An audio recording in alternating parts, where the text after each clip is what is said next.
Chapter 1.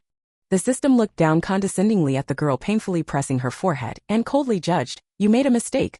The girl furrowed her brows in extreme agony. It took a good long while before her pain finally subsided. She slowly put her hand down and uncertainly asked, "So I'm here because I affected Jiang Yan?" "That's right. You were supposed to pave the way for Jiang Yan, but your actions did not align with that. We have determined that you made a mistake. You need to accept the punishment that follows," the system said. In other words, violating their rules by not sacrificing herself for the female protagonist. Jiang Yan resented this in secret but kept up appearances perfectly on the surface. Jiang Yan seemed to be frightened by this and softly pleaded it wasn't on purpose. "I just don't really like Jiang Yan that much. And in the end, wasn't it Lin Qing who dealt with her? I was basically dying from illness. Listen clearly, I didn't lay a finger on her." But the system continued on impassively. "Lin Chang is currently under investigation. However, your actions have been confirmed to not match the side character design. You will enter various worlds to live the life of a villainous side character until the punishment has been lifted. Please choose to accept this or death." The girl lowered her head dejectedly. The character has been confirmed to accept. The system very astutely only listened to the words it wanted to hear. The system quickly sent over the relevant information to Jiang Yan. First task, play the malicious villainous fake heiress of a wealthy household. You are the fake heiress of the Jiang household, spoiled since childhood. After the real heiress returned home, you were very worried about your own position. On the surface you welcomed the female lead, but behind the scenes you ruined her reputation everywhere in attempt to drive her out. In the end, it was you who got driven out of the Jiang household instead. When Jiang Yan opened her eyes again, she had already switched worlds. Looking around, she was wearing a sweet waist-cinching dress, white thigh-high socks, brown Mary Jane shoes, and sitting on a leather couch. Sitting together next to her were Zhang's father and Zhang's mother, who were exchanging eager anticipatory looks. It was the scene when the real heiress was returning home. Since she had just arrived and was unfamiliar with everything, Jiang Yan lowered her head again to examine the style of the Mary Jane shoes. Seeing Jiang Yan's actions, Zhang's mother was afraid she would overthink things and couldn't help but say, "Jiang, you will forever be mother's daughter. Do you understand? You and little Xian are both our Jiang family's precious darling daughters." It looks like Zhang's mother truly cherished this adopted daughter as well. Jiang Yan suddenly heard the system's voice in her mind. Task, pretend to welcome the arrival of Jiang Xian. Jiang Yan paused for a bit, pursed her lips showing she didn't mind and said, "I understand, mother." The sound of a car engine could soon be heard from outside. Jiang Yan followed the excited Zhang's father and Zhang's mother out, and saw a tall man in a black coat leading a long-haired girl over. Jiang Xian had long known that her biological parents' family had a younger sister. She was worried that the two of them wouldn't get along well, but when she saw the curious little head peeking out from behind them, those worries suddenly vanished. Very cute at first sight. The young man in the wind coat was Jiang Xian's eldest biological brother Jiang Ji. After Zhang's father and Zhang's mother finished expressing intimacy with Jiang Xian, they pulled Jiang Yan over. "Call big sister. Little Xian is now Jiang's big sister." Jiang Xian looked at her expectantly. Jiang Yan pursed her lips, her round grape-like eyes looking at her, a little embarrassed as she turned her face away, and walked over with her hand outstretched. "Big sister." Jiang Xian hugged her back. Though their birthdays were only a few days apart, Jiang Xian had grown tall and slender, while Jiang Yan was a whole size smaller than her. The roles of older and younger sister were very clearly distinguished. Zhang's father and Zhang's mother looked on the scene with smiling faces full of joy. Jiang Yan's ear was suddenly pulled lightly. Jiang Ji's clean and pleasant voice teased, "Have you had your fill of sisterly affection? I've been left hungry as the big brother here." Zhang's father and Zhang's mother were overjoyed to see them getting along and happily called for everyone to go inside and eat.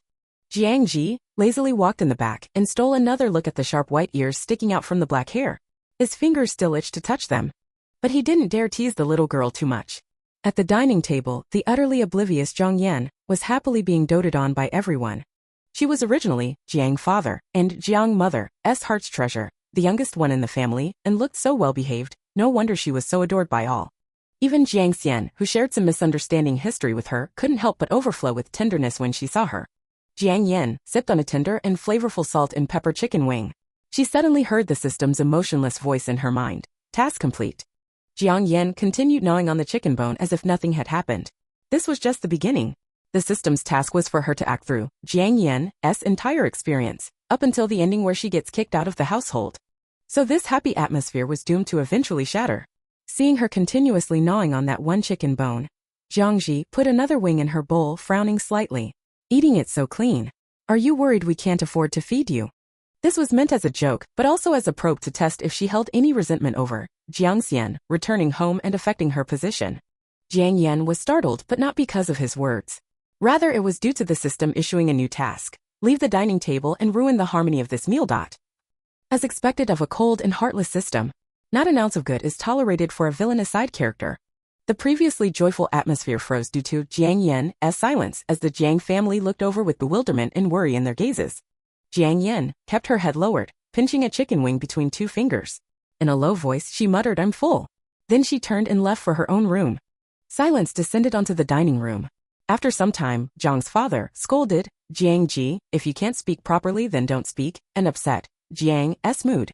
Jiang Ji didn't take Jiang's father's words to heart, but instead repeatedly recalled Jiang Yan lowering her head and the chicken wing in her hand. He strangely wanted to laugh for some reason. Unable to restrain the corner of his lips quirking up slightly, this was immediately caught by Jiang's father's sharp eyes, making him even more angry. "You're still laughing? You even dare to laugh at me?" Afraid that he would get kicked out if he kept listening to Jiang's father's tirade, Jiang Ji put away some of his lazy demeanor and said, "It's fine." She still knew to take the chicken wing with her when she left. Jiang's father doted dearly on his precious daughter, refusing to listen to reason. Chicken wing, all you know is chicken wing. Does Jiang eating chicken wings offend you? I can let her eat chicken wings for a lifetime if she wants. Jiang Ji wisely kept his mouth shut. There was no provoking a daughter-crazed father when his temper was up. As for Jiang, she was still a young girl after all, with somewhat sensitive feelings. She's probably still bothered by Jiang Xian returning home. Jiang Ji planned to slowly spend time unraveling the little girl's locked heart. Jiang Yan had just returned to her room when the system's voice sounded out again. Task complete. Jiang Yan sucked on the chicken wing, but didn't get any other reaction from the system. The corner of her mouth slightly hooked up. It looks like some small maneuvers won't be noticed. Jiang Yan wrapped up the chicken wing in a paper towel to go wash up. When she came out, she heard the system's voice again. Task: give unwanted plush toys to Jiang Xian. Jiang Yan asked, slightly dissatisfied, "Are there this many tasks to do every day?"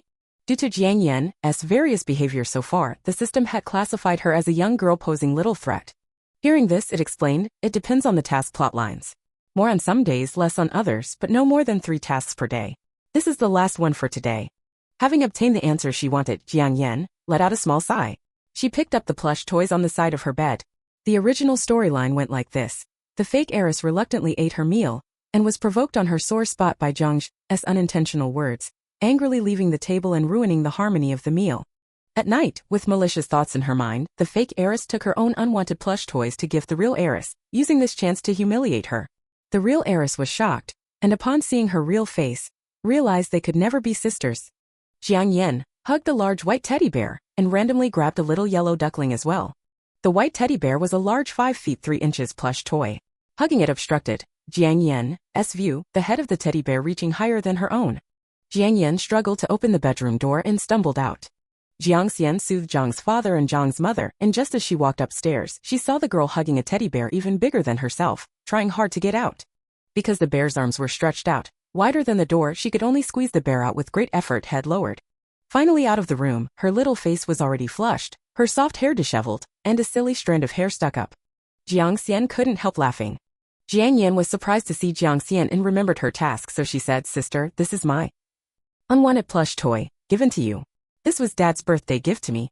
Sister must not have one like this, so I'll give my unwanted one to Sister. Isn't this your favorite big white bear?" Jiang Yan's rehearsed lines were suddenly interrupted as she looked up with difficulty to see Jiang Ji walking over from the stairs. Caught red-handed, Jiang Yan wanted to quickly complete the task and spoke again. "This is my unwanted plush toy. Last year's birthday present." Unexpectedly, Jiang Ji interrupted her again, jokingly saying, "What? Did you get a new one from Dad this year and so you're giving away the one I bought to Sister?" Jiang Xian had already understood from the siblings' conversation. Seeing Jiang Yan struggle, she took over the bear and gently said, "Thank you, Jiang. Sister really likes it." Jiang Yan stared blankly at the two, not knowing what to say. But Jiang Ji said, "Xian, go back to your room first. I need to settle accounts with this little rascal." Jiang Xian only thought they were messing around. With one hand hugging the bear, she effortlessly went back to her room sideways, leaving Jiang Yan stunned. Before she could recover, her body suddenly rose into the air, carried up by Jiang Ji. Jiang Yan looked at Jiang Ji's inscrutable face and felt a little panicked, desperately calling out to the system in her mind. This plot is different. How did Jiang Ji come over? The system had started verifying data as soon as Jiang Ji appeared. Jiang Ji was supposed to have gone back to school tonight. In fact, the change was with Jiang Yan. Jiang Ji inexplicably gained more fondness of the little girl and had decided to stay longer to accompany her after dinner, having heard Jiang's father scolding, and was about to come up to chat with her. Without knowing since when, he had become more lenient towards Jiang Yan. Even seeing her give away her unwanted plush toy to Jiang Xian, he only wanted to teach her to admit her mistakes. Jiang Ji carried Jiang Yan into the room, lightly hooking the door shut with his leg. With a click, the sound of automatic locking made Jiang Yan shudder uncontrollably. Jiang Ji made her sit on the desk. Jiang Yan sat on it with her feet dangling, very insecure, looking at Jiang Ji's eyes apprehensively. The panic in the little girl's eyes was unconcealed. Jiang Ji's heart softened at the sight, yet he did not let her off and asked in a low voice, "Why did you give your unwanted plush toy to sister? Weren't you taught since you were little not to do that?" "Didn't you say," Jiang Ji paused, then continued, "that you welcome sister?" Jiang Ji had always only looked easygoing on the surface.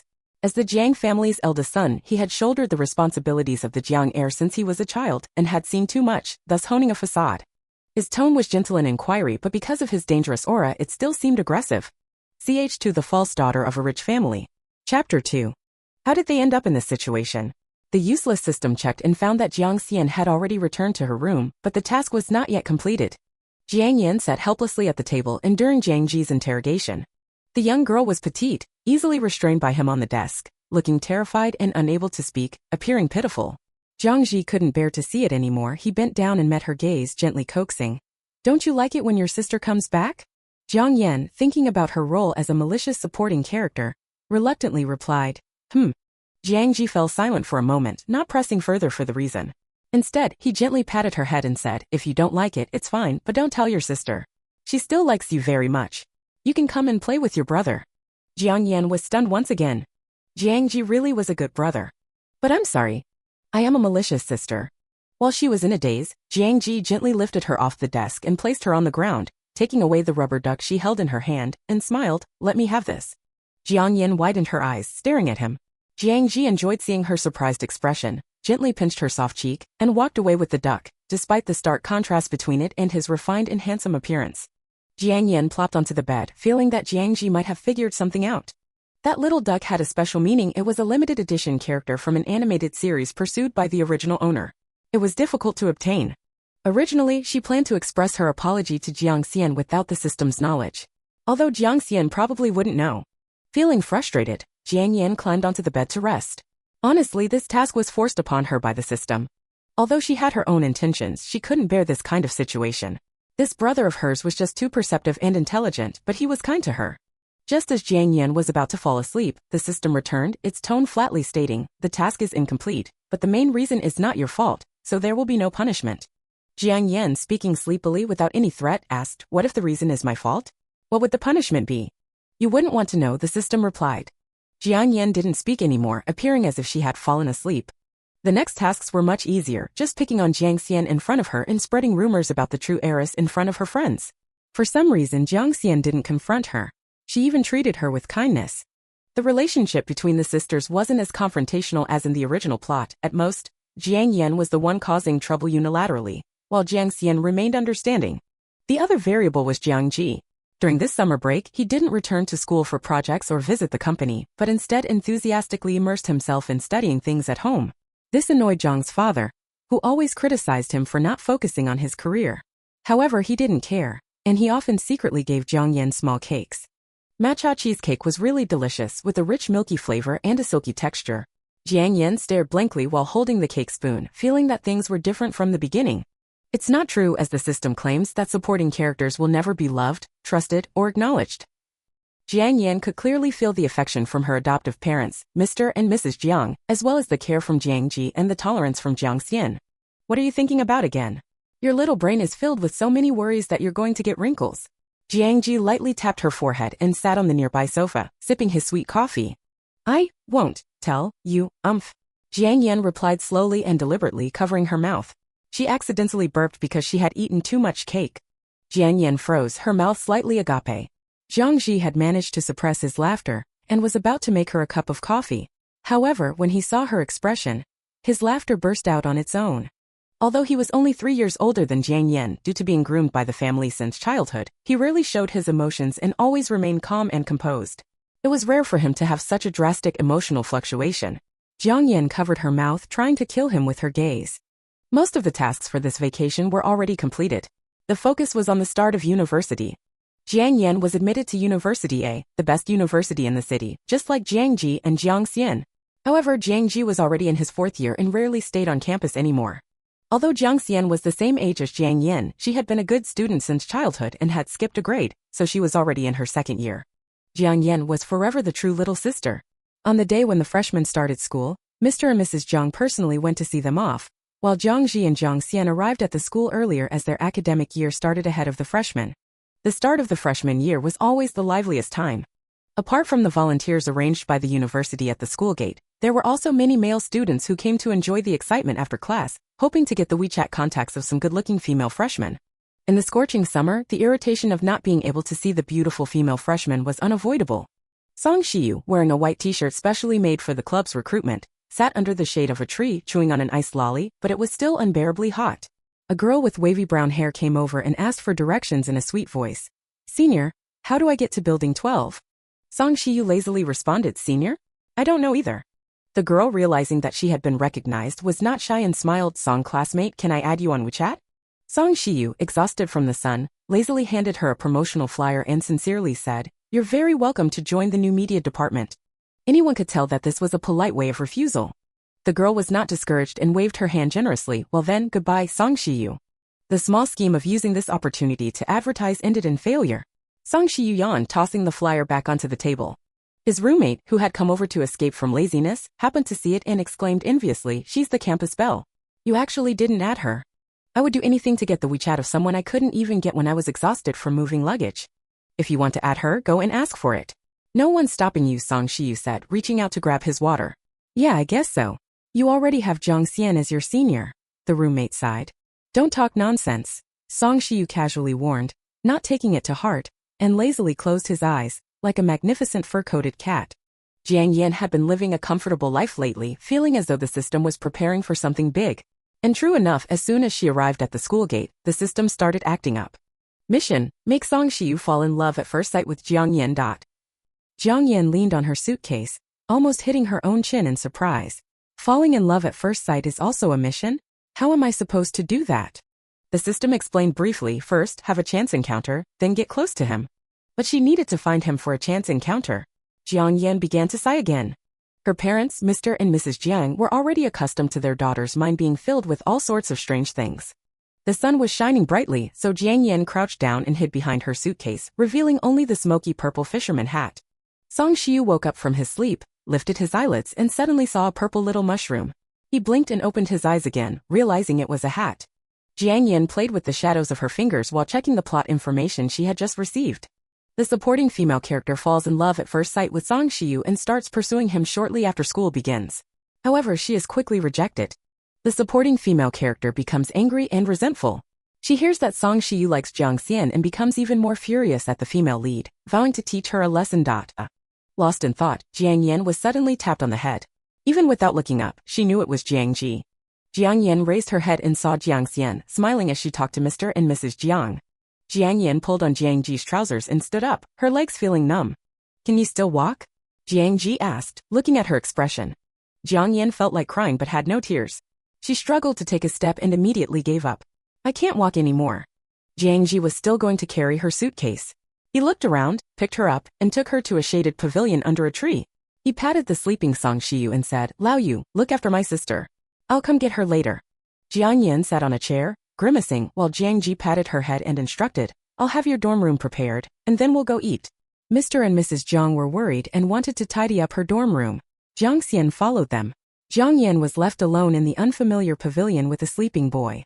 After a while, the boy suddenly raised his head. The little mushroom he had mistaken before suddenly appeared before his eyes, causing Song Shiyu to wake up a bit. He thought for a moment, struggling to recall, and managed to bring back some memories. He propped himself up and asked, "Jiang Ji's sister?" The little girl apathetically responded with a not looking too pleased. Song Shiyu suddenly remembered the vague scene he had seen earlier and thought of how Jiang Ji had carried her over. His gaze fell on her small shoes, and he asked with concern, "Is your leg injured?" The little girl glared at him fiercely. Song Shiyu belatedly realized that his words to a young girl were a bit inappropriate. He rubbed his nose and changed his wording, "Did you sprain your foot?" Jiang Yan replied slowly, "My foot is numb." It was an unexpected response. Song Shiyu began twirling his pen to pass the time. However, the young girl, perhaps finding him approachable, suddenly became interested and asked him, "Do you know Song Shiyu?" Song Shiyu remained silent for a moment, realizing she wasn't joking, and calmly replied, "Which one are you referring to? There are several of us in our school." Jiang Yan dryly recited the information she had obtained from the system. The song from song lyrics, the Shiyu from literacy, and the Yu from bestow. He's a sophomore majoring in finance. The drowsy male student's expression changed, and Jiang Yan was filled with excitement. "You know him?" The male student countered, "Why are you inquiring about him?" "Because I want to perform a love at first sight act." "But I can't say that." Jiang Yan organized her words and whispered as if sharing a secret, "I like him. I have been secretly in love with him for years. I even chose to attend a university for him. So I wanted to find out how he's been lately. Has he started dating anyone? Could you show me a photo of him just to alleviate my lovesickness?" Jiang Yan became more and more fluent in her improvisation, and she was even moved by her own words. Song Shiyu's pen fell with a snap, and he slowly turned his head towards Jiang Yan, his expression becoming serious. Jiang Yan thought to herself, this reaction isn't right, and quickly asked, "He doesn't have a girlfriend, right? How could she have a love at first sight if he already had a girlfriend?" Song Shiyu struggled to speak. "No, he's doing well. But why do you like him?" Ch3 The False Daughter of the Rich and the Wicked Girl 02. Chapter 3. This is another test of Jiang Yan's ability to fabricate and make things up. She pondered for 2 seconds and created a childhood friend scenario for herself. "We grew up together from a young age, and he was my next-door neighbor. He used to snatch my cookies when we were kids. But then something happened in his family, so he moved and changed schools. We lost touch, but we had an agreement to take the entrance exam for university together.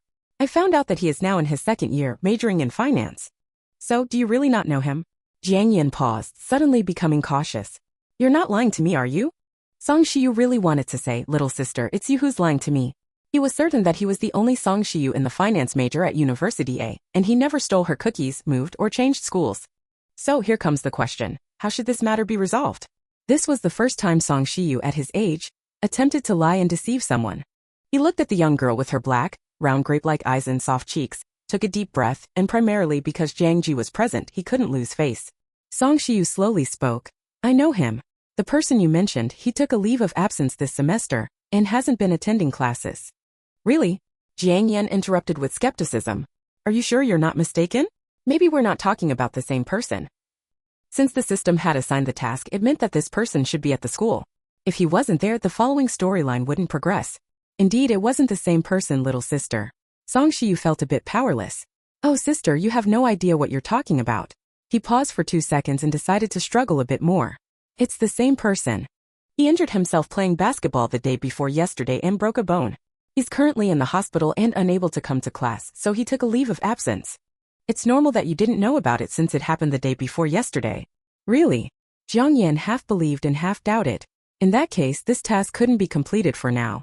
Before she could receive a reply, a guy wearing a volunteer armband and dripping with sweat rushed into the shelter. He shouted, "Song Shiyu, water. Give me some water, I'm so thirsty." The guy opened a bottle of mineral water for himself, guzzled it down, completely unaware that he had brought a freezing winter atmosphere to this little shelter. Song Shiyu seemed overly honest. The guy only realized the oppressive atmosphere after he finished drinking the water. He looked up and saw a doll-like little girl, then nudged Song Shiyu with a grin. "Who's this?" "The junior from that major." Song Shiyu handed him the water, not allowing any refusal, and said, "Volunteers should be available to help freshmen at all times, so go outside and drink." The guy left, winking mischievously. Silence continued to pervade the shelter. Jiang Yan squeezed out an "ah" from her throat. Song Shiyu instinctively lifted his eyelids to look at her, but heard her say, "It's true." Song Shiyu hesitated for a moment, trying to recall the lie he had just fabricated. That person injured himself playing basketball and took a leave of absence. Jiang Yan made an effort to make her voice sound more genuine. "I believe you. Let's leave it at that, I was just asking." Song Shiyu covered his face with his hand, pressing harder and harder, and his hand trembled ever so slightly. Jiang Yan couldn't continue speaking.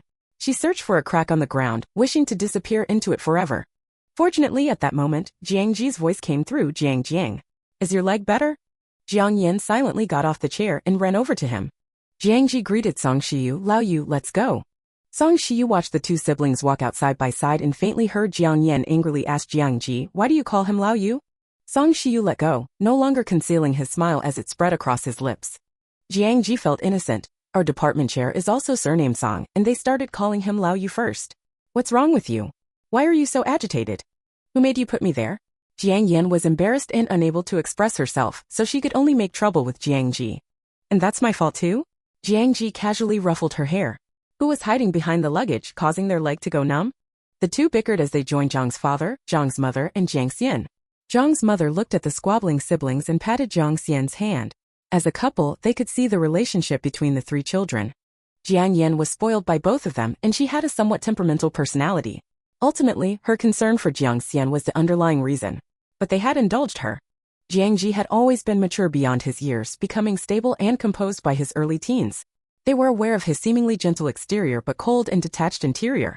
After Jiang Xian arrived, Jiang Ji started paying more attention to Jiang Yan, and their relationship grew closer. Jiang Xian was their biological daughter. Because she had a difficult childhood, her behavior was upright, she was hardworking and talented. Jiang's father and mother both carried a mix of heartache and guilt, making efforts to compensate for her. Jiang Xian also cared deeply for her remaining family and readily complied with her parents' actions. Yet, the relationship between Jiang and little Xian was a bit strained. Jiang's mother thought this to herself as she looked at the family eating, finding some solace. Children have their own fortunes and it doesn't matter so much. Maybe the sisters will get along better over time. After finishing the meal, Jiang's father and mother went home. Jiang Ji took Jiang Yan back to school, and Jiang Xian left first because she had something to attend to. The dormitory was a 4-person room and the girls got along well. They were captivated by Jiang Yan's deceptively innocent appearance. Because they were all freshmen and not yet familiar with each other, the girls shared snacks and gossiped. Eventually, the topic turned to Jiang Yan. Jiang Ji is your older brother and Jiang Xian is your sister. I'm really envious. You're truly a winner in life, you know. Is everyone in your family so good-looking? All of you have fair, cold skin and long legs. Jiang Yan glared at her with murderous intent, and her roommate abruptly interrupted, awkwardly stuffing a handful of potato chips into her mouth and swallowing the unfinished words. The chocolate-brown wavy-haired senior roommate gently patted her head and comforted her. It's okay. You don't even know how adorable you are. Being tall doesn't mean you're not cute. Jiang Yan, still with her dead fish eyes, quietly reached out and playfully rubbed her big sister's leg, gaining a bit of the height advantage. After having a quarrel with her roommates, Jiang Yan lay stiffly on her bed, gathering the courage to ask the system, is there any hope for the love at first sight mission? The mission has been completed, the system replied. Huh? What do you mean? Jiang Yan asked. According to the system's assessment, you have completed the act of falling in love at first sight with Song Shiyu. Jiang Yan couldn't help but cover her face as she recalled her nonsensical words in front of the male lead. The system was quite satisfied and said, you have successfully left Song Shiyu with the impression of being a compulsive liar, which sets the stage for your future antics. However, being an artificial intelligence, the system didn't know that in the heart of a young man, the combination of a beautiful girl and easily debunked lies could evoke another wonderful feeling, adorableness. Shortly after the start of the new semester at a university, a freshman basketball game was organized. Students from all majors were welcome to participate, under the guise of welcoming the new students. Jiang Yan was dragged to the front row of the audience seats by her roommate, Tian, who was drooling over the idea of seeing handsome guys. She heard the girls in the audience seats shouting a familiar name. Jiang Yan's heart skipped a beat, and she quickly looked up to assess the situation. But she didn't need to search because the person was sitting among the basketball players preparing to take the court, his outstanding appearance capturing everyone's attention. Wearing a loose-fitting blue and white basketball uniform that accentuated his slender figure, with clean black short hair, sharp features, expressive eyes, and a lazy demeanor, he could attract a crowd just by sitting there. He was Song Shiyu. With his exceptional looks and physique, it was no wonder that the girls in the audience seats were all looking at him, and it was no wonder that the original owner of Jiang Yan's body fell in love with him at first sight. Jiang Yan closed her eyes, her hand held tightly by Tian. She wanted to leave but couldn't. Silently she put on a mask and pulled down her cap. Why are you covering yourself so tightly? Tian asked perplexed amidst her search for handsome guys. Are you a germaphobe? Someone who doesn't want to come into contact with others. Jiang Yan shed tears of gratitude in her heart. Her roommate who could provide her with good reasons was truly a blessing. However, Tian couldn't live up to the praise in Jiang Yan's heart. The next moment, she yelled into Jiang Yan's ear while discreetly pointing her finger at Song Shiyu. Look at him, his name is Song Shiyu. He's so handsome, the sophomore hunk from the finance department. Regret flooded over Jiang Yan for being swayed by an ice cream to come and watch the basketball game. Song Shiyu quickly noticed the existence of the little mushroom, because she was hiding so obviously and stood out from the crowd. Her gaze was also too distinctive. Almost all the girls in the audience seats were there to see handsome guys, their eyes burning with desire like wolves. But she, with her innocent and round grape-like eyes, stared at him with a mix of fear and nervousness, afraid of being noticed. He curiously examined her outfit, cap, mask, it was as if she had curled up into a little mushroom. Hey, Song Shiyu seems to be looking over here, Tian suddenly exclaimed with excitement. The voices of the girls around them immediately became noisy. Song Shiyu just glanced over here. I saw it too. No way. Even the outfit I wore today could catch Song Shiyu's attention. I woke up late today and didn't put on makeup. They became more and more anxious as they spoke, and even some dreadful thoughts popped into Jiang Yan's mind. Oh no, could it be that Song Shiyu will come over and beat her up? Perhaps last time he held back because of Jiang Ji's face, but now that Jiang Ji is not around he can't control himself anymore. It's possible, the system replied emotionlessly, like a robotic spectator who didn't mind the commotion. Jiang Yan was frightened by her own wild imagination, trembling with fear. In her mind she calculated her escape route and discreetly glanced to locate the assassin, only to unexpectedly meet Song Shiyu's gaze, who had been staring at her for quite some time. It was halftime, and Song Shiyu found Jiang Yan's overly cautious reaction amusing, so he decided to approach her. Why are you so afraid, little sister? Do you think I'll eat you? Song Shiyu's voice had the unique clarity and magnetism of a young man. After mixing in some laughter, it could intoxicate people. The young girl remained motionless as if she had truly turned into a quail. Song Shiyu paid no attention to the reactions around them and reached out to tug on her hat, revealing her face. However, what he didn't expect was that once her face was revealed, he was met with a pair of clear eyes, jet black and round. They were now trembling as they looked back at him, subtly carrying a hint of grievance. It pierced straight into the softest part of one's heart. Song Shiyu took a quick look and then put the hat back on her head. The original intention of teasing had completely dissipated, and when he spoke again, there was an imperceptible sense of consolation. Let's turn the page on that matter, alright? Big brother won't hold it against you anymore. When you have time, let Jiang Ji bring you to find me for some fun. CH for the False Daughter of the Rich and the Wicked Girl 03. Chapter 4. Song Shiyu. A teammate wearing a white and blue jersey called out. The game was about to start. Song Shiyu smiled at her briefly and murmured, "Little mushroom." Then he turned and left without waiting to see if she understood. Jiang Yan managed to get out of trouble by pretending to cry. The system still didn't understand. It asked seriously, why didn't he hit you? Jiang Yan was silent for a second. She repositioned it as an emotionless advanced silly robot and made up nonsense. There are so many people watching, it's not good to make a move, right? She almost laughed when the system's thoughtful response echoed in her mind. However, a face suddenly appeared right in front of her. Tian stared at her expressionlessly and said gloomily, "Go back to the dorm and tell me the truth." Jiang Yan. Tian held a grudge. She complained the whole way. "I brought you to see a handsome guy, but you already know him and you didn't even tell me." Jiang Yan couldn't stand it anymore. She said, "Do you want to know how I know Song Shiyu?" Tian restrained her eager gossip spirit and nodded gracefully. To appease her little sister, Jiang Yan sacrificed herself a bit. She tweaked the reason slightly. "You know Jiang Ji knows Song Shiyu. I was a little curious about who he was from listening to him mention it before." Tian grinned and nodded cooperatively. "On the first day of school, my legs were numb from squatting, so I didn't go back to the dorm, right? Jiang Ji had me wait in that club recruiting booth." While listening intently, the system secretly thought, "What a vicious female villain, lies flow from her as soon as she opens her mouth." It had gone to a meeting after issuing the task that day and hadn't seen the scene at all. Jiang Yan barely completed the love at first sight task and hadn't recovered yet when the system issued a new task. Attend a party and show your liking for Song Shiyu in front of Jiang Yan. Jiang Yan suddenly lost her appetite.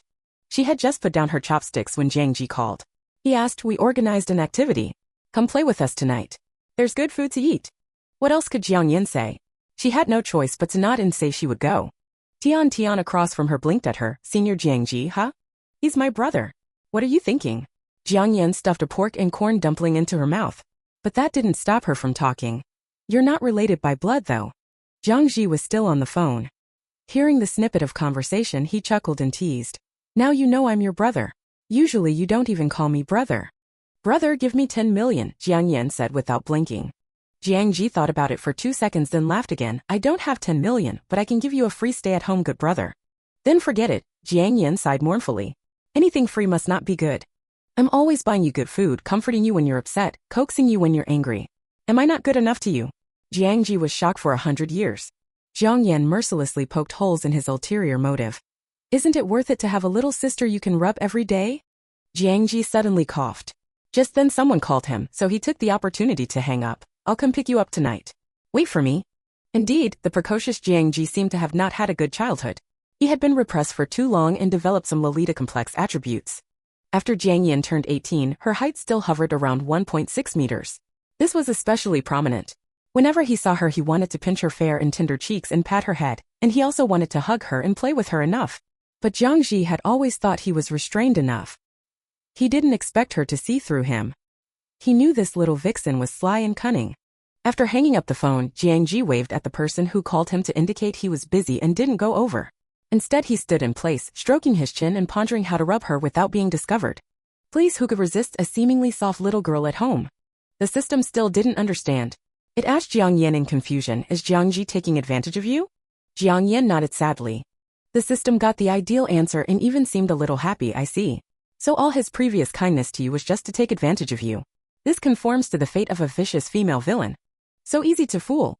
Jiang Yan lazily chewed on a French fry, pondering that the climax was still to come. That night was actually a gathering for Jiang Ji, Song Shiyu and the others from an innovation competition they participated in before. Jiang Xian was also among them. In fact, it was because of the competition that these people got to know each other. They were all college students, and with more boys in the private room, they went ahead and ordered alcohol. The atmosphere instantly became lively. After a few rounds of drinking baijiu straight from the bottle, a few of the guys suddenly realized Jiang Ji was missing. They turned and asked Song Shiyu, who was lounging on the sofa, where's brother Jiang? How come he's not here? Song Shiyu was lazily half lying on the sofa drinking coke. He casually replied that he hadn't seen him. Strange, what's brother Jiang doing? Of course Jiang Ji went to pick up his sister. He left half an hour early with milk tea at room temperature and a bag of fresh strawberries wrapped in baking paper that he had bought. There were two intimate couples and a girl in a burgundy dress outside Jiang Yan's dorm building as the evening colors permeated the dusk. Jiang Ji didn't look closely and politely averted his eyes. He had just taken out his phone to call Jiang Yan when the girl in the burgundy dress suddenly walked over. Her tone intimate and natural. You're here, why didn't you call me? I was just looking at my phone. Jiang Ji was startled. When she got closer, he looked her up and down carefully again.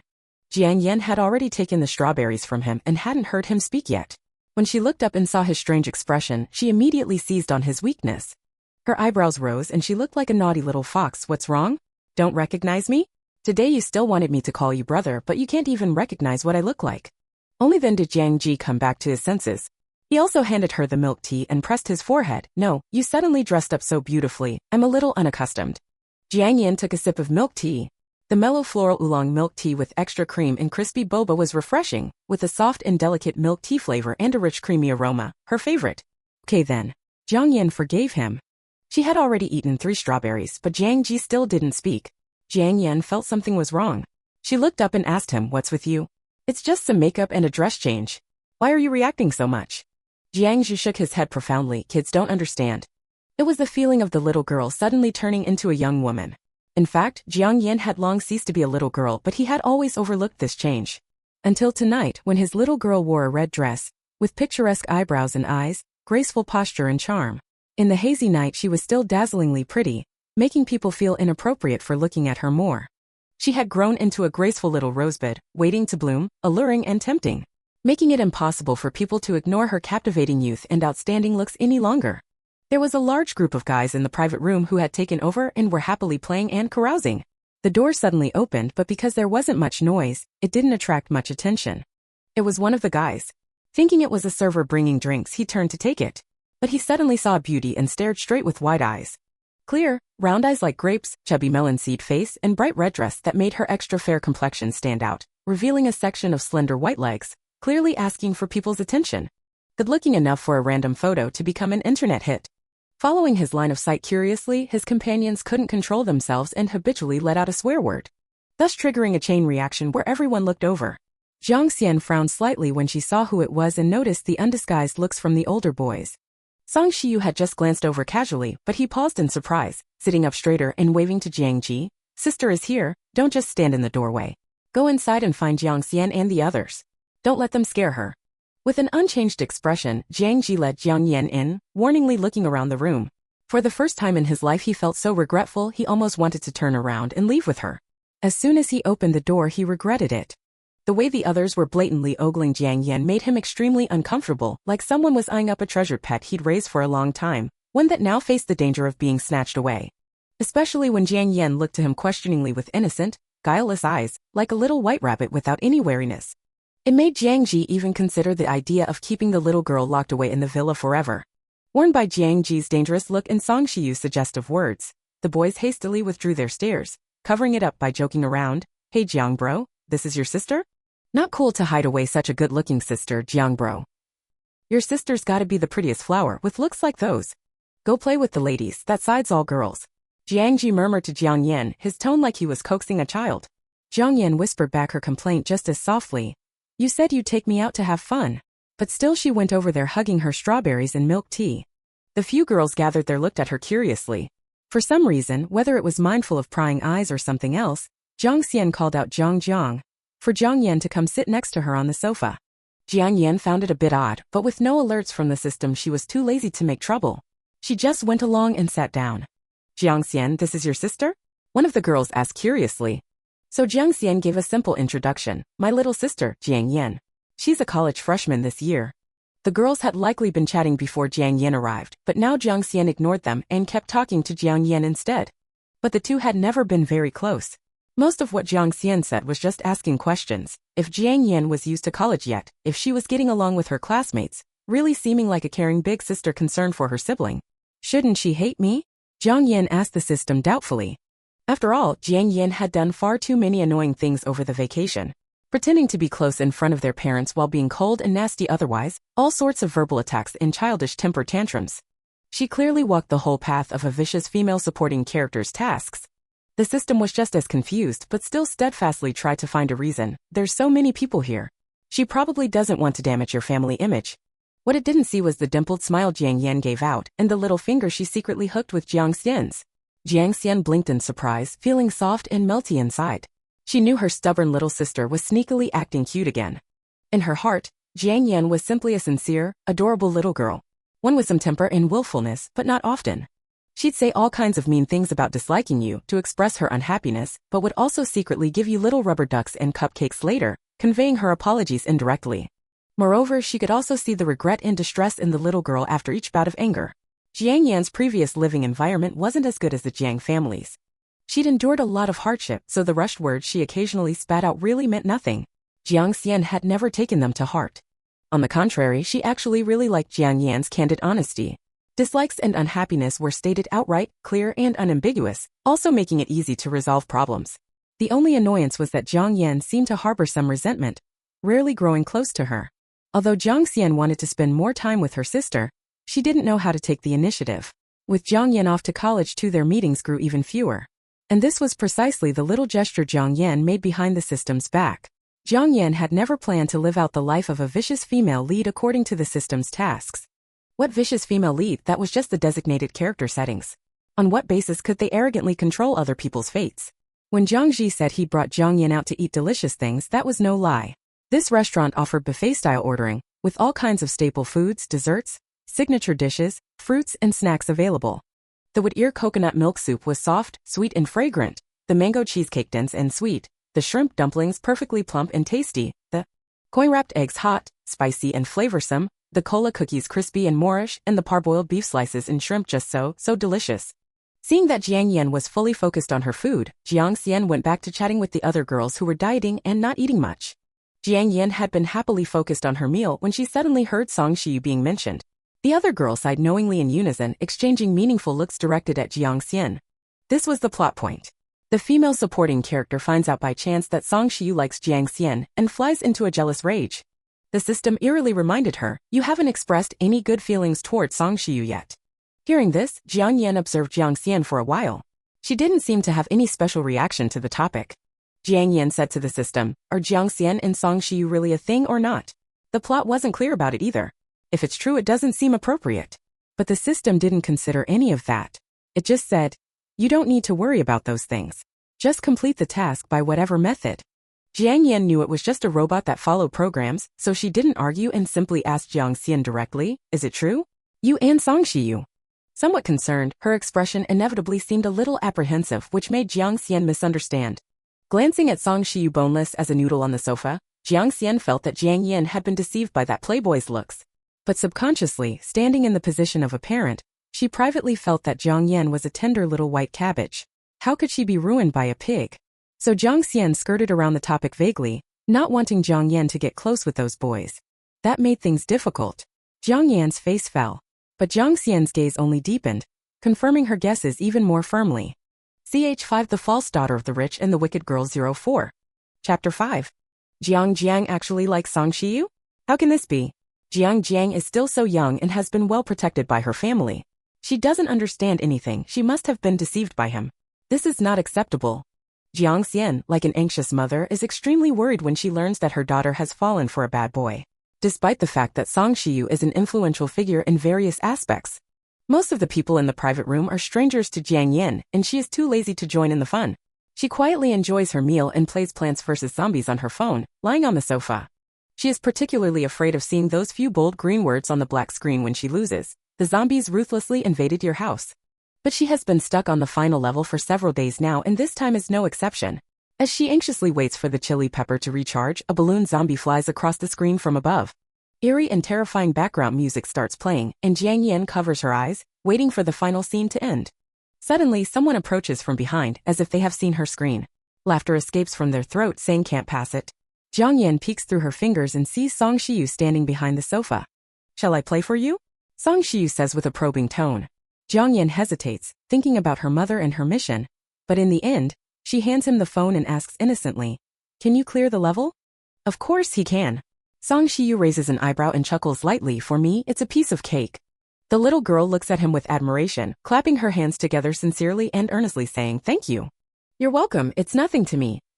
Song Shiyu didn't finish his sentence when Jiang Yan turns around and runs swiftly towards Jiang Ji's side. Alone with the phone in his hand, Song Shiyu is momentarily stunned, and the smile on his lips freezes. He originally wanted to show off his gaming skills in front of the little girl, but how did it turn into him playing the game instead? But she thanked him so sincerely that Song Shiyu doesn't feel right going back on his word. He touches the tip of his nose and decides to sit on the nearby single sofa, focusing on helping her defeat the zombies.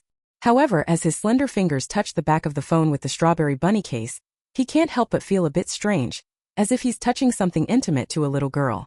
What's wrong? Jiang Ji is abruptly interrupted by the little girl's pat on the shoulder, and he asks her kindly, let me play with your phone for a while. Perhaps because they're outside, the little girl is shy and speaks softly as she leans in close to him, looking exceptionally well behaved.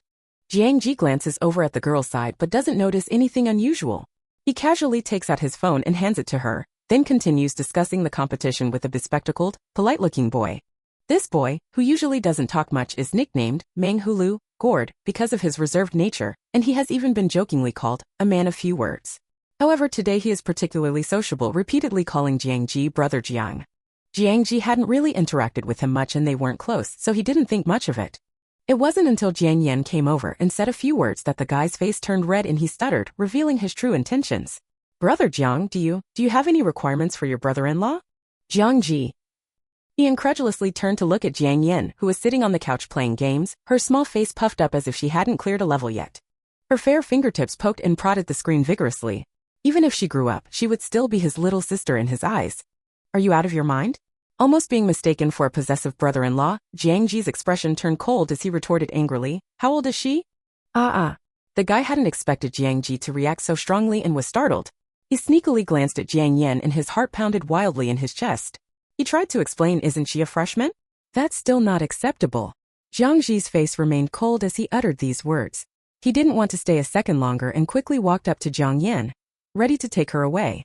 Jiang Yan tugged at his clothes. She still had a task to complete. Song Shiyu had just finished playing a game and was leisurely watching a drama when the protagonist suddenly dragged his ferocious brother-in-law over. With a smile on his face, Song Shiyu handed his phone to Jiang Yan amidst Jiang Ji's murderous gaze. Unexpectedly, the little girl fumbled around and pulled out a half-eaten packet of strawberries. She earnestly placed it in his hand, her small face sincere, and her voice as sweet and soft as melted toffee as she said, thank you. Song Shiyu looked at the remaining few strawberries inside, feeling somewhat speechless. On the other hand, Jiang Ji's face grew even colder without any distinction. Jiang Xian, who was watching from a distance, became frustrated. She had failed to keep an eye on her little white cabbage and now she had gone off to feed the pigs. Everyone's expressions were clearly seen by Song Shiyu. Suddenly, the strawberry seemed even more appealing to him. The system was skeptical. Is this your way of showing affection? Giving someone leftover strawberries?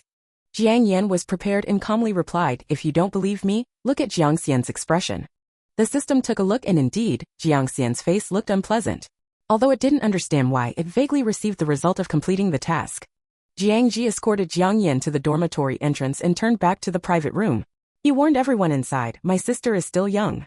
If anyone dares to have any ideas about her, I'll break their legs. With a smile on his face, Song Shiyu picked up a strawberry and was suddenly snatched by Jiang Ji. What are you doing? This was given to me by my sister. Song Shiyu protested. These were bought by me. Jiang Ji emphasized each word, his tone low. I played games with her, so this is my reward, all right? Song Shiyu tried to snatch it back. Two grown men almost started fighting over a few strawberries in front of everyone. Of course, Jiang Ji's annoyance towards Song Shiyu was only because of tonight's incident. While Song Shiyu found Jiang Ji's reaction quite interesting and couldn't help but tease him. Jiang Ji also knew this, so he felt a bit apologetic towards Song Shiyu. After the party ended, Jiang Xian approached Jiang Ji with a worried expression and said, I think Jiang has some interest in Song Shiyu. You should pay attention to it. Jiang Ji's slight guilt instantly vanished, mainly because his sister refrained from using foul language. In the dim light, Jiang Xian didn't notice anything unusual about Jiang Ji. She was still thinking about Jiang Yan and remarked, I find it strange. Have they met before? How could they fall in love at first sight tonight? Jiang Ji. They have met before. The first time they met was when I introduced them. If Jiang Yan were present, she would have agreed that it was indeed love at first sight. Seemingly stimulated by that night's gathering, Jiang Ji started coming to talk to Jiang Yan from time to time, always under the pretense of having a meal together, which she could accept. However, their conversations revolved around topics that Jiang Yan had no interest in, such as mama's boys, phoenix men, and marriage scammers, or flowery words in the fish-keeping habits of a sea king. It was a never-ending string of words, even more than what a supermarket auntie could say. It wasn't until Jiang Yan couldn't bear it anymore and exclaimed, I'm not interested in dating, that Jiang Ji finally stopped talking. Jiang Yan only thought it was his sister complex showing, but little did she know that after Tian spread it in the dormitory, her beautiful sister with chocolate brown hair gave a meaningful comment. Straight male behavior. Ha! Jiang Yan widened her eyes in confusion, not understanding. The beautiful sister, feeling affectionate, lightly pecked her cheek and irresponsibly said, just wait and see, you don't need to worry about it. Still not understanding, but Tian seemed to have received some secret message, covering her mouth and laughing, conveying the message, I told you so, I told you so. Ch6 The false daughter of a rich family 02. Chapter 6. The Jiang family couple had driven to the school gate early, eagerly waiting for their 3 children to come home for the October Golden Week holiday. The first one to skip out was Jiang Yan. As soon as her dorm room door opened, she ran out without even waiting for Jiang Ji. Jiang's mom quickly took out the breakfast she had brought, a thermal mug filled with freshly warmed milk, a lunchbox with juicy pork and mushroom steamed buns, another lunchbox with sweet corn and shrimp dumplings, as well as fluffy apple yam cake still steaming hot. Eat something first to line your stomach. When we get home, Mom will make your favorites spicy cumin chicken and tomato stewed beef brisket. I've had the ingredients all prepared and just waiting for you to come back. Jiang's mom said repeatedly. Jiang's dad also coaxed his daughter from the driver's seat. In a few days after you've had your fill of your mom's cooking, Dad will take you all to Joshin residence for a meal. Yay! Jiang Yan responded happily, mouth still full of the juicy corn shrimp dumplings. After a few minutes, Jiang Ji strolled up with his long legs. Seeing the boxes and containers in Jiang's mom's hands, he quickly declined. Mom, I've eaten breakfast already. Jiang's mom shot him a look and said, well, I didn't prepare any for you, go sit in the front and don't crowd us. Jiang Ji was silent for 2 seconds before pulling open the door and sitting in the passenger seat. So I'm the outsider now, and it's just the 3 of you who are family, huh? Jiang's dad snorted disdainfully, it's about time you realized that. Jiang Ji. Soon after, Jiang Xian appeared outside the car. Jiang's mom sat in the back with her 2 daughters, while Jiang Ji boredly looked at his phone in the front, and Jiang's dad even provoked him. Haven't you gotten your driver's license yet? Why don't you drive so I can chat with my daughter for a bit? Jiang Ji really had nothing left to say. He stretched out his long legs and started acting up. I can't do that, Dad. You drive slower so I can learn from you, since I'm still a newbie without your experience. Jiang's dad couldn't retort, so he just scowled at Jiang Ji and jerked the steering wheel. The family sat closely together in the car, happily on the way home. However, the system's existence dictated that this holiday could not remain peaceful. Task: work with Xinyi at the banquet to sabotage Jiang Xian, and have embarrassing photos taken of you. Jiang Yan perfunctorily agreed and couldn't help but headache over countermeasures in her mind. Still, her expression was a little glum. Jiang Ji's sharp eyes noticed and his brows furrowed in concern as he asked, what's wrong, Jiang Yang? Are you carsick? The car became alert in worry. Jiang Xian looked over anxiously while Jiang's dad also turned back to look. Oh dear. Jiang's mom clapped her hand and said, I shouldn't have let you eat so much, car sickness is awful. I forgot to bring you medicine for motion sickness. Jiang, switch spots with Jiang Ji, that should help. Can't stop here. Jiang's dad said anxiously. It's fine, let her come over. Jiang Ji responded swiftly. So before Jiang Yan even registered what was happening, she was already pushed by Jiang's mom and pulled by Jiang Ji to the front. Then Jiang Ji slowly moved back to sit in the rear. Jiang's dad opened the car window for some fresh air. Jiang Ji leaned over the front passenger seat, peeled an orange and held it under Jiang Yan's nose for her to smell. The cool breeze blowing in lifted everyone's mood. Jiang Yan suddenly felt much better. The system was utterly confused by this scene. "What is this situation?" it exclaimed in the wind. Jiang Yan's tone was innocent, like a mischievous little fox. I don't know how this happened either. I didn't do anything." The system couldn't detect her sarcasm, but was still very agitated. "Looks like I'll have to speed things up." Jiang Yan's expression was unchanged. This was inevitable. Sooner or later the system would realize something was off. It was only a matter of time. Jiang Ji saw her look sideways and couldn't help asking, "What other bad ideas are you thinking of now?" Jiang Yan paused. She had to admit, after all this time together, Jiang Ji still understood her very well. Jiang Yan turned her head, a naughty smile on her lips, but spoke contradictory pampered words. "I'm not." The girl's soft clean hair brushed past his palm, bringing a ticklish sensation. Jiang Ji was tall with long legs and couldn't help but see her neck, which was slender and elegant like a baby swan's, the type dancers loved. Jiang Ji unconsciously stared blankly for a while and was even worried his pounding heart might disturb Jiang Yan's rest.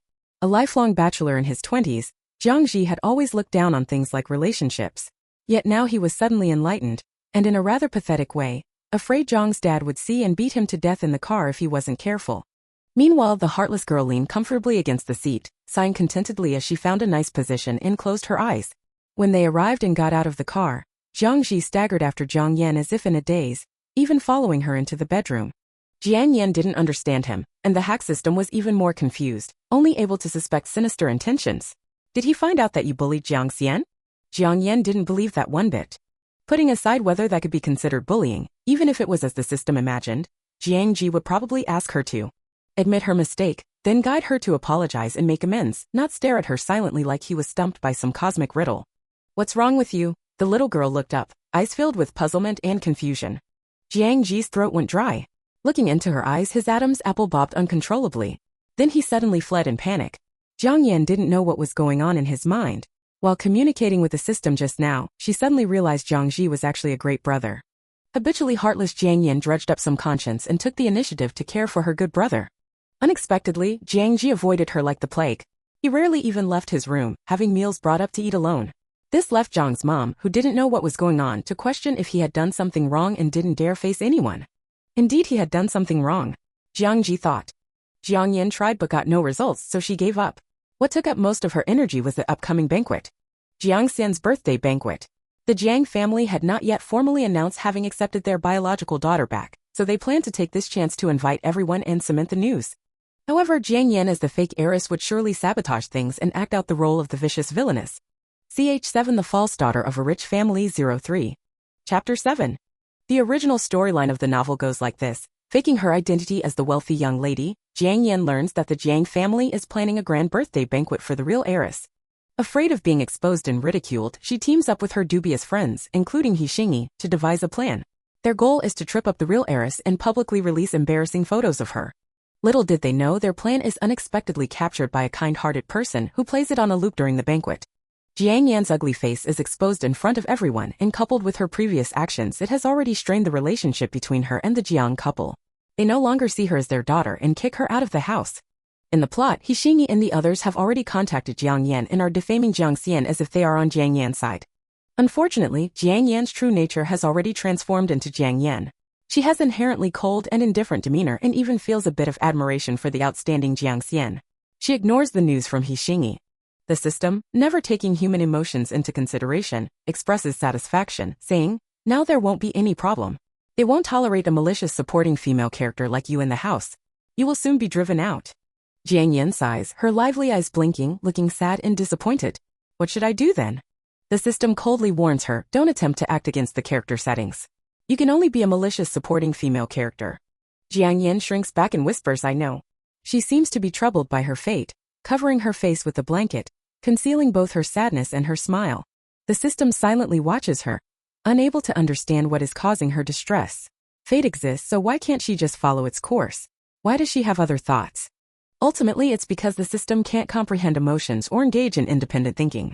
Therefore, this problem remains unsolvable for it. The banquet arrives quickly, avoiding Jiang Ji and anticipated by the system.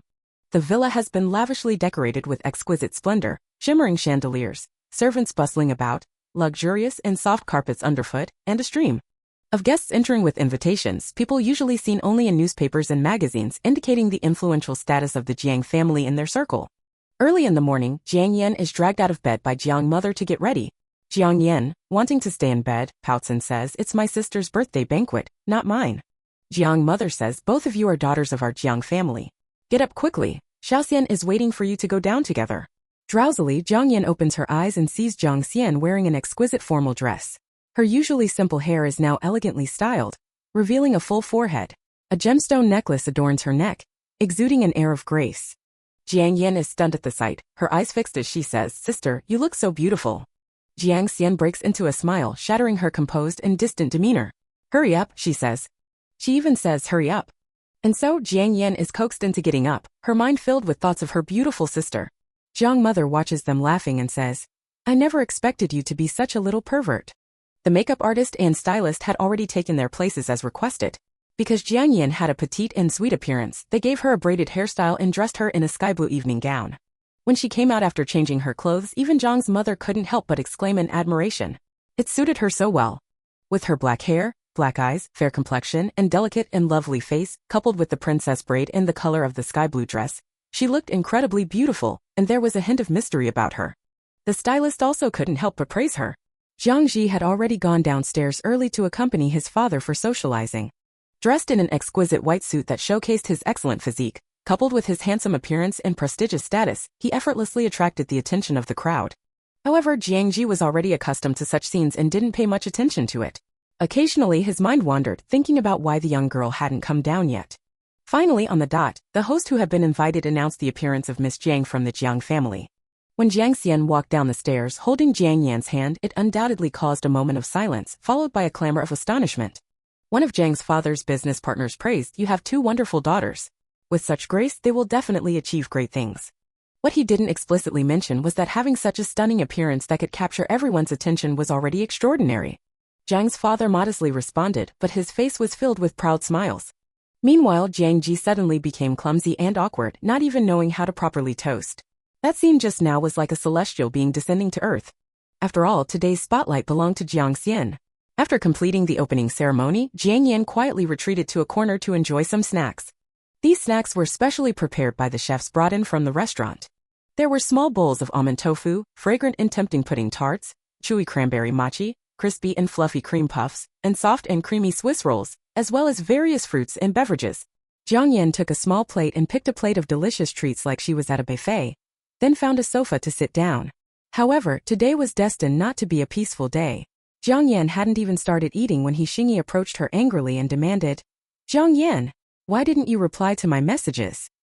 It wasn't a tone of wanting to know the reason, but rather an incredulous expression of "How dare you not reply to my messages?" Xingyi, the original host's friend, had known each other since childhood. But Xingyi had always had an arrogant and dominant personality that clashed with Jiang Yan's spoiled and willful nature. Therefore, the two of them were only superficially close like plastic sisters. She and Jiang Xian were in the same grade, and when Jiang Xian arrived, she replaced Xingyi as the new campus belle. Moreover, with her excellent grades and consecutive praise from professors, she had captured the attention of many wealthy young men, completely stealing Xingyi's spotlight. She despised Jiang Xian. However, since Jiang Xian was the biological daughter of the Jiang family, Xingyi couldn't easily target her, so she thought of Jiang Yan. By using Jiang Yan, who also resented Jiang Xian, Xingyi planned to ruin the Jiang family's reputation when the time came. Xingyi had calculated everything meticulously, except she couldn't anticipate Jiang Yan's reaction. Jiang Yan had just taken a bite of sticky rice cake when she seemed to be startled by Xingyi's sudden appearance. She started coughing violently, clutching her chest, with red-rimmed eyes and tears streaming down her face. Xingyi didn't care about her condition and glanced at her. She thought Jiang Yan's pitiful appearance was quite decent and impatiently said, "Did you read what I told you? So what do you think? Let's join forces and ruin her, shatter her reputation, so she can no longer snatch your position." Jiang Yan asked the system, "Has she been filmed?" The system took a quick look and replied, "Yes, your plan will be recorded and played in the hall." "All right." Jiang Yan took a few quick breaths as if she had finally recovered. She raised her eyes and looked at Xingyi's eyes, listening to her words with a serious expression. Xingyi assumed that Jiang Yan cared too much about this matter and lowered her voice to tell her plan. "I'll find someone for you. When the time comes, you'll spill juice on her and make her go to the fitting room to change clothes. I'll have my people waiting inside, and once she enters. Behind the lush green foliage, an expensive camera silently recorded the conspiracy unfolding at this moment. Ch8 The False Daughter of the Rich and the Wicked Girl 07. Chapter 8. Ishingi had a habit of speaking with an air of commanding authority. After finishing her words, she noticed that Jiang Yan's expression still didn't look good. It seemed that Jiang Yan didn't react much, probably because she wasn't feeling well. Shingi's temper flared up, and she furrowed her brow, asking, "Did you hear me?" Jiang Yan's eyes were still red, and she nodded quickly after being scolded. "Then let's do it this way, alright?" Shingi asked. She really wanted to discuss it with Jiang Yan, but her words always sounded like threats. Rubbing her eyes, Jiang Yan shook her head. For some reason, tears welled up in her eyes again. Shingi was satisfied but didn't pretend to care about her or ask if she was feeling uncomfortable. She directly sat beside Jiang Yan and took out her phone to contact someone she knew, whispering a reminder to bring a good camera. After Jiang Yan participated in the planning of this conspiracy, she wiped away her tears and continued eating cranberry mochi. Not long after, Shingi suddenly nudged her with her elbow, gesturing for Jiang Yan to take the orange juice in her hand. "Pretend to give it to Jiang Xian and spill it on her," she said, pointing her chin towards Jiang Xian in the center of the hall. Jiang Yan finally remembered to act as the malicious supporting female character. She looked at Shingi with distrust in her eyes. Shingi felt that she had finally returned to normal and softened her tone a bit. "Don't worry. Everything is arranged. When the time comes, just deny it. She won't be able to do anything to you." As if believing her words, Jiang Yan took the orange juice from her and confidently walked toward Jiang Xian. Shingi stared at her retreating figure, a fleeting sense of satisfaction flickering in her eyes. "Go ahead, soon your Jiang family will become a stain." What cooperation? When she has her parents protecting her, she'll just pretend to be pitiful and shift all the blame onto Jiang Yan. There won't be anyone bothering her again. That's what she was thinking, so she didn't notice that Jiang Yan casually placed the orange juice on a passing table. The system already knew that this plan wouldn't succeed. It was just a plot to slap the malicious supporting female character in the face. The system was more concerned about when to release the video of the two of them plotting against Jiang Xian. Just as everyone's attention was captured by the suddenly dimming screen displaying the Jiang family portrait, Jiang Xian saw Jiang Yan walking towards her from afar. She looked at Jiang Yan with a strange expression on her face, her eyes still red. Furrowing her brows, she extended her hands, gesturing for Jiang Yan to come closer. When Jiang Yan approached, Jiang Xian noticed a hint of grievance on the young girl's face. Anger surged within her, but she struggled to restrain herself as she lowered her head and asked Jiang Yan, "What's wrong?" "Sister," Jiang Yan whispered. Seeing the usually arrogant little princess like this, Jiang Xian's heart ached. Shingi had just frowned, sensing that Jiang Yan's behavior was off, but the attention of everyone was immediately drawn to the screen. The footage appeared to be taken in an extremely secretive location, featuring an arrogant and domineering wealthy girl in Jiang Xian, the second miss of the Jiang family, whom they had just seen at the banquet. The wealthy young woman's tone was impatient as she spoke. "Did you read what I told you? What do you think? Let's join forces and ruin her, make her fall from grace." Meanwhile, the second Miss Jiang from the Jiang family remained silent with red eyes, seemingly pushed to the limit. Tears continued to stream down her beautiful eyes. The wealthy young woman's words became increasingly lawless. "I'll find someone for you. When the time comes, you spill the juice on her and she'll have to go to the fitting room to change clothes. I'll have my people waiting inside, and once she enters." As the meaning behind the conversation became clear, the banquet hall erupted in commotion. The Jiang family had invited prominent figures, including influential families who were not afraid to speak the truth. A straightforward-tempered lady coldly snorted, "This young girl has a truly malicious heart. At such a young age, she's already resorting to such underhanded tactics. It's troubling to think what she'll be capable of when she grows up." "That's right, causing such trouble at a banquet. It's truly a disgrace to the family." "Isn't that the He family? Their young lady, right? I've heard rumors that the He family spoils their children to the extreme. I didn't believe it before, but now I see it's not an exaggeration at all. Oh my poor darling. How could you be subjected to such injustice?"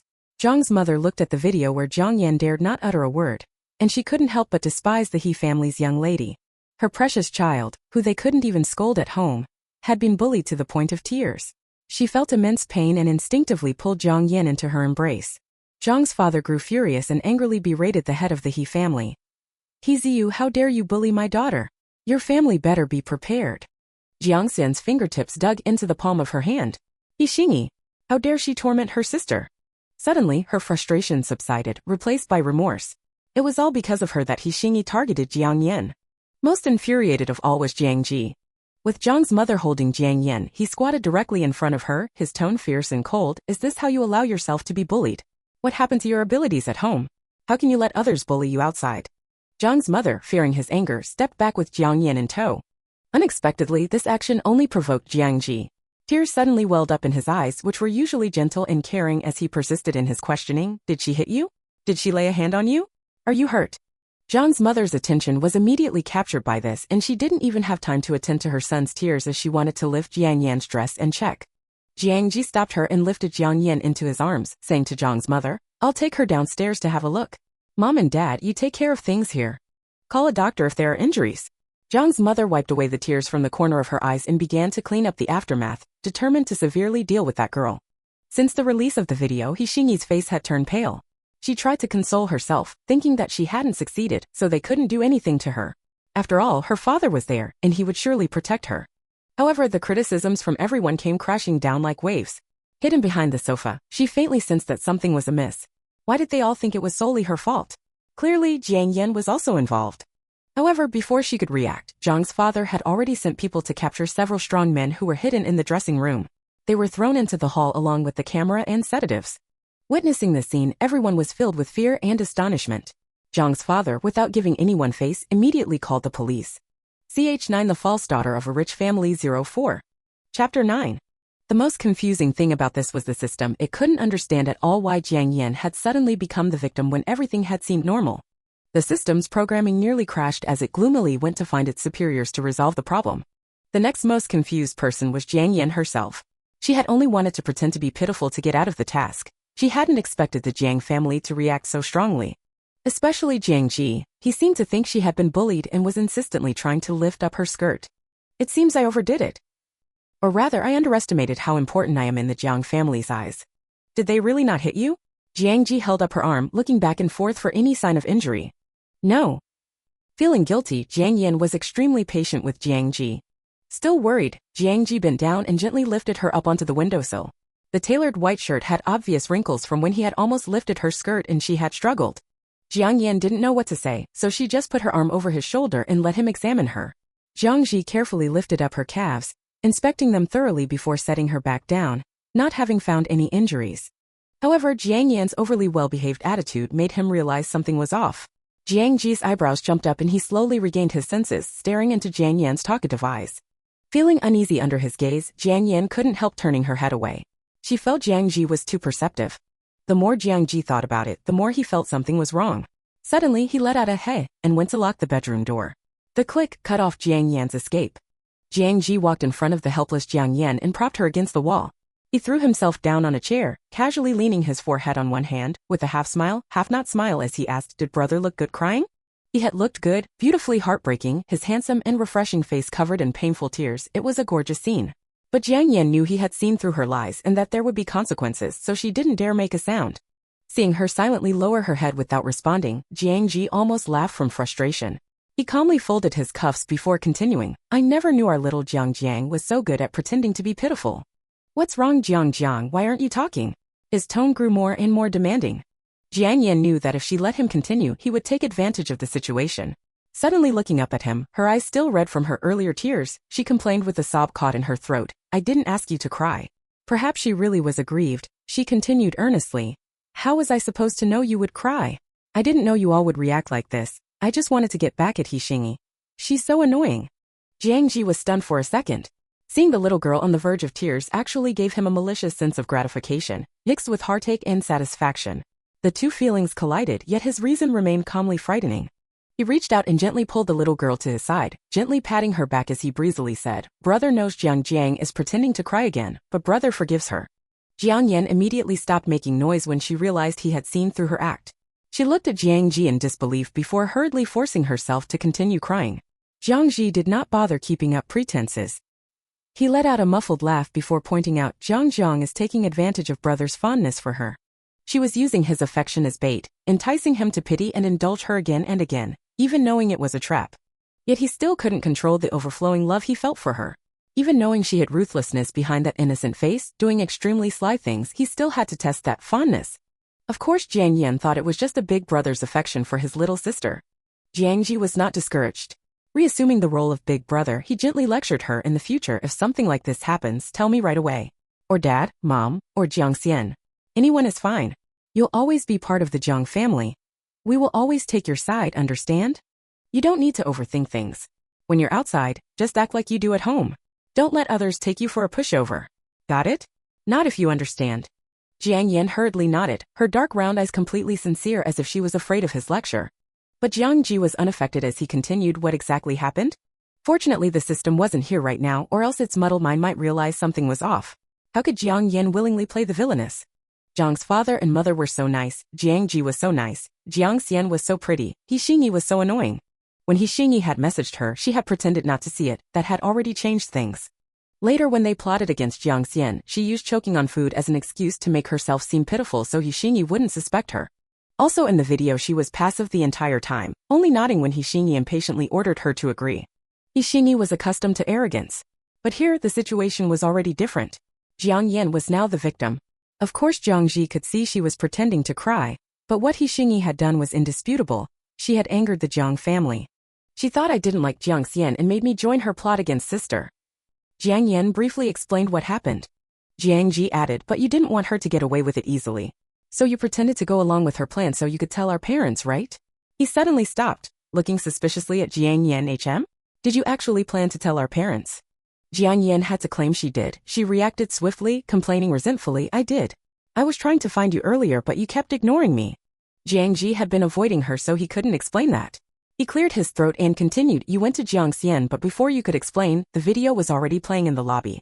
Jiang Yan nodded and asked who recorded the video? Jiang Ji indifferently replied, don't try to change the subject. Why were you crying? Mentioning the tears made Jiang Yan nervous, especially since she had just touched his tears earlier. But Jiang Ji refused to let her dodge the question. Having no choice, she glanced around shiftily and dully explained. I choked on a twisted cruller. Jiang Ji almost choked. Exhausted, he asked again, who was recording the video? Jiang Yan had to claim she knew. She reacted swiftly, complaining resentfully, someone named Song came today. Ch10 The False Daughter of the Rich and the Wicked Girl 09. Chapter 10.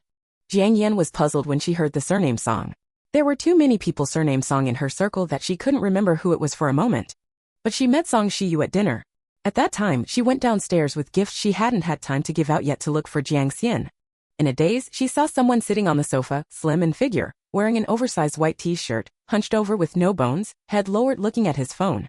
Song Shiyu.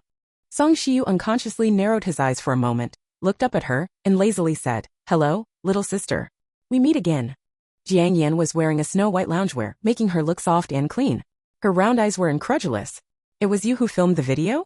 Aha. Song Shiyu made two meaningless syllables with a casual attitude to explain, just filmed randomly.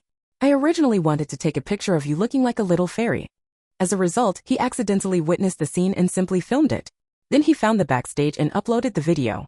In the original plot, it was to expose the true colors of the vicious female supporting character, but Jiang Yan knew that he was used to acting on a whim, so now it was also believable that he did it to watch the show. Anyway, it accomplished her plan. Jiang Xian was making a phone call by the window, her tone cold, as if dealing with some big deal. Jiang Yan didn't want to disturb her, so she simply put the gift on the table to wait while also thanking Song Shiyu. Song Shiyu smiled slyly. It's nothing. Then he asked in a low voice, were you really bullied? Jiang Yan was startled and shook her head. That's good then. Song Shiyu leaned back on the sofa again. Jiang Yan was a little confused, but at this time, the system came back, with an as always cold tone, you still have one last task.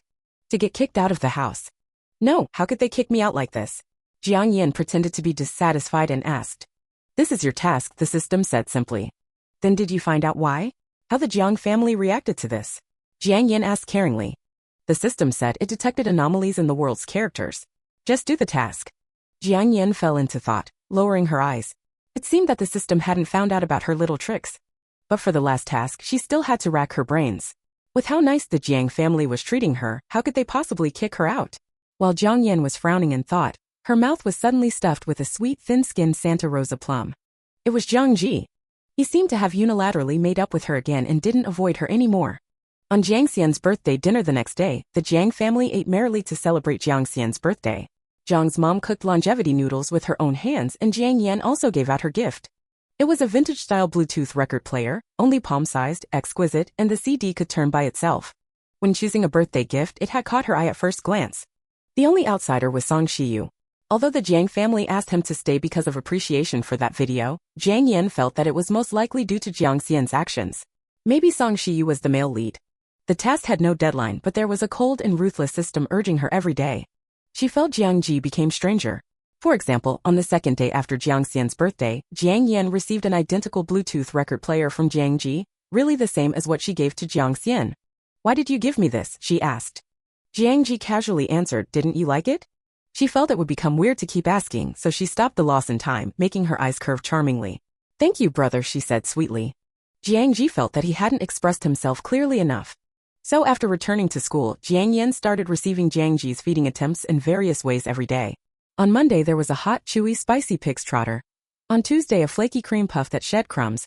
On Wednesday there was duck shreds, roasted with plenty of cucumber and bean sprouts sprinkled with sesame seeds wrapped in crispy pancakes with juicy duck fillings. On Thursday there were pan-fried pork patties with crispy outsides and juicy meat fillings. On Friday there were soft and sweet red date, sticky rice balls. On Saturday and Sunday there were various feasts like seafood buffets, old hot pot in the city, charcoal barbecue, etc. Eating made Jiang Yan smile happily, calling him brother sweetly after every bite. In this way, Jiang Yan let Jiang Ji grab her weakness. Jiang Ji smiled silently, thinking to himself, what husband doesn't know how to raise a wife? Jiang Yan didn't have a clue about romance, so when Jiang Ji shoved a rose in front of her nose in the empty movie theater he had booked out, she was puzzled. At that time, Jiang Yan later recalled that it should have been Jiang Ji who booked out the whole theater. The originally dim theater lit up with small lights, and their soft glow set off the large bouquet of red roses in his arms passionately and brightly. His gaze was attentive with laughter in his brows and eyes, and he said, Jiang, you're so silly. I've been pursuing you for so long now. Since you still haven't noticed, I have to tell you directly like this. His actions had been too obvious. She didn't need to guess to know what he was going to do. Jiang Yan panicked a little, wanting to escape, but she didn't leave because she knew Jiang Ji would never force her. The system that had once solemnly swore to her, "You will never be loved, believed, or acknowledged," seemed to have crashed. After all, it was just a small machine that only knew how to follow the rules. While Jiang Yan's soul flew away, Jiang Ji took out a rose and tapped her forehead, gently complaining, "Don't wander, can you? I'm being so formal right now." However, when Jiang Yan looked at him, he became nervous again.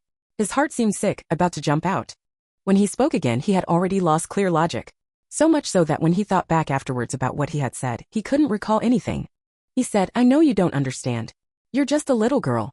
But I don't need you to grow up or give me an answer right away." He said, "I'm just telling you because if I wait until your little brain figures it out itself, then I'll have to wait until the end of time." He said 2 reasons. One, your brother here is not acting human, dreaming of you every night. The other is that I was afraid you'd suddenly have an epiphany someday and get hooked away by some bad guy, so I wanted to see if I could tie you to my side early. Jiang, do you have an answer?" Jiang Ji asked, bowing his head. Jiang Yan shook her head hard, but she had a very strange feeling in her heart, as if her heart was soaking in lemon water, icy cold yet sour, swollen. As Jiang Ji expected, he wasn't discouraged. "Then go back and think about it," he said. Then added, "The roses are so beautiful, do you want to take some?" Roses from an unsuccessful confession could not be given out smoothly. But Jiang Yan felt the roses were very pretty, so Jiang Ji picked 9 stems for her and tied them into a small bouquet. That night when going home, Jiang Ji left the remaining 990 roses for the movie theater staff, telling them to give 1 stem to every couple coming to watch a movie. If it succeeded, then the roses would be blessed. If it didn't work out, then he wished them a quick breakup. That was what young Master Jiang thought with clear grievances and grudges. He used 1 night, an arranged empty movie theater, and 999 red roses to exchange for a slim hope of getting an answer. Ch 11 The False Daughter of a Rich Family 05. Chapter 11. Jiang Yan had an ardent love yet was able to keep a clear head. Jiang Ji was born cold and numb when it came to emotions, innocent as a child. It was destined that the confession would end without disease. However, Jiang Yan had a task: to be driven from the house. This seemed a good method. Her appearance was deceiving: soft, white cheeks, round grape-like eyes clean as water, delicate features, charming figure. She was like a sweet younger sister who had walked out of an anime. But in fact, from the moment Jiang Ji appeared with the rose, she had already considered the possibility. The system was hit too hard by Jiang Ji's actions. At that moment, it was looping in Jiang Yan's consciousness: refuse him, refuse him, refuse him. It was a bit like a worried father afraid his daughter would be cheated away. But Jiang Yan knew it was just angry and exasperated.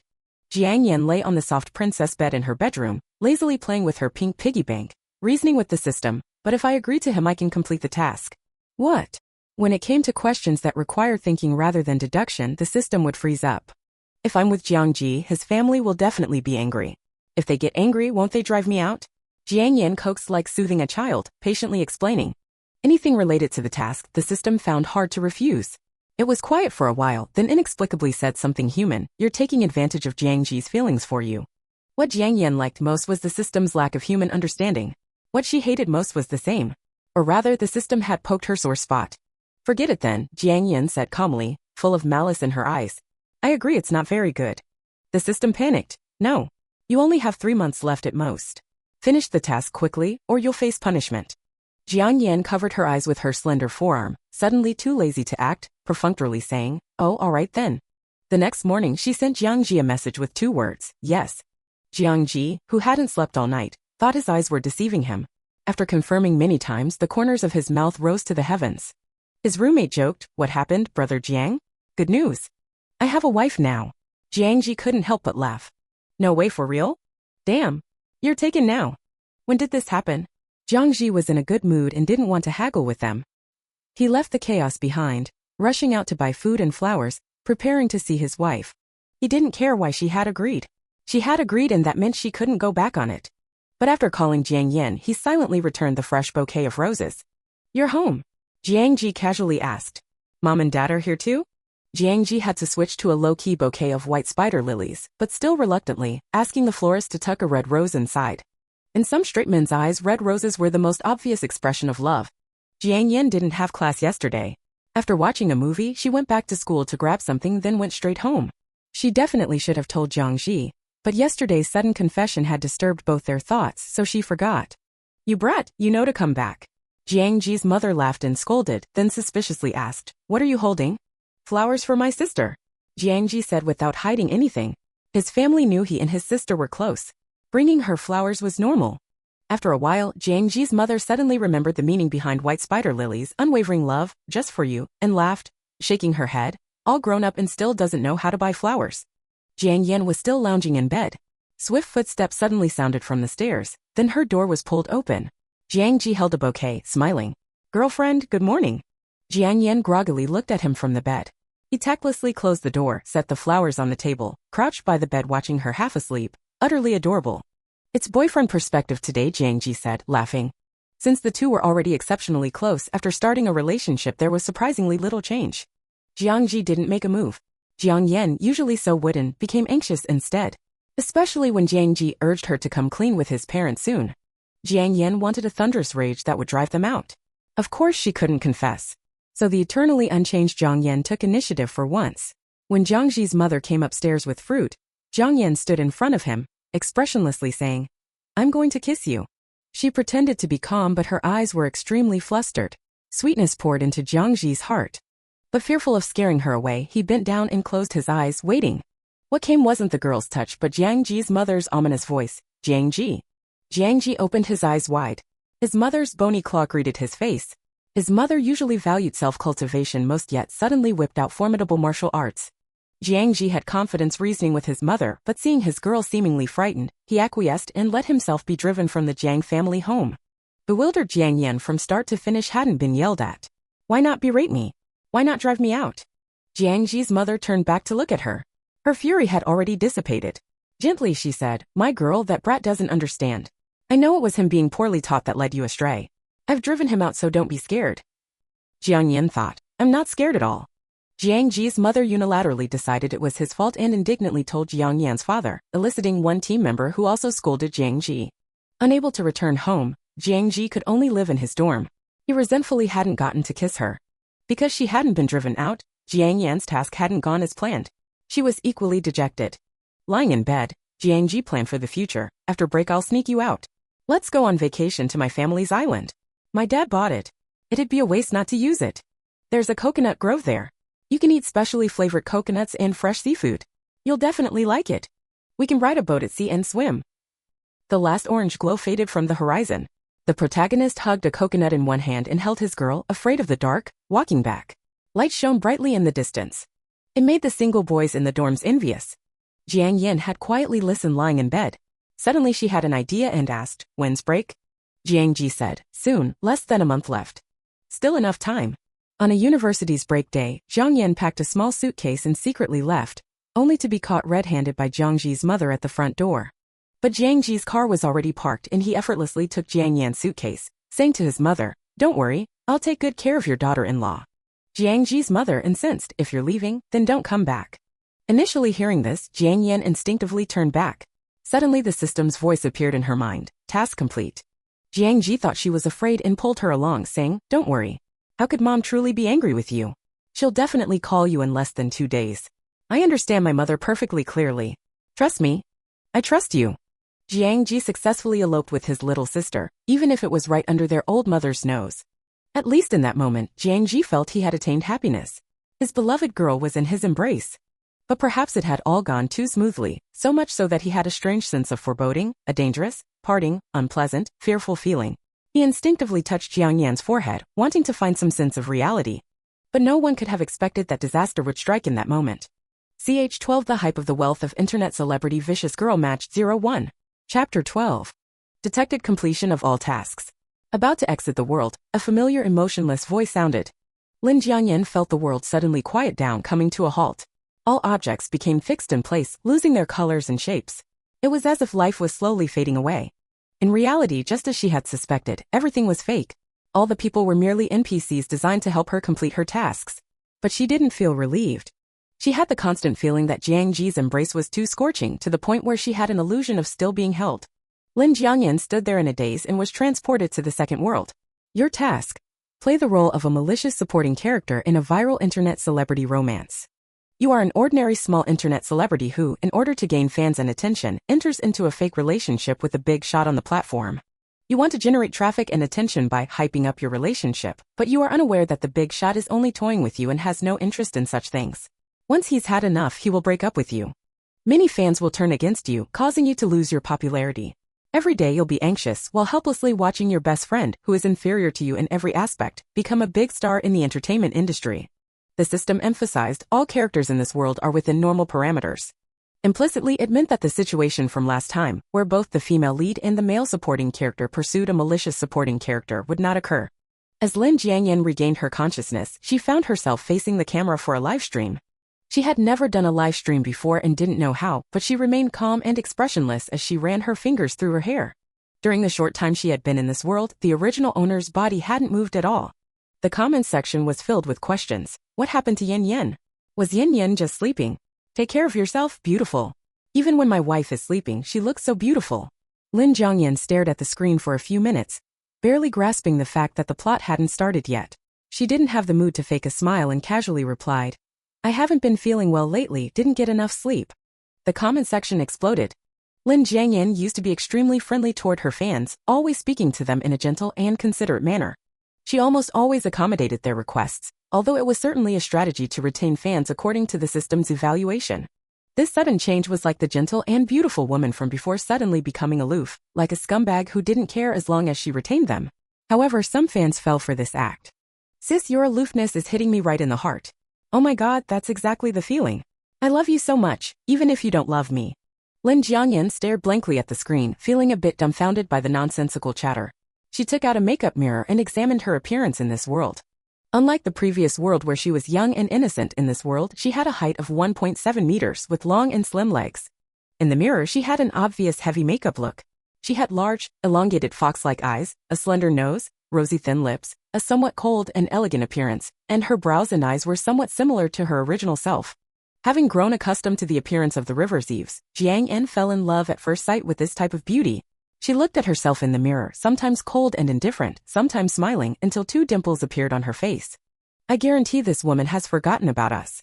Jiang, did you just realize how beautiful you are? Darling, do you remember the live stream? Jiang Yan, a mere live stream is not as important as my stunning beauty in this flourishing era. However, Jiang Yan's attention was suddenly drawn to a PK, player versus player, request that popped up. She put down the mirror and clicked agree with her mouse. On the other side was a clean and handsome young boy with innocent puppy dog eyes. He greeted her as they met, saying, "Hello, Mississippi." Jiang Yan nodded and looked at his screen name, Shen Anian. She nodded and replied, "Hello. Am I the only one who finds the scene a bit strange? Why isn't Jiang Yan speaking much? It feels like an awkward blind date." The previous sister's description was spot on. While Jiang Yan's side was calm and quiet, they chatted with bullet comments for a while, then turned their attention to causing trouble in the neighboring livestream. "Shen, do you know how enthusiastic Jiang Yan used to be? Did you do something to upset her? Jiang Yan's temperament is indeed quite good." Shin Inian looked at Lin Jiang Yan, who remained silent and doubted for 2 seconds. He tentatively called out, "Sis?" After receiving a system reminder, Jiang Yan reluctantly assumed her role and cooperated with him, saying, "What's wrong? Do you have any questions?" Relieved by the response, Shin Inian seized the opportunity and said, "Sis, it's my first time doing a PK in the game, and I'm not very good at it." Jiang Yan. "Neither am I." Jiang Yan looked at the bunch of fans who were spectating. She casually tapped the screen with her slender fingers and said, "You guys go and teach him." The fans were more than happy to do this. They excitedly rushed into Shin Anian's live stream. A large group of fans suddenly poured in, startling Shin Anian. A bunch of middle-aged women loved teasing children the most, and their laughter made the young streamer blush. Someone went to inform Jiang Yan. "Darling," they said, "if he loses the PK, he has to do a striptease. Jiang Yan will show you an innocent boy's first dance. For some reason I feel proud. Let's show Jiang Yan some late-night benefits. This kid is new here, so we can bully him." Shameless. Jiang Yan's expression remained unchanged, and her tone was flat, like saying the weather is nice today. The fans wailed in response. "I'm stunned. In my lifetime, I've been scolded by Jiang Yan. In my lifetime, I've witnessed Jiang Yan scolding someone. Hee mom, I've made it." Jiang Yan just glanced at her own page. She was just a small internet celebrity with only 100,000 fans, relying solely on entertainment and looks, with no reliable fan-attracting talent. But this group of fans was still quite interesting. After a while, Shin Anian came over to test the waters. "Sis, what's the punishment for losing?" He felt that Lin Jiangyan was the kind of person who seemed cold on the outside but passionate on the inside, perhaps easy to talk to. However, Lin Jiangyan responded, "Dance." Seeing Shin Anian's shocked expression, she added casually, "They want to see it." "Oh my. Jiang Yan sis has become tough. She's so good at spoiling. I thought we'd have to ask the other side how they want to punish Jiang Yan sis for her temper.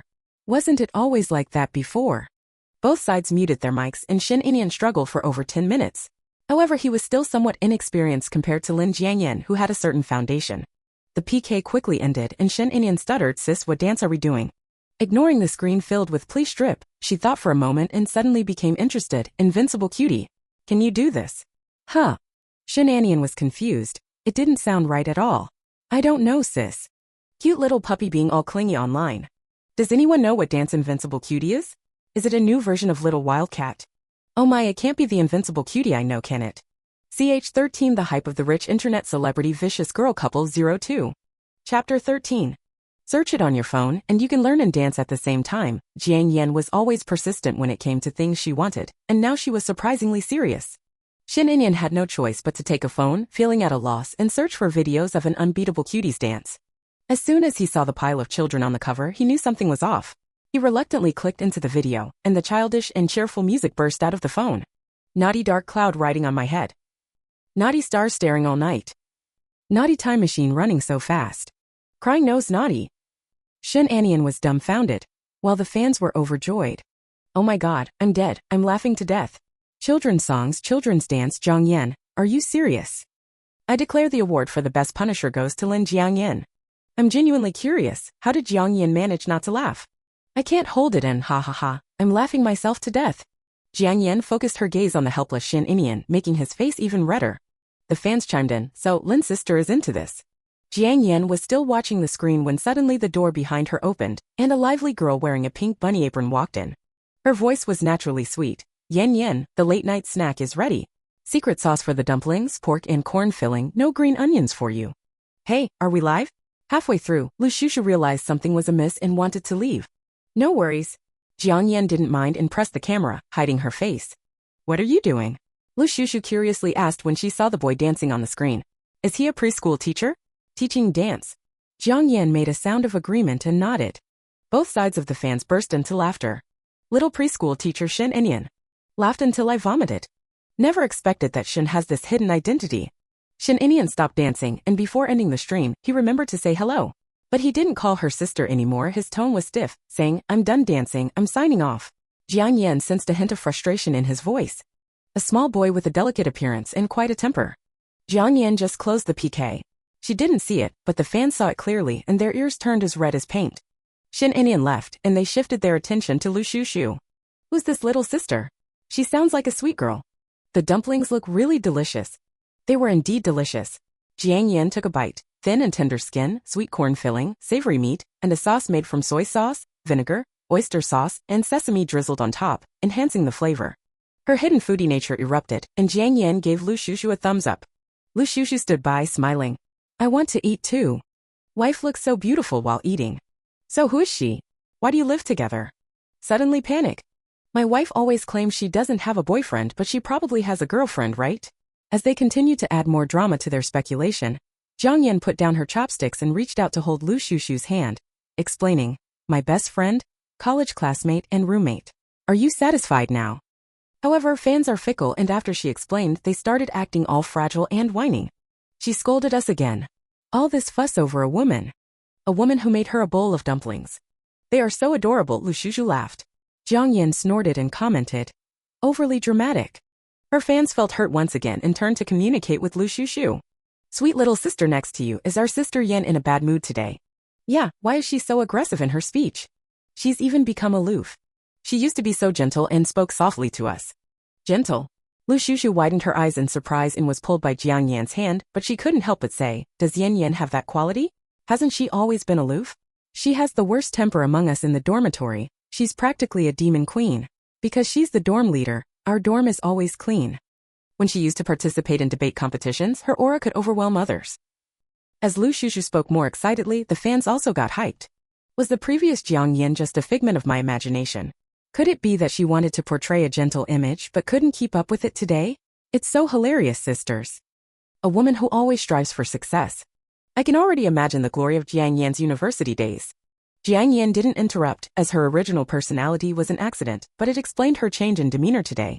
It's not that she couldn't act gentle, it's just too exhausting to keep it up. Taking advantage of the fact that the system hadn't demanded it yet, she quickly changed her temper. From now on, she would be a aloof girl.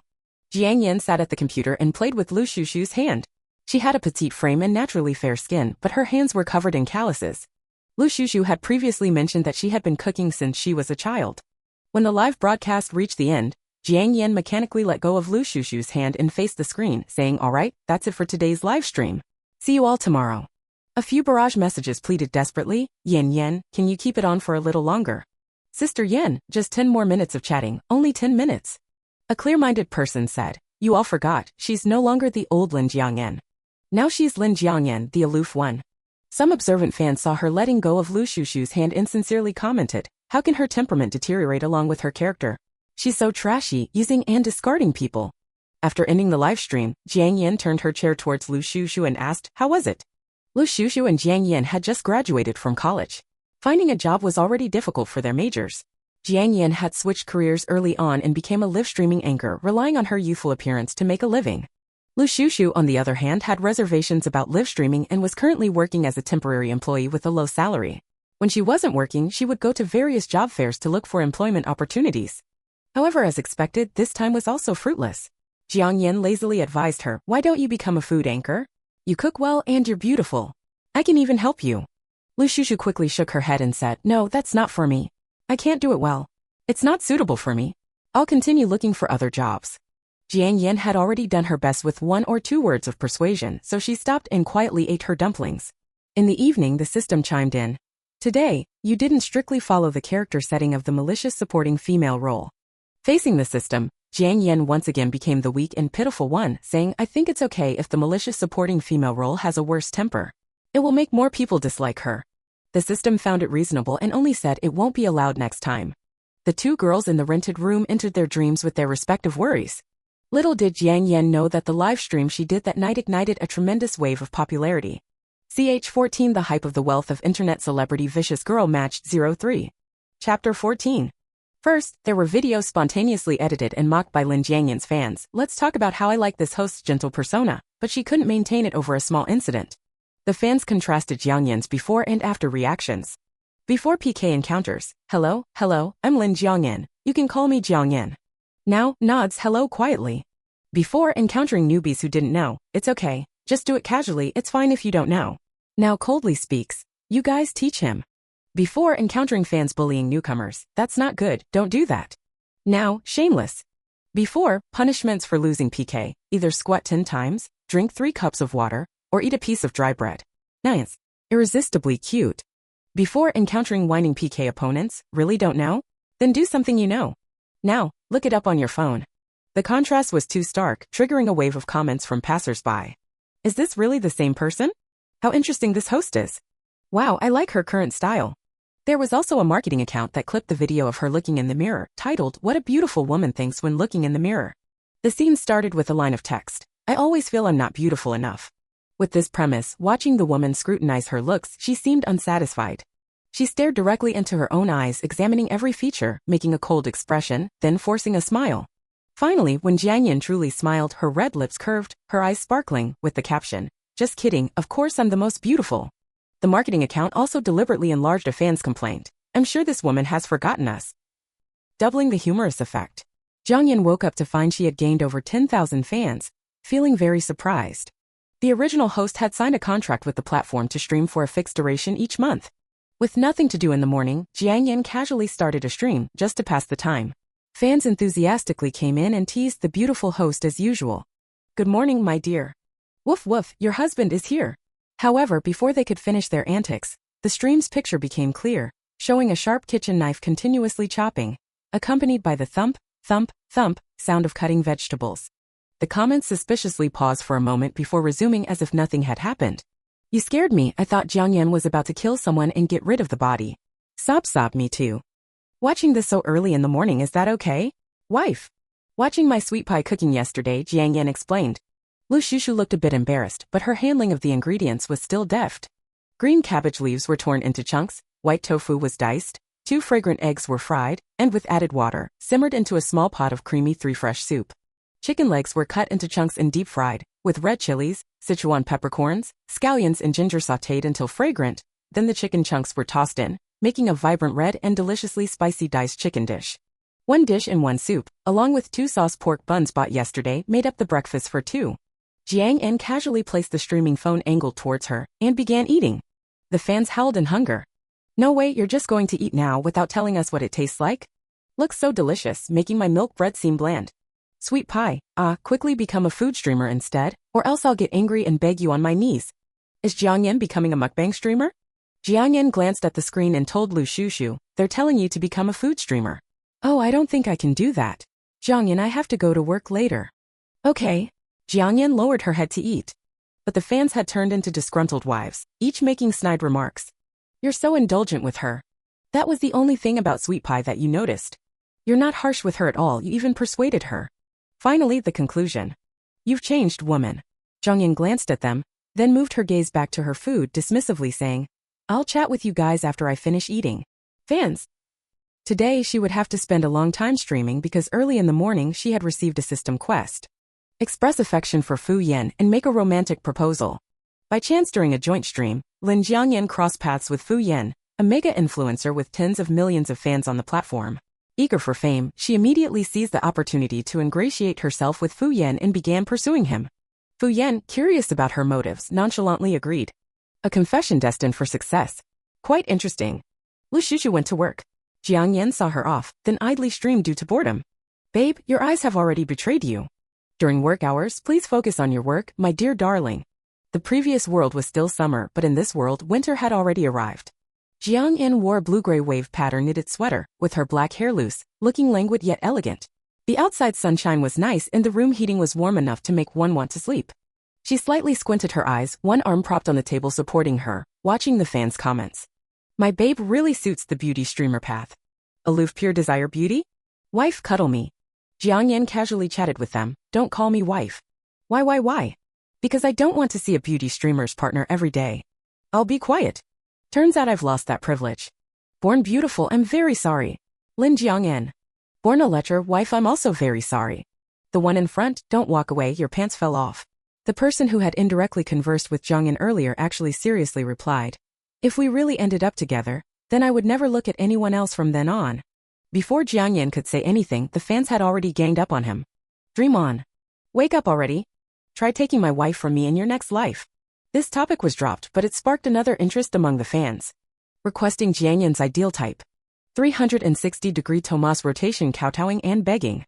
Jiang Yan covered her mouth as she yawned, her eyes slightly dazed from drowsiness. The system reminded her, "You need to stay in character." Jiang Yan found it annoying and bluntly listed on her fingers, "Rich, willing to spend money on me, good-looking, nice body, easygoing temperament, not a total gentleman, and preferably no reproductive ability. Of course, the first three are most important. The fans were thrown into disarray. So direct. Is it okay to say that? Oh my god, I don't meet any of those, I'm not worthy. At that moment, a joint stream invitation suddenly popped up. Bored by handsomeness. Jiang Yan murmured the ID, then casually accepted it. Stage 15 The Hype of the Rich Internet Celebrity Vicious Girl Match 04. Chapter 15. The video call connected successfully, and the screen split in half, revealing a small child on the other side. The child appeared to be around 3 or 4 years old, with golden brown curly hair and sparkling blue eyes, peering at the phone. Hello. Jiang Yan cautiously greeted. The little curly-haired child politely responded hello, but their voice sounded young and slightly childish. Did you call me? Jiang Yan asked. The child remembered what they were supposed to do and nodded eagerly. They stuttered. Are you looking for a wealthy partner? Awkward, this is just awkward. Influencing such a young baby. Is this little cutie of mixed race? Such high attractiveness. Really? Is this a skit? Where are the parents? Did he call Jiang Yan by himself? I just checked this kid's profile. Stay calm, the responsibility isn't on us, Sister Yan. Jiang Yan nodded without changing her expression and replied, what's the matter? After confirming, the curly-haired child quickly revealed their purpose. They said with urgency, I have someone here. Their tone sounded urgent. They struggled to explain he's wealthy and all the villas are his. He's good-looking but has a bad temper. The child's expression wasn't very clear, but it conveyed a general idea. Jiang Yan found it a bit amusing and casually asked, who is he? Fu Yan, that's his name. Jiang Yan was stunned, and so were her fans. After a pause of 4 or 5 seconds as if confirming its authenticity, the barrage of comments flooded the screen. So handsome to the point of boredom. Oh, now I remember who this is. No way. It's really Fu Yan's account. Reporting from Fu Yan's live stream room.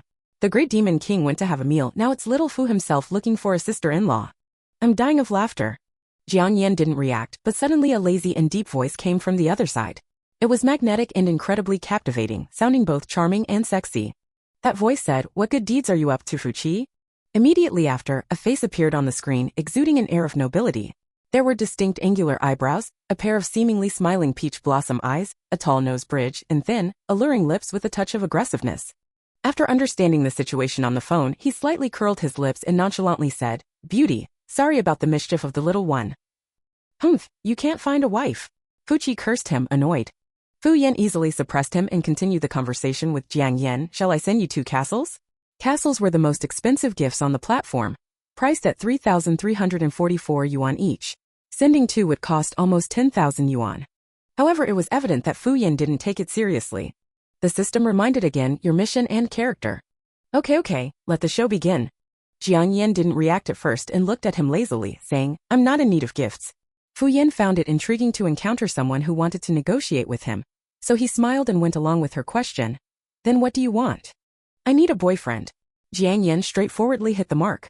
Can we really watch this? Today is a day of celebration, let's feast on gossip. Our 3-year-old uncle found himself a sister-in-law. Isn't that more interesting than a script? Is Jiang Yan serious? Did you forget her criteria for choosing a partner? Fu Yan meets all of them. So is it love at first sight? It was strange, I couldn't see any signs of affection in her eyes, but I could tell she was speaking sincerely. This left Fu Yan unsure of her intentions. Isn't it inappropriate to be like this on our first meeting, Beauty? Fu Yan's lips curled up, his charming peach blossom eyes gazing affectionately as he spoke. It's fine. Jiang Yan pondered for half a minute before choosing to comfort him. I'm almost dying of laughter because of Jiang Jie. Fu Yan, who was usually carefree, suddenly found himself in a passive position. Jiang Yan nodded. She didn't directly answer with words. Fu Yan understood, as during his adolescence when he was interested in everything, he had studied psychology for a while. Forget it. Fu Yan found it boring and chose to distract her with money. How about 10 castles? Before Jiang Yan could speak, Fu Qi's childish voice rang out with a prediction. You'll regret it. But in the next moment, Fu Yan covered his mouth. Jiang Yan still didn't speak, she simply nodded her head without blinking. However, there was an attitude of indifference that seemed to say, since you don't agree, just do whatever you want. As the 10 castles came crashing down, the special effects of the gifts exploded again and again. Fu Yan's level in her live stream jumped to the top. Yet Jiang Yan's eyes remained calm, quietly observing. The colorful gift effects reflected in her eyes and disappeared along with the effects. Fu Yan didn't know why he hadn't left yet. The two of them stared at each other through the screen, but neither of them looked into each other's eyes. Strangely, Fu Yan felt a sense of sadness when he saw her like this. It was really a case of being attracted by appearance. Fu Yan scolded himself, and when he was about to exit, he saw that she was still motionless, as if completely surrendered. A helpless smile appeared in Fu Yan's peach blossom eyes, creating a deadly charm on his aggressive face. He said, "I'll send you my contact information in a private message." As his words fell, Fu Yan had already left the live stream, missing Jiang Yan's eyes lighting up a second later as if small stars were exploding inside them, filled with joy. "I apologize for not understanding the battle between the big shots. Can someone explain what just happened? I got this question. I love this kind of plot." Jiang Jia confessed to Mr. Fu, saying that he needed a boyfriend. Mr. Fu refused and increased the compensation for causing trouble to Fuqi to 10 castles. Jiang Jia seemed to agree. But in the end, it seems that Mr. Fu noticed that Jiang Jia was a little unhappy and gave her his contact information. And that smile was so indulgent. Weren't they meeting for the first time? Yeah. Why does it feel like they were together before and then separated? Their relationship is progressing really fast. Can I ship this couple? These two have such great chemistry. Is this what they call a natural CP couple? Look at how happy Jiang Yan is, it's priceless. Jiang Yan's eyes curved, and her little dimples appeared on her face, although she felt she was being a bit too happy. The fans below continued to ask, "Jiang Yan, why are you like this towards Mr. Fu?" The persistent wife fan struggled desperately. "If my wife doesn't want me, it's because I'm not good enough. My wife chose Mr. Fu just because he's rich." "Exactly. Wife, you're just playing with him, right? He's good looking and he has money," Jiang Yan replied, playing with the small doll in her hand. Screen recorded. "Lin Jiang Yan, I advise you not to tie yourself to Fu Yan. He's not someone you can mooch off." Suddenly, this intrusive message stood out, and Lin Jiang Yan's fans started reasoning with them one by one. "The joint livestream was arranged by you, Fuqi, right? The castle was swiped by you, Mr. Fu, right? The contact information was given by Mr. Fu, right? Did Yan Jia force him? Are you crazy? This isn't the entertainment industry, is it? Fu Yan isn't even a celebrity. What are you doing, getting so jealous just because he talked to a female anchor? Such possessiveness." The inexplicable interaction between the two attracted the attention of many people. Fu Yan had a terrifying number of fans, but because of his unpredictable attitude, they had been observing from the sidelines. Only a few fans couldn't help but come to Jiang Yan's livestream and make a scene, but they were quickly overwhelmed by the wave of Jiang Yan's fans. System, mission, make Fu Yan agree to a romantic relationship. Page 16 Hype of the Wealth of Internet Celebrity Vicious Girl Match 05. Chapter 16. After leaving the live streaming room, Fu Yan tossed his phone aside and grabbed Fuqi's overalls, smiling as he gazed at the little darling trying to escape. "You really want to find your sister-in-law, huh? Why don't you find someone for yourself?" "It's not like nobody wants me," Fuqi retorted, still struggling despite being held down, and bit Fu Yan's beloved brother's wristwatch with his little baby teeth. Fu Yan made a disdainful tisk sound, wiping the saliva back onto his face, and sneered coldly, "You think just because you found a sister-in-law, I can't deal with you anymore? Have you ever thought about the two of us teaming up against you?" Fuqi struggled with his short arms and legs while protesting incoherently. "Sister-in-law is beautiful, gorgeous, pretty, and kind-hearted. Won't hit chi-chi." "That's not necessarily true. Maybe she'll be even more vicious," Fu Yan said with a hint of deeper meaning. Fuqi heard this and froze for a moment before bursting into tears with a wah. Fu Yan sighed, feeling relieved. Satisfied, he picked up his phone and prepared to leave. Unexpectedly, despite Fuqi's loud crying, he could still speak. "I want sister-in-law. I want to ask sister-in-law not to hit me, woo." Fu Yan never backed down. Hearing this, he turned back, his thin lips curling into a sneer. "Thank you for the reminder. Wait and see, I'll definitely find you a sister-in-law who will beat kids. I don't want one who won't beat kids." Unable to argue with him, Fuqi cried even louder, the sound deafening. Having made the kid cry, Fu Yan took a plate of succulent grape mousse cake and went to the study to play games. When there were only 3 little cakes left on the plate, a friend request popped up. Fu Yan had countless friend requests that were left unattended. Many people had gone to great lengths to obtain his contact information, but the consequences were usually automatic cleanup after expiration. The young Master Fu didn't even bother looking at them. However, this time was a bit different. Jiang Yan's WeChat name was simply Jiang Yan, her avatar a withered sunflower, and the request note read, "I'm your future partner." Undeniably, for a beautiful woman like Jiang Yan with her looks and her live streaming career to send such an intimate message, it was hard for anyone not to be intrigued. But Fu Yan, having been around the block since childhood with a colorful life experience, could not be swayed by such petty tricks. He glanced over at the next room, where the little brat had wiped away his tears and was munching on grapes by himself. Then he sat back down, gripped his phone, and typed out a few words. "I don't want one who won't beat kids." What does he mean by that? He likes the violent type. Jiang Yan asked the system, utterly perplexed. Since it involved the task, the system unusually sided with Jiang Yan. After reviewing hundreds of materials, it finally arrived at a useless conclusion. The condition comes from the need. so he needs a partner who will beat kids. Oh, I see. Jiang Yan held her head, too lazy to keep guessing, and sent a message directly to Fu Yan. Jiang Yan, what do you mean by that? Fu Yan explained slowly. Fu Qi is disobedient, so he needs a sister-in-law who can discipline him. I think you can do it, the system encouraged her. Jiang Yan said I can't, but Jiang Yan definitely can. So Jiang Yan asked in return, if I can control Fu Qi, does that mean I can be his sister-in-law? When Fu Yan, sitting on the swiveling chair, saw this message, he gave it a light kick, spinning himself around twice. An up-and-coming live streamer who claimed to have feelings for him, he didn't believe it himself. Confessing right after meeting, there must be an ulterior motive. The usual answers were either for his money or being infatuated by his looks or both. They had just met, and her appearance, personality, voice, and background were all unfamiliar. Yet, inexplicably, there was a strange sense of familiarity. As if it were fate. This was precisely what Fu Yan believed in the least. But now he was influenced by this feeling. The heir of the Fu family had always disliked being passive. So he said, okay. Jiang Yan was overjoyed. After all, this was her first time pursuing someone, and it had taken an entire day, so she immediately sent a video call. A video invitation suddenly popped up on Fu Yan's phone. He tilted his head nonchalantly and accepted it. The next second, the woman's face appeared on the screen, her exquisite and beautiful features, the narrow, seductive fox eyes, the high-bridged nose, the crimson smiling lips, and the snow-white complexion, forming a strong visual impact. But what struck Fu Yan's mind was her voice, tinged with a sense of novelty and happiness, colored with pure laughter. Hello, boyfriend. What are you doing? Fu Yan asked lazily. You've already admitted it? I haven't even told you that I can control him yet, Jiang Yan said with a deep smile. The system silently coughed twice, muttering that Jiang Yan was quite good at being coy. When it came to the art of flirting, Fu Yan was always the top player on the platform. If he slowed down his pace slightly, that deep baritone voice would produce a luxurious and charming sound, like precious metal being sanded. Calling me boyfriend in the first sentence, do I even need to ask, darling? The highly suggestive and indolent tone, coupled with his melodious voice, made Jiang Yan's ears tingle, but she was essentially still a blockhead, completely oblivious to the man's little tricks. She sincerely praised him. Your voice is so nice. I think you could even switch to voice acting. Fu Yan silently and gently smiled at her, suppressing a few, laughs. It seemed his previous statement had gone to waste. Next task. Gain 20,000 followers by utilizing Fu Yan. Since she had to take advantage of him, Jiang Yan felt she should treat Fu Yan better. She racked her brains trying to show concern for him. Her eyes landed on the plate of little cakes on the desk behind him, and she quickly asked, are those cakes on the table for you to eat? Not knowing why she asked this, Fu Yan turned to look, then said a simple yes while waiting for her follow-up. Are the cakes good? Jiang Yan asked with concern. Fu Yan thought she was just making small talk, so he brushed it off with a bit sweet. A bit sweet? Are they grape ice cream cakes? Jiang Yan asked again.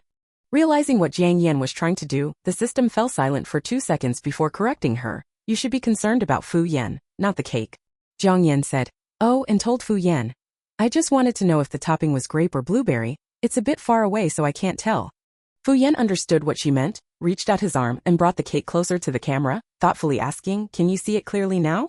Grape, Jiang Yan answered, staring at the cake. Jiang Yan had repeatedly played the weak card in front of the system to appear harmless, but at this moment, the system determined for the first time that Jiang Yan was truly a naive sweet girl, the kind who could easily be deceived. Want some? Fu Yan asked, his tone slightly tempting. Jiang Yan gave a modest smile, her brows arching. That would be too much trouble. CH17 The Hype of the Wealth of Internet Celebrity Vicious Girl Couple 06. Chapter 17. Fu Yan raised an eyebrow with a smirk. Come to my place, I'll treat you. Ah, a man who paints big dreams. Jiang Yan had never intended to meet Fu Yan in person. In the plot, their interactions were mostly online, akin to an internet romance. That's why Jiang Yan felt at ease about it. When Lu Shushu didn't return for lunch, Jiang Yan ordered takeout and even added a dessert. Though she couldn't find the exact one, Oreo cheesecake was just as delicious.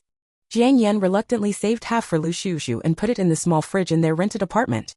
Lin Jiangyan live streamed for 6 hours a day, not just in the morning but also at night. However, during the evening stream, Jiang Yan's fans were surprised to discover that their beloved Yan Jie and Fu Yan were in a romantic relationship. Some doubted it. Am I seeing things? How is that possible? Some were confused. Sorry, did I miss something? Weren't they just introduced this morning? Some speculated wildly. Maybe it's just love at first sight, or maybe it's all about money. Oh sorry, I'm just talking nonsense. Some were addicted to shipping. Haha, some ships I haven't even had time to ship have already sailed. Some analyzed rationally. I really think they must have known each other for a long time, otherwise this progress is too fast, isn't it? And then there were those who went crazy. Fu Yan, wait for me. I won't rest until I avenge this stolen wife. Jiang Yan was overwhelmed reading the barrage of comments. Before she could explain anything, Fu Yan sent an invitation. Jiang Yan agreed, and the screen split into 4. As it turned out, Fu Yan was on a call with 2 others. Both were guys, one in red with short hair and a slightly effeminate look, the other with big eyes, a slightly chubby figure, and a very likable appearance. As soon as Jiang Yan entered, they greeted in unison, "Hello, sister-in-law." This startled Jiang Yan, almost causing her to spill her coffee. She quickly bowed with both hands, trying to maintain her composure. "Hello to you all." Since Fu Yan started streaming, his fans had been bombarding him with questions about his relationship with Lin Jiang Yan. They asked if it was staged, if it was part of the script, and all sorts of conspiracy theories, which annoyed Fu Yan. So he raised an eyebrow and with a deadpan expression, requested a relationship with Lin Jiang Yan live on stream. His every move left his fans stunned. The request was sent, but Jiang Yan wasn't online. Fans bombarded the chat with questions again, so Fu Yan casually invited 2 other popular streamers, Tian Swan and Wei Ziji, to join.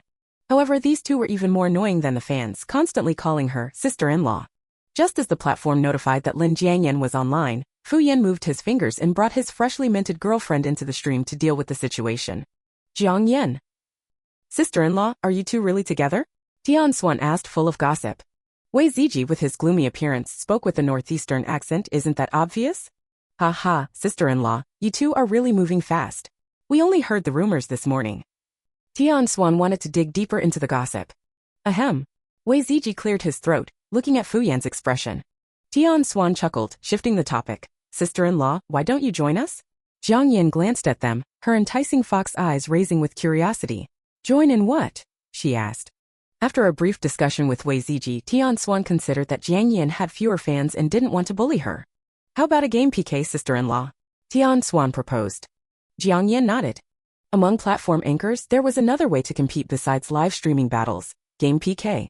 In this format, the anchors played the same game together, competing not in the game itself but in accumulating points. These points were added to the anchor's fan likes and gift points, with the one having the most points winning. Then sister-in-law, you pick the game, Tian Swan said. I'm good at any game. Jiang Yan felt a bit pleased. She had just found a small game last night and played it for almost half the night. Spot the difference in ancient paintings, you search it up, Jiang Yan suggested. System, well, considering her penchant for invincible cuteness in the last world, it's not surprising that she's playing Spot the Difference with famous paintings in this world, is it? Tian Swan was contemplating which hero to use when he heard the unfamiliar game name. He had indeed never played it before. Donmu barrage comments from fans quietly increased. Indeed, this person who likes the invincible cutie. I guessed it, if it's Sister Yin choosing, it must be extraordinary. Haha, I just opened Spot the Difference in ancient paintings and quietly exited. What's this? Is it a new competitive game? Looks like you're just not well informed. Agreed, how could you not know? It's just a Spot the Difference game that even kids like to play. Fu Yan found it amusing, but to avoid Tian Swan noticing anything amiss, he turned off his microphone and interacted with them. What's the deal with the invincible cutie? He's here, this guy. He's finally come to see us because of his little girlfriend. You don't even know this loser. I won't tell you, la la la. Don't spill the beans until after the broadcast, Fu Yan said coolly. Fu Yan's fans were always flexible and understanding. Report to General Fu, when sister-in-law was doing the PK, she made the opponent dance. Exactly, it was an especially cute and innocent dance. Yes, the little boy on the other side even blushed. You above, are you trying to sow discord between Sister Yan and General Fu? Look at Tian Swan's expression, it's so amusing. Tian Swan, punning on Tian Swan, was the nickname fans gave him. Tian Swan's expression turned serious as he found Spot the Difference in ancient paintings, feeling a bit panicked. This game was unheard of, he didn't know if it was new or just obscure, and he had no idea about its mechanics. The game automatically entered the PK mechanism. To his surprise, it displayed a slowly unfolding along the river during the Qingming festival. The tutorial guided Tian Swan to find modern items in the painting, like game consoles, headphones, and speakers. Game completed. Tian Swan stared blankly. Fans finally saw the long-awaited scene, each of them bursting with joy. I can almost see the question marks over his head. Same. There should also be ellipses and exclamation marks, haha. Honestly, my initial reaction was the same when I first entered. What's wrong with us, Sister Yin playing some kiddish games? It's just for fun. I never thought in my wildest dreams that I, Guhua Xiao, would one day step onto the grand stage of live streaming PK. Tian Swan remained in a daze while Jiang Yan eagerly awaited the start of the competition. This game is great. Wei Ziji expressed genuine delight, seemingly eager to take over for Tian Swan. Simply because whenever he played competitive games, he was the one who always ended up getting scolded. Hurry up! It's already started. Wei Ziyi reminded Tian Swan. Ch18 The hype of the rich internet celebrity vicious girl match 07. Chapter 18. The outcome of the competition between the two was evident without even watching. One was excited while the other was flustered and frightened. Tian Swan undoubtedly lost the PK. Jiang Yan once again rose to fame, while Tian Swan added another black mark to his record. Even after the result, he refused to accept it, clamoring, "Sister-in-law, let's have another round. I didn't see any countdown in the first round." Jiang Yan was easygoing and happy to have someone enjoy the game. Sure. After Lu Shushu finished work and prepared dinner, seeing Jiang Yan still inside, she brought the food in for her. They split the rent 70-30. Because Lu Shushu earned less, it was Jiang Yan taking care of her. Also, Jiang Yan couldn't cook, so Lu Shushu took on that task. Fu Yan was browsing through Lin Jiang Yan's history with his fans when he suddenly heard her say, "Let's eat later, sweetheart, not now." It seemed someone was advising her, but she was busy playing the game, yet still replied, "It's okay, it's okay." Seeing she wasn't listening, the person directly offered to feed her, spoon-feeding her a dumpling, which she instinctively ate, saying, "Thank you, darling." Fu Yan looked up, calmly staring at the hand feeding Jiang Yan, then asked the fans, "Who is he?" The fans love this kind of joke. "You two don't even know this? I suspect it's fake. My wife won't tell you this. Oh, looks like she doesn't love you. Husband, this girl isn't honest. Someone is cooking for her, you two should break up soon." Are the two above children? So childish. They are Jiang Yan's roommates. Their relationship is so good. A rare sight of an honest person. The dumplings look delicious. Isn't the roommate a food blogger? Tian Swan rallied but suffered another defeat. Fu Yan commented, "You're addicted to being bad." Tian Swan never imagined being described with that word. Wei Ziyi reminded him, "Sister-in-law is still eating. Play with me." So Tian Swan and Wei Ziyi withdrew to play games together. Jiang Yan quietly became a mukbang streamer, saying to Lu Shushu who was watching her eat, "There's a piece of cake left for you in the fridge." "Wow, I'll go have it." Hearing this, Fu Yan teased, "Is it grape-flavored?" With something delicious in front of her, enough to soothe her frustration of not getting any, Jiang Yan hummed, "I'm not telling you." Fu Yan chuckled, feeling triumphant. Suddenly feeling like an old married couple. Thank goodness these two are good-looking. I wouldn't agree if anyone else came first. Jiang Yan quickly discovered the advantage of Fu Yan being in a relationship. Chatting could extend the live stream time. When she chatted alone, the management would call her if she exceeded the time, but with Fu Yan it was as if management disappeared. Management? Do you even realize how many fans you attract when you interact? Jiang Yan didn't know what management thought. She just tried her best to find topics, wanting to keep Fu Yan from ending the live stream. So she had nothing better to ask. "What are you doing?" Fu Yan raised his eyes, "Watching you." "Have you eaten?" Fu Yan didn't know what she was up to, just said, "No." "Oh." Jiang Yan took a bite of her food and swallowed, then asked, "Is Fuqi not here?" 3 unrelated questions, and Fu Yan figured out what she was up to. He sighed inwardly, feeling speechless. "Just eat your meal properly, I won't finish until 8. Jiang Yan brightened up. "I arrived at 7. What's the meaning? Does Sister Yan not want Mr. Fu to finish early? I feel like Sister Yan wants to chat with Mr. Fu for a long time. Don't know, but Mr. Fu seems a bit indulgent." Indeed. Jiang Yan quickly finished a bowl of green bean and lily porridge with eggplant rolled in pork, exclaiming, "Shushu's cooking is really delicious. She's my goddess." "Who's Shushu?" Fu Yan furrowed his brows and asked. Jiang Yan hesitated for a moment, then explained cautiously, "My roommate, my darling, it's Shu Bin's book. Guess Mr. Fu is jealous again.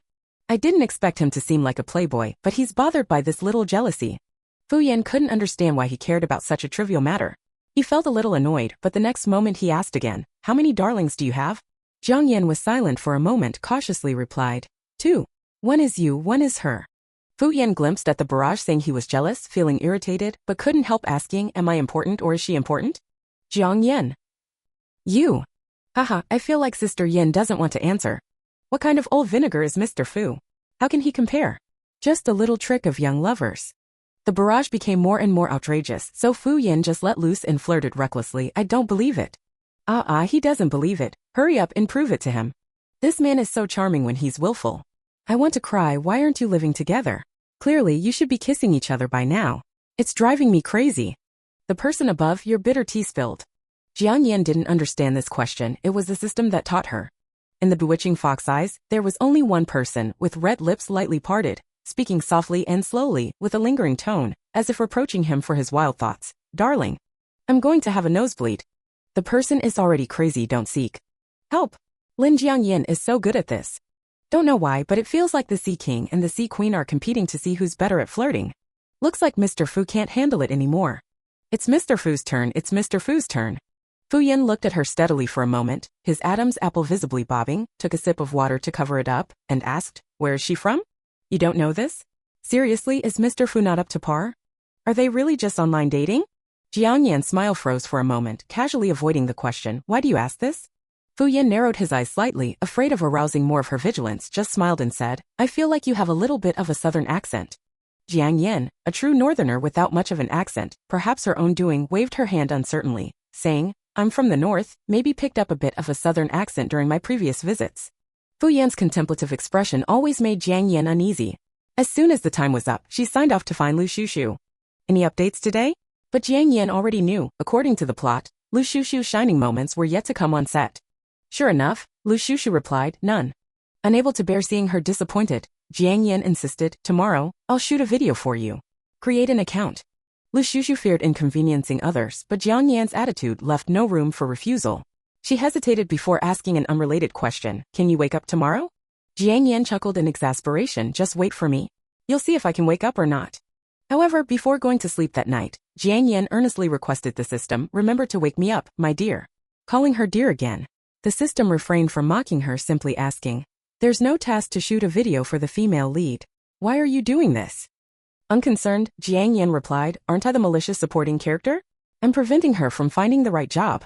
Maybe I'll lure her into becoming a food broadcaster." The system anxiously responded, "No, you can't. You can't interfere with the female lead." Forgetting the system's true love for the female lead. "Relax. I know, just kidding. I see her working so hard every day. Thought of getting her an easier job." Jiang Yan explained. "Okay," the system said. The next day, under the bright sunshine, Lu Shushu, awakened by her biological clock, found Jiang Yan sitting drowsily on a small stool in the kitchen, waiting for her. Ch19 The hype of the wealth of internet celebrity vicious girl match 08. Chapter 19. Yesterday, Lu Shushu thought she was just saying it, but seeing her demeanor, she was both shocked and touched, and laughing and crying. "How's that? I'm a person who keeps my word," said Jiang Yan, still barefaced, revealing her fatigue without a bit of disguise, but her eyes were filled with laughter. Lu Shushu couldn't help but hug the seated Jiang Yan and said, "I love you. Did you learn to talk big from me? Is this what you call it?" Jiang Yan said in surprise. Lu Shushu didn't speak, but asked her, "What would you like to eat?" "Same as usual is fine." Jiang Yan hurriedly took out her phone to capture Lu Shushu's movements of cooking. So on this morning, fans on the platform watched Jiang Yan's edited video live, and many became self-proclaimed experts, giving her one-on-many guidance. Fu Yan, having nothing better to do, opened Jiang Yan's live stream. Originally, he just wanted to check on his girlfriend, but because he had smashed too many castles before, he was automatically upgraded to the top rank. When he entered, his name automatically lit up with special effects, flashing brightly on the screen. The fans were really excited, commenting, Well, the man himself is here. Mr. Fu isn't streaming. He's just here to watch his wife. Fu Yan, I will have my revenge for stealing my wife. Jiang sis, your man is here to see you." Jiang Yan was adding transitions to the video and didn't have time to read the comments. Seeing the fans surrounding and teasing him, Fu Yan wanted to prank Jiang Yan, so he gave gifts in the live stream room, triggering endless special effects. Then the fans realized, Jiang sis probably has the audio muted. Until a phone call came. After answering it, Jiang Yan realized someone had given gifts, which she hadn't thanked for yet. Jiang Yan leaned close to the screen, puzzled, turned on the volume and murmured, "The admin called to say a big donor gave gifts and wants me to thank them. Who is it? Let me find them." "Too handsome to bear, huh?" After finding the ID name, Jiang Yan sincerely recited her thanks to the screen. "Thank you so much for the gifts, sir. Although I don't know why you're giving me gifts while I'm just editing a video, maybe you were captivated by how serious I look. Anyway, thank you, love you, I'll keep working hard." Jiang Yan ended with a sweet smile, making a heart shape with her hands. The key point is that during this, she ignored Fu Yan's video call request and only accepted it after finishing her thanks, which shows the donor's status in her heart. However, when Fu Yan appeared, the face that usually exudes casual charm now bore the words "speechless" written all over it. "What's wrong with you?" Jiang Yan asked, puzzled. "Babe," Fu Yan said in an extremely normal and serious tone, "look at my name, my live stream ID. What about your name? Too handsome to." Jiang Yan suddenly fell silent, eyes wide as she stared at Fu Yan, seeming to have a million things to say but not wanting to say a single one. She simply took the tablet and continued editing the video. "I can't stop laughing, guys. My laughter was so loud that my mom kicked me out of the room. I'm even in an online class with my mic on and I burst out laughing like a pig squealing. I just got here. I really want to know what happened. Help. Let me tell you, bro. In short, Jiang Sis was editing a video and not reading the comments. Mr. Fu gave gifts in the live stream to get Jiang Sis' attention. The admin called Jiang Sis to thank the donor while Mr. Fu also sent a video call request. But Jiang Sis didn't accept it because she wanted to thank the donor first, not knowing that Mr. Fu's ID is too handsome to bear. Get it? If not, let me explain again. Want to see it live?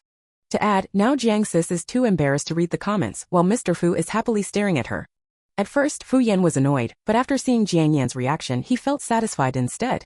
Jiang Yan spent the whole morning editing the video while Fu Yan unconsciously stared at her, deep in thought. From his observations these past few days, Jiang Yan likes to eat and seems to care about appearances a bit. She has an independent personality, but it's hard to see why she's with him. Although on the surface she's with him to make money, at times she gives off the vibe of having no interest in money at all, so it's not for the money. Looks-wise, Jiang Yan doesn't seem to be a person obsessed with appearances, not asking for shirtless photos or anything. The closest person to her is still her female roommate, so it's not that. As for family background, Jiang Yan was only enthusiastic about pursuing him at first, never asking about his family after that. So the only possibility is that she was conquered by his personal charm? To be honest, Fu Yan doesn't think he has any personal charm, constantly getting called a disgrace by his own mother through a screen. But what if Jiang Yan actually likes that kind of attitude? What if beneath her beautiful exterior lies the heart of a little princess? Fu Yan stroked his chin deep in thought. Fans came and went, but their postures remained unchanged. Feels kind of shippable, doesn't it? The emotional young master and the career-focused strong woman. Well, we're just saying Mr. Fu really dotes on Jiang Sis and Jiang Sis really dotes on her roommate. One is live streaming to edit videos for her roommate, the other is live streaming to watch his wife. The strange love triangle expands again. I have a feeling that marketing accounts will start hyping this up soon.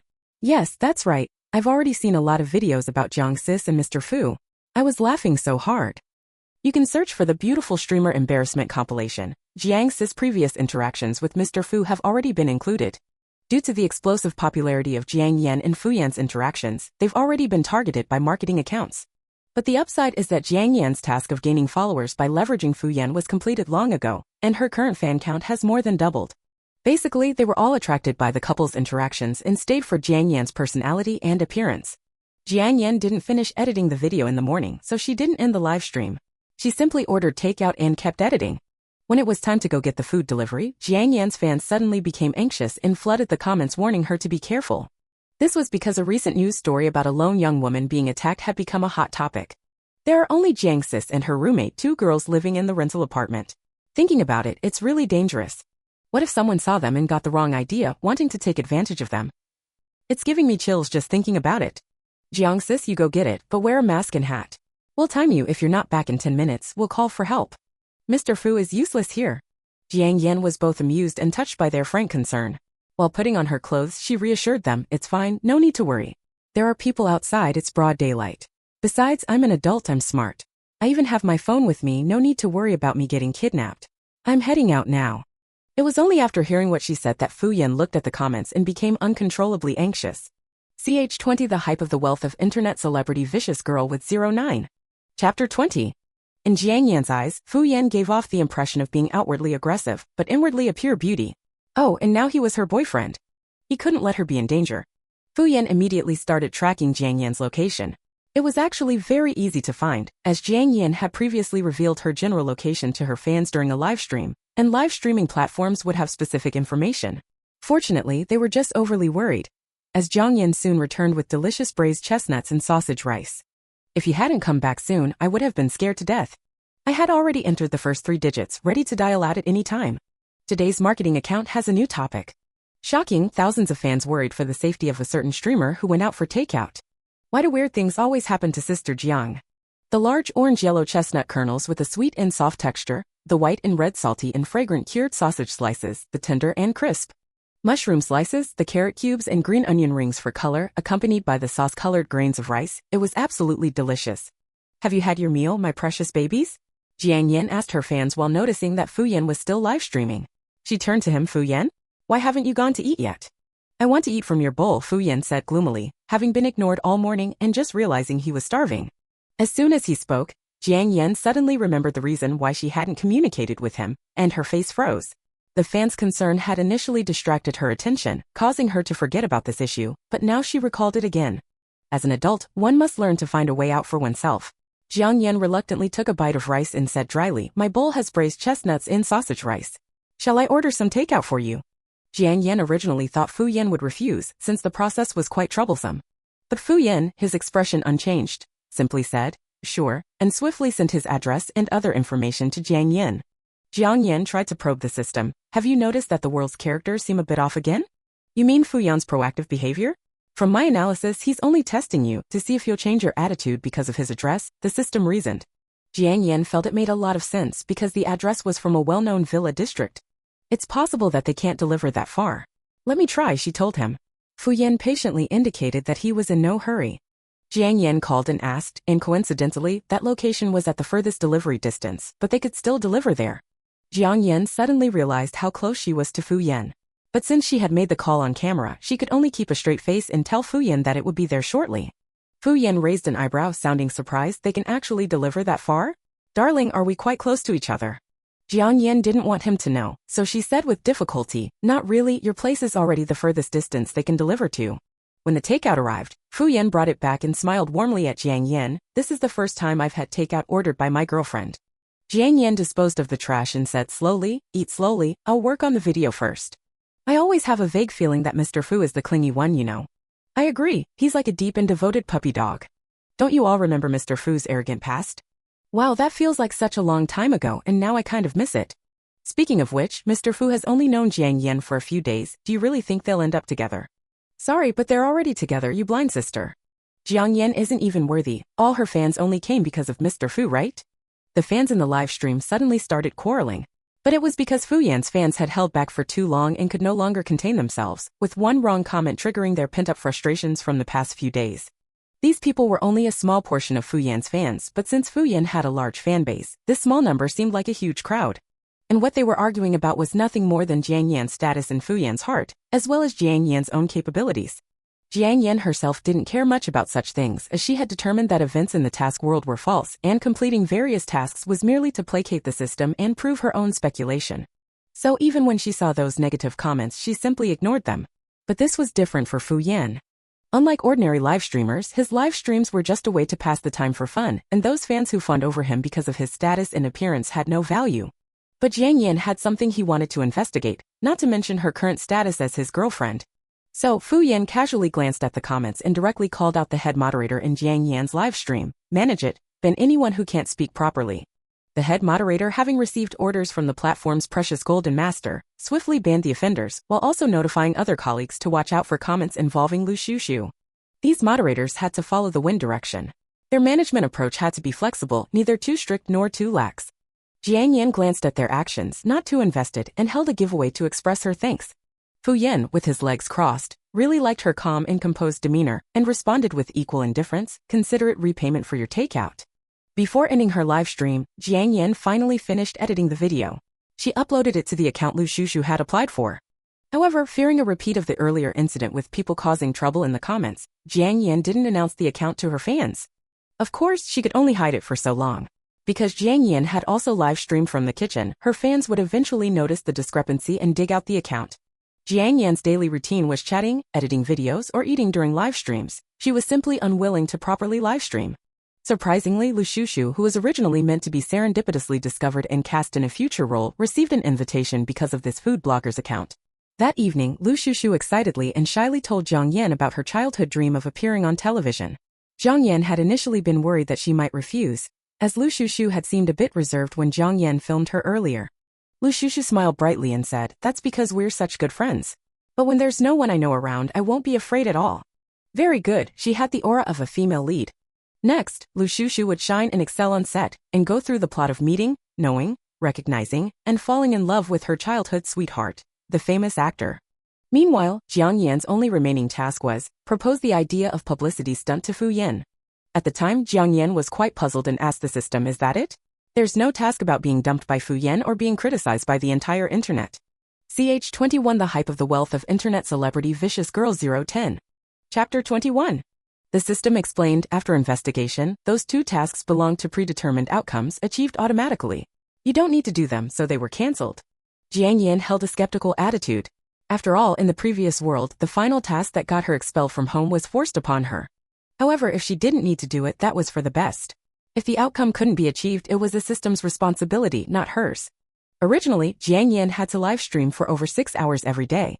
But now that her popularity had grown, the platform updated her contract. Not only did her salary increase, but her treatment improved as well. Her live stream time was reduced to a minimum of 4 hours, and she could take a few days off each month. This change was extremely favorable for Jiang Yan, but it was bad news for her fans. Now every time she live streamed, she could see her fans' comments lamenting and raging. However, it didn't affect her much. What made her alert was Fu Yan's attitude.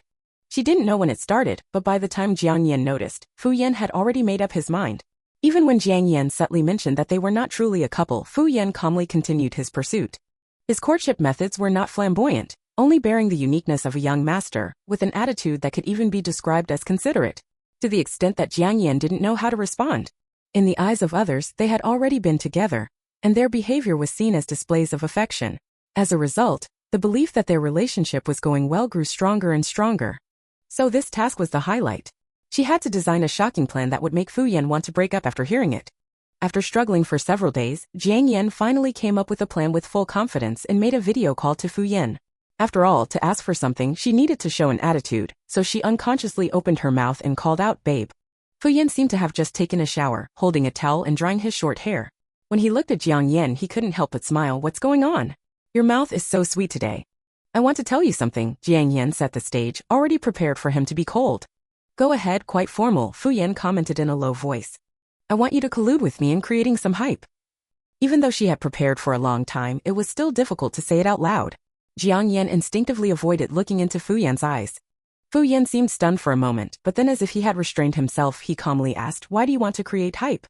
She was waiting for him to ask that. Without thinking, a long string of lines she had prepared poured out of Jiang Yan's mouth. "For traffic and money. You're a young master, you don't understand. We people will do anything for traffic. I'm pursuing you because you're powerful and have a lot of fans, but now my fans have hit a bottleneck, so I thought." Fu Yan never expected her to disparage herself like that. When she first brought it up, he was going to agree. But he was perceptive and noticed something was off, so he continued to question her along her line of thinking, and she eagerly explained everything. Fu Yan had studied psychology, so it was easy for him to deduce her underlying intention from her language. Because Jiang Yan's performance was too obvious, her words implied that she wanted to end this relationship. "You'll do anything for traffic?" Fu Yan suddenly asked, his voice clear and cold, as if he was angry at the shamelessness of the content. "Yes," Jiang Yan earnestly nodded, thinking the task would soon be completed, only needing Fu Yan to propose a breakup. Unexpectedly, Fu Yan changed his expression, his peach blossom eyes narrowing with obvious malice. "What if I asked you to accompany me for a day?" To make him give up, Jiang Yan cautiously nodded. Receiving the answer he wanted, Fu Yan suddenly curled his lips and slowly replied, "Okay." "Okay? Okay for what?"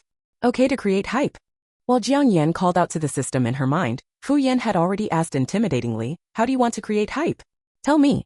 You have to pretend to really like me, but I treat you badly, so you're hurt, but you still really like me." Jiang Yan stammered, having almost forgotten what she had prepared. Mainly because she didn't expect Fu Yan to agree, catching her off guard. Upon hearing it, Fu Yan couldn't help but laugh. "So you like me to be like that?"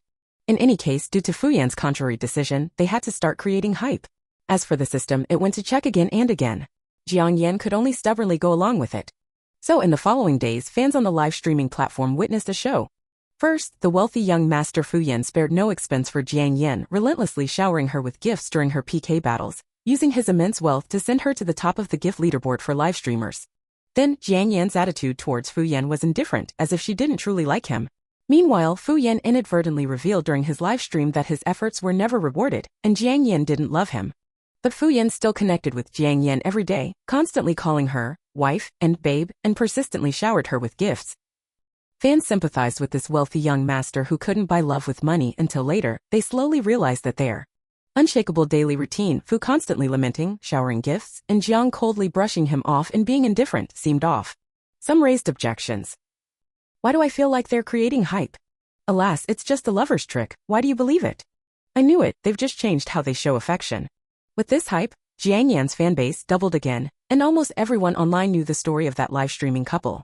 The system's judgment finally came. "It's not your fault, it's Fu Yan's abnormal behavior." "So the task is complete? Are we leaving?" Jiang Yan asked. But the system said, no, we need to stay in this world for a while to examine the world's characters. You have no tasks during this period, arrange it yourself, but don't break character. Originally thinking she could leave immediately, Jiang Yan was about to cry. She had also agreed to something with Fu Yan, and the system didn't allow her to break character. Oh no! Despite her worries, Jiang Yan couldn't escape Fu Yan's urging. After all, being a prestigious young master, she was afraid of retaliation if she didn't go, so she dejectedly went to the address of the parlor. A fluffy knitted hat, a cream yellow long down coat, lazy slightly curled long hair, an exquisite pretty face without a trace of a smile. Fu Yan recognized her at a glance, suddenly feeling like his heart was made of sugar that would melt upon seeing Jiang Yan, dissolving into a pool of sweet honey that left him at a loss. But Fu Yan was still Fu Yan, carrying out everything with the unique bearing of a young master. He had booked the entire place today. He sat on the sofa inside, waving his hand and calling out to her. Come here. Stage 22 The Hype of the Rich Internet Celebrity Vicious Girl Match 011. Chapter 22. What is it? Jiang Yan mumbled rather reluctantly, for although the task was completed, she could still linger in this world for a while. She could have played around on her own for a few days, but Fu Yan insisted that she meet him. What's wrong? Not happy to see your boyfriend? Fu Yan detected a hint of something and probed her with a half-smile. Since Jiang Yan was about to leave anyway, she couldn't be bothered to put on an act. Sitting on the soft sofa, she grumbled, why do we have to meet in person? Can't we just have an online relationship? They both tacitly understood the nature of that rather illusory relationship. Fu Yan held a cigarette but didn't smoke it, nor did he respond to her words. Instead, he scrutinized her carefully with an enigmatic smile, saying it's rare for someone to be more beautiful in person than online. Jiang Yan took it as a compliment and peeled an orange from the fruit plate on the table. Fu Yan had seen many fake smiles before and appreciated her candor. The high-end club he had booked was a place for wealthy scions to have fun, with countless activities on offer. That day, he took Jiang Yan to thoroughly enjoy themselves. Finally, in a good mood, he sent her back home. Initially, he hadn't planned it that way. His heart was filled with romantic and affectionate thoughts, and the club actually hid 999 roses. But upon meeting Jiang Yan, he suddenly had an intuition that the two of them might not end up together. For no apparent reason, a wave of sadness overwhelmed his heart, making the young master feel like he might have fallen ill. That wouldn't do. How could he pursue the girl he loved if he was sick? Fu Yan suppressed his feelings and spent a carefree day with the girl, then headed straight to a private hospital for a heart examination. After waiting a few days, the results showed no issues. Fu Yan dismissed the vague sense of fate as nonsense. He mustered his courage, hopped into a fire-red luxury car, and rushed to Jiang Yan's rented apartment, where he met her smiling and carrying a bouquet of snacks. Fu Yan rolled down the window, his face stern, and asked who sent it. Jiang Yan was surprised. I bought it myself, a snack bouquet. It looks nice and tastes good too. Her tone suggested she wanted to sell Fu Yan one as well. Fu Yan's mood improved, and he asked her to get in the car, taking out a bouquet of roses and placing it in her arms. Jiang Yan was about to leave and didn't want to owe any favors, so she was wary and tried to avoid it. What are you doing? I don't want it. Whether you want it or not, Fu Yan didn't mind. I want to give it to you, so I will. If you don't want it, you can throw it away later, just don't do it in front of me. It was the first time the young master Fu Yan pursued someone, and he did it according to his instincts, with a carefree and persistent attitude. Finally, a message came from the system that it was time to leave. So when Fu Yan confessed his feelings again, Jiang Yan spread her slender white hands at him and told him, I'm leaving. Fu Yan looked at her delicate hands, finding them appealing, and after a moment's distraction, asked, where to? I'm not telling you. Jiang Yan smiled sweetly, appearing gentle and adorable. The young master Fu Yan said bluntly, don't give me that. I can follow you wherever you go. Abroad? Jiang Yan smiled, to a place you can't find me. I'm just letting you know that I'm leaving. Do you have a terminal illness? Fu Yan suddenly asked. Jiang Yan pondered for a moment and said vaguely, something like that. Have you seen doctors? Have you gone abroad for treatment? Fu Yan asked a few questions in quick succession. Jiang Yan thought to herself that she was destined to disappear. She shook her head at Fu Yan. Fu Yan then understood the situation and grabbed his hair in frustration. I always felt like I couldn't hold on to you. After a while, he suddenly reached out and patted Jiang Yan's head. He was usually very restrained, so this gesture seemed rather impulsive. His attitude was one of consolation, but he said, at least now I know why you wouldn't accept me. It's because you couldn't bear the thought of me being heartbroken when you leave. So, does that mean you like me a little bit, don't you? Fu Yan asked. Maybe, Jiang Yan replied, since Fu Yan had kept her company for so long during the live stream. Go ahead and leave. I'll always remember you looking as beautiful as you are now, Fu Yan said.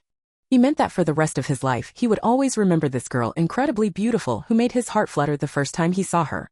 Fu Yan was the only son of the Fu family. His parents' marriage was solely for the purpose of producing an heir for the two families. Thus, as soon as he was born, they signed a divorce agreement. Fu Yan's mother immediately flew to Canada to be with her lover while his father moved into a separate villa. He was raised by his grandparents from a young age and was tremendously spoiled. As a result, he developed a rather unruly character. At a very young age, he understood the world's impurities and filth, and he too became muddled and tarnished, much like the world itself. That is, until the day he accidentally handed his phone to Fu Qi, who then found himself a sister-in-law. Fu Yan took a glance and thought to himself, the little brat has good taste. But unfortunately, no matter how long he pursued her, he couldn't win over the girl. Later, the girl told him that she was ill. She was leaving. That was fine too. Fu Yan was someone who appreciated a woman who didn't put him at the center of her world, because at his core, he was a similar sort of indifferent person. He figured it was alright this way. By not witnessing the girl's death, he could always believe she was still alive, perhaps seeking treatment, or perhaps she had encountered a miracle doctor. Just that they hadn't ended up together. The ill-tempered young master of the Fu family was rarely saddened, causing quite a stir. But after a few days, the arrogant young master returned to his old ways. However, during occasional leisurely afternoons, he always felt like something was missing. Yet he could never find that girl who didn't work hard in the live stream again. Wu Shushu came from a poor background, with divorced parents and an impoverished family, and her father was seriously ill. When she was young, she envied the people she saw on TV at her classmates' homes the most. They usually looked glamorous and elegant, worrying about love affairs every day, and seemed blissfully happy, making her green with envy.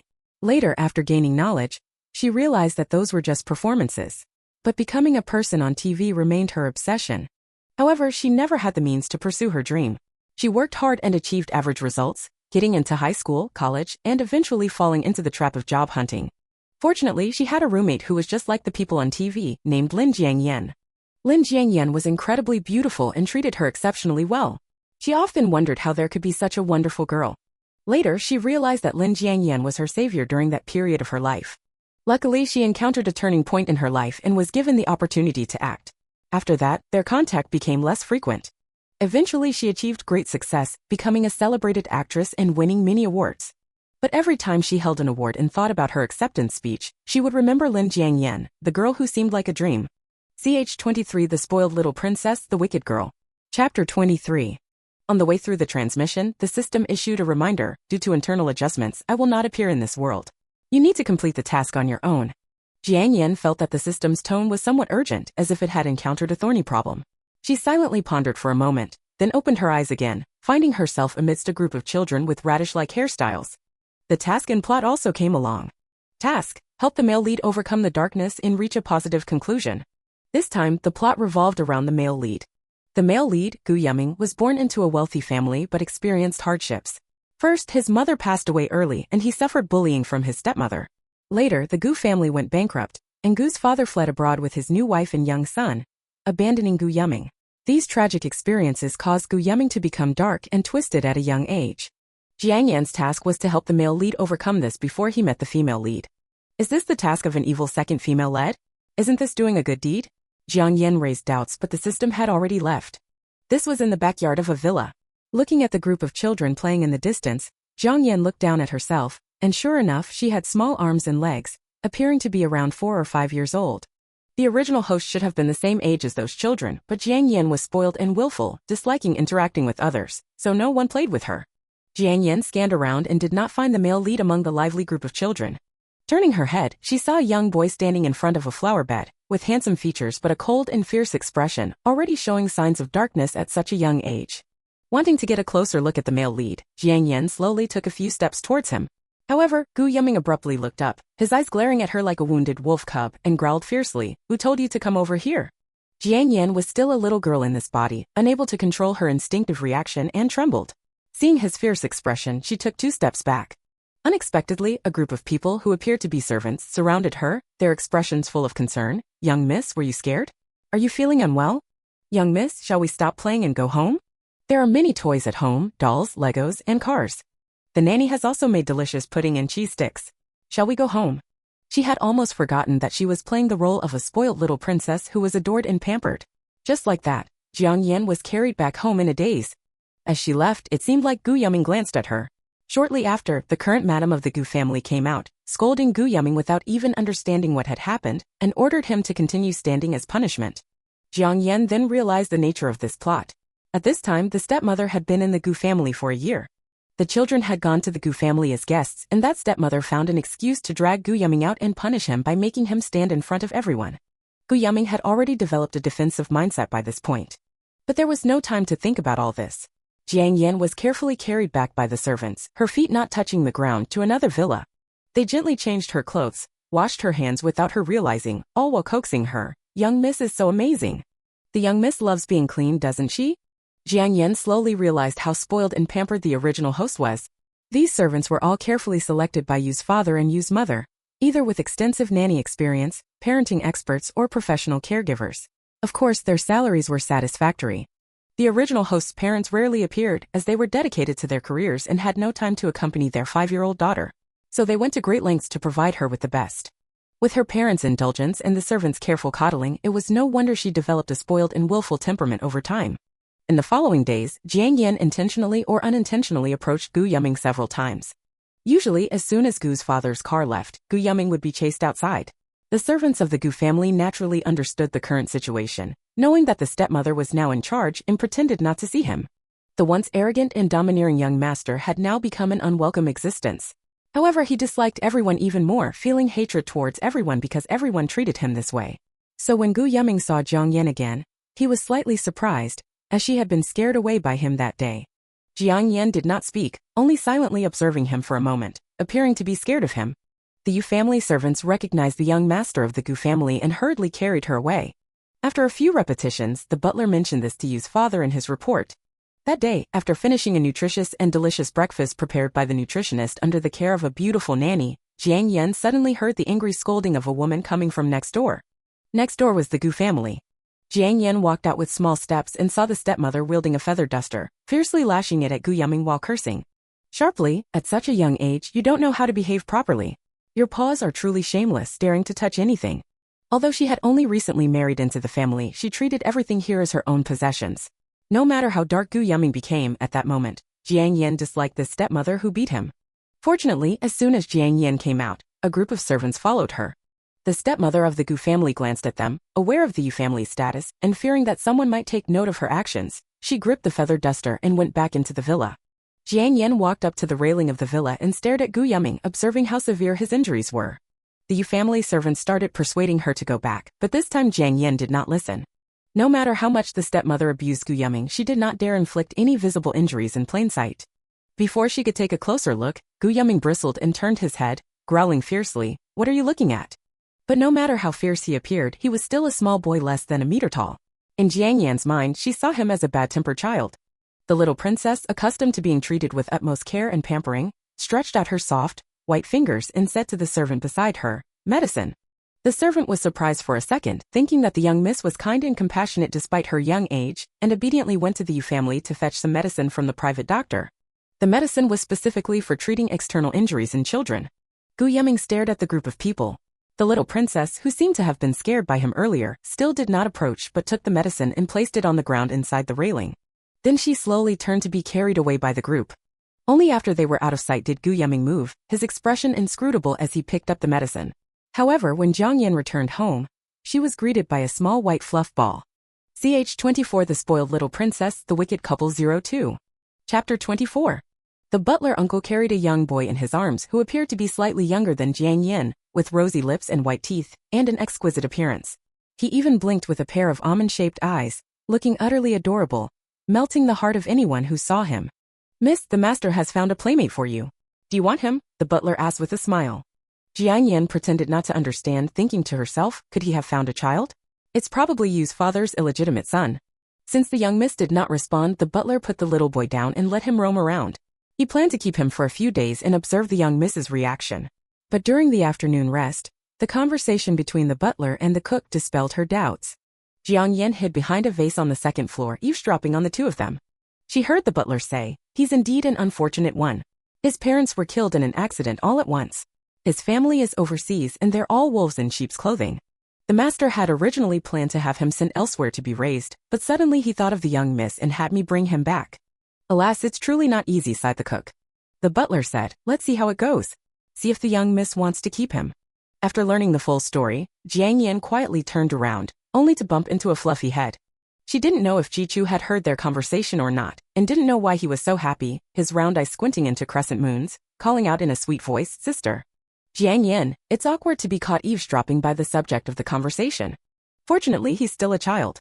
Jiang Yan stroked his soft hair and led him back by the hand. He had been assigned to the room next to Jiang Yan's but somehow wandered out. However, to the butler's delight, the young miss and the little boy quickly became close. In fact, Jichu had become Jiang Yan's little shadow. Wherever Jiang Yan went, he followed. Even with his short legs slowing him down, he stuck closer than the servants. Although Jiang Yan outwardly showed disdain for him, he had settled into the Yu family. Gu Yuming noticed by chance that the little princess hadn't come to this side for several days.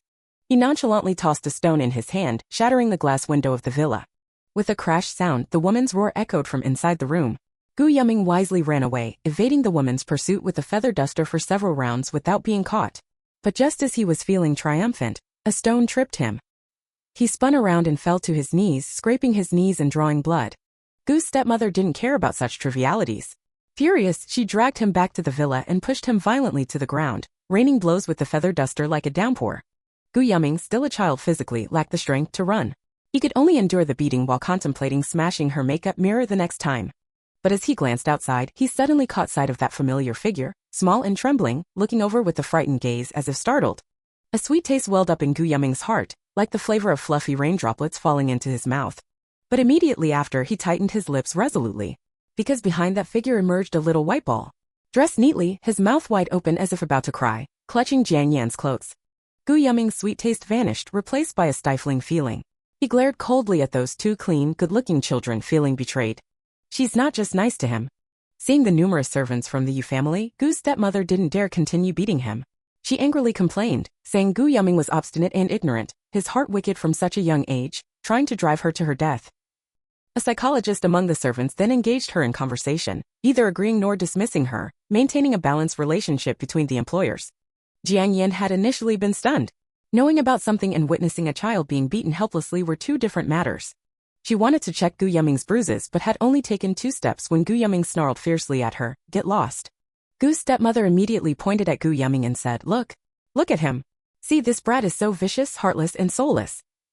Jiang Yan felt Gu Yuming's hostility was a bit intense today. She turned and left, though she had sent him medicine last time and planned to check on him again in a few days. Fearing she might be frightened, the Yu family servants quickly took Jichu away. Back at the Yu family villa, Jiang Yan showed no reaction, but Jichu was visibly affected, his large eyes brimming with 2 pools of tears, crystal clear, on the verge of crying as he looked at Jiang Yan. "They didn't beat you." Jiang Yan was initially quite impatient with him, but couldn't bear to see a child like that. She gave him some candy and sweets to console him, finding it strange that a child would be so upset at witnessing someone else's beating. Whenever Gu's father came home, he claimed to have been out socializing, but only he knew where he had been all night. Gu's stepmother cursed and ate dinner alone. Before going upstairs, she instructed the servants to throw away the food and not let Gu Yuming eat. Gu Yuming quietly stayed in his dark room, his gaze cold and indifferent, ignoring the woman's shouts and curses, fiddling with the band-aids on his hands. The small band-aids were faintly scented with a pleasant medicinal fragrance, adorned with cute butterfly patterns. These were from the medicine Jiang Yan had sent over last time. The servants downstairs quickly cleaned up, and the villa fell silent. Hungry and famished, Gu Yuming calmly contemplated all night how he could take cruel revenge on them. In the villa area, Jiang Yan visited Gu Yuming a few more times, but he rarely came out anymore. Even when he did and saw her, he would only turn his head away. But there was one place she could approach him, the noble kindergarten. After all, Gu's father wouldn't completely abandon Gu Yuming. Jichu was a new student at the kindergarten. He looked clean and adorable, soft and cuddly, quickly surrounded by a group of children. Jichu once again refused the little girl who wanted to play with him, waddling over to the lonely Jiang Yan. Jiang Yan was pondering how to draw Gu Yuming out, as the Gu family hadn't gone bankrupt yet but was already in such a state. Seeing Jichu approach, she only said, "Go play with them." "Sister," Jichu called out softly, stealthily holding out his cupped hands to her. Jiang Yan looked and saw several exquisitely packaged candies. She asked Jichu, "Given to you by others?" Jichu solemnly nodded, whispering, "All for you to eat." His demeanor was so obedient, those words sounded like melted milk candy, milky and sweet. Like a little hoarding hamster sharing his food with someone else. Ch 25 The Spoiled Little Princess, The Wicked Couple 03. Chapter 25. But Gu Yuming was not sweet at all. He sat coolly at the back, his mind brimming with wicked ideas to bully others. During dismissal, the crowd surged, with the teacher shouting, "Everyone line up neatly, we'll line up before leaving, no running around." However, children are often most disobedient at this time, eager to go home and play with toys and eat. But everyone rushed to leave, resulting in no one being able to exit. Jiang Yan didn't want to be squeezed, so she walked slowly at the back. Jichu quietly grabbed her backpack strap, following closely behind her. The teacher at the entrance finally cleared the way, and they could leave. As Jiang Yan walked out, she brushed past Gu Yuming, slipping a piece of candy into his pocket. Gu Yuming paused for a moment, staring at the little princess who didn't turn back, then gave a snort. Recently there had been no commotion at the Gu household. Jiang Yan eavesdropped again at the corner and learned that Gu's stepmother was pregnant. It was rather odd. That stepmother was of lowly birth and behaved crudely. Before her pregnancy, she constantly berated and beat Gu Yuming. But after conceiving, she seemed to develop some maternal instinct. Perhaps she empathized with Gu Yuming's situation or was thinking about her future child. In any case, she no longer beat or scolded Gu Yuming. Gu Yuming, however, was not used to this. He had already regarded everyone as his enemy. And now his enemy was pregnant and no longer hostile toward him? It was simply unthinkable. Gu Yuming deliberately caused a ruckus for 2 days but received no retaliation from his stepmother. He could only glare at her still flat belly and back down. Thus, Jiang Yan didn't see Gu Yuming for a long time. On Qiming Festival, a light drizzle fell. Jiang Yan was taken by old Mrs. Yi to visit her ancestors' graves. On her way back, she suddenly noticed a figure. "Uncle, stop the car!" Jiang Yan shouted, peering out the window. Sure enough, it was Gu Yuming. He was holding a small bunch of white flowers, trudging through the mud with his head down. "It's raining!" Jiang Yan called out to him. Gu Yuming turned his head for a glance, then looked away again. Jiang Yan called out to him a few more times. Seeing him ignoring her, she grabbed an umbrella and threw it to him. Gu Yuming looked at her again but remained silent. However, he did pick up the umbrella. The driver drove on. Gu Yuming held the umbrella and walked a long way to his late mother's grave. "Mom." Gu Yuming's voice still sounded childish.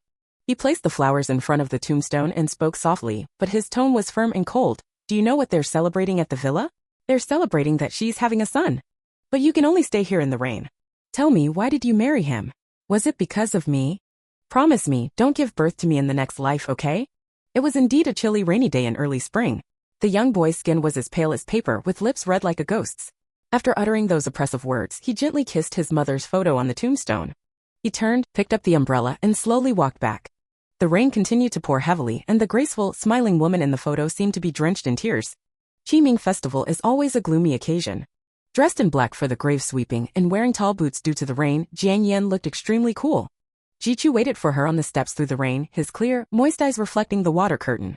Jiang Yan was afraid he'd think of his own parents, so she talked to him as soon as she returned. She changed clothes and invited him to eat and watch TV. Jiang Yan rarely took such initiative, usually being the quieter one. Jichu blinked his round, childlike eyes, pondered for a while, and reached the answer, sweetly snuggling up to her. The maid brought freshly steamed green mugwort dumplings, their emerald translucence and plump roundness looking adorable with a refreshing aroma. Jiang Yan leaned on the sofa with one hand reaching for them. The maid casually placed one in her palm. "Thank you." Jiang Yan peeled off the outer layer, releasing the rich fragrance. One bite in, first the soft, chewy skin, then the savory, full-bodied filling. Salted egg yolk with pork floss filling. Jiang Yan glanced at Jichu watching TV and saw his dumpling had red bean paste filling. Jichu didn't know why she did that, already grinning with his bright eyes and cute little fangs showing. Jiang Yan pinched his chubby cheeks, turned his head toward the TV, and continued eating her dumpling. Outside, the rain kept falling, the cold droplets sweeping over the season. But inside the villa it was warm and cozy with laughter. The rain grew heavier, and despite the umbrella, Gu Yuming was drenched by the time he entered the living room, immediately earning his father's displeasure. He scolded, "Going out in the rain, look at the mess you've made of yourself." Gu Yuming tilted his head up, his tone lazy yet extremely mocking, "Visiting my mom's grave." His father uttered a meaningless sound, his face reddening. The stepmother hurriedly tugged at his clothes, thinking it was his own mother after all. The dining table was still strewn with leftovers, crab shells and fish bones scattered across the floor, somehow looking forlorn.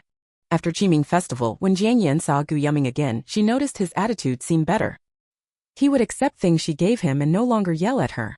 The only downside was that he disliked Jichu. Whenever Jichu appeared, Gu Yuming would glare coldly with an irritated expression.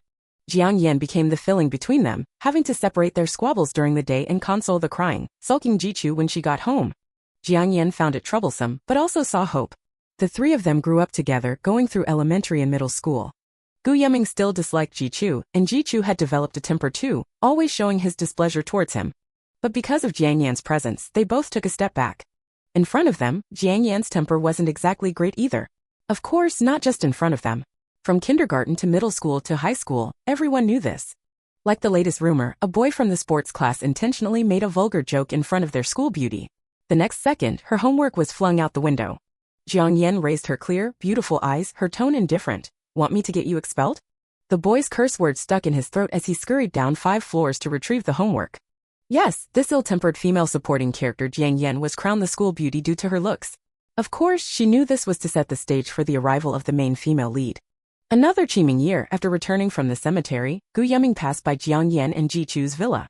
This Qiming was exceptionally sunny with bright sunshine and not a cloud in the sky. Jiang Yan was sitting on the grass setting up a barbecue grill. Seeing Gu Yuming, she waved at him. Ch 26 The Spoiled Little Princess, The Wicked Couple 04.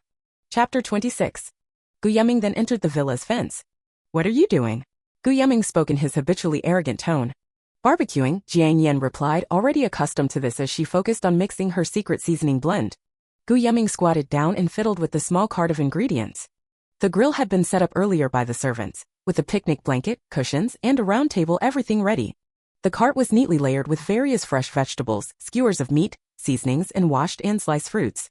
They wanted to do it themselves for the experience instead of letting the servants grill for them. Ji Chu came out carrying 2 bottles of milk and, upon seeing Gu Yuming, instantly gritted his teeth. The Jiu family servants were always warm and welcoming, quickly adding another bottle and bringing it over. Gu Yuming started grilling while Ji Chu, not wanting to see him, went to help Jiang Yan with the seasonings. But when Jiang Yan saw him, she plopped down on a cushion and watched them work with lazy eyes. Ji Chu never objected, even unscrewing the cap and handing her the milk. Gu Yuming glanced back, seeing the beautiful girl lounging there, her slender fingers grasping her glistening, milk-white wrist as she moved it, her delicate eyebrows faintly furrowed, as if her hands were sore from stirring the seasoning.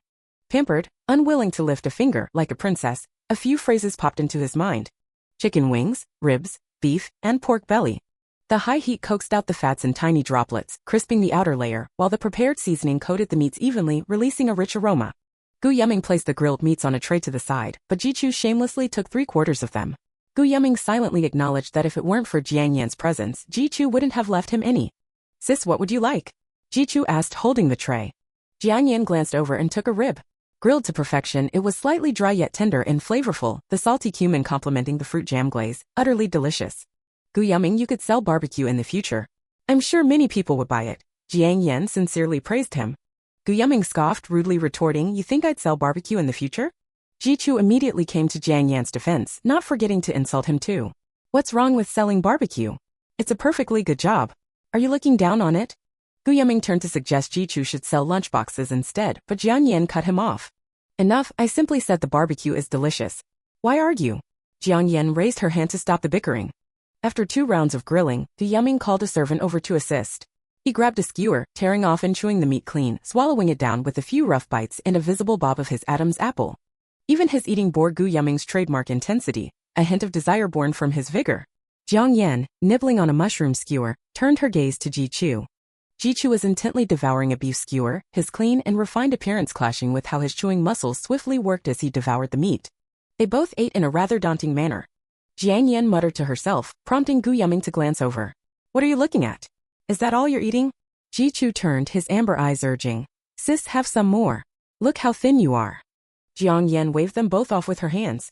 Gu Yuming wondered if there was something she particularly liked that would encourage her to eat more.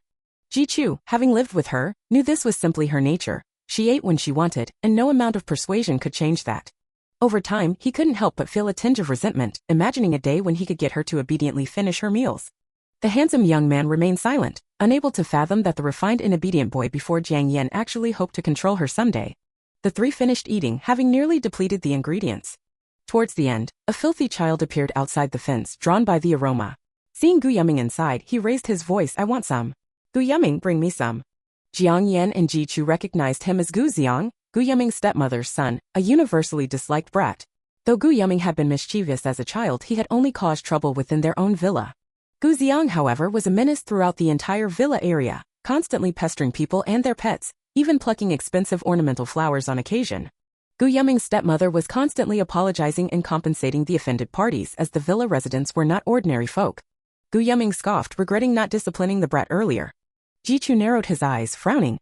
The brat showed no regard, impatiently demanding, Are you deaf? Can't you hear me? If you don't bring me some, I'll tell my dad and you'd better wait and see. Jiang Yan cut him off, drawling, this is mine. Want some? Gu Xiang, knowing better than to provoke Jiang Yan directly, replied rudely, are you gonna give me some or not? If not, I'll tell on you too. Oh my, Jiang Yan feigned surprise. But the food in my home is only for my family and our dogs. Will you still eat it then? Jichu's lips curved slightly while Gu Yuming silently observed her. Don't you know how to share? You're so selfish. Gu Xiang failed to comprehend her implication. Jiang Yan had to be more blunt. So are you a dog? Gu Xiang paused, then furiously tried to kick the fence upon realizing her insult. How dare you call me that? You wicked woman. Selfish and mean. Jiang Yan disliked unruly children and had already lost her patience, immediately glaring coldly with an icy threat. You dare kick it? That custom-carved fence from the famous craftsman? If you damage it, your mother will give you a beating and she'll still have to come here and beg me for forgiveness. Gu Xiang quickly withdrew his foot in fright, though he couldn't stop his runny nose. The villa servants couldn't help but laugh out loud.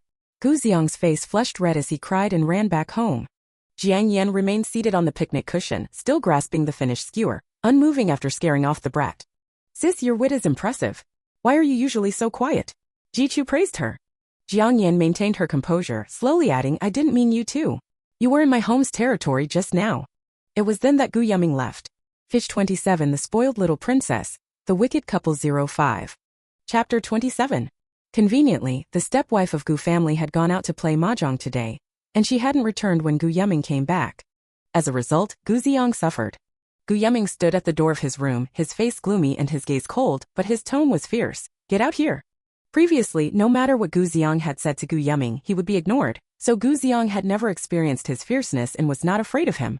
But this time, as soon as Gu Yuming spoke, he was so panicked that his aura shrank by half. You want to do what? I won't talk to you. Gu Yuming had always had a bad temper and was impatient, so he dragged him out and scolded him harshly. There was no need for him to lay a hand on him, as Gu Xiang was already nearly scared to the point of wetting himself just by seeing his attitude. In the evening, the stepwife hurried back with a flustered expression, as if she had encountered some tricky situation. Even when Gu Xiang tried to complain to her, she showed no reaction. Gu Xiang was immediately heartbroken, feeling that this family could no longer accommodate him, and even his own mother didn't love him. But soon he really started crying. What was suffocating was that Gu Yuming didn't even have the chance to cry. Monday was the day most hated by students, as they were forced to wake up early, wearing loose school uniforms and carrying heavy backpacks in the cool morning. Yu family's driver was always punctual and steady when driving the car. Jiang Yan, sleepy-eyed, pushed open the car door and carried her backpack towards the school gate. Jichu strode with his long legs, following behind at an unhurried pace. Boys developed later, and the once tiny Jichu was now much taller than Jiang Yan, already over 1.7 meters tall in his second year of high school. Thanks to the privilege of the Yu family's daughter, Jiang Yan successfully applied for a seat by the window in the back row. And Gu Yuming, on the other hand, secured the seat next to her through his own merit. At the very back was the bookshelf of their class, filled with books provided by the school, including history, nature, science, and various literary works. Jiang Yan had already read through them all twice. Today she was reading Records of the Grand Historian again. Gu Yuming idled on his phone, but his peripheral vision could clearly see her side profile. Her black hair was tied in a high ponytail, with an excessive amount of hair softly fluffed out. Fine dense strands of hair obscured her pale cheeks, revealing only her vaguely ink-painted brows and eyes, her elegant nose bridge, and her misty bean paste-colored lips. Gu Yuming couldn't help but get distracted, thinking that Jiang Yan was so beautiful, yet she had a bad temper and was picky with her words. If he were to become her boyfriend in the future, he would have to coax her a lot. His own temper wasn't good either, but for some inexplicable reason, he never got angry in front of her.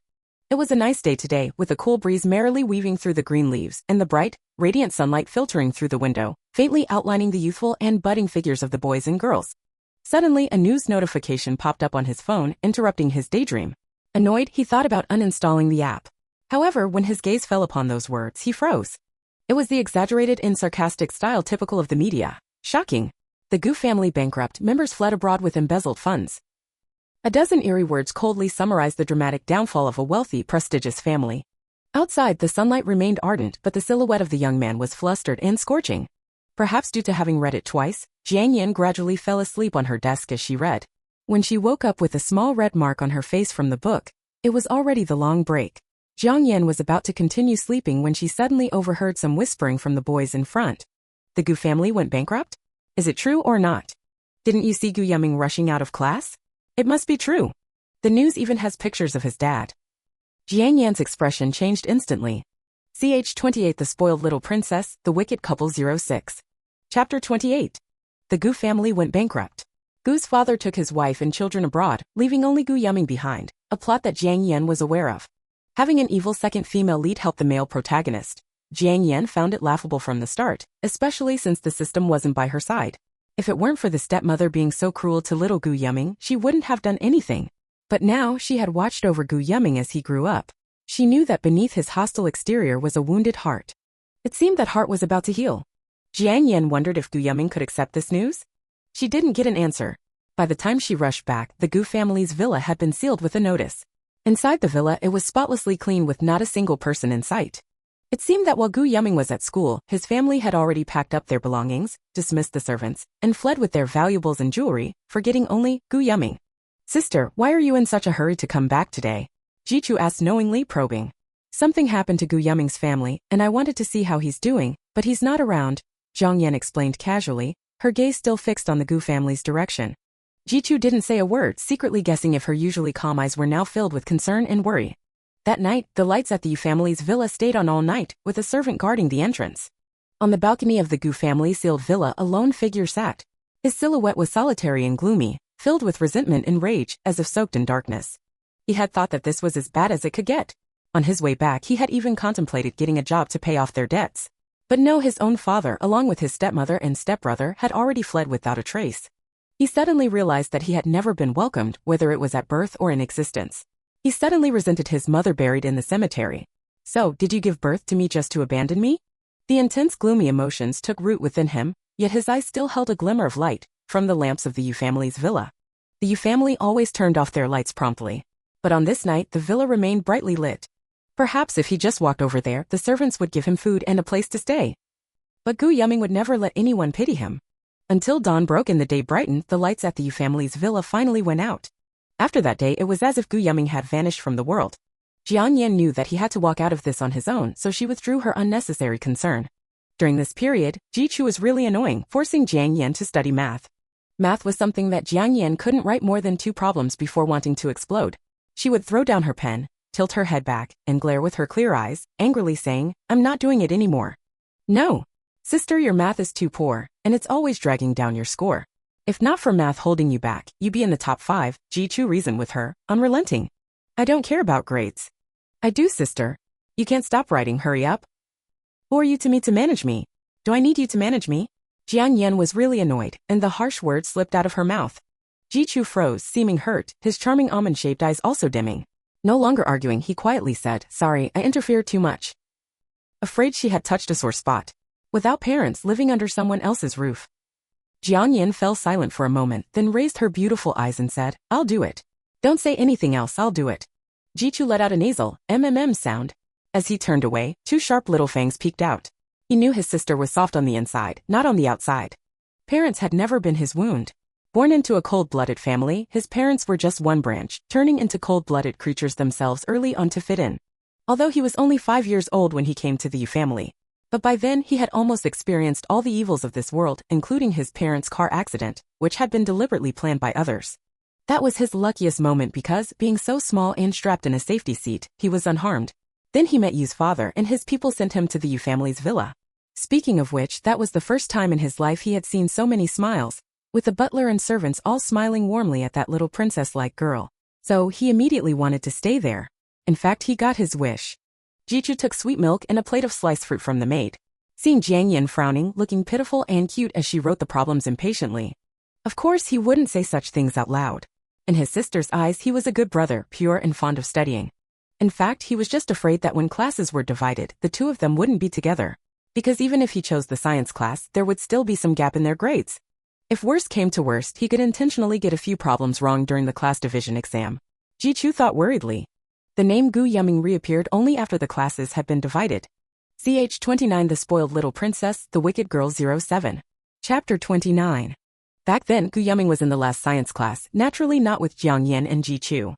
On the very first day he returned, he caused a huge uproar. Not only because of his family's bankruptcy, but also because he was wearing a leather jacket that stood out from the school's dress code, with a coiled snake tattoo on his arm. People love to see others fall from grace, don't they? Even if Gu Yumming was previously just an arrogant and handsome but idle young master. During that time, everyone was interested in the rumors about Gu Yuming. One day, Gu Yuming was smoking in the bathroom. One day, Gu Yuming got into a fight off campus. One day, Gu Yuming was dating someone from their class. By the time people were no longer surprised by the rumors, his image as a fallen bad student had already taken root. Jichu didn't let Jiang Yan go find Gu Yuming. Of course, Jiang Yan didn't intend to find him either. If the system was around, it would certainly be anxious now. But Jiang Yan knew better. This was Gu Yuming's own choice, and he had to come out of it himself. Surely, someone chosen as the male lead couldn't be that bad. Only Jichu said, "Did you know he changes girlfriends every day? You must stay away from him, he's not a good person." As she watched Jichu constantly badmouthing him, she found it quite amusing, tilting her chin and asking, "Why do you keep talking about what he does?" Jichu paused for a moment, then looked at her with a pitiful expression, tentatively saying, "I'm afraid you'll like him, and then you won't want me anymore." Jichu must have a bit of a sister complex? Jiang Yan reassuringly patted his arm and promised, "Don't worry, I won't like him." "Then will you always want me?" Jichu asked again. Jiang Yan confirmed her guess, letting out an annoyed, tisk sound, saying, "What do you mean by want or not want? Why would I want you? You're just you, don't say things like that. Straight girl." Jichu silently restrained his expression, loudly criticizing in his heart. Gu Yuming would always be Gu Yuming, even in his fallen state, he was still the most ruthless one. He quickly brought a group of scoundrels under his control, successfully becoming their leader. And with that roguishly handsome face, he was also dubbed the school bully. As for the school heartthrob, that was still Jichu. After all, in the eyes of most people, only those with good temperament, behavior, and grades deserved that title. Coincidentally, Jichu fit the bill. With a handsome, refined face, a slim figure that revealed some muscle definition when undressed, and refined manners. Even from a distance, he appeared clear and bright, full of youthful charm. Add the scholarly aura and he became the embodiment of many girls' ideal pure love interest. That morning, because Jiang Yan woke up late, the two arrived a few minutes later than usual. Jichu still walked behind her, carrying both their breakfasts, which they had snuck in to avoid the security guard, while persistently asking her why she had stayed up late. Could she really tell him the reason? Jiang Yan tried to take her breakfast from Jichu, but he raised his hand, not letting her have it. As they bickered their way towards the teaching building, they ran into Gu Yuming head-on. Gu Yuming had a cigarette in his mouth, his expression unclear, with a girl with a permed hairstyle by his side. Jiang Yan was momentarily stunned, but Gu Yuming acted as if he didn't see her, turning and walking away. The girl hurriedly followed him. The bell for morning reading rang. The girl who had skipped class with Gu Yuming suddenly asked, "This morning, that was our school beauty, don't you think?" Before she could finish, Gu Yuming gave her an emotionless look, his tone indifferent, uttering only 2 words, "Don't mention it." Although Jiang Yan had long known about Gu Yuming's behavior, seeing it with her own eyes for the first time still made her feel a bit strange. Jichu, standing on the podium leading the morning reading, kept glancing in one direction. This morning he almost wanted to cover Jiang Yan's eyes as they walked. Gu Yuming so hateful. Gu Yuming dated casually. With his attractive face, almost anyone who approached him succeeded, but after a few days when the novelty wore off, they would break up, earning him a notorious reputation as a womanizer at school.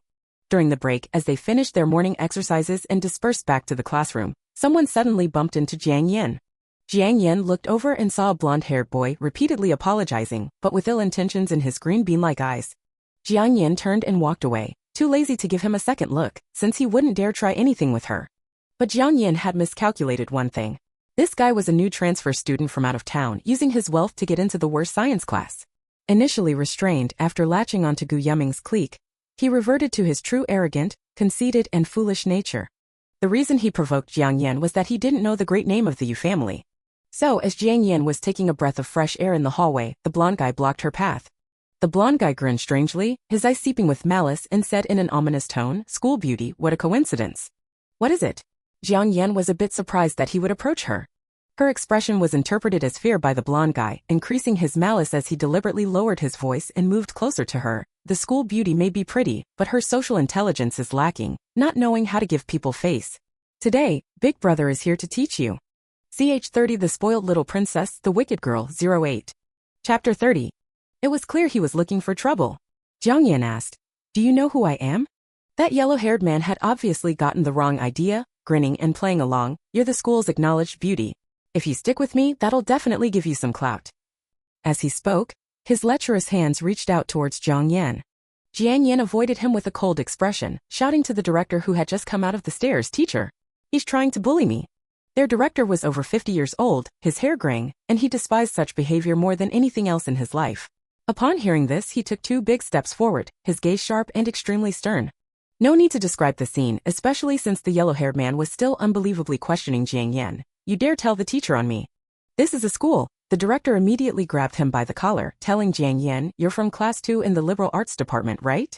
Don't be afraid, go back first. I'll deal with him. Thus, Jiang Yan casually turned and left under the yellow-haired man's resentful gaze. The yellow-haired man felt Jiang Yan didn't understand the rules. Who tells the teacher at this age? But the director clearly understood the rules even less, not only making him clean the toilets for 3 days and write a 5,000-word self-criticism, but also informing his parents. No matter how unruly the yellow-haired man acted outside, it was always hidden from his parents. But now it was laid bare before his father, who immediately told him to wait, docked his allowance, and might even give him a beating. The yellow-haired man was indignant, but even worse was still to come. After all, once their director took action, it was always a sweeping move. The yellow-haired man's attempt to bully Jiang Yan was the talk of the school. Naturally, it also reached Gu Yuming's ears. That afternoon after school, Gu Yuming sent someone to find the yellow-haired man. The yellow-haired man didn't know the connection. Thinking he had caught this person's attention for being punished by the director, he thought to himself, might as well ask for help. You went to find Jiang Yan? Gu Yuming asked expressionlessly. The yellow-haired man remained oblivious, flattering, bro, help me teach her a lesson. What school beauty, she's just got a pretty face, but that nasty attitude of hers. Ow. Before he could finish, Gu Yuming kicked him to the ground. The yellow-haired man didn't know what hit him, the pain making him want to cuss loudly. But when he saw Gu Yuming's expression, he suddenly couldn't get a single word out. Gu Yuming exuded a terrifying aura of menace, gloomy and horrifying like a dead man. Who gave you permission to go after her? Gu Yuming demanded coldly, though it wasn't really a question, just a venting of his fury. You remember this, Jiang Yan is not someone you can touch. If you dare show your face in front of her again, I'll break your legs, believe it or not. Get out. The yellow-haired man was beaten up and ran away, his butt dragging on the ground. He couldn't figure out how that school beauty could be connected to Gu Yuming. Stewing over it, he suddenly got an idea. It was the idea he learned from Jiang Yan, tell the teacher. The yellow-haired man limped to the director's office, but when he opened the door, there was only a tall male student in a neat uniform organizing documents inside. The yellow-haired man had some impression of him, knew he was the model student who often gave speeches under the red flag, Ji-Chu. Hey kid, do you know where the director is? The yellow-haired man asked. But that person looked up, and upon seeing him, suddenly revealed a strange expression, like spotting prey that had wandered in on its own. The director went out. What did you need to find him for? Ji-Chu asked slowly. The yellow-haired man thought he was overthinking it and said, I'm reporting that Gu Yuming beat someone up. When will he be back? The yellow-haired man's bruised and swollen face made it clear who Gu Yuming had beaten up. Ji-Chu examined him carefully as if observing whether those injuries were serious enough. Just as the yellow-haired man thought he was mocking him and was getting angry, Ji-Chu spoke leisurely, come fill out the report details. The yellow-haired man swallowed his anger and walked over, thinking he'd settle this first before anything else. He picked up a pen to write, but in his peripheral vision, he spotted his own name on the documents in Ji-Chu's hands. The yellow-haired man paused, suspicious. What's that in your hand? Oh. Ji-Chu showed him the stack of complaints, each with a different name in the signature, but all reporting Hu Chengqi. Hu Chengqi was the yellow-haired man's full name, given by the master his tycoon father hired when he was born, saying he was destined for great things. Little did he know his son was doing all these dirty deeds outside. The yellow-haired man was so shocked he swore twice, reaching out to snatch them. Ji-Chu looked slim and gentle, but was easily able to stop his movement, then looked down at him with disdain. These are all going to the director. You know how many bad things you've done, you have no one to blame but yourself for going after the wrong person. I can gather a whole set like this, then gather a second set, you know what to do, right? Ji-Chu tilted his head, his originally clear voice lowered to sound rather cold. The only person the yellow-haired man had recently gone after was Jiang Yan. It was obvious who Ji-Chu was here for. Hu Chengqi tucked his tail and wanted to transfer schools, but the school got there first by issuing his expulsion notice. When Hu Chengqi was expelled, many of his former victims breathed a sigh of relief. Jiang Yan only heard about it in passing, but Ji-Chu took the matter to heart. CH31 The Spoiled Little Princess and the Wicked Girl 09. Chapter 31. Jiang Yan wanted a drink of water. Ji-Chu went to fetch it for her. When Ji-Chu came back from his exercise, he kept her company. Even when Jiang Yan went to the restroom, Ji-Chu stood seriously waiting for her outside the men's restroom. This made some girls feel embarrassed to go to the restroom in front of Baiyue Light. Not only did their classmates tease them relentlessly, but even their homeroom teacher called Ji-Chu to the office for 2 pots of tea. This time it was Ji-Chu's turn to wait. Before long, Ji-Chu came out of the office looking miserable and dejected. Jiang Yan was eating a grilled sausage bought from the small supermarket, smiling at him carelessly. Ji-Chu was in a bad mood and looked pitifully angry. You're still eating, you're still smiling. Who am I doing this for? I didn't ask you to follow me. I was just afraid someone would bully you again. Jichu didn't complain to Jiang Yan but muttered to himself, truly like a discouraged person. Here. Jiang Yan amusedly took out another grilled sausage that she had hidden behind her back. Jichu looked at it for 2 seconds, reluctantly took it, and mumbled, I knew you would think of me. Then why don't you eat it? Jiang Yan asked curiously. The homeroom teacher kept pouring me 2 pots of Longjing tea, Jichu said slowly and emotionlessly. He was so full he was about to die. What kind of homeroom teacher would keep refilling a student's tea and water? Ha ha ha ha ha. Jiang Yan laughed until her eyes were like crescents. Then a male student's voice came, exasperated, I'll never drink tea again.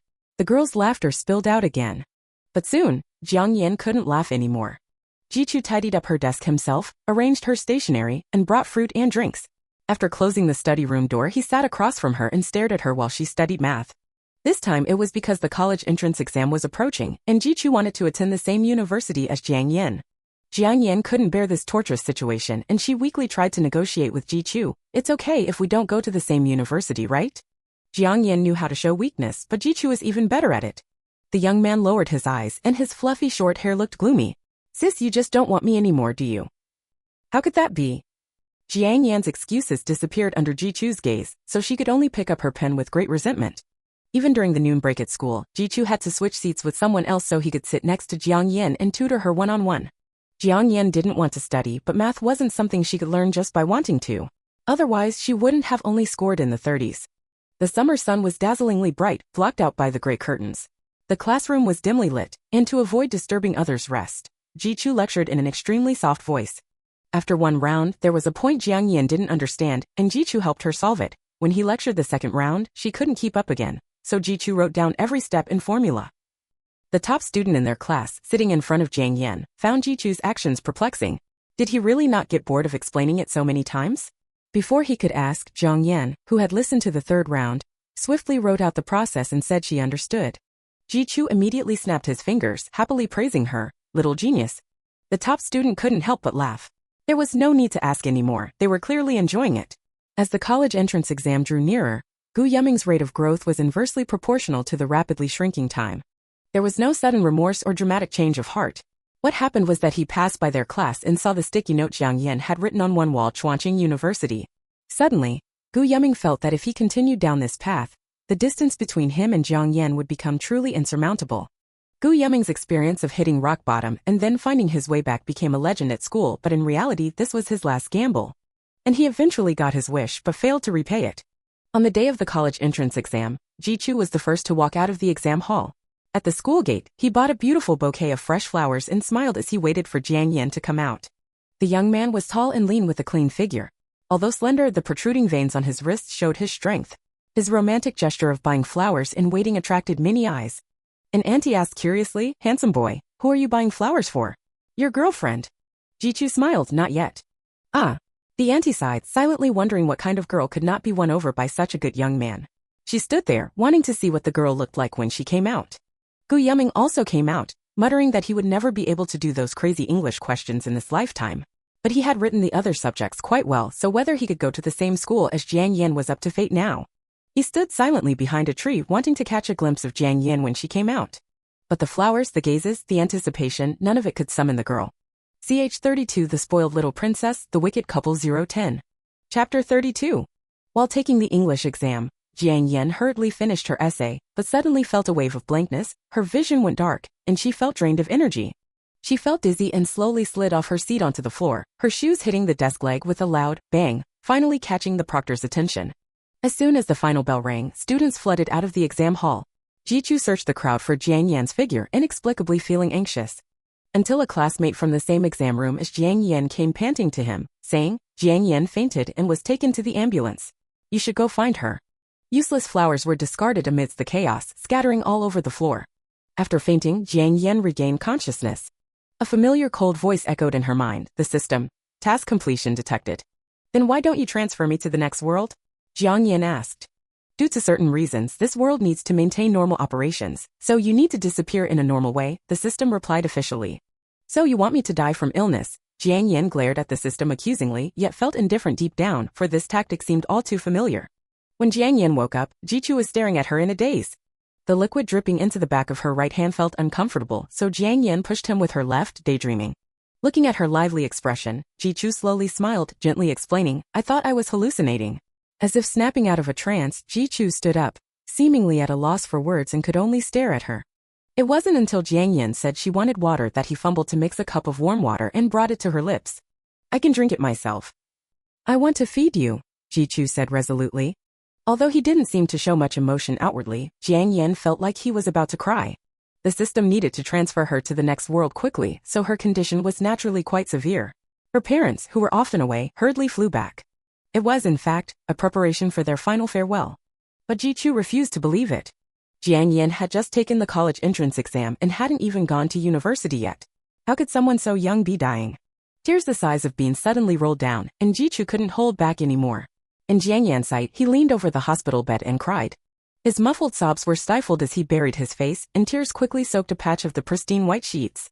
Although it was just a formality, the pain was real. Jiang Yan's lips turned pale, and she looked weak and listless as she lazily asked him, Why are you crying?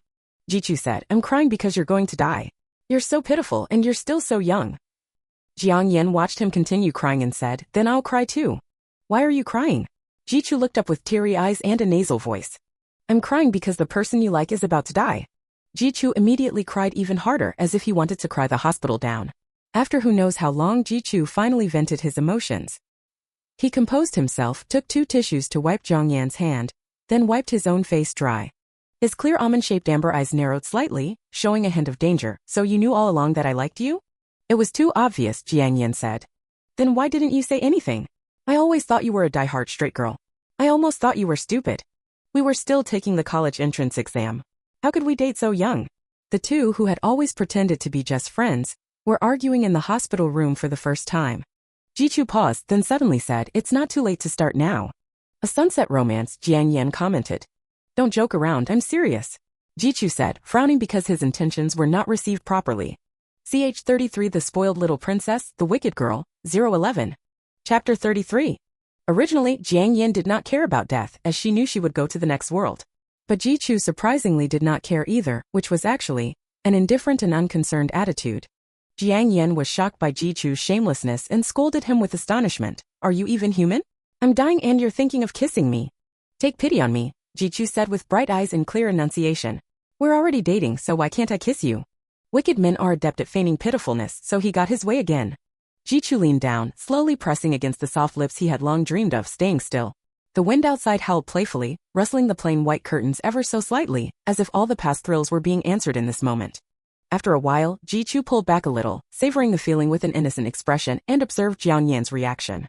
Jiang Yan remained motionless, as still as an old monk in meditation, teasing, You've kissed me, so how does it feel?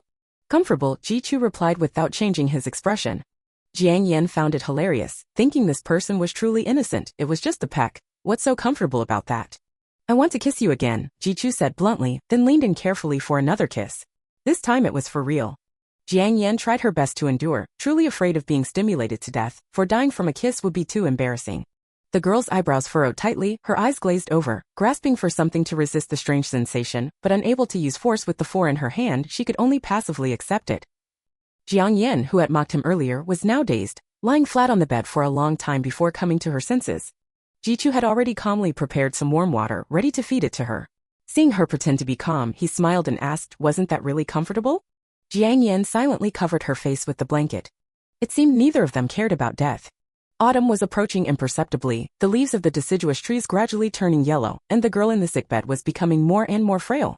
Curled up in a small ball on the bed, she casually mocked Ji-chu for going off-topic in his college application essay, just like she had no care in the world. Without hesitation, Ji-chu asked directly who only scored in the 50s for math. The scores were out. Jiang Yan had done very well. Originally, they could have gone to the same university.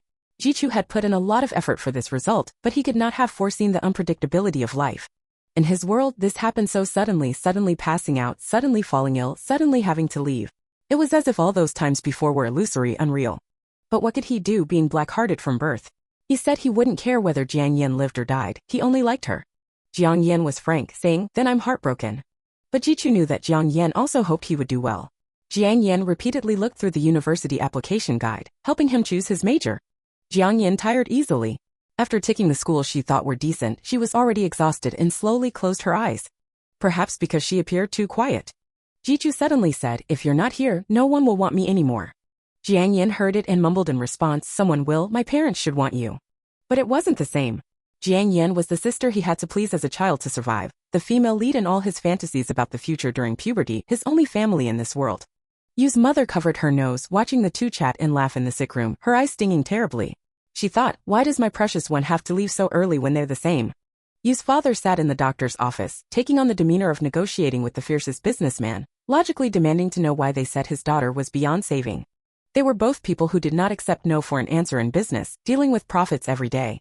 They originally had no need to have children. If they wanted someone to inherit their wealth in business, they could have adopted. But later, Yu's mother wanted a precious child to enjoy the fruits of her hard work, so they had Jiang Yan, the luxurious mansion, and a house full of attentive servants. They gave birth to her solely to dote on her. On that day, Gu Yuming stood outside the exam hall for a long time until he saw the message in the class group. Jiang Yan fainted at the exam site. He stood outside the sick room, listening to the doctor deliver the test results to Ji Chu, watching him reveal a pained, disbelieving expression, yet remaining numb and emotionless. That feeling of fate's cruel blow descended upon him again, just like the day he ran back to the mansion only to find the door open, with only hurried footprints left inside. It seemed in this life, what he wanted he could never obtain, and what he obtained he would lose. At his worst, he had many girlfriends around him, able to smoke, drink and fight in front of them without a care. Because if he didn't indulge and vent, he would be destroyed. He often had severe headaches, staying up all night to find the feeling of being alive amidst the pain, experiencing real emotions through others. He descended into the abyss, becoming utterly disgraced. Yet he never dared to touch Jiang Yan, not even look at her. The distance between them had become vast, but at the moment of truly losing her, he could not let go. Resuming his studies was naturally extremely difficult, especially for someone like him who had never studied properly before. Sometimes when he couldn't sleep at night, he would fantasize. He had become a successful businessman, and by then Jiang Yan was still unmarried. If she encountered difficulties, he would casually lend a hand. Jiang Yan would be grateful to him, might even fall for him, and they might end up together, just maybe by some chance. His secret hope peaked outside the exam hall, only to be shattered outside the sick room. He vaguely thought it was his own fault for being too greedy. He should not have made so many wishes. Actually, as long as she was alive and well, that would be enough. Later, Gu Yuming finally became successful in business.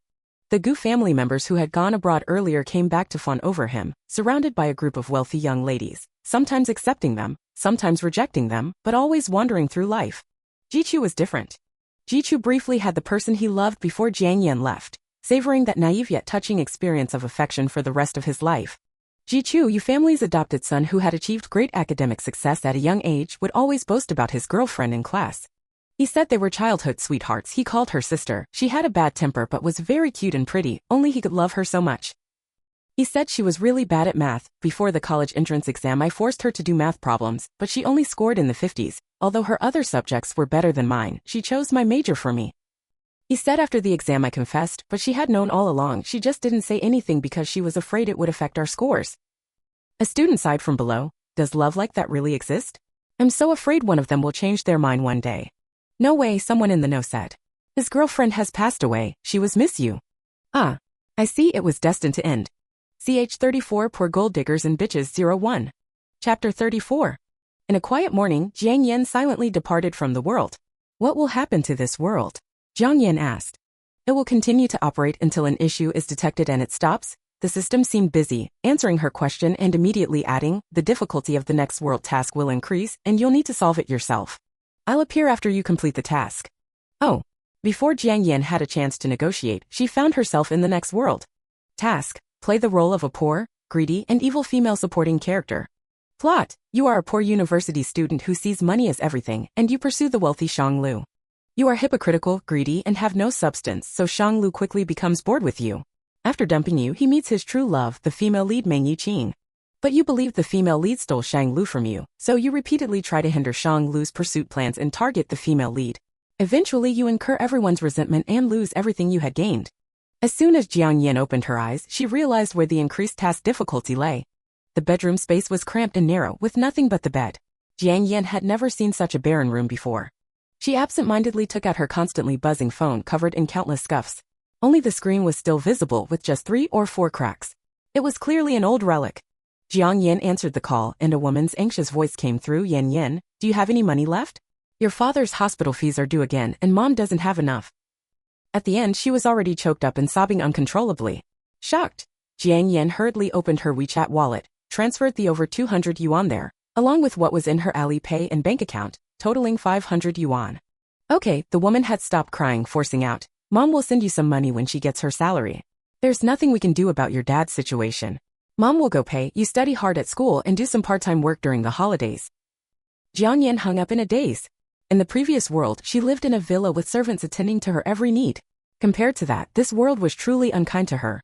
Before she could accept her situation, another call came in with a gruff male voice. Wu Jiang Yan. Are you coming to work today or not?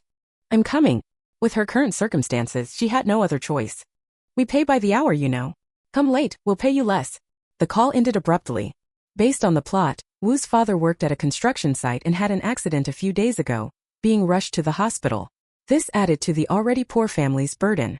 People at the construction site argued over responsibility, citing Wu's father's negligence as an excuse to only pay a small portion of the medical expenses. Now, Wu's father awaits surgery in the hospital, with daily medical expenses piling up like flowing water. Wu's mother has spent all their savings, but it's still far from enough. The original Jiang Yan often took on part-time jobs to supplement the family income, and now she's working desperately to earn money. Thus, Jiang Yan experienced doing 4 part-time jobs in a single day for the first time in her life. In the morning at a milk tea shop, at noon washing dishes in a restaurant, in the afternoon as a cashier at a supermarket, and in the evening working at an internet cafe until midnight. In total, she earned 210 yuan but didn't even eat a proper meal, spending only 10 yuan on 2 servings of instant noodles. The world was about to end for her. Jiang Yan was so exhausted and sore that she fell asleep as soon as she hit the bed. Fortunately, she had classes the next day, allowing her to experience the joy of learning for the first time. Wu Jiang Yan was an excellent student who got into the best local university, a university, partly to stay close and care for her parents, but also because a university offered the most generous scholarships. That scholarship was a substantial income for her family. Because she slept so late, Jiang Yan almost missed the alarm she had set. Her home was very close to the university, located in an old area awaiting demolition. Jiang Yan rode the family's only means of transportation, an old, dilapidated electric scooter, and arrived in 5 minutes. The classroom was already half full, but most people sat towards the back, with hardly anyone in the front 3 rows. Jiang Yan borrowed books from her roommate, thanked her sincerely with her hands in a heart shape, and then sat in the front, ready for class. In a classroom where most students looked weary and listlessly stared at their phones, she entered with messy hair but a fresh, pretty face, making cute gestures towards others. This couldn't help but draw attention. Many people looked at her a few extra times, but one particular gaze kept falling on her involuntarily, glancing away and then returning. Bro Lu, who are you looking at? The person sitting next to him teased with a smile, following his line of sight. Isn't that Wu Jiang Yan who wrote you a love letter? Oh, have you taken a liking to her? A mutual affection, perhaps? Shang Lu playfully put his arm around the other's shoulder, lips curling into a charming smile, his tone deliberately low and intimate. So concerned about me, darling. Successfully grossed out, Zhang Jie vowed never to joke around again. Shang Lu smiled contentedly as he withdrew his hand. But thanks to Zhang Jie's reminder, Shang Lu recalled the previous love letter. Many pursued him, but only one went through the formality of writing a letter. However, that's not why he remembered it. After the letter fell out, he was worried someone might see it and cause the girl unnecessary gossip, so he took it downstairs and burned it with a lighter. The flickering sparks even earned him a scolding from the dormitory supervisor. Of course, Shang Lu talked back without any respect for elders. But just now as she rushed in, her eyes full of life and charm, he suddenly felt his heart flutter. A strange, bittersweet feeling mingled within him, and then he recognized her as Wu Jiang Yan. This was an elective course. As soon as it ended, Jiang Yan rushed off as if she had some urgent matter, so Shang Lu didn't find an opportunity to confirm his feelings. After class, she grabbed a quick meal and went to her part-time job. Yes, the outstanding Wu Jiang Yan student also had to work as a delivery person, earning a couple yuan per delivery. The last delivery was a heavy package that Jiang Yan had to deliver to building number 9 while braving the cold wind on her scooter. She wondered if this was truly the life of an evil supporting character. There were often cases of stolen deliveries on campus, so Jiang Yan had to wait for someone to come down and collect it. During this time, her mind wandered as she contemplated her life. When Shang Lu came out, he saw the girl gazing up with a dazed, bright-eyed expression. Is this your delivery? Jiang Yan asked from her electric scooter, tilting her head. It's really heavy and not easy to carry. Jiang Yan wanted to lament the difficulties of her delivery job, but due to her intense earlier emotions, it sounded like she was about to cry to Shang Lu's ears. It's a box of paints, indeed hard to carry. Shang Lu lied blatantly while easily lifting it with one hand. Let me give you a little extra, okay? CH 35 Poor Gold Diggers and Bitches 02. Chapter 35. The girl in front of him seemed to have no recognition of him at all. She looked at him expectantly and asked shyly, "May I?" Xianglu handed over 3 times the amount of money in front of her, just the right amount as a tip for her trouble, not too much for fear that she might feel awkward accepting it. Jiang Yan immediately smiled brightly, looking extremely happy. As she was leaving, she extended her hand from her sleeve and waved at him. The system did not hold much benefit for her anymore. Jiang Yan felt quite free. But at the same time, there was also a downside. She didn't know when that rich young master named Xianglu would show up again. How distressing it was. "Treasure, please come out and save her." But Xianglu did not appear, and Jiang Yan continued to experience the joys of being a working person. It was that boy who had delivered the paint box the other day who, for some reason, frequently visited her business and always gave her a little extra. Jiang Yan really liked customers like him and would greet him warmly every time she saw him. Until one evening, as Jiang Yan handed him the small parcels from her cart and remarked on how frequently he shopped there, she suddenly heard a boy holding a ball call out to him, "Xianglu, are you hitting on that girl?" Jiang Yan hurriedly looked left and right. In the slightly intoxicating evening, the 3 of them were the only ones there. Xianglu clearly saw her turning her head this way and that, and then sluggishly and blankly fixing her gaze on him, her crimson lips curling up as he found her demeanor quite amusing. "Your name is Xianglu?" she asked as if her soul had left her body. "What?" Xianglu's peach blossom eyes looked at her with a hint of a smile. "Don't you recognize me?" Jiang Yan didn't think too much of it, only assuming it was fate that the person she had been searching for had already crossed paths with her, far away at the horizon yet close at hand. She smiled sweetly and took out her phone. "Let's add each other on WeChat." The boy holding the ball whistled. Xianglu smiled slightly, his voice low yet magnetic and gentle as he asked her, "Then how did you end up delivering parcels for me?" Jiang Yan lowered her head and saw that Xianglu's WeChat money transfer to her was still the first message. Jiang Yan tapped her head, calmly putting away her phone and saying warmly, "Look at me, all excited and silly." Xianglu paused for a moment, then burst out laughing. "What's so funny? Am I really that amusing?" Jiang Yan asked shyly. The boy holding the ball looked puzzled at the scene unfolding before him. It wasn't supposed to be about hitting on a girl, just picking up a parcel. How did it suddenly turn into hitting on a girl? Xianglu smiled and said, "It's getting cold. You should head back." "Okay." Jiang Yan gave him an earnest okay sign and obediently rode her electric scooter away. Jiang Yan was extremely excited. Her meal ticket had appeared. From today onwards, she would use all her skills to secure that meal ticket as soon as possible. She hadn't eaten meat for several days already. She felt sorry for herself. So the coveted Xianglu soon received a message from Jiang Yan. "Where are you from?" Aside from the delivery incident, this was their first exchange. Xianglu raised an eyebrow and replied, "I'm from Jiangcheng." "No," came the response from the other end. Xianglu suddenly had a bad feeling, and at the same time, the next message popped up. "You're the one in my heart."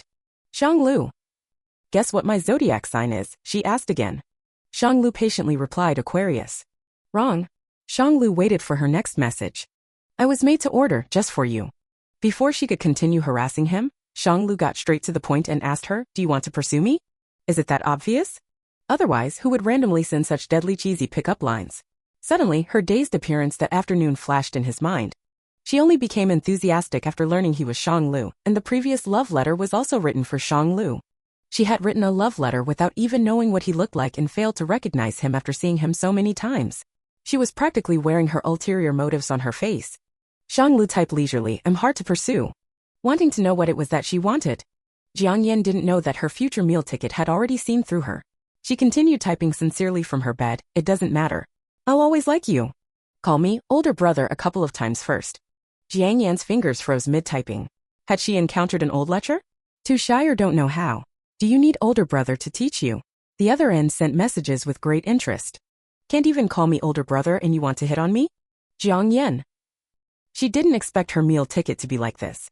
Jiang Yan was forced to call him older brother for several days, but there was no progress. It was just a pure, unabashed lecher. After 2 days with no response from the little girl he was teasing, the usually carefree young master Xianglu casually wondered if the poor girl he had bluntly flirted with when he couldn't charm her would employ a strategy of feigned aloofness. Of course, that was not the case. The impoverished working girl was simply a very busy person. Jiang Yan had taken on an additional part-time job at a newly opened hot pot restaurant near the school, earning an extra $10 an hour. Wu's father's condition had stabilized for the time being, but the upcoming surgery fees were still a considerable sum. As Jiang Yan sat at the cash register, smelling the fragrant and spicy aroma of the hot pot, she drooled while pondering how to earn money. There weren't many hot pot restaurants near the school, most were barbecue places in Japanese cuisine. So when this new restaurant opened and advertised, it attracted quite a few customers. The hot pot restaurant was filled with steamy vapors from the hot pots. Thus, when a few tall boys entered together, she didn't notice them right away. Until one of them enthusiastically called out, "Hey Luji, isn't that the girl who delivered the parcel the other day?" Jiang Yan was still immersed in her misery over her lack of money. She looked up sadly and met a pair of dark eyes. Ch 36 Poor Gold Diggers and Bad Girls 03. Chapter 36. Jiang Jie and his team won the basketball match. Drinking a couple rounds after the game wasn't enough, they had to drag their dormmates out for a hot pot dinner too. His roommates laughed and mocked the poor skills of their opponents, while Shang Lu absent-mindedly reflected on how his eyes for beauty had clouded his brilliant mind. It wasn't until they entered the restaurant and were assaulted by the potent aroma of Sichuan peppercorns and chili peppers that he finally snapped back to reality. Jiang Jie pulled him along to find seats but noticed Shang Lu fixed his gaze somewhere, blurting out without thinking, "Hey, Shang Lu, isn't that the chick who delivered our package the other day?" Jiang Yan looked up, pretending not to be familiar with Shang Lu, and gave them a reserved greeting. What a coincidence. "What's going on here? Shang Lu? You two know each other." The unfamiliar guys pushed and prodded Shang Lu, gossiping, while Jiang Jie casually chatted with Jiang Yan. "You work here? Then we'll come support your business from now on." "You really shouldn't. I'm paid by the hour." Before Jiang Yan could finish, the calm voice of the boss came from behind Little Wu. Jiang Yan froze, slowly turning her head to see the boss calmly say, "2 more lamb wraps for table 3. Noted down." "Yes, boss." Jiang Yan hurriedly stood up, grabbed a pen and jotted it down. With a standard smile, Jiang Jie said, "Welcome, valued customers. Please continue to support our business." "Thank you." Jiang Jie was dumbfounded. She slightly tilted her head, seeing the boss give an approving nod before turning to leave. "That's your boss," Jiang Jie said with lingering fear. "He's a bit intimidating." "Don't say that about our boss," Jiang Yan said nervously, covering her mouth in case she let anything else slip. "Dutiful in expressing her loyalty, he's so kind, the best boss ever." Jiang Jie looked at her, somewhat bewildered. Shang Lu didn't hold back, letting out a scornful snort. The others behind him couldn't help but burst into laughter too. Jiang Yan maintained a sweet smile, her eyes brimming with tears. "You guys just find a seat. There are servers to assist you." For some reason, they chose the table closest to the cashier. The freshly cooked hot pot base released an intense aroma, making Jiang Yan cover her mouth, practically drooling. "Oh, food voucher, how could you eat your own food?" Jiang Jie warmly invited her, "Come eat with us." Jiang Yan painfully declined, "I'm on the clock." However, when preparing the dipping sauces, Shang Lu made an extra portion. Shrimp balls, tofu puffs, chicken drumsticks, beef rolls, crab sticks, lobster balls, crispy tripe, enoki mushrooms, and baby bok choy were successively added to the pot. As each ingredient finished cooking, Shang Lu used the shared chopsticks to transfer some into the extra bowl, eventually making a heaping portion. Jiang Jie poked Shang Lu, "You should pass it over to your future sister-in-law." Shang Lu raised his brow. "Or what, you want me to feed you with my own hands?" Jiang Jie exclaimed dramatically, "No wonder our Shang Lu can find a girlfriend." That's right. Shang Lu is quite the smooth operator." The other two chimed in with laughter. When Shang Lu brought the bowl over, Jiang Yan was moved to tears, boldly declaring, "I love you to death. When I have money someday, I'll definitely treat you to a hot pot meal."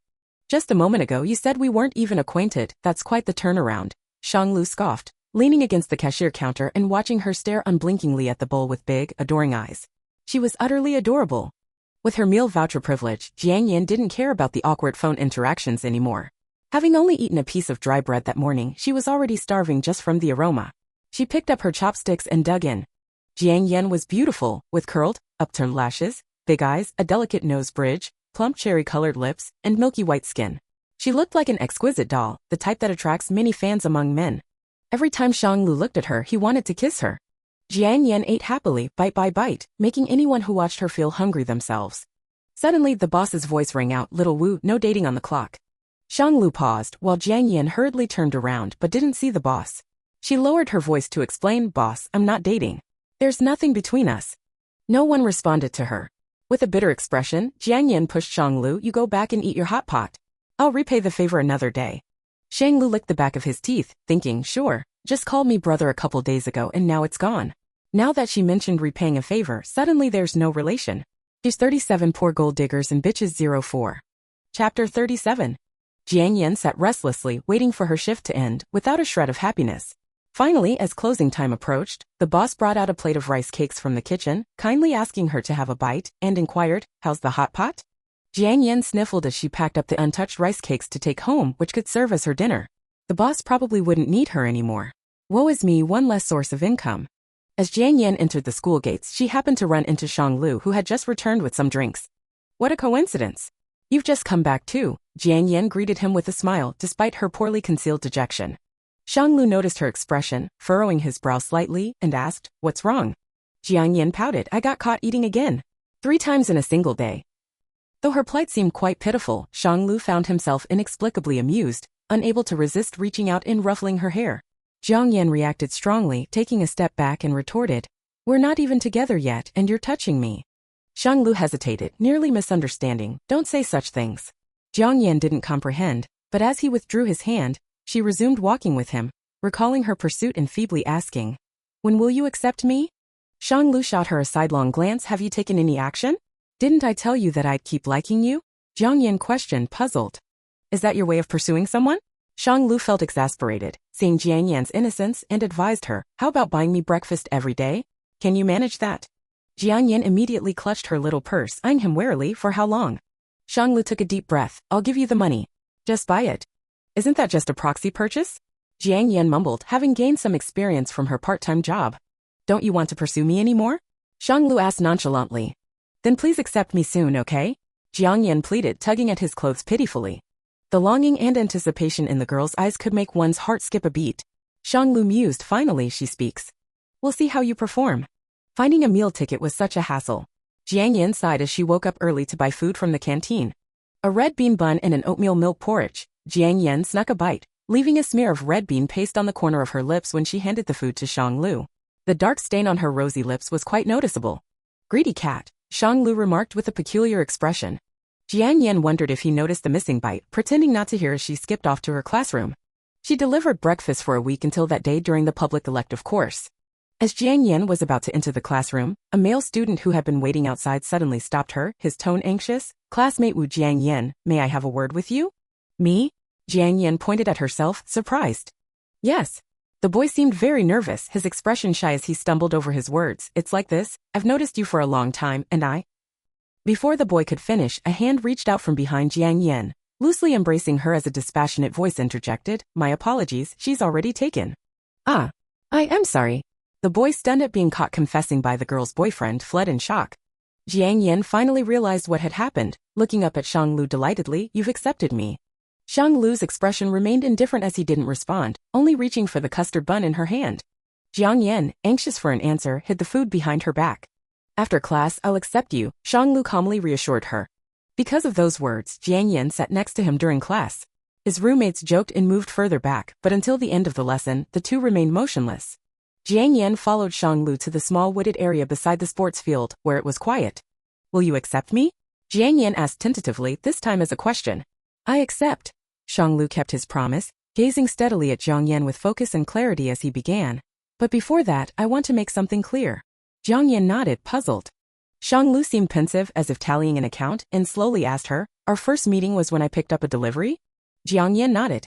Shang Lu then smiled, his thin lips curling in an alluring yet dangerously enigmatic way as he enunciated each word deliberately. "Before that, you had written me a love letter." Jiang Yan's eyes widened involuntarily. As if anticipating her reaction, Shang Lu maintained his smile, his tone light yet his words causing Jiang Yan to shudder. "Before Zhang Jia called out my name, you didn't know I was Shang Lu. It was only after learning I was Shang Lu that you began pursuing me." Jiang Yan wanted to defend herself, but Shang Lu covered her mouth with his hand. "I don't need an explanation, sweetheart. No matter the reason, it doesn't matter. I previously said I was hard to pursue, but I misspoke. I'm hard to provoke. Once provoked, don't blame me for not letting go. One last chance, do you still want to be with me?" Jiang Yan felt a chill run down her spine. This side of Shang Lu was rather intimidating. But in the story, her task was to get dumped by Shang Lu. Jiang Yan slowly blinked and nodded in response. Ch 38 per Gold Diggers and Bitches 05. Chapter 38. Shang Lu seemed to be gritting his teeth, waiting for her answer. After she nodded, he relaxed his grip and let out a faint, indistinct laugh. Jiang Yan's eyelids suddenly twitched. "Now that you've agreed, can I give you a kiss?" Shang Lu asked with a smile. Before Jiang Yan could respond, Shang Lu's hand had already grasped the back of her neck, pulling her close, his breathing heavy. Shang Lu usually appeared easygoing and low-key, treating people with gentleness and nonchalance. So Jiang Yan had never really sensed any aggression from him. But when he kissed her, Jiang Yan was confronted with Shang Lu's raw power, the strength of a grown man who could effortlessly pin her in his embrace. What followed was a tempestuous onslaught. Jiang Yan was stunned by his kissing, her beautiful eyes brimming with glistening tears, her whole body losing strength. Finally, Jiang Yan understood why Shanglu was always scolded by his brothers. He was not human, incapable of acting like one. After who knows how long Jiang Yan was released, she felt her tongue was a little sore, as if it had been bitten. Jiang Yan stared at him accusingly with her moist eyes. Shanglu remained unfazed, shameless, and even somewhat satisfied. He gently wiped her mouth with a tissue, coaxing her in a humble, boyfriend-like manner. Want to go grab a bite? So he had reverted from being a beast to a man, huh? Jiang Yan had been kissed so roughly that her hands trembled as she checked the class schedule, her heart sinking. I have class in 15 minutes. Wait for me, I'll walk you there, Shanglu said in a low voice, his hot breath cascading over Jiang Yan's neck. Outside their classroom stood a male student with an indifferent expression, handsome and noble features, a pair of alluring peach blossom eyes that nonetheless conveyed a subtle sense of distance, deterring anyone from getting too close. Those familiar with the school heartthrobs knew this was Shanglu from the art academy, wealthy, handsome, from a good family, but hard to pursue. Many girls chased after him, but none received a response. When the school bell rang, Jiang Yan emerged wearing a face mask and was immediately pulled to Shanglu's side. On the crowded staircase, many were surprised to see Shanglu was taken, curiously looking at his partner's appearance.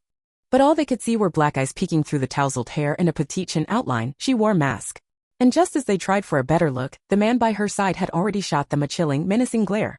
The girl who had been caught staring at Shanglu's partner by his direct gaze thought to herself, well, I've made it in life.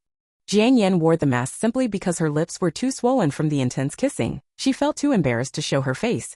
Shanglu handed her a milk tea, his muscular arm lightly draped over her shoulder, guiding her through the crowd down the stairs. Finally, Jiang Yan had secured her free meal. But her joy didn't last long before she realized the cost. Shanglu loved kissing far too much. Every day, whether before class or after school, Shanglu would appear and accompany her to eat all sorts of delicacies, his eyes fixated on her mouth while she ate. She didn't understand her own allure. Everything about her seemed to live up to Shanglu's fantasies. He adored every part of her. A simple glance from her eyes made him want to kiss her until she cried.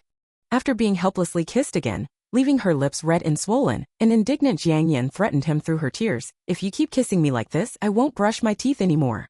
Shanglu's laughter was husky and raspy, enough to make one's legs go weak. He sighed in her ear, sweetheart, how can you be so adorable? Once, when Jiang Yan was genuinely upset and couldn't stop crying, Shanglu tried consoling her for a long time to no avail. Exasperated, he resorted to a trick he had learned from his buddies, sending her a large red envelope with money. He had braced himself to be scolded by his sweetheart, but to his surprise, the gem who was still shedding tears lit up at the sight, inching closer and asking him softly with a sobbing voice, really? The pitiful sight nearly melted Shanglu's heart. He gently patted Jiang Yan's back and said, sweetheart, if you liked money you should have told me sooner. I wouldn't have let you cry for so long. Ever since using the red envelope to pacify Jiang Yan, Shanglu had gifted her jewelry, handbags, and other expensive presents. But Jiang Yan's reaction was indifferent, as if she only accepted them to avoid disappointing him. Shanglu speculated whether his sweetheart simply liked money. Of course that wasn't the case. Jiang Yan was just worried that Shanglu would dump her one day, leaving her unable to return these things. After all, in the original plot, she ended up losing everything she had gained. Money was alright, but bags and the like would just become secondhand and depreciate in value after being used. Jiang Yan, her swollen lips still visible, transferred the large red envelope Shanglu had sent to her mother. When her mother asked about it, she claimed it was an early scholarship disbursement. Having dealt with this major issue, Jiang Yan began to focus on her career, live streaming. After all, she had accumulated experience in her previous world, and officially started on Saturday evenings while working at the internet cafe. Susu Rabbit was a veteran viewer on the platform.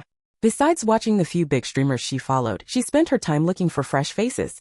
By chance, that evening she lingered on a live streaming page. CH39 Poor Gold Diggers and Bitches 06. Chapter 39. Unlike other live streaming rooms with fully equipped lighting setups, this interface was dim and murky. Susu Rabbit was puzzled at first, but suddenly a bowl of beef noodles appeared on the screen. She instinctively stared at those slender, beautiful hands, wondering if this was a hand fetish streamer.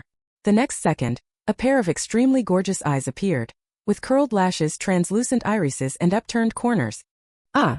Their sudden appearance startled Susu Rabbit so much that she dropped her phone onto the bed, her heart pounding. However, a pleasant, smiling voice came from the phone. Someone's here, welcome to Jiang Yan's livestream room. Susu Rabbit stiffly picked up her phone, and the woman on the screen finally revealed her full face. A pair of beautiful fox-like eyes, black eyelashes like small fans beckoning, a straight nose, soft red lips. In the dim lighting, she was excessively beautiful. Susu Rabbit's heart rate had not yet calmed down, but she couldn't help but curl her lips into a smile uglier than crying. Mom, someone's forcing me to fall in love. Babe, you're so beautiful. Seeing this comment, Jiang Yan thought it was just a normal compliment, unable to imagine the lecherous expression behind it from Su Rabbit salivating. While Jiang Yan was cooking noodles, another comment appeared. What's the host doing? Working part-time at an internet cafe, eating now. Jiang Yan replied. Being a live streamer was harder than she expected, with hardly anyone watching her first broadcast. She just treated it as chatting. Since Jiang Yan's room was empty, Su Rabbit frantically messaged her close girlfriends. Quickly put down those handsome guys and come see my new wife. Super beautiful, I promise you'll fall for her. Hurry, I'm dying. Come support my wife. Unable to resist Su Rabbit's repeated harassment, her girlfriends, with a skeptical attitude, clicked in, ready to mock her taste. But after the live stream room was quiet for a while, several gasping comments suddenly appeared. Wife, you're so beautiful. Sorry wife, I'm late. Aw, I've finally found my wife. Su Rabbit sent so many messages but received no reply. Looking at the live stream page, she grinned and messaged them, I can see your IDs. Suddenly a group of people flooded into the live stream room, but they were all calling out, wife. Jiang Yan? I have a boyfriend. Jiang Yan explained as she ate her noodles. Unexpectedly, the fans reacted intensely. Why do I have to break up as soon as I start dating? Wife, don't be so narrow-minded about gender. You can break up a relationship, I'll be your backup. You can cancel an engagement, you can get divorced after marriage, I'll always have a chance. Persuade him to break up, honey, he even lets you eat instant noodles. The last comment was made seriously by Su Rabbit. What kind of boyfriend would allow such a beautiful girlfriend to work late at night eating instant noodles? A scumbag, right? He doesn't know how to treat his girlfriend well at all. If it were me, Su Rabbit thought grumpily, I would only feed her strawberry tips. Meanwhile, Shanglu was unjustly labeled as a scumbag boyfriend, completely unaware. In fact, he was quite upset that his girlfriend found him too flirtatious and would disappear every Saturday and Sunday, leaving him unable to contact her. Shanglu was almost becoming a jealous wife. He really did worry that Jiang Yan was cheating on him with some meek little puppy who would obey her whims. Who knew his girlfriend had the face of a scumbag? Shanglu secretly plotted that the next Saturday and Sunday, he would definitely find out where his sweetheart went. But before he could take action, he found his sweetheart himself. Shanglu was tasked with capturing his runaway cousin who was pulling all-nighters at an internet cafe. The kid had run quite far but didn't know his phone had a location tracker. In a rush, Shanglu took a cab straight to the destination. Erchang Internet Cafe. Shanglu walked towards the black and white sign of the internet cafe, immediately spotting the plump kid engrossed in gaming. Thinking it was just someone who had gone out for food delivery, Jiang Yan didn't look up, eating her noodles while telling her fans about her dating experience. Fans just loved that stuff. I pursued him when I was working as a courier at school, so he had a lot of packages. The voice sounded vaguely familiar to Shanglu, but he was in a hurry to catch the brat in front of him, not realizing as he walked over. Oh crap, bro. The plump kid shuddered when Shanglu gave him a sudden slap on the back. Come with me. Shanglu looked down at him with cool eyes. The kid had feared this cousin since childhood. Even his mom had called this cousin in, she was clearly getting serious. He curled up like a quail and obediently followed him back. Just then he bumped right into his motionless cousin, who didn't look up either. Bro, what's wrong? The kid was about to ask when he saw his cousin staring intently at the pretty lady inside the counter area. CH40 Poor Gold Diggers and Bitches 07. Chapter 40. Little Fatty's eyes lit up, sensing something was going on. Sure enough, his sinister and terrifying cousin left him and walked up to the counter. This was a great opportunity to escape. But little Fatty really wanted to see his cousin's performance, so he stood rooted to the spot. Suddenly a shadow fell across the desktop. Just as Jiang Yan was about to look up, a deep, familiar voice had already crept into her ear. Baby, what are you doing here? Little Fatty's eyes shone with excitement. Oh my god, he called her baby. Jiang Yan shivered, slowly raising her head to meet Shanglu's handsome but gloomy face. She had been ignoring his messages for several days because he annoyed her, originally planning to appease him tonight, but then she forgot amidst her live stream. You don't reply to my messages, you don't answer my calls. Shanglu said while using his long fingers to lift her chin. Someone's harassing the host. Host, is that your boyfriend? This man's voice sounds a bit lustful. Is that her boyfriend or a bad guy? Should we call the police? It's a bit scary. Why does it keep sounding like a little wife who ran away and got caught? I really love that tone. Jiang Yan only had time to lock her phone before pursing her lips and explaining to him, I'm working here. You don't have time to reply to me because you're working? You couldn't even let me know.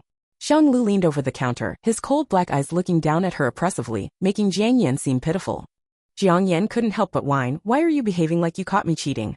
I didn't cheat, I'm just doing a job and you're being so harsh on me. If she really had cheated, it wouldn't be this simple. Xianglu let out a cold laugh and was about to speak. Jiang Yan acted on a whim, her voice quavering as she pouted her small lips and complained pitifully, I work night shifts and I'm already so tired. And you still want me to reply to you? I'm almost dead from exhaustion every day. I don't even get enough sleep. Seeing tears about to fall, Xianglu reined in his temper, gently wiping her eyes with his fingers. He decided to appease her first, and promptly admitted fault and apologized. Little Fatty was dumbfounded watching this, thoroughly impressed by this sister-in-law who could tame his cousin. She could actually handle his cousin. She must be someone amazing. He must seek her favor. The live stream chat was flooded with comments, drawing in a crowd of onlookers. My wife is so good. Oh, it makes my heart ache to hear it. I beg for a live reenactment, my wife. Why? Why did you turn the phone over?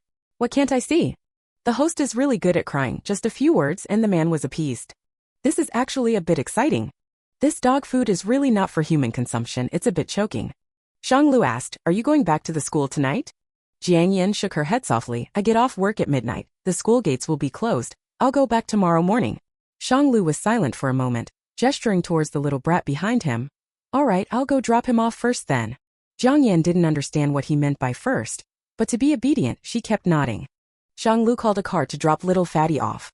In the car, Little Fatty tried to strike a deal with his cousin, bro, just drop me off at the door and leave, and I won't tell mom you have a girlfriend, how about that? Xianglu glanced at him coldly, behave yourself. Go ahead and tell her I was planning to bring her home for dinner anyway. Little Fatty, mistake, I really didn't expect my cousin to be so open about it. Jiang Yan struggled to explain things to her fans, but they kept hyping themselves up, calling her a little wife, saying, steal my wife, calling her a great beauty, and so on. The good news was that the stream's viewer count rose sharply. After ending the stream, Jiang Yan checked the earnings, which were about double what she would make working at an internet cafe. Before she could be happy about it, that tall figure suddenly appeared at the entrance again. CH41 Poor Gold Diggers and Bitches 08. Chapter 41. Xianglu came back again. The tall, long-legged young man standing at the entrance had a strikingly handsome and refined appearance, but his gentle eyes were only looking at one girl. Jiang Yan was surprised. At the end of the day, Jiang Yan saw this romance as merely a task and a meal ticket for satisfying her desires. She knew the two would eventually break up, so she played it naturally. Finding that she was working a night shift, Xianglu could blame her for not responding to his messages or give her money due to their difference in social status, but he couldn't accompany her like this. Jiang Yan suddenly became a bit flustered, her ink-black, clear eyes gazing at Xianglu. After hesitating for a moment, she asked him, why are you here? Xianglu thought to himself, his girlfriend was still so adorably naive, unable to hide her innermost thoughts, making her an easy prey for an old fox like himself. Xianglu found a stool to sit on, looking at her in the dim light as if it were the most natural thing in the world, and said, to keep my girlfriend company. Without external factors, having someone's company is much warmer than being alone. The internet cafe was located on a not-so-busy street. Xianglu went out for a while and brought back some piping hot oden for her. Crunchy fish cakes, sweet not spicy ones, hand-peeled bamboo shoots, tofu skewers, beef meatballs, along with mushrooms and radish, drizzled with a non-spicy broth. Jiang Yan couldn't figure out Xianglu, but on the slightly chilly night, her fair fingers retracted into her sleeves as she propped her chin up, dreamily watching Xianglu and saying, I kind of like Odin now. Who was Xianglu? The rumors of his wealthy background were no exaggeration. He was born into privilege, a veteran of the world of power and profit, with a discerning heart. Even with his eyes closed, he knew that when Jiang Yan said she liked Odin, she was referring to him. Xianglu calmly asked with all the implied conditions, do you like Odin more than red envelopes now? Jiang Yan was chewing on a radish and nodded with a smile yes. So you see his darling had a heart. Xianglu had actually come on a small electric scooter. After she got off work, he put a helmet on Jiang Yan and sent her home. With the helmet on, Jiang Yan leaned against Xianglu's back and said, we're like an old married couple now. Xianglu patiently responded, are you happy now? Jiang Yan asked bluntly and adorably, like a child. Xianglu answered seriously again yes. Jiang Yan immediately followed with the remark she had been planning, so even without kissing, we can still be happy. Xianglu slowly responded in a very serious and calm tone, right now, I really want to kiss you. Jiang Yan didn't dare say anything else. Why? After a while she asked again like a curious baby, seizing the chance to ask a strange question while Xianglu couldn't reprimand her. Because he wanted to satisfy his insatiable desires, wanted her surprise and rapture reflected in her eyes to be caused solely by him wanted. He liked her, which was something Xianglu couldn't control. He wanted too much. Afraid of scaring this naive little money swindler, in the end Xianglu told her gently, because it would give an irreplaceable sense of intimacy. In front of the one he liked, Xianglu would also become tactful and patient. Jiang Yan didn't understand, She just felt it was profound, an answer beyond her comprehension. So she didn't ask anymore, directing Xianglu to ride the little scooter to a dilapidated residential building with narrow alleys. See you tomorrow. The girl he cherished walked backwards, bidding him farewell, then scampered into the building. Her figure merged with the gloomy shadows below, then vanished from sight. From her candid attitude, Xianglu could tell she didn't mind revealing the gap in their living conditions, because she had always assumed the two wouldn't end up together. But Xianglu wanted to be with her, and this divide wasn't something that could stop him. As he had said from the start, he was quite formidable. See you tomorrow. The man walked into tomorrow's anticipation with the full moon at his back. But tomorrow always brought new surprises.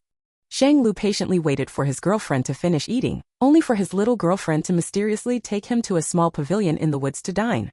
Oh, she finally took the initiative. The man's mind immediately envisioned young lovers being affectionate in the forest, his flushed lips unconsciously curving into a suggestive, alluring arc. However, his little girlfriend took out her phone from her pocket. CH42 Poor Gold Diggers and Bitches 9. Chapter 42. Darling, I'm about to start my live stream, is that okay? Jiang Yan purred sweetly, clearly seeking an affirmative answer from him. As a rational man, Xianglu understood he couldn't refuse at this moment, even though their planned intimate time was now off the table. He couldn't muster any enthusiasm, only managing a reluctant nod. This is my new job, Jiang Yan explained as she started the live stream. Before Xianglu could respond, viewers flooded in, and Jiang Yan excitedly started chatting with them. The official boyfriend Xianglu was left out in the cold, but he took the initiative as usual. He reached for Jiang Yan's soda, prompting a flurry of questions from the livestream. Then he said, "Darling, I want to eat your little dumplings," and Jiang Yan slid her lunchbox towards him. Next, he fed her some shrimp, saying, "Darling, this is delicious." The comments flooded in, dizzying to read. What dog of a man is trying to steal my wife? Ah, is this Yin Yan's boyfriend? Looks like it. Don't you feel like this guy is just trying to get attention? Scheming man, divorce him. Wondering if he's handsome. Have to say, his hands are quite nice. Jiang Yan read the comments, then looked at Xianglu and realized. Darling, this meatball is delicious. Xianglu fed it to her mouth. Jiang Yan ate it and asked, should you show yourself? They want to see you. Can I? Xianglu modestly held his chopsticks, not waiting for Jiang Yan's reply before walking behind her and smoothly bending to greet the camera. Hello everyone, I'm Yan Yan's boyfriend. His experienced demeanor suggested he had envisioned this moment many times before. After the greeting, Xianglu sat back down, his purpose merely to declare his girlfriend belonged to him. Jiang Yan satisfied their curiosity, thinking she could finally do her live stream properly, but Xianglu began his mischief in earnest. As Jiang Yan interacted with the comments, her ankle suddenly felt a tickle. The outwardly composed Xianglu eating was using his foot to tease and play with her leg under the table, an obvious flirtation. A man's sharply defined ankle bone intimately caressed a woman's leg. But Jiang Yan was determined to focus on her career. As an indifferent, cold female side character, she truly worried she might not be able to pay Xianglu back. Xianglu's scheme failed, his deep, alluring peach blossom eyes narrowed in a silent, mocking laugh at Jiang Yan's phone. Trying to seduce my wife. Ruining our private time, you third party. Butting into someone else's relationship, are you proud of yourself? Do you think you're something special? You're nothing but a momentary favorite, destined to end up in the cold palace sooner or later. The renowned, gentle, and wealthy noble Xianglu, with no expression, silently berated a phone over and over, to the point where if the phone had a soul it would jump up and argue back. After the meal, today's live stream could end. Jiang Yan contentedly prepared to return to the dorm and rest, but Xianglu suddenly grabbed her wrist. Ah! She looked at him quizzically. Xianglu sat on the stone bench, slowly pulling her into his embrace. First, he let Jiang Yan see his dejected expression, then leaned his forehead against her waist, his voice melancholic. I've been waiting so long, and you still haven't kissed me. Jiang Yan was shocked, her voice trembling. You're pouting? Xianglu didn't answer, continuing his lament. Today, you said 3 times as many words to your phone than to me, and you still won't kiss me. Kiss, kiss, kiss. Jiang Yan hurriedly obliged. Had this man secretly taken acting lessons?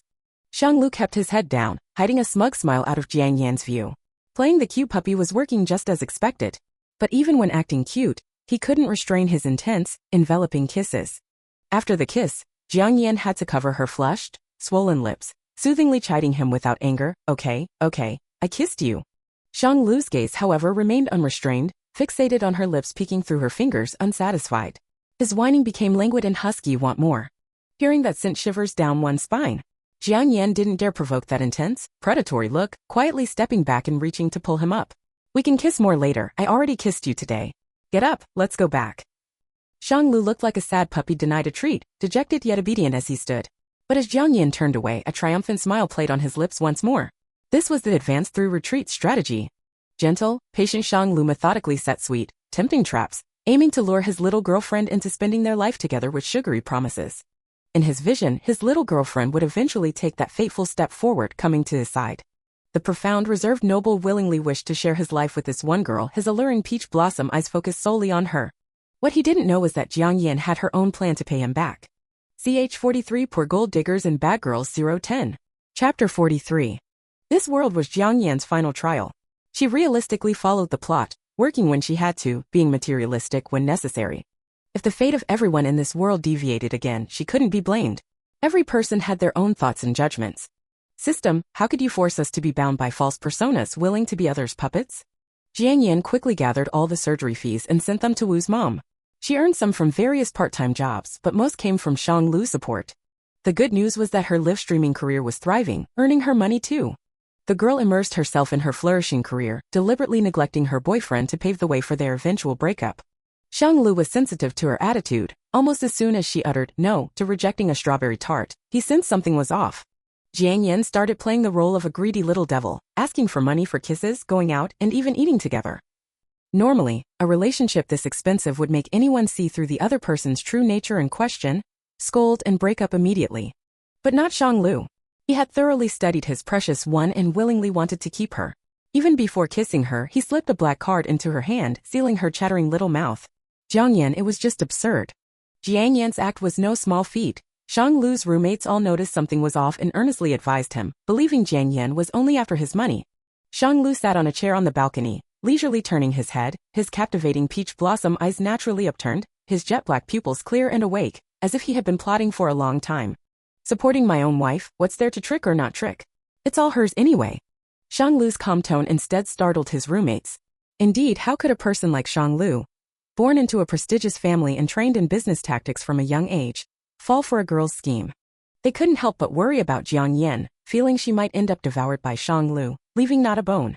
But contrary to everyone's expectations, Jiang Yan took the initiative to break up. Even as Jiang Yan seemed to be going overboard, Xiang Lu remained unfazed, his gaze at her only growing sweeter and more doting. Jiang Yan vaguely sensed that the world's mission had gone off track again. But since she had agreed to thoroughly test it this time, Jiang Yan hurriedly proposed a breakup. At the small night market outside the school, the colorful cotton candies looked like soft, fluffy clouds, surely as soft and sweet as his little girlfriend when eaten. Yet his little girlfriend finally mustered the courage to say in her usual spoiled, whiny tone, "Xiang Lu, let's break up." Xiang Lu's heart stopped for a few seconds after hearing this. He didn't dare take it seriously, wanting to treat it as an angry outburst, sincerely apologizing and rectifying his unknown mistake to pacify his girlfriend. Until Jiang Yan shook him off, saying impatiently, "We're broken up, don't follow me." Initially worried about their relationship, Xiang Lu only felt the true sweetness after Jiang Yan revealed her materialistic nature. Now that his past anxieties became reality, Xiang Lu's aura turned cold as he insisted on a reason. Jiang Yan closed her eyes and rambled, "I just don't like you anymore, I'm fickle. I don't like your whiny type anymore, such a grown man throwing tantrums." After learning to act spoiled for her, she called him fickle. Xiang Lu was furious, his cold gaze wanting to shut her mouth, losing his rationality as he harshly said, "If we're breaking up, return the money." Jiang Yan's heart instantly relaxed, thinking the plot was back on track. She solemnly promised, "I will, can I pay in installments? I'll wire you some when I get back. The gifts you bought me are untouched, you can come get them." For the first time in his life, Xiang Lu was so angry he felt chilled to the bone, yet helpless. The girl didn't want to argue further, hurriedly leaving. The little lights from the night market shone on her fluffy black hair as she departed without a second thought. Xiang Lu stood watching until she disappeared from his sight, forcing out a chilling remark, "Scumbag woman." The roommates carefully observed Xiang Lu's gloomy expression, utterly puzzled by Jiang Yan's behavior. Roommate 1, used and dumped. Roommate 2, got what she wanted and left. Roommate 3, her stance was pretty firm. Roommate 4, seems Wu Jiang Yan had it all figured out, didn't fall for Lu Ji's tricks. Mentioning her name, Xiang Lu suddenly turned his head, and the roommates quickly apologized. But Xiang Lu just sneered, stabbing his own wound as he coldly said, "Just borrowing money to play with me. Played with me then dumped me, returned the money, a complete freeloader." The roommates. Ch 44 Poor Gold Diggers and Bad Girls 11. Chapter 44. Xiang Lu was the pride of heaven with an inherent arrogance in his nature. This determined that he could never die or live because of a breakup. The next time they met, he wore the clothes that showed off his physique the best from his closet, the most eye-catching shoes, and even messed up his hair a little. Xiang Lu stood at the bottom of the dorm building, dressed neatly and breathtakingly handsome. He tried his best to appear nonchalant. He wanted that woman to know that he disdained her, that a mere breakup had no effect on him whatsoever. He wanted her to recognize her position and apologize meekly to get back together with him. At that time he would definitely make things difficult for her, letting her know that he wasn't so easy to win over. At this moment, Shang-Lu was full of schemes as if his soul had been transported into the abandoned imperial consort from the Palace of Exile, who was full of intrigue and wanted the scoundrel emperor to change his mind. His thoughts were vicious. However, as soon as Jiang Yan appeared, his former girlfriend became an untouchable existence, and Shang-Lu's head went blank. Baby, what did I do wrong? It was all my fault. Tell me and I'll definitely change. Baby, I really like you. I can't be without you. Don't break up with me, okay baby? The once proud and noble young master lowered his head and pleaded desperately. After all, she had been his meal ticket for so long that Jiang Yan was a little reluctant to let go. But she couldn't, she still had to complete her mission. She gently patted Shang-Lu's arm to comfort him. It's okay, it's just a breakup. You'll meet someone better in the future. You deserve someone better. Shang-Lu's eyes turned red with anger, and the refinement he had cultivated since childhood went out the window as he swore at Jiang Yan for the first time in his life. If I can't even keep you, how will I meet someone better?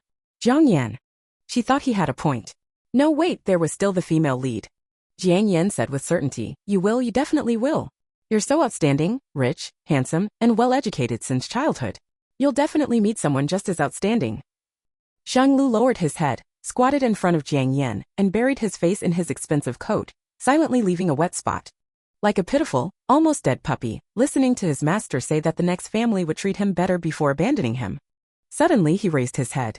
His eyes were bloodshot from the intensity of his emotions, and his usually deep, magnetic voice took on a touch of raw tearfulness, painfully and humbly making a final struggle. Why break up? Don't okay. No. His girlfriend, seeing that he still wouldn't give up after she had spoken for so long, simply handed him a bag of gifts and instructed, everything is in here. I'll pay you back the rest of the money soon. I'll give you an IOU, we can contact each other by phone later. I'm leaving. Shang-Lu didn't move as he listened to her footsteps fade away, in pain as if his heart had shattered. He had once tried to confine that flower with money and love to make it take root and blossom in his heart.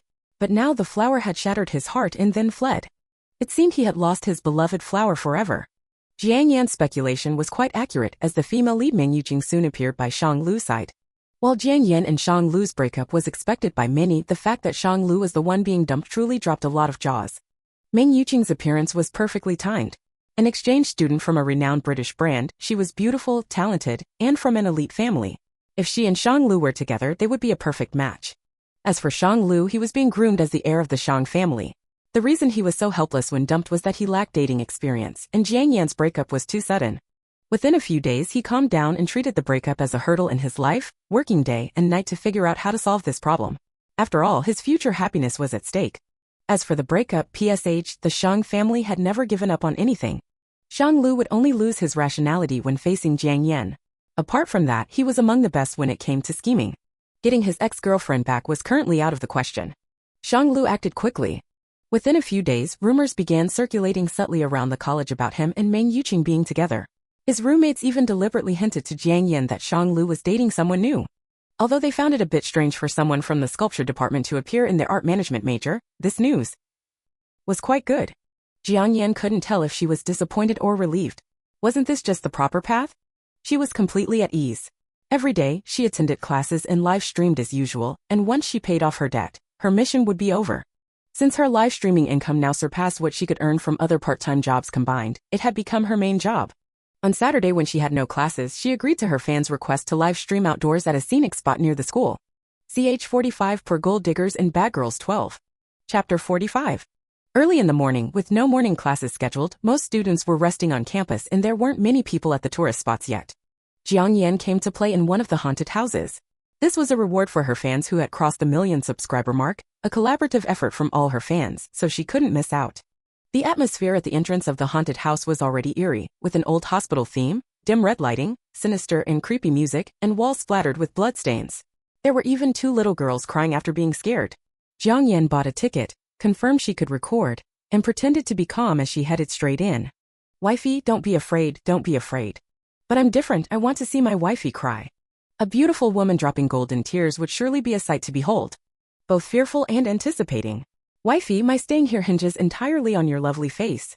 What's there to be afraid of? It's all fake. It's meant to scare you, but if you don't get scared, you won't be afraid. Inside the haunted house, it was pitch black. Jiang Yan turned on her flashlight and followed the uneven white arrows on the walls, leading her further in. I've got that feeling now. I can already anticipate the upcoming twist. But how could Jiang Yan be proven wrong so quickly? As she entered the first room, a female ghost wearing a white gown suddenly appeared. The female ghost had long, disheveled black hair and wore a white mask. She lunged toward Jiang Yan with a menacing growl. The camera shook uncontrollably for a moment. Thanks to being mentally prepared, Jiang Yan took a few quick steps and ran out of the ghost's range. It was the viewers in the live stream who got the real scare. See, those were just small scares. I wasn't scared at all, but you guys got scared from so far away. Did you really think you could scare me? Jiang Yan bravely boasted to cover up her inner fear. Perhaps fed up with her arrogance, another ghost caught wind of her and appeared in front of her with a blood-curdling shriek. Its face was deathly pale, revealing a skeletal fake leg that swayed as it twisted its body toward her. Jiang Yan. She clung tightly to her phone and ran for her life. The live stream was filled with a barrage of comments, some expressing their own fright while others marveled at the host's courage for not screaming. Jiang Yan ran all the way to the end of the hallway, panting heavily before finally checking the comments. I told you all before you voted that haunted houses aren't much fun. I'm not afraid, so it's not very interesting, right? What was that sound? Jiang Yan was still brazenly talking when she suddenly heard heavy breathing, growing louder with each breath, followed by the sound of dragging chains, reminiscent of rats scurrying in a dark sewer, sending a chill down her spine. The background music also picked up with a frantic, shrieking wail.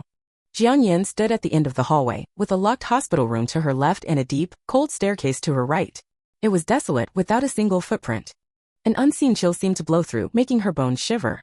Jiang Yan gulped, her hand holding the flashlight trembling as she turned around, only to come face to face with a pair of icy, hollow eyes. The ghost had been silently clinging to the wall the whole time. Jiang Yan stared blankly at it as its eyeballs rolled, and it suddenly opened its large, tongueless mouth as if to bite. Ah! Jiang Yan's scalp crawled as she let out a scream and dashed up to the second floor.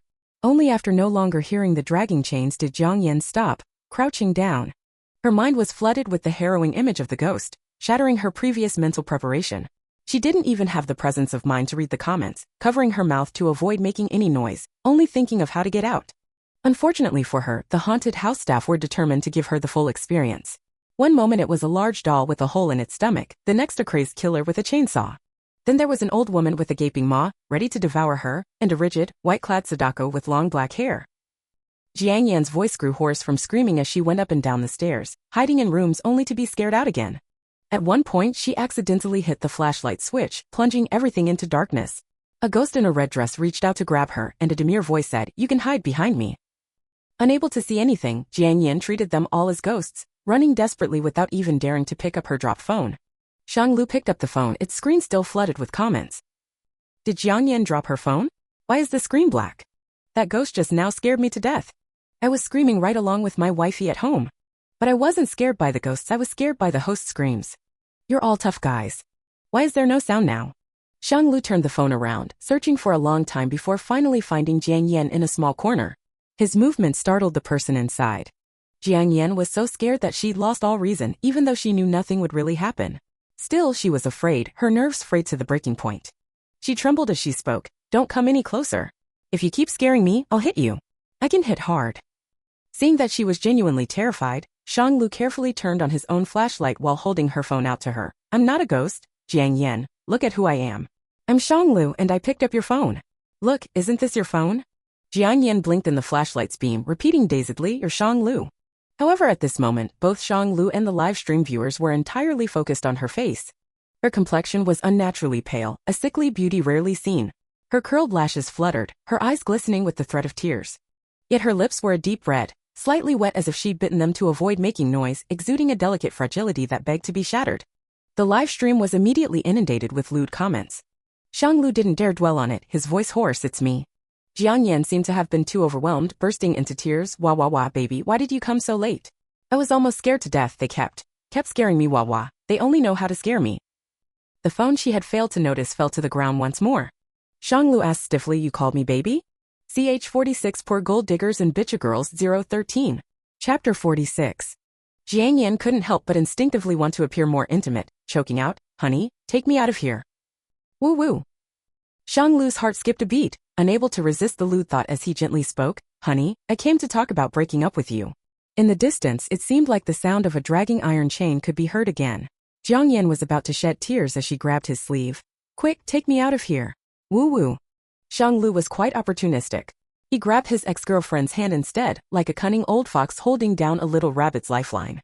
He spoke unhurriedly, one last question, if you get back together with me, I'll take you out of here immediately. Do you agree or not? It was taking advantage of someone's vulnerability, but even as the words left his mouth, his heart was suppressing itself, not daring to beat. I agree. The girl looked at him with teary eyes, appearing like a little rabbit lured away with a carrot, small and obedient. The barren desert welcomed a stolen light rain, blossoming with dense little flowers, as if swept by spring once more. Shang Lu carried her horizontally, picking up her phone along the way, and unashamedly found the exit to leave. The live stream room where voices could be heard but no one seen had already gone numb. The fans had severely scolded Shang Lu but received no response, and now they had fallen into regret mode. They say watching a haunted house is actually about wanting to see your wife cry, and now we've finally seen our wife cry and get snatched away by some random guy. I'm crying too. I have to say, our wife is really too beautiful. I have to say, is our wife still there? The monitoring room in the haunted house was stuffed full of dog food due to curiosity. After leaving the haunted house, it was already past mid-morning. The bright sunshine poured down, and Shang Lu shaded Jiang Yan's eyes with his hand.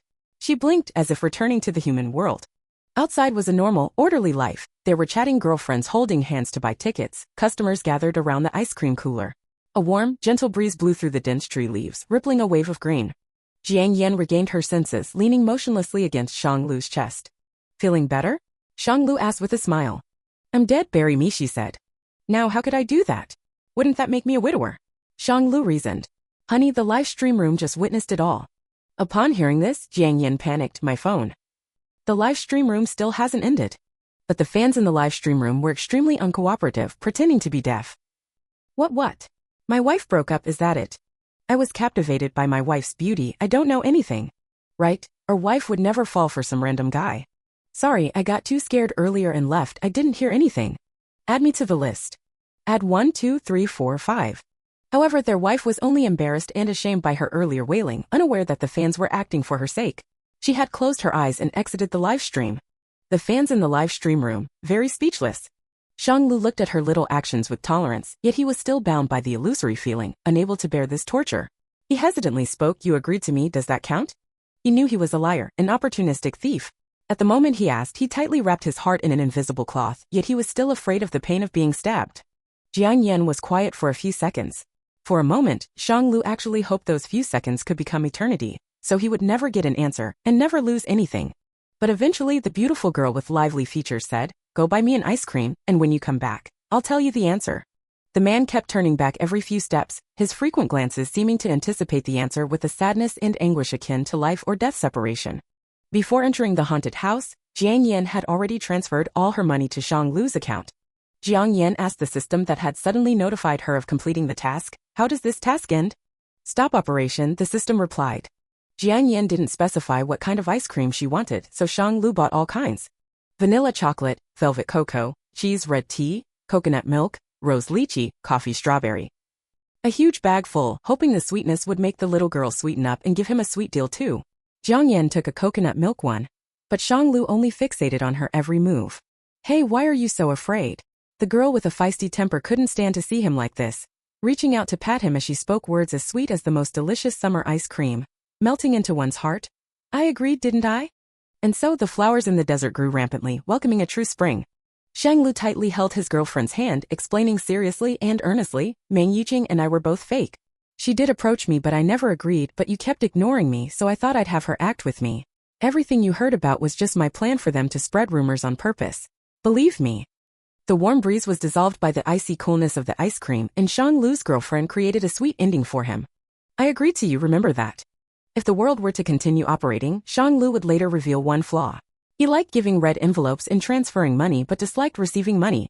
He would be called a wasteful CEO. Thankfully, there was no future. CH47 Internet Dating Slutty Girl Vicious Girl Matched 01. Chapter 47. If the world characters had a chance to speak, Shang Lu would tell Jiang Yan, honey, I heard you're sorry. Task completed, transmission will begin shortly. The system reminded coldly and impassively. This world deviated again, but the system made it stop running. Jiang Yan asked, did you find a problem? The system's voice was icy cold. Yes, all the world characters have problems. So your task has changed. On the basis of the world characters having problems, achieve the same grand finale as the original plot. If ranting wouldn't alert the system, she would definitely tease it. Honey, why do you think everyone else is wrong and not admit that it's your own mistake? But for now she could only think about it before being transmitted to the next world. Let's just wait and see, dear system honey. It's a long way to go. Task, achieve the ending of being driven out of the country by Yin Xiao. Plot, you are a promiscuous seductress who loves to play with others' feelings. Blinded by Yin Zhao's good looks from the affluent Yin family, you pursue him relentlessly and stop at nothing to win him over. But after getting your way, you quickly become bored and abandon him. Finally, after learning the truth, the vengeful Yin Xiao makes you flee abroad. And the proud young master Yin Xiao, wounded by your heartbreak, is eventually healed by the female lead Luo Xiaoxi. Jiang Yan carefully grasped the key point. This task's ending must be caused by Yin Xiao. Young master of the Yin family, long time no see. Jiang Yan opened her eyes and was surprised by the luxurious decor of the original owner's bedroom. The furniture was made of high-end wood, and the patterns on the floor were as exquisite as works of art. It also had a range of state-of-the-art electronic devices. Extravagant, grand, and yet tasteful. After experiencing working and earning money in the previous world, she felt very fortunate now. Jiang Yan glanced at the full-length mirror on the wall, reflecting her current appearance, a slender, gorgeous woman with long curly hair and red lips. She loved it even more. In each world, her true appearance was the basis with minor adjustments, so every time she took on a new identity, it was like playing a dress-up game. Before she could further admire her beautiful appearance, there was a knock on the bedroom door. Jiang Yan tossed her chestnut brown curls, posed elegantly, and lazily said, "Come in." The door was forcefully pushed open, and a sweet little loli with twin braids pounced on her. Jiang Yan was almost stunned by this sudden attack from an unknown creature. The little loli snuggled on top of her, inhaled deeply with satisfaction, and sweetly asked, "Sister, have you added Yin Xiao as a friend yet?" Jiang Yan then confirmed her identity, the original owner's half-sister, Lu Yinan. This little loli was a sister Khan for some reason, always clinging to her. Therefore, although the original owner was estranged from her biological father and stepmother, she was closer to this sister. Jiang Yan checked her phone and answered her question. "Yes, I've added him." "Yay! Sister has a new friend," Lu Yinan exclaimed sweetly. Because this little girl was a sister Khan, whenever the original owner pursued men, she explained it as making new friends. Fortunately, as long as it wasn't about dating, Lu Yinan could accept it and even be happy for her sister making new friends. Jiang Yan thought, "I'm just afraid of the day it all comes crashing down." This Yin Yao's contact information was obtained with the little loli's help. It started when Lu Yinan shared her social media posts with her sister, and in one of the videos, the original owner noticed this young boy. The video was extremely blurry, like it was secretly recorded. The boy was still far away, only showing his handsome, cold side profile. His tall, slender figure was wrapped in a gray-white shirt that accentuated his lean, powerful physique, exuding an intense youthful aura. At the end of the video, the boy seemed to notice the camera and abruptly turned his head, his bright, piercing eyes staring right at it. Just that one glance piqued the original owner's strong interest. Yin Zhao's contact information was difficult to obtain, but fortunately, Lu Yinan's little cousin was good friends with Yin Xiao, and they were able to exchange it for a piece of candy. At this stage, the original owner had just added Yin Xiao as a friend. Despite being added as a friend, the noble young master of the prestigious Yin family couldn't be seduced by cheesy pickup lines. So she would start from his interests. When the little loli heard that she was hungry, she rushed downstairs to find her something to eat. Meanwhile, Jiang Yan logged into the original owner's game account and, sure enough, immediately showed the option to add Yin Xiao as a friend. Jiang Yan promptly sent the friend request, then checked the original owner's achievement screenshots. Oh wow, 5 dazzling big stars. True to the seductress identity, she was good at games too. The little loli came back scurrying in her bunny slippers, bringing a bowl of almond tofu pudding. The smooth, white almond tofu pudding felt dense and silky with each bite, the almond flavor rich and fragrant. While Jiang Yan savored the sweet dessert, her sister admired her hands. She had fair, porcelain skin, and her slender, white fingers gripping the spoon were tinted with a faint blush at the tips. Her nails were adorned with translucent, ruby-red butterfly nail art, exquisitely beautiful. "Sister, you're so pretty," Lu Yinan suddenly said. Jiang Yan patted her head. "Yinan is so cute." This task seemed to get off to a bad start. 2 days had passed since Jiang Yan sent the game friend request, and she still hadn't received any response. She checked Yin Zhao's game profile and discovered he had 5-digit game sessions, a 32.5% win rate, and historical ratings of 2.0, 1.9, 1.7. Jiang Yan was stunned. She had never seen such terrible game records. It seemed like he was jealous of her 5 big stars and refused to accept her friend request. But Jiang Yan still had to pursue him, so she spent a small amount to buy a new account. When she sent another friend request from the new account, sure enough, it was accepted almost immediately. Well, typical men. CH48 Internet Dating / Vicious Girl Couple 02. Chapter 48. Jiang Yan changed her username, and the arrogant young master not only quickly added her friend, but also proactively wanted to team up with her. He probably found it rare to encounter a player of his own skill level. Heartless as I am, Jiang Yan thought. Having dated a few times before, she felt she still had the capability to handle a pure-hearted young lad. So she followed Yan Xiao sweetly and played more than 10 rounds with him, intending to be a good girl. Needless to say, they lost miserably in those rounds. Jiang Yan was exasperated. Yet the young master took it as normal, even able to type words of comfort. It's just a game, don't get angry, it's meant for fun. This is what they mean by having giving a great task to the capable person. Jiang Yan grew annoyed and typed rapidly. Follow me, sister will lead you to victory. Yan Xiao paused, muttering to himself, girls, huh? The light from the computer screen cast a hazy glow on his exquisite, handsome face, adding an alluring touch. Unaware of it, he rested his chin on one hand while the other, appearing pale against the gray mouse, clicked to accept the invitation. Had he known she was a girl, he wouldn't have pestered her to accompany his losses. As the game began, Yan Xiao was prepared to be eliminated. Not to brag, but with his skills he couldn't win without heavenly timing, terrain, and unity. However, the cream petit Xiaofang, who had been hiding meekly behind him, suddenly strode out bravely and launched attacks on the enemies. Yan Xiao stared in disbelief. You said we'd both be bad, how could you get a quintuple kill? In his shock, Yan Xiao barely controlled his character, almost feeding the enemies, until Xiaofang used an ultimate move to kill opponents and rushed over to save him. The cold-hearted, ill-tempered young master almost let slip a curse. Even when the victory animation appeared, he felt a lingering daze. With the game won, the young master began to question. A man's hands look attractive, slender, clean, each finger distinct, bearing the boniness of youth. As they danced across the jet-black keyboard, it was a captivating sight. Yet the words he typed remained as arrogant as ever, befitting a young master. Galaxy Iron Cavalry, you played me? Why didn't you play like this before? Cream Petit Xiaofang, didn't you say you'd let me? Galaxy Iron Cavalry, you shouldn't have tricked me then. Cream Petit Xiaofang, I didn't trick you, I was just waiting for you to hit your stride. Though just plain text, Yan Xiao somehow sensed a doting tone, which was odd. The young master typed eagerly, another round.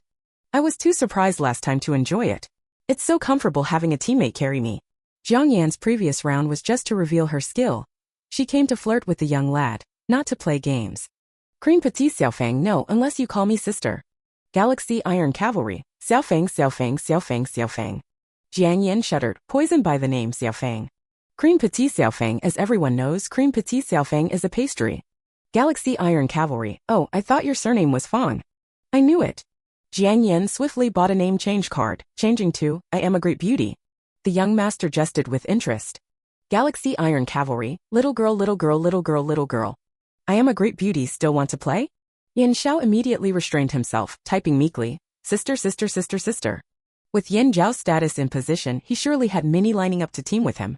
However, the young master was reserved, not wanting others to know how poorly he played games. High-ranked players who added him as friends were seen as having ulterior motives. If he added others who didn't know his identity, one look at his poor stats would get him rejected. Meeting someone like the Great Beauty, a low-ranked player stronger than her rank who didn't know his identity yet was willing to play with him, was pure fate. He had to cherish it. If Jiang Yan knew what he was thinking, she would surely sigh deeply and say solemnly, what you thought was an unexpected encounter was in fact my long-planned scheme.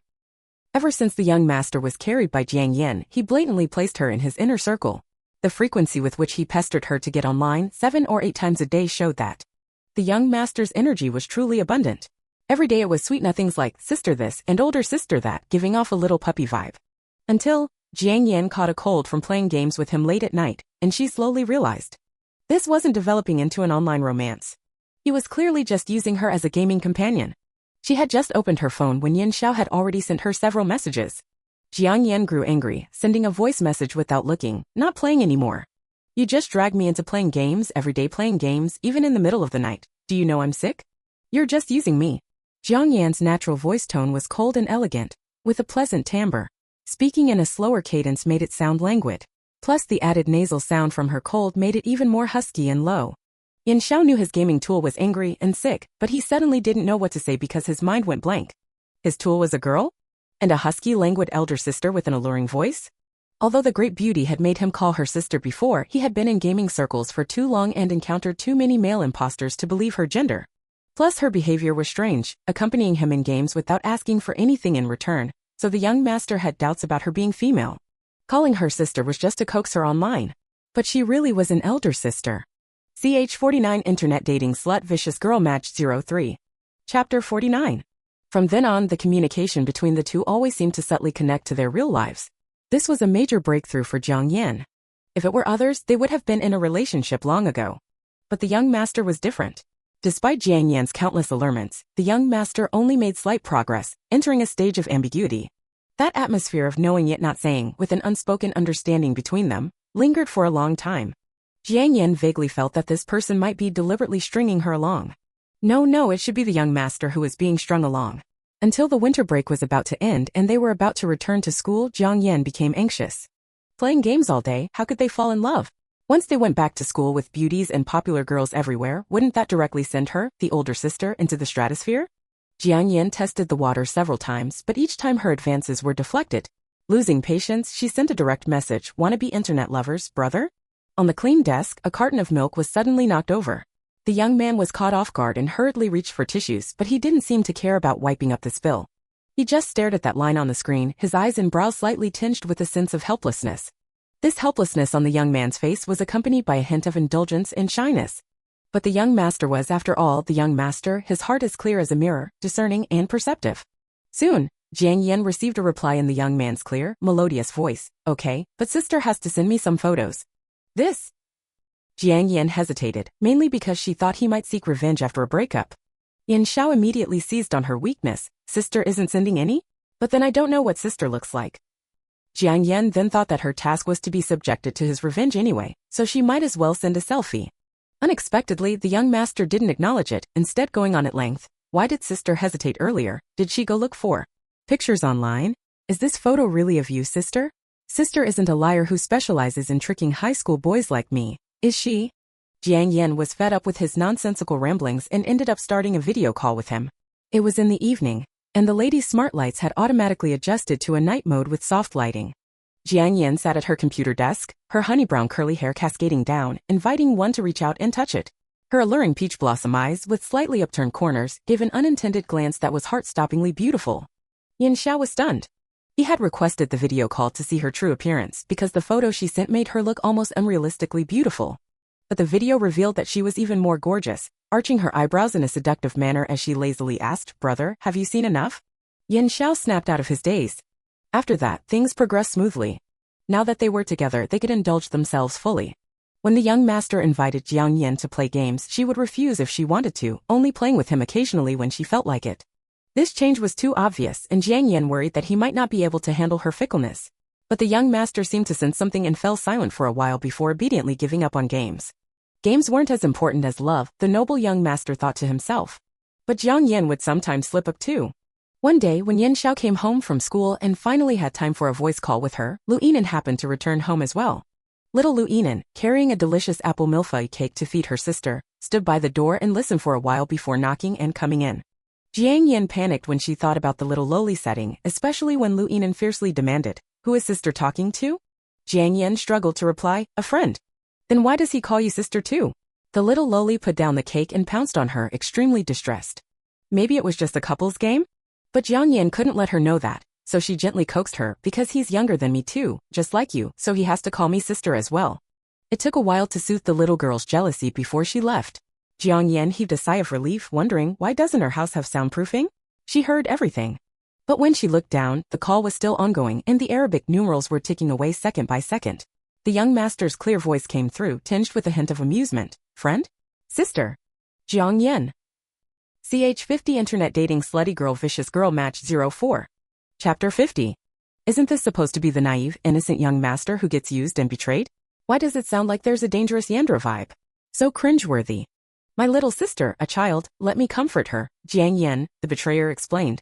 "You don't acknowledge me," the young master reverted back, muttering like a hurt little boy. Jiang Yan's heart instantly softened, then she coaxed him. "I must have misled the little friend, how could sister not acknowledge you?" The little boy, seeming lacking a sense of security, whined, "Video call?" Jiang Yan initiated a video call. At this point, wasn't it whatever he said goes? So when he suggested looking at sister's room, Jiang Yan agreed without a second thought. She merely thought it was her young boyfriend's curiosity and possessiveness. After all, it was just a bedroom. How could he locate her based on a bedroom? Later, Yan Xiao would use facts to tell her, "Yes, he could, darling." Jiang Yan let Yan Xiao cling to her for a little while before urging him to do his homework. After all, he still had to take the college entrance exam, even though he was already an adult, but Jiang Yan still felt a little guilty, afraid of affecting his exam. With sister caring so much about him, of course Yan Xiao wouldn't mention that he had already been accepted to a university. What he didn't know was that this effectively lowered Jiang Yan's guard, because she was studying finance at a university. Yan Zhao's tall and slender figure sat in front of the computer.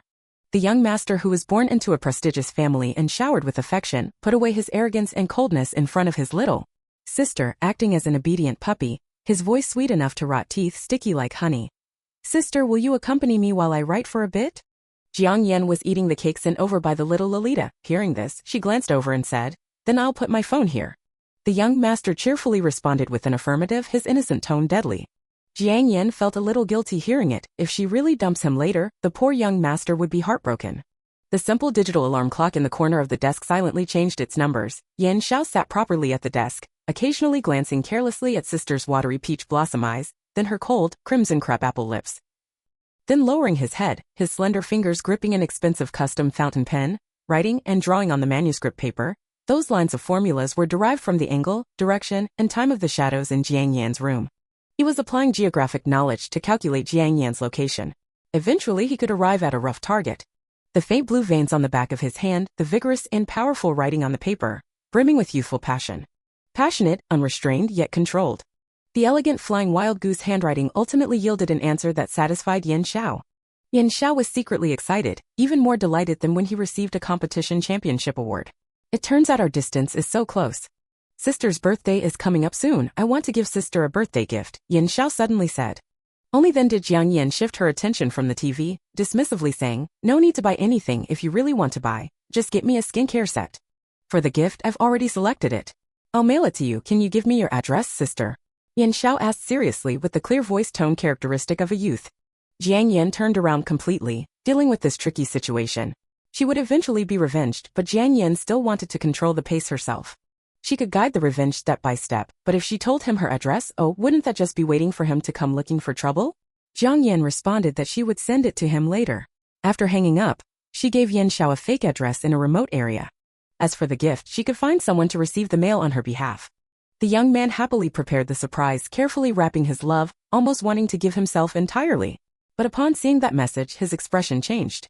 It was a very remote province, a very isolated place. Yan Zhao's expression turned indifferent as he recalculated the data he had recorded twice before, black ink covering the originally pristine white paper, but the answer obtained was completely unrelated. Yan Xiao stared fixedly at the message interface. "Sister, why are you lying?" Of course, Jiang Yan was unaware that she had already exposed herself.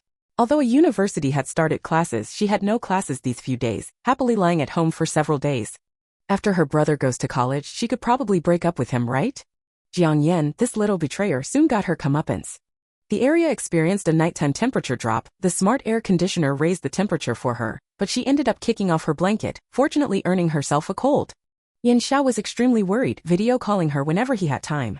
At that time, Jiang Yan had already recovered from her fever, had just sent Lu Yinan away, her throat was sore, lying lazily in bed, not wanting to say an extra word. Yan Xiao looked at her listless, drooping eyes and pale lips, suddenly calming down. When he first found out she lied to him, he was furious, even thinking of how to expose her despicable lie and severely retaliate. But upon seeing her sick appearance, all the sharp edges in his heart melted away. So she lied, whatever. As long as she's fine. Sister is so beautiful and cute, what's wrong with lying a little? Can't a girl have some self-preservation instincts? Yan Xiao calmly rationalized from her perspective. From start to finish, Jiang Yan remained unaware that she had narrowly escaped danger. "Sister, I miss you so much." Yan Xiao lay sideways on the wide bed, his gaze focused, fingers gently tracing the girl's eyes and brows. "I want to stay by your side so I can take care of you." Jiang Yan drowsily opened her eyes for a bit, then slowly closed them again, her long dark eyelashes drooping down, as if resting on Yan Zhao's heart. He found that sister slept lightly. He could rouse her awake with just a sentence. She would open her eyes briefly before falling asleep again, so adorable. But he didn't want to disturb sister's sleep anymore, quietly keeping silent, planning to find a chance to meet sister in person. Before he could finalize the plan, the door to Jiang Yan's room opened. Yan Xiao froze. From the footsteps, it seemed to be a child, probably sister's younger sister. Sure enough, the girl must have put something down, then carefully took Jiang Yan's phone. Upon seeing it was a video call, she expressionlessly hung up. "Yan Xiao." Stage 51 Internet Dating Slag Vicious Girl Match 05. Chapter 51. Young Master Yan almost let out a curse. If it weren't for the fact that the woman was his future sister-in-law, Yin Xiao didn't know what he would have done. His sister was still sick and he couldn't upset her. The young man threw his phone aside, and his delicate, phoenix-like eyes were filled with irritation and unease. The obedient and well-behaved appearance had disappeared, replaced by an ominous aura. The Yan family had never been a pure and upright clan, and they wouldn't raise a simple-minded young master. After Jiang Yan's illness had recovered, Yin Xiao kept suggesting that they meet up. She was starting to get a headache. They were just an online romance, and it was so easy for things to go wrong in real life, even though the young master was an attractive and tall student. But she didn't want to hurt him either. Jiang Yan made all kinds of excuses and delays. We live too far apart, it's a hassle. What if I take a plane to see you? The young man's voice was clear, like mint in a cold summer drink, refreshing and crisp. No, you need to focus on your studies. I can't be a bad influence on you. Jiang Yan stopped him, feeling rather proud of her own cleverness. The room should have the air conditioning on, but she was only wearing a loose, gray-green sweatshirt, the fabric slightly hanging off her. The beige collar outlined her snow-white neck and shoulders, but she was distracted, glancing at the TV, unaware of the young man's suppressed, predatory gaze. Sister. Yin Zhao's voice suddenly lowered, hoarse and captivating. Jiang Yan reluctantly turned her attention back, and he calmly said, I've been admitted early. At first, Jiang Yan didn't react because his tone was so casual. But when she realized what he meant, she was stunned. The sound was deafening. Thunderous. How could her brother say being admitted early so indifferently without even complimenting her on her clothes? Which university were you admitted to? Jiang Yan asked cautiously. Yin Xiao suddenly lit up as if he had thought of something. Which university do you go to, sister? Me? I go to the local university here. What about you? Jiang Yan pressed him. The young master seemed a bit unhappy, pursing his light pink lips, but still told her, a university. Oh wow, the same school. Jiang Yan was shocked. How could they be so coincidental? The system reminded Jiang Yan. Prepare to break up soon, or you'll have real-life interactions that will disrupt the plot. The obedient and attentive puppy-like little brother, how could Jiang Yan bear to part with him? After all, she had just broken up with someone in the previous world and apologized. But Jiang Yan outwardly agreed, following the script to gradually distance herself from her little boyfriend, occasionally disappearing and playing with his emotions. Sure enough, the young man couldn't hold out for long before he erupted. Sister, are you just playing with me? Have you had enough and want to dump me? Don't even think about it. If you keep ignoring me, I'll come find you. After waiting by the phone for days, Yin Xiao started out furious and angry, but then he restrained himself, softening his tone, as he ultimately didn't want this relationship to end. But this was an opportunity presented to her, so Jiang Yan pretended to be impatient. Since you figured it out, let's break up. I was just playing around and I thought you were an easy high school student to fool, but who knew you'd take it seriously? The system silently gave her a nod, feeling that she had played the role of a heartless woman to perfection. The young man seemed to have been angered and didn't say another word, his heavy breathing echoing through the receiver. Jiang Yan's mind inexplicably conjured up a pair of icy cold eyes and she felt uneasy, quickly hanging up the phone. She also blocked all contact information, only then feeling at ease. She thought it would just end there, but on the night before her birthday, Jiang Yan suddenly received a call from an unknown number. Jiang Yan woke up from her dream, sleepily mumbling, "Who is it?" There was a pause on the other end, and then a calm voice said, "I've sent your birthday gift in the mail. Remember to sign for it tomorrow." Jiang Yan responded with only the soft sound of her breathing as she had fallen back asleep. When Jiang Yan woke up the next morning, she finally regained her senses and realized the call was from Yin Xiao. But it seemed she wouldn't be receiving the birthday gift as the address was fake. However, her assumptions proved to be wrong. When the delivery man appeared at her door with the package from the sender Yin Xiao, she was completely stunned. The heartless woman's mind was filled with thoughts. How did he know the address? How could this be? Oh gosh, is this going to be some kind of revenge with a time bomb inside or something? Jiang Yan carefully opened the box, finding 2 books inside. One was a compilation of their chat logs and the other was a handwritten plan for their future together. The distinguished young master from a renowned family, the top student admitted early to a university. Jiang Yan couldn't understand why he would take the time to write these things, and it left her feeling a bit troubled and distressed. So when the heartless woman's friends called her out to play, she agreed without hesitation. She put on a beautiful makeup, wore a pretty dress, and teetered on high heels, swaying as she carried her purse and got into the sports car. The gathering of the privileged rich second-generation youths was just about eating, drinking, and having fun. Jiang Yan happily indulged herself in the circle of beautiful women all day, her clothes even picking up their fragrance. But throughout the day she felt like someone was watching her. Was it just her imagination? CH 52 Internet Dating Slag Vicious Girl Couple 06. Chapter 52. The lighting in the clubhouse was soft and mellow. not too bright or intrusive, allowing patrons a sense of privacy. Because of this, the rich second-generation young masters downstairs failed to notice the tall, silent figure on the second floor. Elder brother Yan, who exactly are you looking at? Guzi had been drinking in the private room downstairs, finding it dull, and upon coming out saw Yan Xiao still standing motionless in that same posture, piquing his curiosity. Yan Xiao, what a notable figure he was. The sole heir of the Yan family, the young master poised to inherit, courted by every branch of the clan. Born in Rome, he had looked down on others from the apex since childhood. Even the school beauty whose father was the mayor, confessing her feelings to him in front of everyone, he had simply turned and walked away. Who would have thought this young master would ever have feelings for a girl? Guzi, carefree and chewing on a cigarette to satisfy his cravings, was mentally scheming to capture a picture of this young master's current state. Yan Xiao wore a white shirt, utterly out of place with the mature atmosphere here. Yet even this youthful shirt could not conceal his inherent nobility. The young master's hand rested on the carved handrail of the corridor, his Phoenician eyes focused and serene as he stared at someone, exuding an inadvertent air of solemn coldness. Yan Xiao ignored Guzi, seeing that Jiang Yan was merely flirting among the girls, and gradually the dark aura in his eyes dissipated. He thought, she's quite well behaved. Yan Xiao seemed intent on standing there for an eternity. Guzi was shaking his head, planning to go back and sit down, when suddenly Yan Xiao yanked him. Go get a WeChat. Yan Xiao gestured with his eyes. Guzi followed his gaze and saw two beautiful women, one sexy, one languid, each with their own charms. He turned to stare at Yan Xiao. Brother, what do you mean? I'm not interested in that at all. I'm absolutely loyal to you. Go or don't go? Yan Xiao's patience was limited when it came to anyone other than Jiang Yan. He raised his gaze, his youthful slender frame already exuding a chilly, oppressive aura.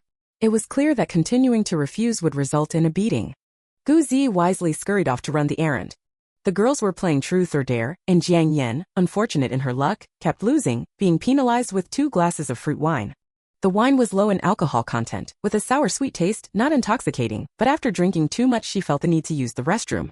Jiang Yan grabbed the little red-haired lady beside her and they went together, but before they arrived, a man with a meteor earring suddenly called out to them. Little ladies! You two beautiful young ladies, may I add you on WeChat? I've been observing you for a while. Guzi was unsure which one he wanted, so he added both. The little red-haired lady playfully scolded him for being greedy, and Jiang Yan hurriedly let him scan her code before rushing to the restroom. Here! After both had accepted, Guzi showed Yan Xiao, the one on top is the red-haired beauties and the bottom one is. Before he could finish, Yan Xiao had already opened the bottom one, his cold, misanthropic brows furrowing as he meticulously typed the WeChat ID into the search bar. Guzi glanced over at Jiang Yan, only remembering her languid long curly hair and alluring half-lidded eyes. So this was the type Yan Xiao was interested in?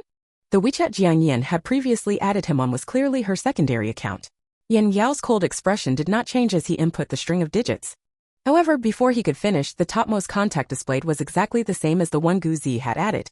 Yan Xiao was truly stunned. They had already added each other as friends? CH53 Internet Dating Slutty Girl Vicious Girl Match 07. Chapter 53. That was the beginning when Jiang Yan obtained the contact information from Luinan. Yan Xiao furrowed his brow, pondering for a long time, but he was still certain that he had never met Jiang Yan. But then he suddenly recalled something. When he was still immersed in gaming, his younger cousin Jiang Jinshan had made a deal with him. He helped Yan Xiao earn a star, in exchange for Yan Xiao adding him as a friend. Yan Xiao called to ask about it, and to his surprise, the child remembered it quite clearly, telling him, that was Inan's sister, she wanted to be your friend. Inan? Yan Xiao instantly thought of Jiang Yan's sister. So the online romance, the so-called gradual affection were all premeditated. They just wanted to play with him. He even stood in her shoes, making excuses for her. He didn't even know how many fish he had in his pond. Sister, you really are something else. Jiang Yan didn't know the danger that was about to come, and she was still immersed in the joys of socializing, even getting a bit tipsy from the fruit wine. Until, one by one, the people she was playing with had to leave for various reasons. She mindlessly tossed down the cards in her hand, suddenly feeling the surroundings become unnaturally quiet. The people who were playing pool, dancing, and gaming, they had all disappeared. It was as if the clubhouse was left with just her alone. Yan Xiao was sitting on the sofa across from her, his long, slender legs arrogantly propped up. He already had the imposing presence of the Yan family. Just sitting there, coldly watching as she realized everyone had left, whimpering, why didn't anyone tell me they all left? The clubhouse had indeed been cleared out, with only Yan Xiao and her remaining. Guzi seemed to have noticed something, and before leaving, he gave Yan Xiao a stern look, cautioning him not to kill anyone. A futile gesture. Yan Xiao simply wanted to see her wake up in shock, and then force her to apologize and admit her mistake. As for the final punishment, that would depend on her performance. But Yan Zhao's methods always go awry when it comes to Jiang Yan. Jiang Yan's drunkenness hadn't worn off yet, and she wobbled as she stood up, groping her way towards the exit. The young master Yan sternly reprimanded her, ordering her to sit back down, but to a drunken person, all his words were just empty sounds. She groped about, hazy-eyed, trying to make her way out, almost stumbling over the thick carpet when Yan Zhao had to reach out to steady her. But as soon as someone came to support her, the drunken woman immediately went limp, leaning her entire body against Yan Zhao, lazily yawning and closing her eyes. "You lazy bum. Wake up." Yan Zhao, who had inadvertently become her crutch, exclaimed in exasperation. Jiang Yan's sleep was as light as ever, and upon hearing the sound, she opened her hazy, peach blossom eyes, looking at him in a state between drunkenness and sobriety. Yan Zhao was suddenly struck by her eyes, the words he wanted to say getting stuck in his throat. After finally opening her eyes but not getting a response, Jiang Yan slowly shifted her body, adjusting her position to get more comfortable. Her shoulder leaned against Yan Zhao's torso, and she reached out to grab his arm, like a small sloth unwilling to walk. Their distance was too close, and Yan Zhao could even feel the shape of Jiang Yan's nose tip, not to mention the warm breath she was exhaling. Yan Zhao abruptly turned his head away, not wanting to be influenced by her, enunciating each word as he called her name. "Lu, Jiang Yan." Jiang Yan did indeed wake up again, but this time she seemed a bit annoyed, her small hands reaching up to his neck, gently pulling him down. The two of them were like wrestling. Yan Zhao furrowed his brow, forced to lower his head, but the next moment, a soft sensation touched his chin, warm and lively, like a small flower blooming. Yan Zhao was stunned for a moment, desperately wanting to look into Jiang Yan's eyes to see if she was clear-headed, but the drunken woman seized the opportunity, her cherry-red lips this time not missing their target, precisely capturing the rose.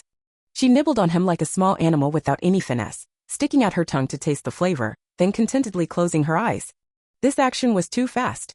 The young master Yan came back to his senses, absolutely furious. For the first time in his life, he cursed. "Jiang Yan, do you know who the fuck I am? Which of the fish in my pond did you kiss? Wake up." But this time, no matter how much he yelled, Jiang Yan remained motionless. Yan Zhao placed the woman back on the sofa, staring at the sleeping Lu Jiang Yan, his face shifting between blue and white, not knowing what he was brooding about.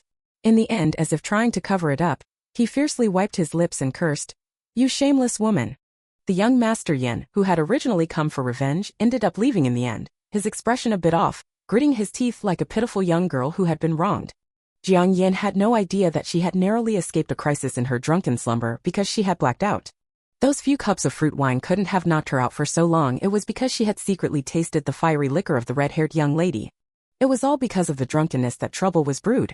The oblivious Jiang Yan went home and took a nice, refreshing bath. When she was changing into her comfortable pajamas, ready to go to bed, Lu Yinan came bounding in, holding an invitation. "Sister, Dad and Mom said we should go visit as guests." Jiang Yan opened it up, and it was an invitation to the Gu family's birthday party. Probably for one of the younger generation, since the Gu patriarch had entrusted it to them. Jiang Yan happened to be free on that day, so she agreed to take Yinan with her to play. Ch 54 Internet Dating / Vicious Girls 08. Chapter 54. Since Jiang Yan was not familiar with the host of the party, Gu Zi, she planned to just make a brief appearance. However, as soon as she arrived at the venue, Lu Yinan was whisked away by her group of friends. Jiang Yan was left sitting alone, watching her leave. But how could Lu Yinan bear to leave her sister alone? She called over all her little friends and introduced them one by one to Jiang Yan. Seeing the children being so earnest, Jiang Yan played along and exchanged names with them. But when it came to a mixed-race little boy, there was a mistake. The little boy was slightly taller than Lu Yinan, and his face looked strangely familiar, with fair skin and deep, soulful eyes. He introduced himself as Jiang Jinqian and politely greeted Jiang Yan as sister-in-law. Jiang Yan was utterly perplexed, thinking he had mistakenly addressed her, and explained, "Call me sister, not sister-in-law." Jiang Jinqian, as if threatened by someone, simply stood at the back and did not bother to correct himself. Lu Yinan angrily went to scold him, "Don't call my sister that."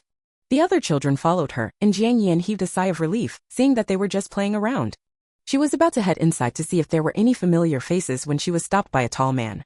Jiang Yan looked at him, puzzled, and the man studied her intently, as if confirming something, then greeted her, "Little sister." "Jiang Yan, I'm not married yet." The man brushed it off, saying it's only a matter of time, and this way it's more intimate. Jiang Yan felt the day was becoming increasingly bizarre and was about to explain further when a cold voice interrupted them. "Brother, go inside and take a seat." The clear, resonant voice, laced with aloofness, was unmistakably Yan Zhao's. Jiang Yan's supposed brother-in-law thought he had interrupted a couple's intimate moment and chuckled as he left. Suddenly, Jiang Yan found herself facing the impassive Yan Zhao with no obstructions. "Miss Lu, what are you doing here? Did you fly in?" Yan Xiao spoke in a mocking, sarcastic tone, completely different from his previous sunny and docile manner. Jiang Yan did not yet know that her charade had been exposed and stubbornly continued to play the role of the heartless woman. I'll come and go as I please. We're over and there's no way we'll get back together. Just give up. However, before she could finish, the enraged young master suddenly covered her mouth and pulled her into the backyard. Speaking in the open was indeed inappropriate. As soon as they stopped, Jiang Yan was about to struggle, but Yin Yao's gritted teeth voice suddenly appeared in her ear. You kiss me, and you dare not admit it? If you dare, you're done for. What kiss? Jiang Yan was completely shocked. When did I kiss you? Yin Xiao wished he could cover her mouth again. His phoenix-like eyes glared at her, each word dripping with anger. Shameless. Yesterday at the clubhouse, you took advantage of me and you still won't admit it. With the time and place specified, Jiang Yan looked at the young master's expression and realized it must be true. After a few seconds of silence, she weakly said, I blacked out. The young master was furious, but after a while he calmed down, as if he had experienced this many times before. He calmly straightened his clothes and said, you can check the surveillance footage if you don't remember, but you have to take responsibility. You stole my first kiss and from now on you're not allowed to mess around with other men. He had thought about it all night and realized that since they had already kissed, he had to make her his. What's wrong with a kiss? It's normal. Jiang Yan said. You lied to me and said your home was in a remote area. Yan Xiao reasoned. That has nothing to do with it. Jiang Yan protested. When you kissed me, you didn't even know who I was. Do you have many fish in your net? Yan Xiao asked as calmly as possible. Jiang Yan felt aggrieved. No, you're the only one. Yan Xiao sighed silently, then continued, you asked for my contact information long ago. You were just playing with me. Jiang Yan. She had no words to refute this. But due to the system, Jiang Yan ultimately did not agree. Yan Xiao was enraged, and in the end he simply cursed her, heartless woman. The young man stood tall and proud, dressed in a well-tailored white suit, regal like a prince from a fairy tale. In a certain sense, this was their first real meeting. Her ex-boyfriend was still so handsome in real life. After being cursed, Jiang Yan admired him with appreciative eyes and said, You're so handsome. The other party's lips moved slightly, seeming even angrier. CH55 Internet Dating / Vicious Girl 09. Chapter 55. Yan Xiao forcibly organized Gu Zi's birthday party, originally intending to fiercely subdue Lu Jiangyan, but ended up getting himself worked up like a puffer fish. Late at night, the young master sat on a lounge chair, the clear and pure moonlight casting a cold glow on him. The phoenix eyes under his messy hair appeared even more lucid and melancholic in the deep moonlight. Suddenly, the melancholic little prince let out a cold snort, as if troubled by something, the corners of his mouth drooping into a cold and icy arc, his gaze becoming gloomy and thick. The clean and beautiful appearance was shattered in an instant. Since Lu Jiangyan won't budge, then it's best to go after the Lu family. The clean and beautiful young master eagerly embraced the act of forceful possession, no longer the pure little prince, but becoming a ruthless and tyrannical emperor. The canned cola was completely drained. Yan Xiao used his slender and white fingers to slowly crunch the aluminum can into a ball. Finally, with a bang, it was thrown into the trash. Sister, you must know that there are some people who should not be provoked. Yan Zhao's subordinates are indeed highly efficient. The next day, Jiang Yan was summoned for a talk by Lu's father. And the other party showed an unusually affectionate fatherly attitude, implying that she should not play around too much and should settle down, and that Yan was not bad, and so on. It's obviously Yan Zhao's handiwork. Jiang Yan casually brushed him off, then called Yan Xiao, scolding him right away. Brother, are you playing dirty tricks? Sister now knows I'm the brother. I thought sister was a forgetful and unprincipled woman who would have forgotten me in the blink of an eye. Turns out sister is not that bad of a woman after all. Bad woman Jiang Yan. What do you want? Jiang Yan asked him through gritted teeth. A low chuckle came through the receiver like an electric current, sending shivers down her spine. Yan Zhao's voice was laced with playfulness as he said, Didn't I tell sister already? I want sister to be responsible for me.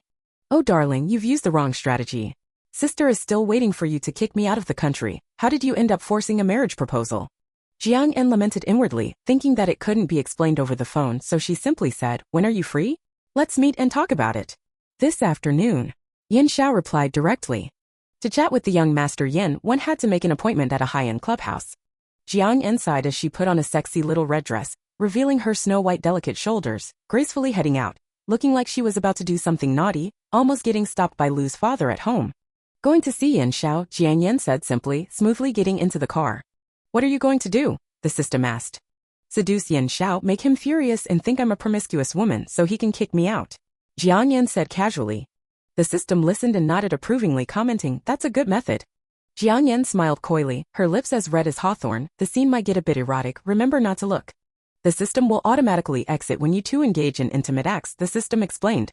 Good. Jiang Yan kept a straight face as she drove, the wind blowing through her wavy long hair, making her look enchantingly beautiful. As soon as they met, Yin Xiao frowned, he averted his eyes and handed Jiang Yan an engagement contract, saying, take a look if there's anything that needs to be modified. I'm not of legal marriage age yet, so we'll start with an engagement. It's clear that he doesn't want to be disturbed by her. Engagement, huh? Then what should I call you? Can't call you husband. Jiang Yan cupped her face and smiled sweetly at him. How about calling you boyfriend, or should I just keep calling you brother? The way she sweetly called him brother was clearly mischievous. Yin Xiao couldn't withstand her onslaught, just about to get angry, when he suddenly saw her stand up, her snow-white and slender legs peeking out from under the red dress as she walked towards him. Yin Xiao was stunned, his phoenix eyes always filled with coldness staring at her intently, not sure if it was vigilance or something else. Jiang Yan reached out and scratched his chin, exhaling fragrance as she leaned in close to him. Why aren't you saying anything?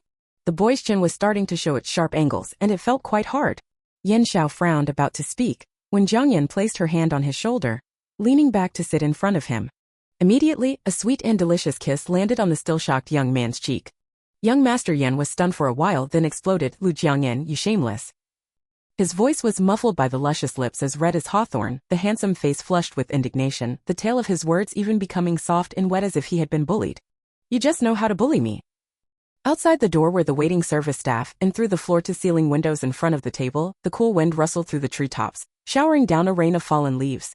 He sat on the chair in the high-end clubhouse, being kissed by his bad sister. Stage 56 Internet Dating Slag Vicious Girl 010. Chapter 56. Jiang Yan's act was to drive the system away, but her persistent kissing went too far, breaking the young man's hidden restraint and self-control. Yin Zhao's desire surged, revealing his intrinsic craving for possession, leading to an even deeper and more intense entanglement. This time it was Yin Xiao who tried to evade. He held Jiang Yan's chin and face with his hand, preventing her from moving. Adorably, his eyes were slightly red as he scolded her for being a wicked, underhanded woman while continuing to kiss her. Jiang Yan. She never expected the young master to be so skilled when aroused. Stop kissing me. Jiang Yan could barely move and forced out those words. Seeing the young master ignoring her, she grew furious. Don't you want to marry me anymore? The young master looked aggrieved, kissing her again defiantly. Is this what you want, to make me give up on you? Let me tell you, I can kiss you for a lifetime. Jiang Yan quickly interrupted the young master's nonsense. No. I agree. But you must. After kissing for a while, the young master finally recalled her words, leaning back to gaze at her with ardent eyes.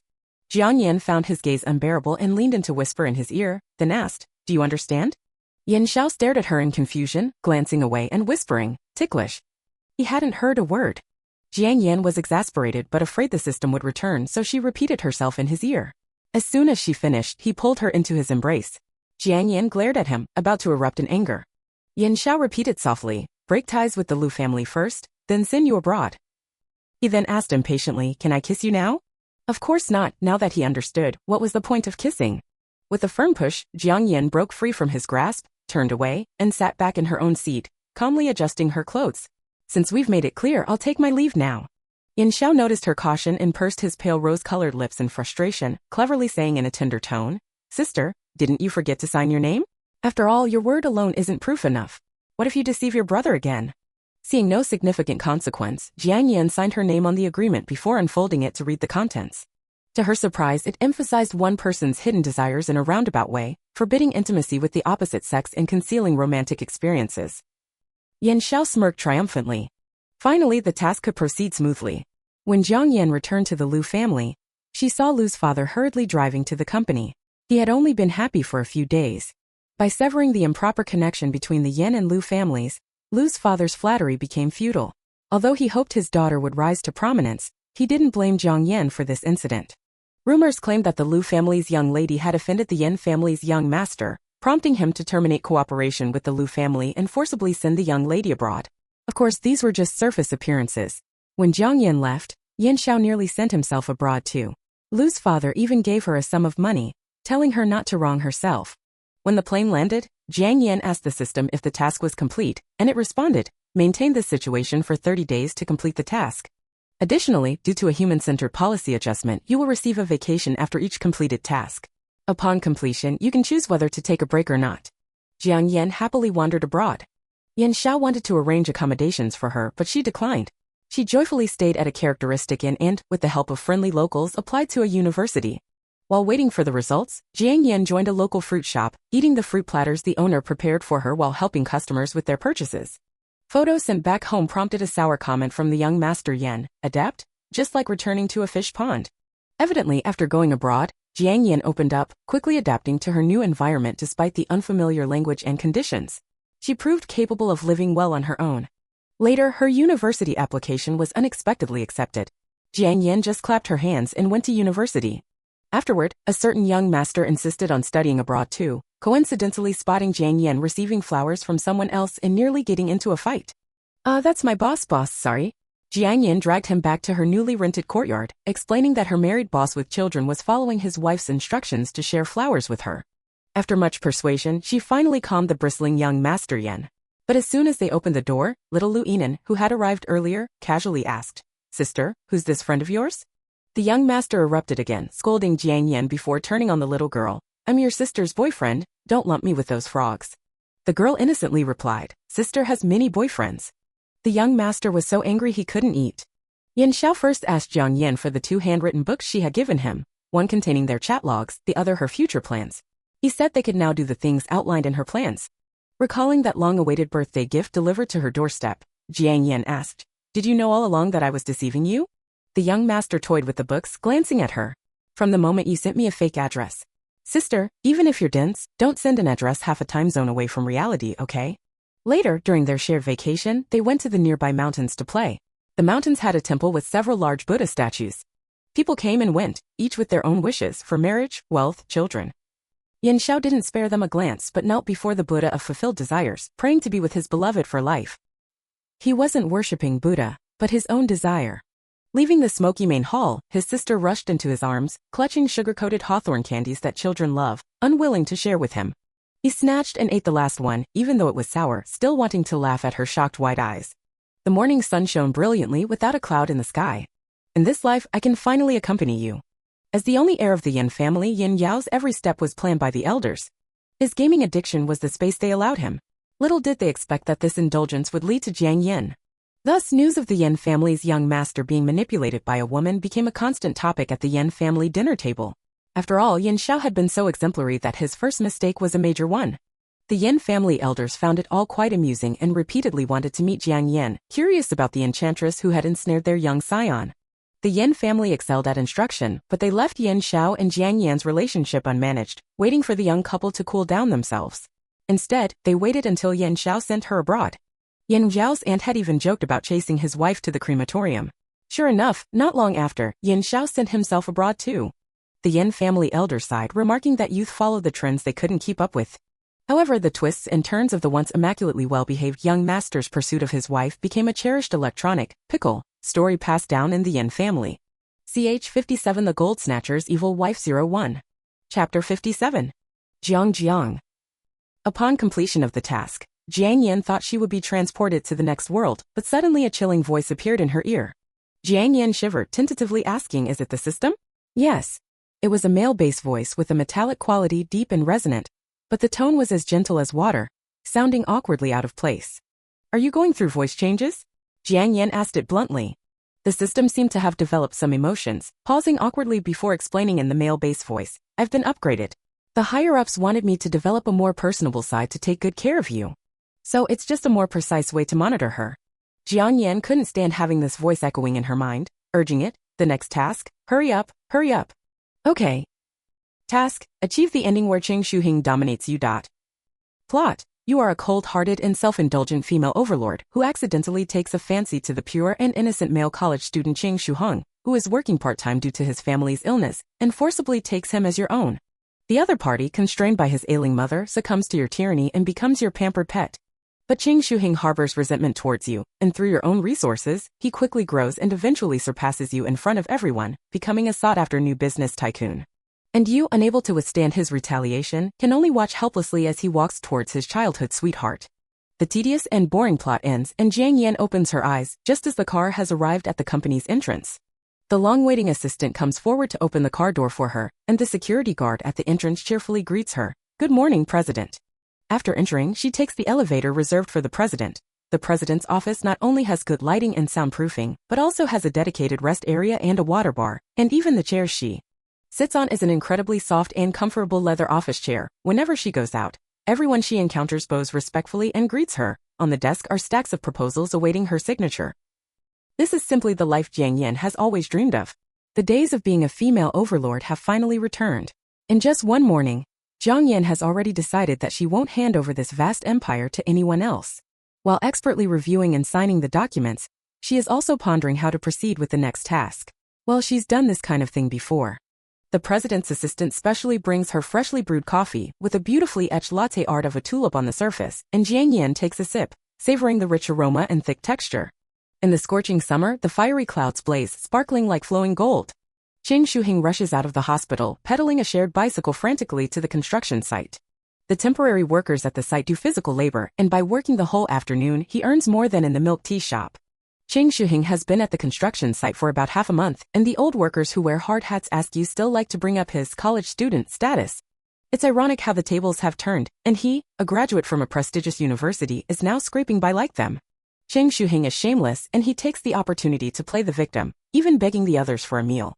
At noon, he gulps down the rice in the suspicious gaze of his co-workers, finishing half the meal in just a few bites. The big sister who sells the lunch boxes blushes as she adds 2 more pieces of meat for him, after being stared at by him for a while, shyly and timidly.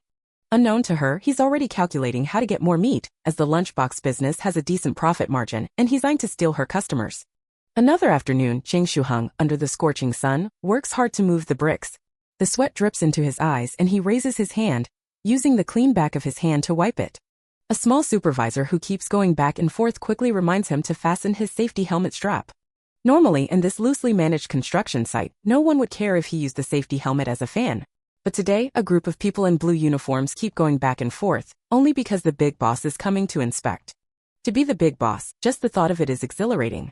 This thought spins in Cheng Shuheng's mind, then disappears without a trace. Until a black car drives in. The long-awaiting foremen immediately swarm around it. Those foremen, who are usually harsh and contemptuous towards the workers, now stand before the car with servile and fawning reverence, respectfully holding a spotlessly clean safety helmet, waiting for the person to put it on. Like a group of palace eunuchs attending to an emperor. Cheng Shuheng couldn't help but chuckle at his own thoughts, then immediately bent down to continue working, not wanting to get distracted from earning money. But just as he looked up, he happened to see those black low-heeled shoes stepping out of the car, treading on the dusty ground.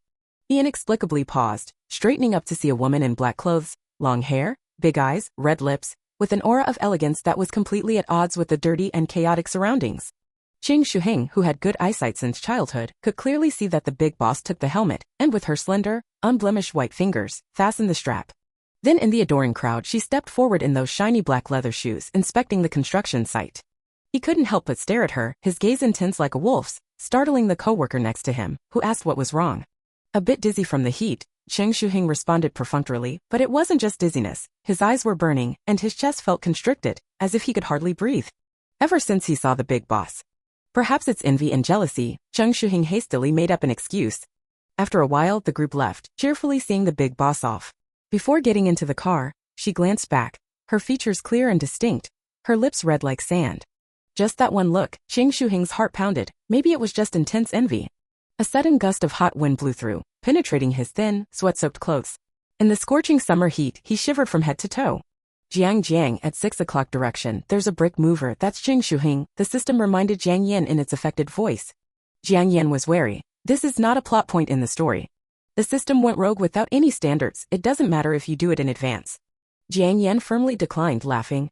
After all, she hadn't even finished settling into her overlord position.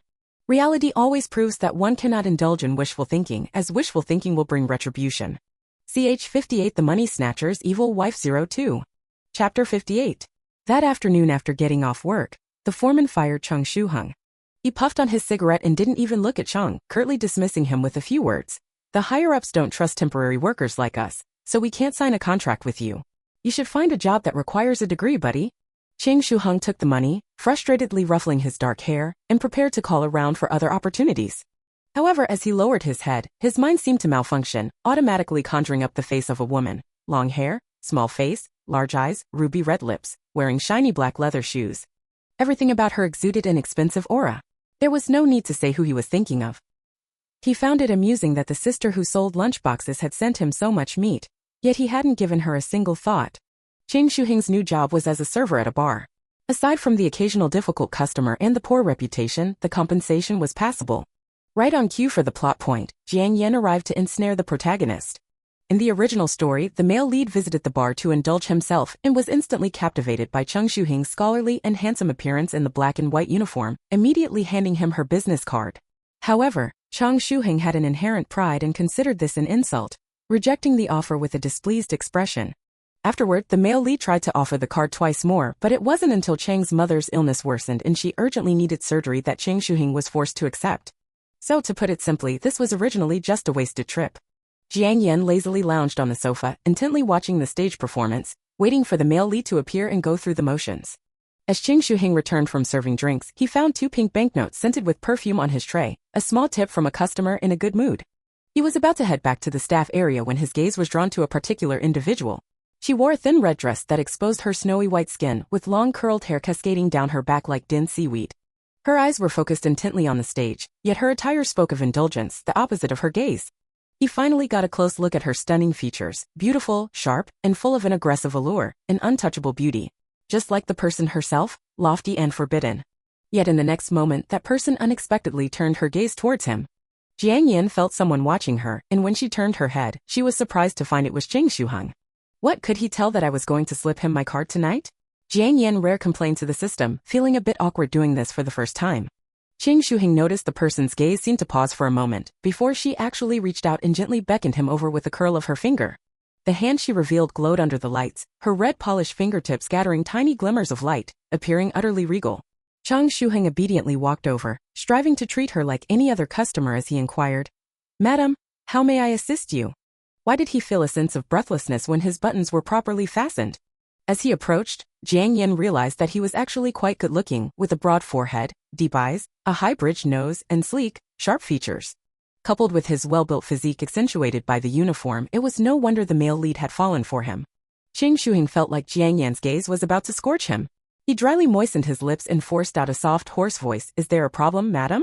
Chang Shuheng's slender hands were clasped together as he stood before her, leaning forward to look down at her seated form. Jiang Yan came to her senses, cleared her throat, and let her suggestive gaze linger on his face for a moment before saying, "I find you very much to my liking." Not sure if it was out of politeness, but the other party hesitated before responding with, "It is my honor." Jiang Yan continued her harassment, her tone slow and sultry, "Big sister really likes you." Chang Shuheng stared unblinkingly at her red lips. Jiang Yan took out her business card from her purse, her eyes fixed on him as her hand slowly moved to place the card in Chang Shuheng's hand, gently pressing his fingers closed around it. She exhaled lightly, "Come with big sister." Chang Shuheng showed no reaction. Jiang Yan had prepared herself for rejection, but Chang Shuheng remained motionless. Jiang Yan asked the system in confusion, "Did I scare him into silence?" The anthropomorphized system clicked its tongue in amusement, attempting to mimic Chang Shuheng's mindset, a prestigious college graduate, being handed a card by a rich cougar. He's probably worried about offending you and losing this job. Fearing the young man was too shy to reject her, Jiang Yan considerately said, "My number's on there. Call me when you've made up your mind." She then prepared to stand and leave. However, just as she was about to get up, Chang Shuheng's deep magnetic voice came without hesitation. "No need, I accept right now." Jiang Yan. "Did I hear that right?" she asked the system. The system evaded the question. "I told you the characters in this task world are beyond your control." Could it be that his mother's condition was severe? Originally expecting to have to make multiple overtures, this temporary follower of the Buddha, Jiang Yan, was utterly unprepared and could only take the man back to her villa. Jiang Yan had been drinking, and since Chang Shuheng didn't have a driver's license, she called for a designated driver. On the way back, Chang Shuheng had already become quite adept at supporting Jiang Yan, even voluntarily acting as a pillow for her in the car. This wasn't right at all. Chang Shuheng should have only agreed out of desperation, so why was he being so proactive? Jiang Yan's gaze was complex as Chang Shuheng spoke softly, "Miss Jiang, my mother is ill." Oh, so he was indeed forced to submit for his mother's sake. Jiang Yan felt relieved and shamelessly took advantage of her benefactor status, resting her chin on his shoulder. "I'll help you then." Chang Shuheng silently exhaled in relief. The car gently rocked as Jiang Yan slowly fell asleep leaning against Chang Shuheng. Chang Shuheng's expression was alert as he gazed at her sleeping face, but his mind kept replaying her words. "Come with big sister." What was it that he wanted to say back then? "Oh yes, I've been waiting for you for so long." Finally, a rich cougar had taken a liking to him, and he wouldn't have to struggle for the rest of his life. Ching Shuhing's lips curved upwards, radiating happiness from the inside out. The still-conscious system was utterly perplexed. Ch 59 The Money Snatcher's Evil Wife 03. Chapter 59. The first night after Jiang Yan took Ching Shuheng, the young canary, under her wing, she fell asleep covered by the blanket on the bed. But the frail canary, Ching Shuheng, tossed and turned on the edge of the bed, hesitant and worried, afraid that the patron would sober up and no longer want him tomorrow. That simply won't do. The canary had intuitively evolved into a green tea canary. As dawn was approaching, the sleepless Ching Shuheng gradually moved to the middle of the bed, snuggling up to the sleeping Jiang Yan. Gently he took her hand and placed it on his chest, then wrapped his own hand around her waist through the blanket. Finally, he slowly closed his eyes. At 6 o'clock in the morning, Jiang Yan, relying on her recently acquired biological clock, opened her eyes on time and found her hand had sneakily burrowed into the other person's clothes. She glanced over and saw that Ching Shuheng was still asleep, so she quickly took the opportunity to grope a few more times, feeling the smooth, firm skin with a satisfying touch. Ching Shuheng grabbed her mischievous hand and met Jiang Yan's startled gaze, his own ears reddening with heat. The always vigilant system. At a loss for words. However, it wouldn't tell Jiang Yan about the other's little movements as it was no good snitch. Caught red-handed taking advantage, Jiang Yan naturally groped him even harder. So what? She was the patron, the one who provided medical treatment, bought him a car, and gave him pocket money.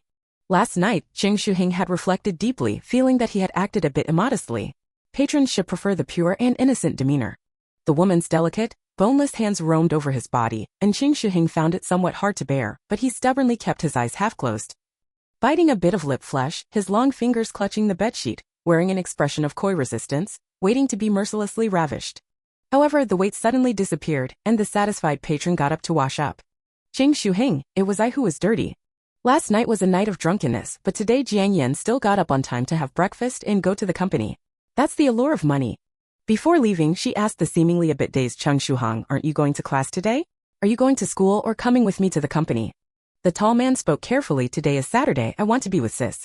"Why are you still so clingy?" Jiang Yan asked the system in surprise while beckoning Ching Shuheng to follow her.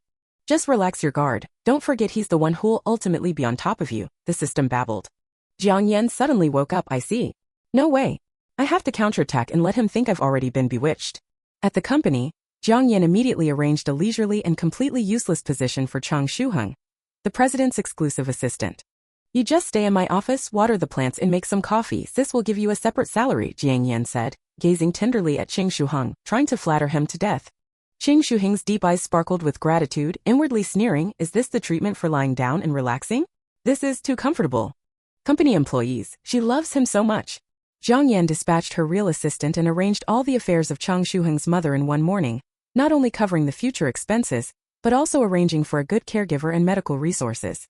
Ching Shuheng, on the other hand, behaved obediently and innocently, cooking dinner for Jiang Yan in the evening, and at bedtime, he tugged at his own pajamas, seemingly wanting to fulfill his obligations. Jiang Yan marveled to the system, his acting skills are really good. The system, seeing through but not speaking out.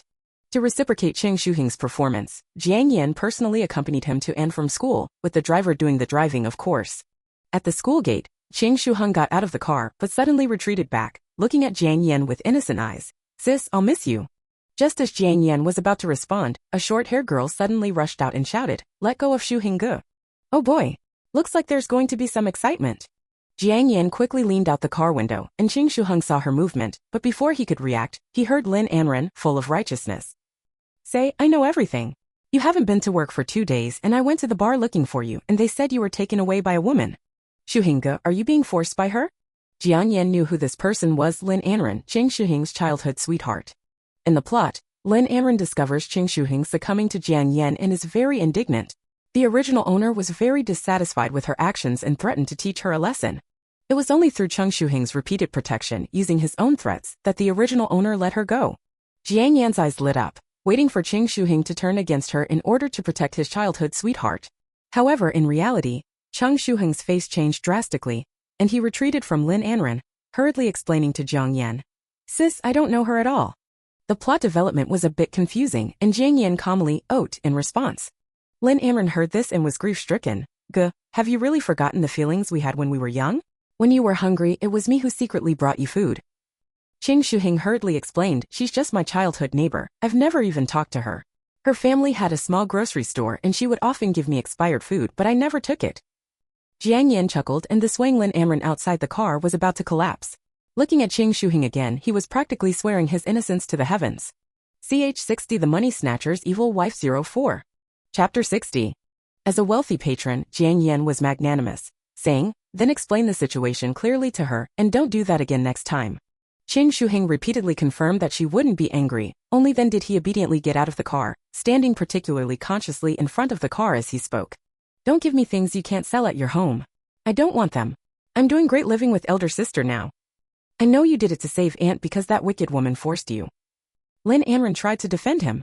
Chang Shuheng explained with a headache. "No, I did it willingly. Completely voluntary and willing. I just enjoy being with elder sister. No one forced me, I'm happy to do it." Lin Amren questioned disbelievingly, "You've sold your soul just like that? How much money did she give you?" "Ha!" Ching Shuheng actually reported a string of numbers.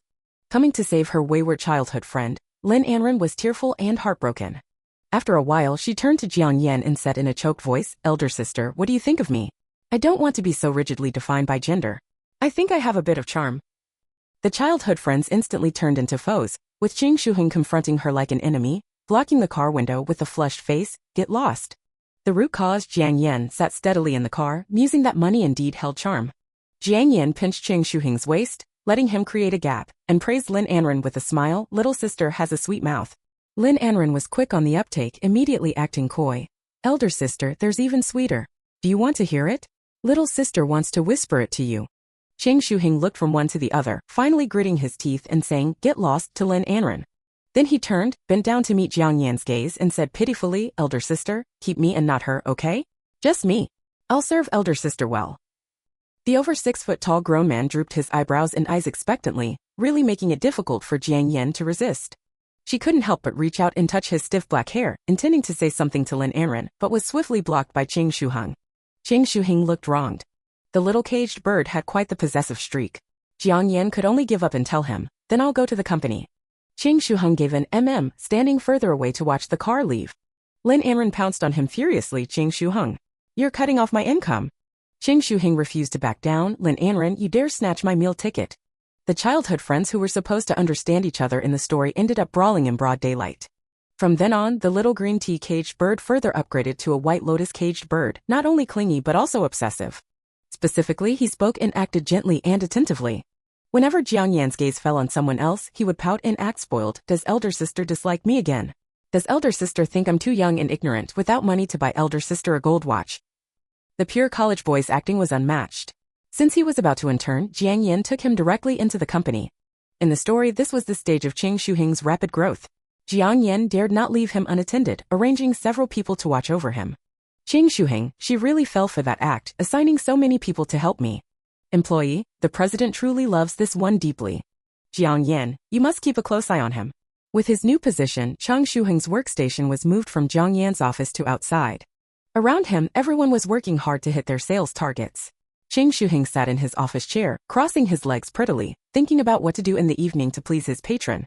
He daydreamed shamelessly, glaring back when the assistant snuck glances at him. "What are you looking at? I'm the boss's little lover, not like you wage workers." The little assistant secretly reported to Jiang Yan. Cheng Shuheng is arrogant from being favored.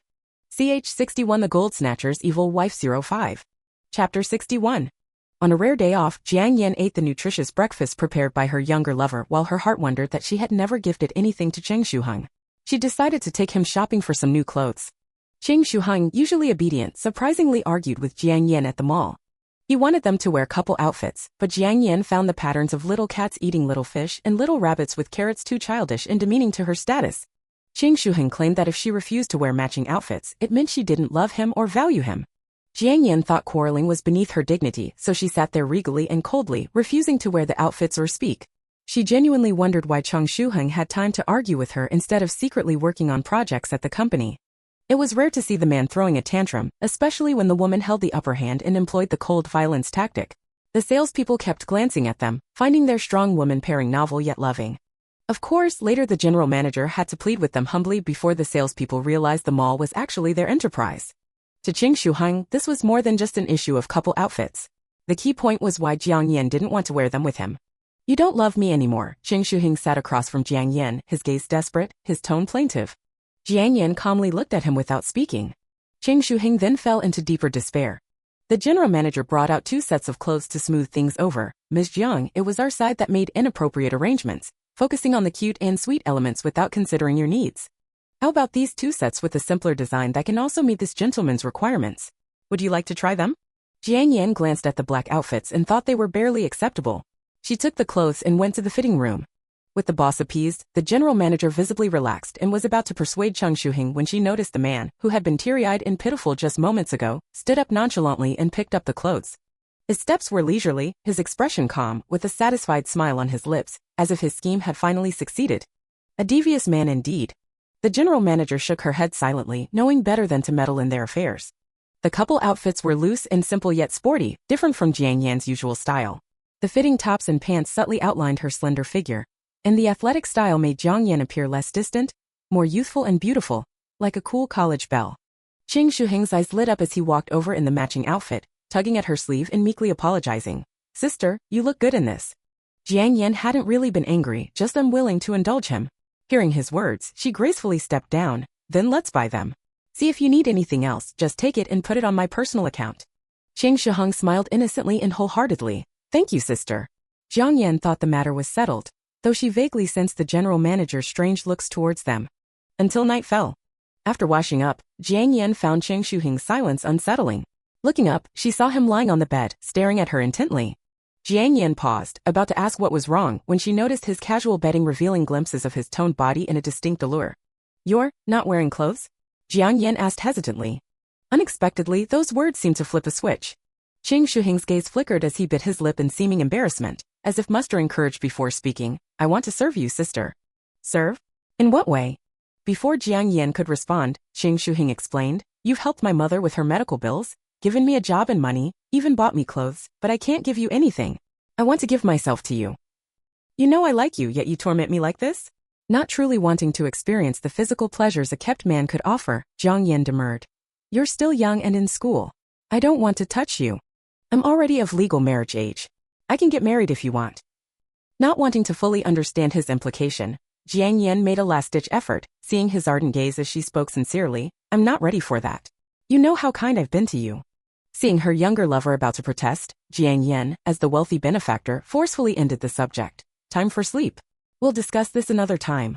Ching Shuheng closed his mouth, but his gaze carried substance. Unable to bear it, Jiang Yan turned over and wrapped herself in the blanket. Ching Shuheng suddenly made a strange sound. Jiang Yan turned to find she had pulled all the covers over, leaving his body exposed to the air. She silently returned the blanket, muttering a reminder, put some clothes on. The other side seemed dejected for a moment before the rustling of clothes could be heard. Jiang Yan had an exhausting day and quickly fell asleep. Ching Shuheng wore a sleeveless top, revealing toned muscular arms with tousled black hair and a tender gaze as he drew close to watch her sleeping face. Like a doting newlywed husband. Yet he suddenly chuckled softly, pulling the cocoon closer before lying down contentedly. Now he was the sly guilt cage once more. CH62 The Gold Snatcher's Evil Wife 06. Chapter 62. As the plot progressed past the halfway point, Jiang Yan's people assigned to keep an eye on Ching Shuheng at the company had made no progress. Although Jiang Yan remained constantly vigilant for any underhanded moves from Ching Shuheng, her subordinates who had been monitoring him for half a month only found him slacking off at work, using his phone to watch cooking videos and napping on his own. When caught, he would deliberately hint that he had slept late the previous night. Wouldn't they make the connection? You say, why would the president's lover sleep so late? What a schemester, purposefully tarnishing his reputation, Jiang Yan mused to herself as she opened the surveillance footage extracted by her assistant. In the high-definition footage, the usually demure little canary had his eyes half-closed, long dark lashes slowly drooping. He nodded off, then jerked awake. Perhaps from not having slept enough he seemed annoyed, frowning as he gathered the documents on his desk and unceremoniously laid his head down for a nap. Truth be told, an indifferent, handsome man was quite alluring to Jiang Yan. But she couldn't rule out the possibility that Ching Shuheng was putting on an act for her benefit, so she remained cautious. In any case, the little canary was mostly well-behaved. That evening, however, Jiang Yan had to retract that assessment. Her lover of the Chang surname wanted to watch a movie at home. It was just a movie, so Jiang Yan agreed, of course. Except he wanted to watch a horror film. The haunting had left a permanent scar on Jiang Yan's psyche, and she immediately refused. Ching Shuheng resorted to whining, crying, and threatening to hang himself, the whole bag of tricks. Jiang Yan had brushed him off at the office earlier and didn't want another clash, so she reluctantly acquiesced. At least it was at her own home. She could find an excuse to call it off and go to bed whenever. Jiang Yan steeled herself and nervously watched as Qing Shuheng found the movie and started it playing. The eerie background music began, and Jiang Yan stared unblinkingly at the screen, eyes wide open. Her attention was fully on the movie, so she failed to notice that Qing Shuheng's attention was fully on her. Jiang Yan was engrossed in the film, determined not to miss any signs of a ghostly possession. Suddenly, Qing Shuheng leaned in close to her ear, a hint of amusement in his voice, and asked, "Are you afraid of ghosts, sis?" Jiang Yan was so focused that she didn't detect the undisguised mockery in the little canary's tone. She merely replied with forced nonchalance, "What's there to be afraid of? It's all fake." Laughter danced in Qing Shuheng's eyes, and he felt an itch, a deep, bone marrow itch that threatened to overwhelm him. He needed to grasp her hand clenched tightly around the drink bottle. He needed to soothe her fear that she didn't want to show. He needed to pull her into his embrace to stifle that itch. The lover of the Qing surname was such an expert at playing the weak one. Jiang Yan had just been startled by a sudden severed head appearing in the movie when an arm draped across her back. She nearly jumped out of her seat, but that arm held her in place as Qing Shuheng's voice rang out, "Sis, that was so scary. I'm terrified." Jiang Yan had been scared too, but after watching for a while, her fear subsided considerably. The ghosts couldn't leave the screen and the plot was quite gripping, so she grew curious about the ending and let Qing Shuheng hold her as they continued watching. Out of Jiang Yan's view, Qing Shuheng played with a strand of her long hair and sneakily inhaled her scent at the nape of her neck, stealing a whiff. Fortunately, Jiang Yan was immersed in the movie and merely pushed him away absently. If it were any other time, she would have been horrified. The little canary clung to his patron's back, chuckling at her endearing innocence. So pure, yet so determined to feign maturity. Soon, however, the little canary found himself in an unprecedented predicament. Some time ago, Qing Shuheng had heard from his assistant that the company had landed a major project. That day during his break, he went to Jiang Yan's office to have lunch together but didn't find her there. When he asked her assistant, the assistant seemed evasive but ultimately revealed the answer after Qing Shuheng pressed.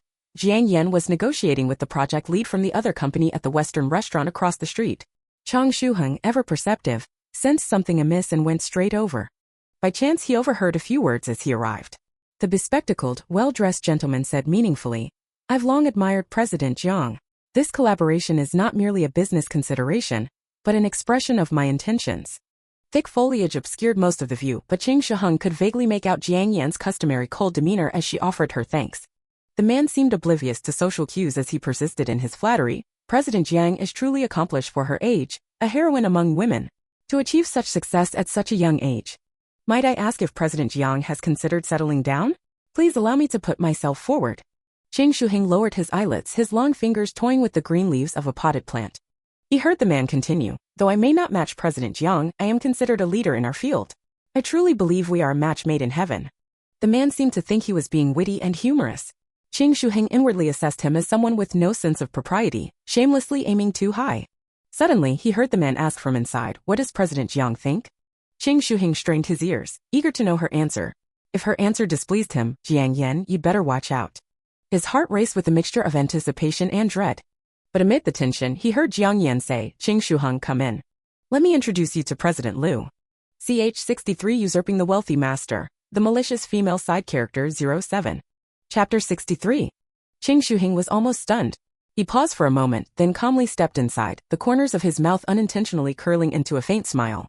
He politely greeted the still unresponsive President Liu. "Good day, President Liu. I am President Jiang's lover, surnamed Cheng. I'm pleased that you and President Jiang have reached an agreement." His series of actions were courteous and confident, truly carrying the demeanor of a legitimate partner. Jiang Yan smiled and pinched him from behind, but he remained unfazed. No matter, since he was given this opportunity, he would take it. President Liu's face alternated between flushed and pale, looking displeased as he said, "It's my own ignorance that I was unaware of President Jiang's joyous news." Qing Shuheng never backed down, immediately curving his lips into a smile and saying, "It's just that I'm not one to flaunt myself publicly, so my sister didn't announce it, causing this misunderstanding." Jiang Yan had a sense of déjà vu, as if her legitimate boyfriend was tearing apart a green tea bitch.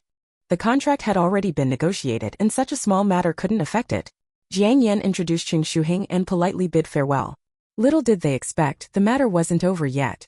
A few days later, President Liu invited Qing Shuheng for tea, specifically requesting that he not inform Jiang Yan.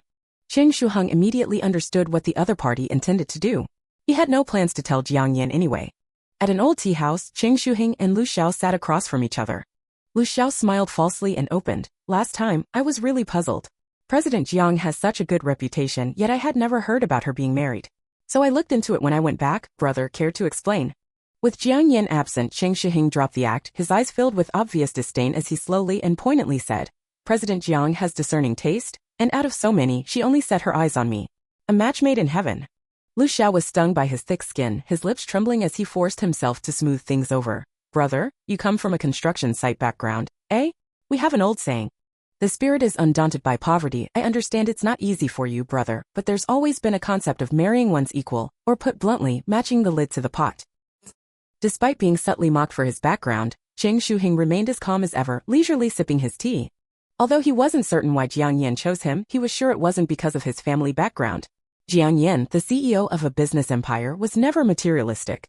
Therefore, his family background could even be an advantage for Cheng Shuheng, because it also meant he could offer Jiang Yan safety and loyalty. Cheng Shuheng allowed his enemy to ramble on, only waiting for the opportunity to land a fatal blow. Unable to provoke Cheng Shuheng's insecurities, Lu Xiao's gaze darkened as he intensified his attacks. President Jiang is young and likes to play around, which is unavoidable and not a big mistake, as long as she changes in the future. But you, Mr. Cheng. The opportunity had arrived. Cheng Shuheng interrupted him with a light smile, his gaze steady but his words arrogant, his lowered voice carrying a dangerous undertone. President Lu is mistaken. President Jiang may be young and prone to making mistakes, but I'm different. I won't give her that opportunity. Lu Xiao was taken aback by his sudden change, staring at him in disbelief. Cheng Shuheng gently set down his teacup, his expression cold but his tone still smiling. President Lu, I advise you not to harbor any delusions. Some people are beyond your reach. He stood up to leave, leaving one final remark. I hope President Lu will refrain from disturbing lovers in the future. However, the originally stunned Lu Xiao now looked anxiously towards the entrance. An unthinkable possibility suddenly emerged. Cheng Shuheng's hand gripped the chair's armrest, his motion to leave suddenly freezing in place. But reality could not be avoided. The sound of high heels tapping on wooden boards approached from afar. The previously distraught Lu Xiao plastered on a false smile, fawning. You see, your little lover has no sense of propriety, isn't that right, President Jiang? President Jiang. Cheng Shuheng closed his eyes briefly, realizing that day had truly come. His facade, his obedience, his compliance, all dissolved into nothing, leaving only deception, intense possessiveness, and a cold, hard personality. Yet Jiang Yan didn't react as Lu Xiao had expected. She only gazed at him coldly, indifferently threatening. I've already refused your advances, Mr. Lu, there's no need to dwell on it. Also, this is a personal matter of mine, and based on your attitude, I think our partnership still needs further discussion. Lu Xiao's face drained of color as he panicked. President Jiang, I was in the wrong here. President Jiang, you are a magnanimous person. Please give me another chance. President Jiang, I won't do it again, never again. Please give me one more chance, President Jiang. Losing such a major client would bring him tremendous losses. The profit-driven old shareholders in the company would never let him off the hook. Jiang Yan pulled the frozen Cheng Shuheng away as she asked him, why did you reveal your true nature in front of an outsider? Stage 64 Robbing the Wealthy and Wicked Female Side Character 08. Chapter 64. Cheng Shuheng was well aware of what kind of person he was, so he had been pretending in front of Jiang Yan. However, he had never expected that Jiang Yan would say to him, why are you exposing your true nature in front of others? It took Cheng Shuheng several minutes to understand the implication behind her words. He asked stiffly, you knew. I knew from the start that you weren't a good person, Jiang Yan muttered. In the story he had even stepped all over her. Jiang Yan's words were straightforward and familiar, yet Cheng Shuheng suddenly felt a sense of relief, as if he had been standing on thin ice, constantly worried about it melting, only to realize that he was standing on solid ground. He no longer needed to worry, as someone had known his true nature from the very beginning. With his true self exposed, Cheng Shuheng became more playful. He reached out, encircling Jiang Yan's shoulders and pulling her into his embrace, pinching her face. Jiang Yan looked at him in surprise, as Cheng Shuheng had never acted in such a flirtatious manner before. She held back for a moment, reminding him, we're walking. It's fine, I'm watching the path. Cheng Shuheng showed no signs of repentance, even remarking, I never knew you just looked cold, but your face feels so soft and warm to the touch. His tone was akin to a concubine in the palace of exile who had finally caught the emperor's attention after he had let loose. Once in the car, Jiang Yan instructed the driver to return to the villa, but Cheng Shuheng sneakily reached out and poked her, one poke after another, like a mischievous child. Jiang Yan caught his fingers, and Cheng Shuheng moved closer, his gaze fixed on her face, invading her space inch by inch, as if physically. I want. He began slowly, his voice sounding as if it had been through a metal grinder, filled with a grainy texture, sending a tingling sensation into Jiang Yan's ear. Unfinished sentences leave the most room for imagination. Their hands were locked in a stalemate, unable to move or escape, and Jiang Yan hurriedly turned her head. Chang Shuheng moved closer, leaning in and gently biting down. Jiang Yan's eyes widened in surprise as Chang Shuheng covered her face with his saliva. Chang Shuheng let out a satisfied sigh, mumbling, "I've wanted to do that for a long time," before gently grazing her with his teeth.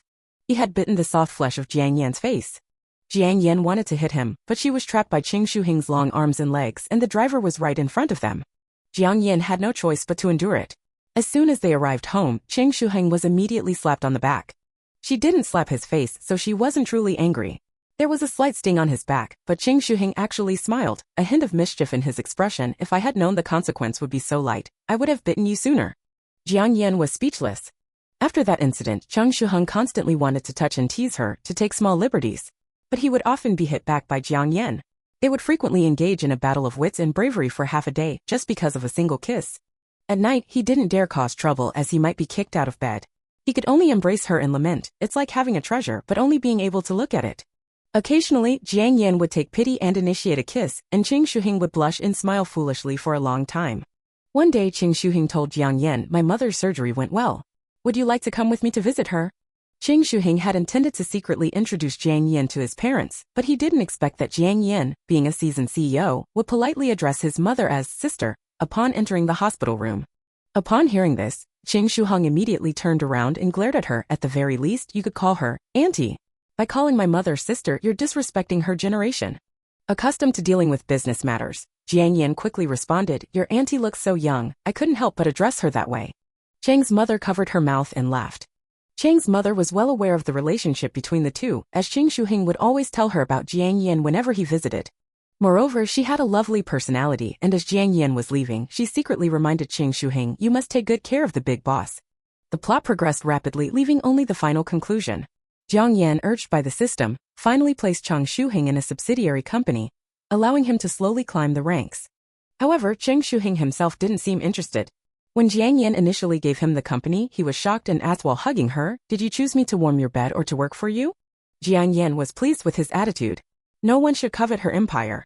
Ch 65 Stealing and Snatching the Wealthy Master, Evil Female Side Character 9, complete. Chapter 65. The question posed by Chang Shuheng was a sincere one. Normally he had to resort to all sorts of tactics to get a kiss from Jiang Yan, but when it came to business, Jiang Yan was extremely generous. Not only did she assign her gold medal assistant to him, but she also rallied all the employees behind him. When he expressed his desire not to go to work one day while lying in bed, Jiang Yan looked at him with surprise for a few seconds, then tenderly kissed him, leaving Chang Shuheng utterly delighted. The next day, Jiang Yan directly supported him to become the vice president. Later on, Jiang Yan spun off the company under Chang Shuheng's control and allowed it to grow and expand, gradually overshadowing the parent company. All major news headlines reported on Chang Shuheng, the new business tycoon, but only the two of them and insiders knew that both companies were actually under Jiang Yan's control. Chang Shuheng could never quite figure out Jiang Yan's intentions. Why did she insist on making him the public face of that company when all he wanted was to be a lazy and introverted handsome guy supported by his wife? The only thing he was good at was listening to his wife. Whatever his wife asked him to do, he would make some minor requests in return, such as a kiss, a ring, or getting officially married. In the end, Jiang Yan successfully completed her task while retaining control over the company's core operations. Chang Shuheng was like a puppet emperor, while Jiang Yan was the Empress Dowager wielding real power behind the scenes. Every deep night, the puppet emperor eagerly desired to abdicate and become the Empress Dowager's eunuch servant. Occasionally, he even thought about defying her authority and doing something exciting. But the Empress Dowager would never yield, calling him a rebellious son. Then Chang Shuheng would silence her with a kiss. "Don't try to assert a higher position over me," Chang Shuheng would say. Chang Shuheng was inherently a cold person. His family background was ordinary and tragic. His father had run away after accumulating debts, and his mother had fallen ill after years of hard work to pay off those debts. The responsibility of earning money then fell onto Chang Shuheng's shoulders. From birth until his sophomore year when he worked on construction sites, it seemed like he was always unfortunate. Looking back on those days, he remembered them as black and white. Numb and unaware, he was like a walking corpse, living only for the sake of living without hope.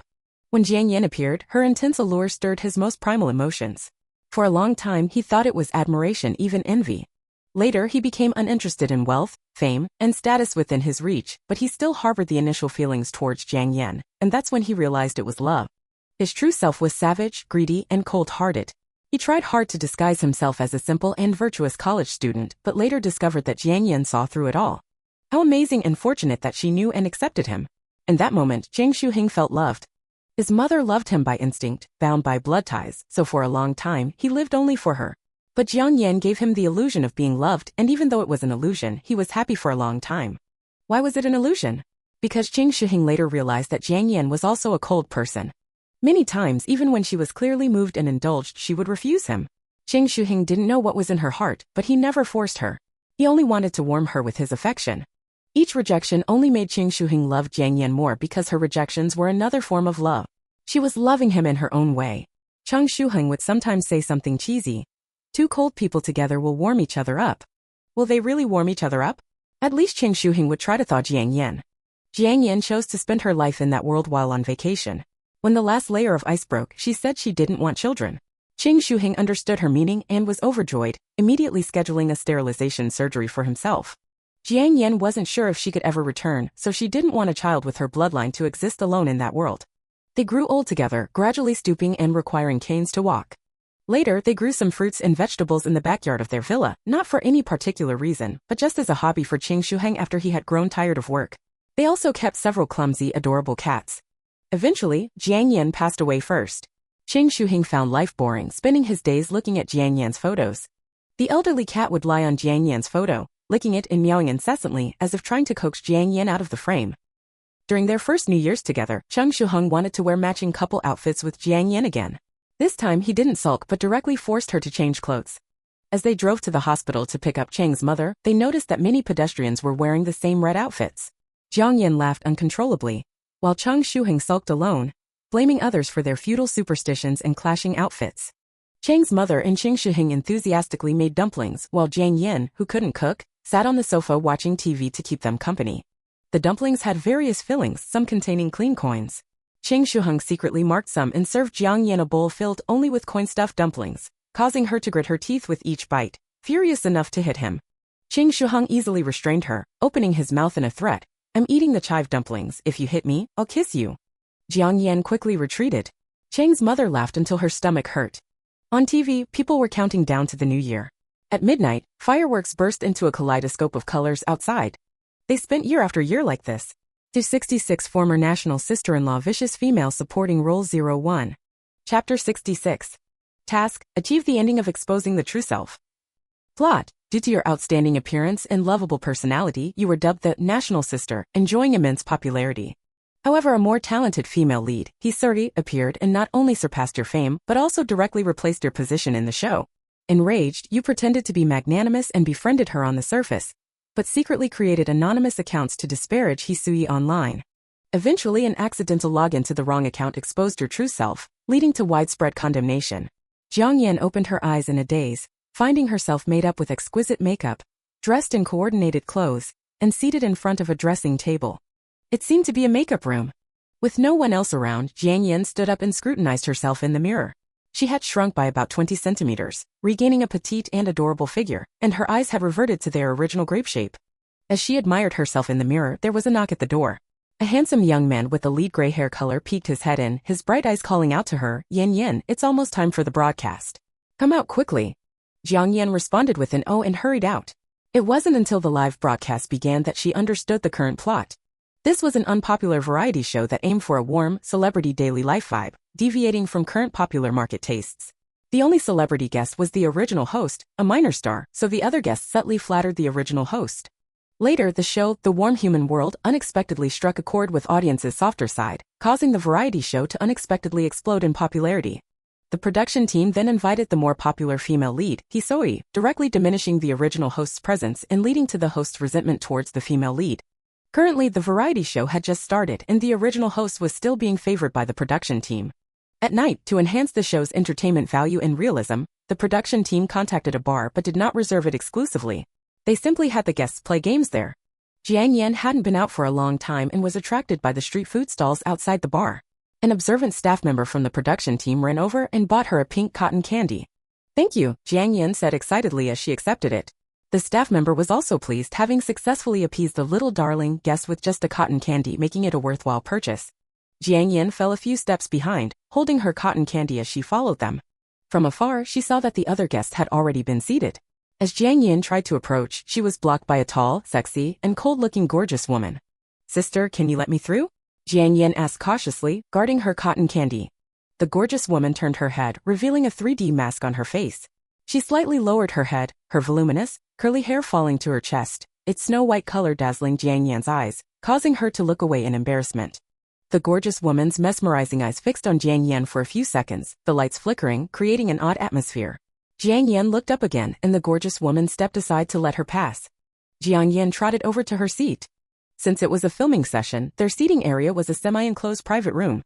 The handsome young man with the lead gray hair, named Pei Yanche, teased her when he saw her cotton candy, sneaking a snack. Beside him, a man with a spiky hairstyle, a band-aid on his face, and a prominent nose bridge, giving him a roguish look, was named Su Liangtuan. He reached out and snatched a tuft of the pink cloud, popping it into his mouth before Jiang Yan's outraged gaze. Seeing Jiang Yan's expression, he reassured her with a smirk, "Little sister, we're live, don't get angry over some cotton candy. I'll buy you a bunch later." The man furthest away, wearing a white long-sleeved shirt with thick eyebrows and a Japanese messy hairstyle looking scholarly, was named Lin Changxiu. He shamelessly spoke up, "I want some too." Before Su Liangtuan could appease Jiang Yan, he tore off a large piece and passed it over to Lin Changxiu. Pei Yanche eagerly tried to reach for it, but Jiang Yan, expressionless, stood up, circled the cotton candy with her mouth, and then handed it to a staff member. Pei Yanche was visibly disappointed, being the closest to her yet unable to get a taste. Su Liangtuan said in a ruffian tone, lounging with his long arms and legs, "Little sister, let me tell you, those are nothing. If I really wanted to eat it, I could get it for you right now." Jiang Yan was a little angry, her eyes glaring round as she mocked, "So you like eating other people's saliva?" The live broadcast's comments were full of amusement. A war sparked by a cotton candy. They seem like siblings, the kind that bicker. Yes, just like me and my inhumane brother. Yin Yin is so cute, I want to pinch her cheeks when she's angry. Cotton candy. Never knew I'd have such an honor. Jiang Yan, the sound of a flute drifts from afar. The production team staff hurried to defuse the situation and organized them to start playing games. It was the ever-popular and highly entertaining Truth or Dare. But to prevent any untoward incidents, they replaced alcohol with the unpalatable cherry cola. An empty bottle spun on the table, its mouth slowly pointing at Su Liangtuan while the bottom faced Pei Yanche. Truth or Dare? Pei Yanche slammed the table excitedly. Su Liangtuan was startled by his eagerness but still chose Dare. Pei Yanche turned to Jiang Yan and whispered, "Quick, think of something to do to him. Let's team up against him." Su Liangtuan protested weakly, "No holding grudges, okay?" After a moment's thought, Jiang Yan's eyes lit up, and she enthusiastically suggested, "Go to the hallway and shout loudly, 'Selling slippers, 9 yuan a pair.'" Lin Changxiu and Pei Yanche burst into laughter, while Su Liangtuan glared at Jiang Yan warningly, but she remained fearless and urged him to hurry up. The staff went ahead to check the hallway before allowing Su Liangtuan to go out. The remaining 3 followed secretly and huddled together, giggling. Su Liangtuan looked miserable as he forced himself to shout a few times, but Pei Yanche, unafraid, mocked him for his low volume. Su Liangtuan raised his voice and repeated the call, only to be admonished by a staff member, "Sir, the bar does not allow private sales of merchandise." Su Liangtuan denied it, "No, I'm not selling anything." The staff member sincerely replied, "Slippers are not allowed either." Su Liangtuan. The production staff hurried to explain the situation to him, while Jiang Yan laughed so hard she nearly cried. Su Liangtuan glared at her coldly and mouthed a warning, "You wait." CH67X, Girlfriend National Sister Evil Female Partner 02.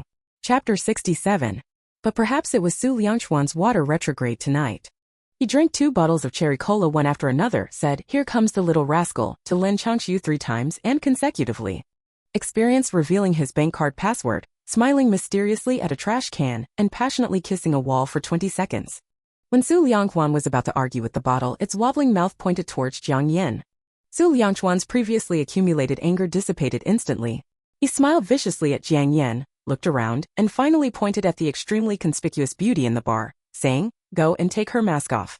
Jiang Yan recognized her as the sexy and charming sister who had let her through. Without hesitation, she eagerly went for it. The stunning beauty's superior outward appearance was already extremely alluring, but she also had an air of aloof coolness, making people feel an itch in their hearts when they saw her, yet they could only stop at her indifferent gaze. In front of her suddenly stood a little girl wearing a sweet little dress, with loose and cute pigtails, her round and youthful grape-like eyes gazing at her innocently. Gu Shilin unconsciously moved her fingers grasping the icy tall glass. As she lowered her head, her black hair slowly slid down, strand by strand, falling from her shoulders to Jiang Yan's upturned face, exuding an inexplicable charm. As the distance between them shortened, Jiang Yan finally realized that the stunning beauty's skin was excessively pale, like a vampire. Her deep-set and upturned eyes had a cold feel and her gaze on Jiang Yan was questioning. Jiang Yan tried her best to break the distance with cuteness, politely saying in a consultative tone, "Sister, can I take your mask off?" The stunning beauty raised her eyebrows slightly and stared at her for a moment. Just as Jiang Yan thought she had no chance, she heard the woman utter a word.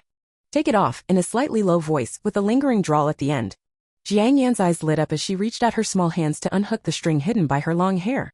Gu Shilin lowered her long, dense eyelashes, allowing Jiang Yan to act. Her face suddenly touched lightly, transmitting a strange sensation.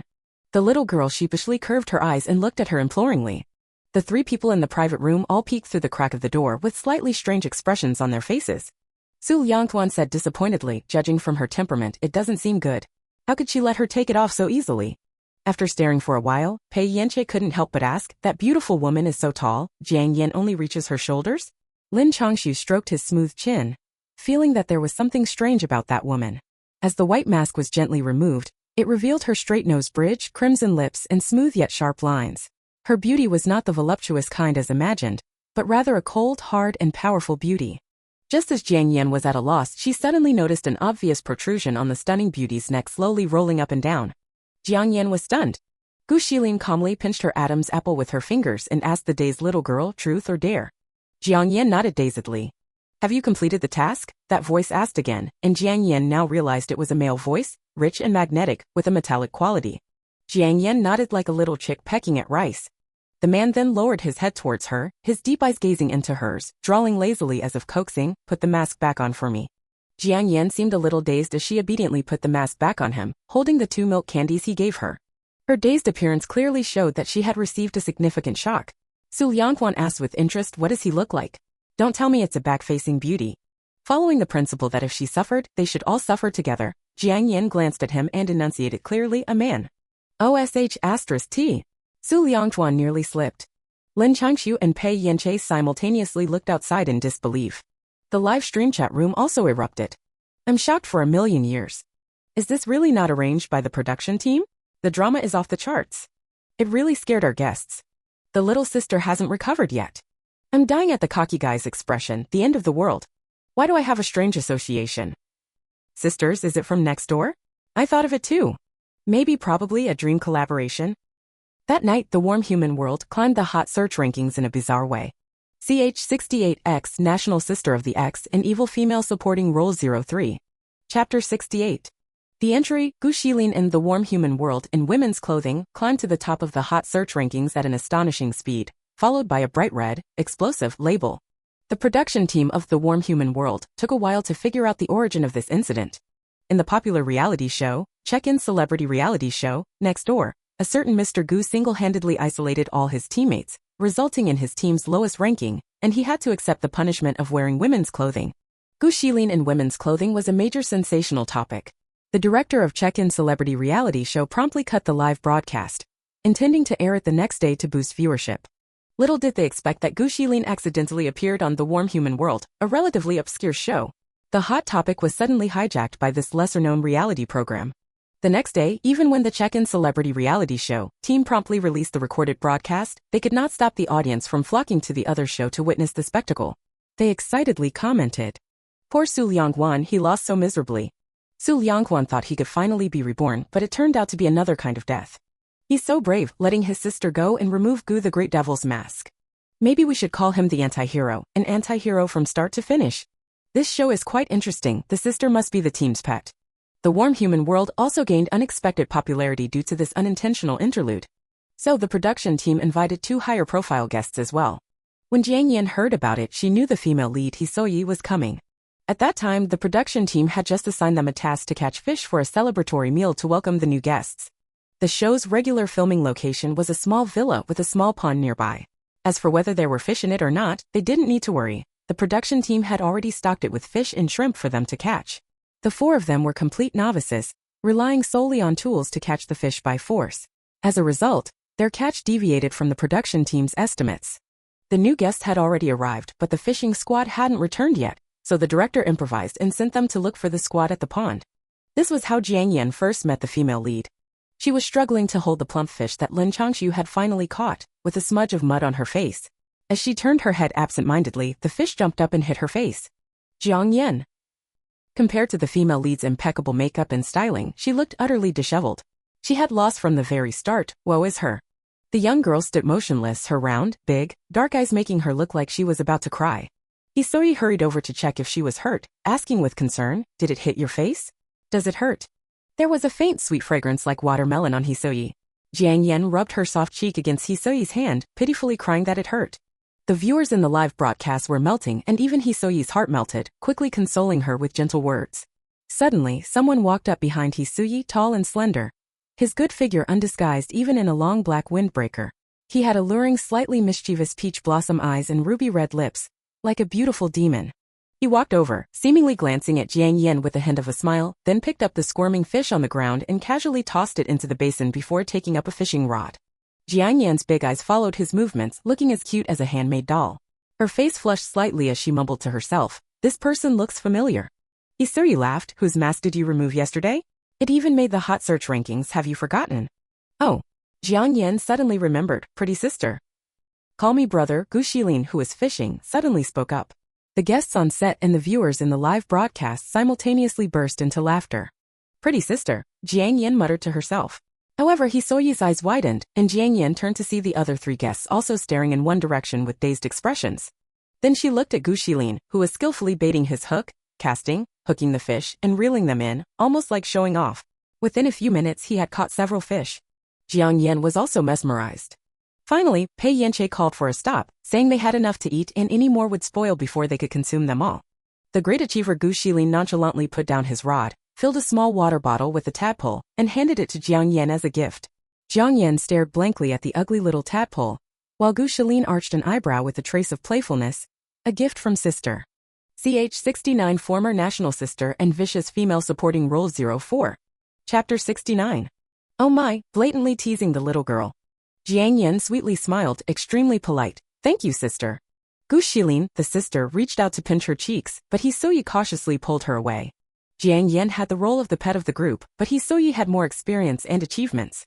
After Hisoyi joined, there was a stir outside, just like in the plot, about which female guest shone brighter. However, the development of events was unexpected for both parties. The guests returned to the small villa to cook.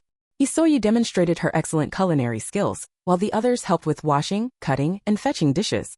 Jiang Yan was held by Gu Shilin, who applied some solution sent by the crew on her cheeks. When she ran to the kitchen, Hisoyi gently stuffed a piece of meat into her mouth, coaxing her to see if it was cooked. Jiang Yan mumbled that it was cooked, so she was asked to step back in case the oil splashed on her. Soon, the dishes were ready. When she wanted to carry them, Gu Shilin stopped her again, glancing at her petite frame, saying, "It's hot, you hold the chopsticks." Thus, Jiang Yan held a pair of chopsticks and was seated to eat. The live comments were a rare scene of harmony. Honestly, it seems like everyone has a baby filter for the little sister. Should I say it, I actually understand it quite well. Ever since my height stopped at 1.5 meters, my relatives have always treated me like a child. Is Mr. Gu not going to isolate her? The little sister's appearance is just meant to be spoiled. Hisoyi is truly talented, even her cooking is so good. Before those two arrived, Jiang Yan was only subtly spoiled, but after they came, she was directly spoiled into a little darling. However, for Gu Shilin it was often expressed through teasing. The Warm Human World itself was a warm and cozy daily life variety show, and the tasks assigned by the director were relatively simple. For example, going to the mall to buy groceries. Since Jiang Yan didn't do much during the previous cooking session, she took the initiative to shop for groceries. The director transferred the grocery money to her phone. The small villa was built in a remote suburb, and it was a long distance to the mall destination. Should we walk? Jiang Yan checked the navigation distance, innocently asking. With your short little legs, we'll all starve to death waiting here. Gu Shilin always revealed his sharp tongue towards Jiang Yan.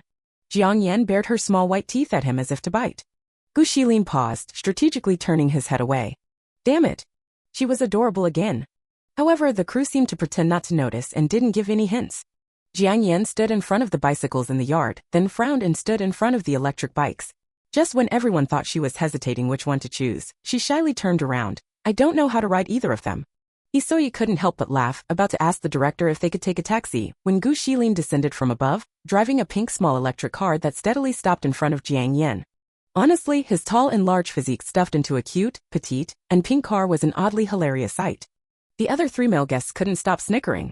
Gu Shilin straightened his nose with sunglasses on, then pushed down the lenses, revealing his charming, seductive eyes, and lazily said, "Get in." Wow. Jiang Yan quickly got in, unable to let go of the pink car. How can there be such a cute car? Gu Shilin gripped the steering wheel, glancing at her sideways. "Do you like it?" "I want to buy one in the future," Jiang Yan said seriously. Gu Shilin started to provoke her again. "Call me brother and I'll buy one for you." He originally thought the little girl would bicker with him again. But unexpectedly, Jiang Yan's eyes lit up, clasping her hands together and looking at him eagerly. "Brother, you're my real brother." It was just a small electric car, but Gu Shilin accepted it, a smile curling on his lips. From the beginning in that dimly lit bar, he carelessly waited for the director to finish shooting, but who would have thought he would come across a little girl after lowering his head? A tiny figure with 2 pigtails, a round, soft, and chubby little face, grape-like big eyes. Oh, a dream girlfriend. So the usually arrogant and proud Gu Shilin took the initiative to contact this variety show to play with the little sister.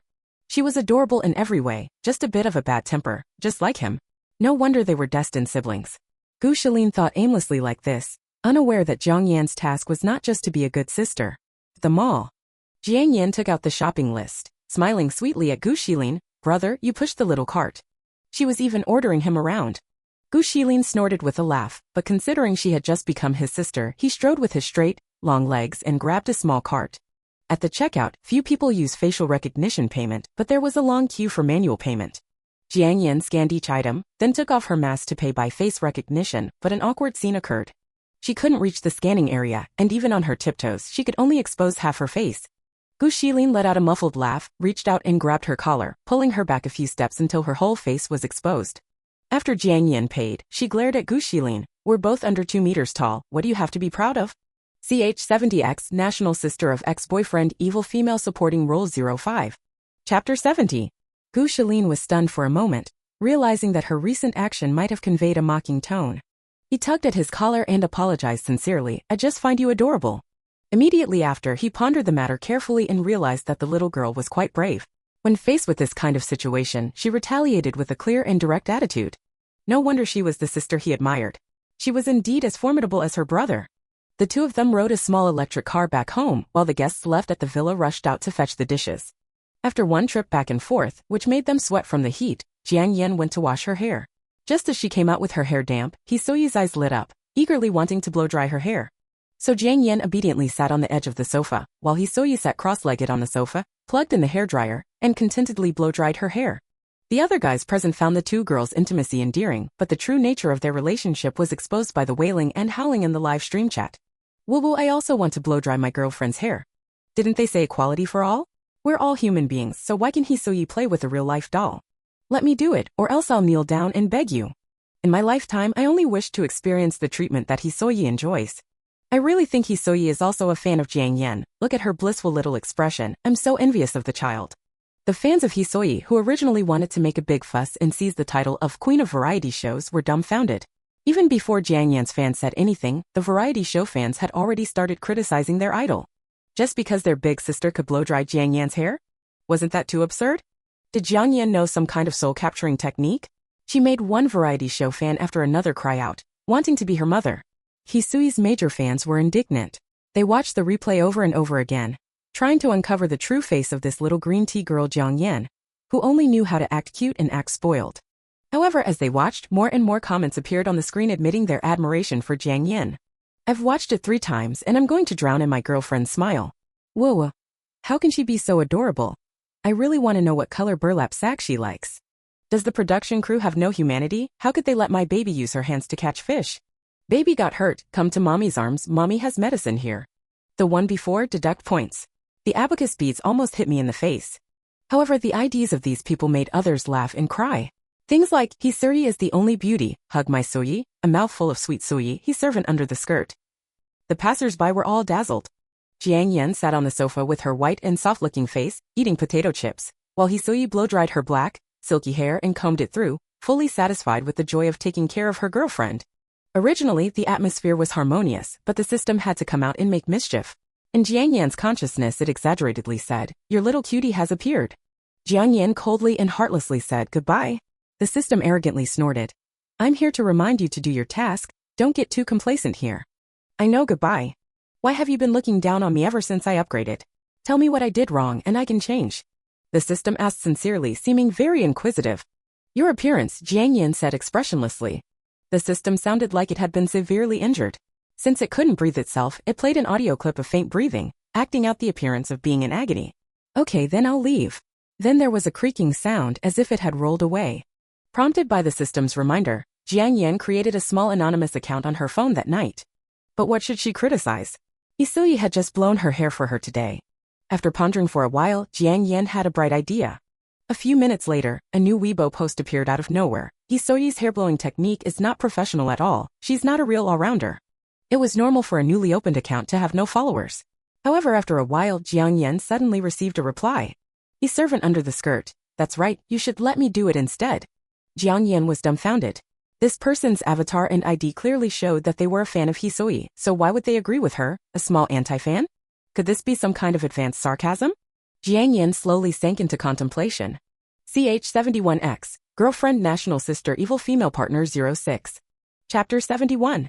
The additions of Hisoi and Gu Shilin undoubtedly brought more heat to the program crew. Hisoi was a former child star, with great national popularity and public affinity. She had both looks and acting skills, and the characters she played received good reviews, already taking the lead among actresses of the same age. Gu Shilin's grandparents were all famous veteran artists, and both his parents were in the entertainment industry. With a solid foundation and natural talent, he had already developed his own style in the industry at an early age. They were both guests at the small, humble reality show, The Warm Human World was fortunate to have. However, even with fans' adoration, the first season of the reality show still came to an end. Jiang Yan was the first to be picked up by her agent and taken back to the artist's apartment. On the way, her agent kept boasting about how lucky they were this time, as this niche little reality show unexpectedly became a hit, bringing them many benefits. Finally, the agent reminded her to maintain the persona of an innocent, pure, and adored little sister.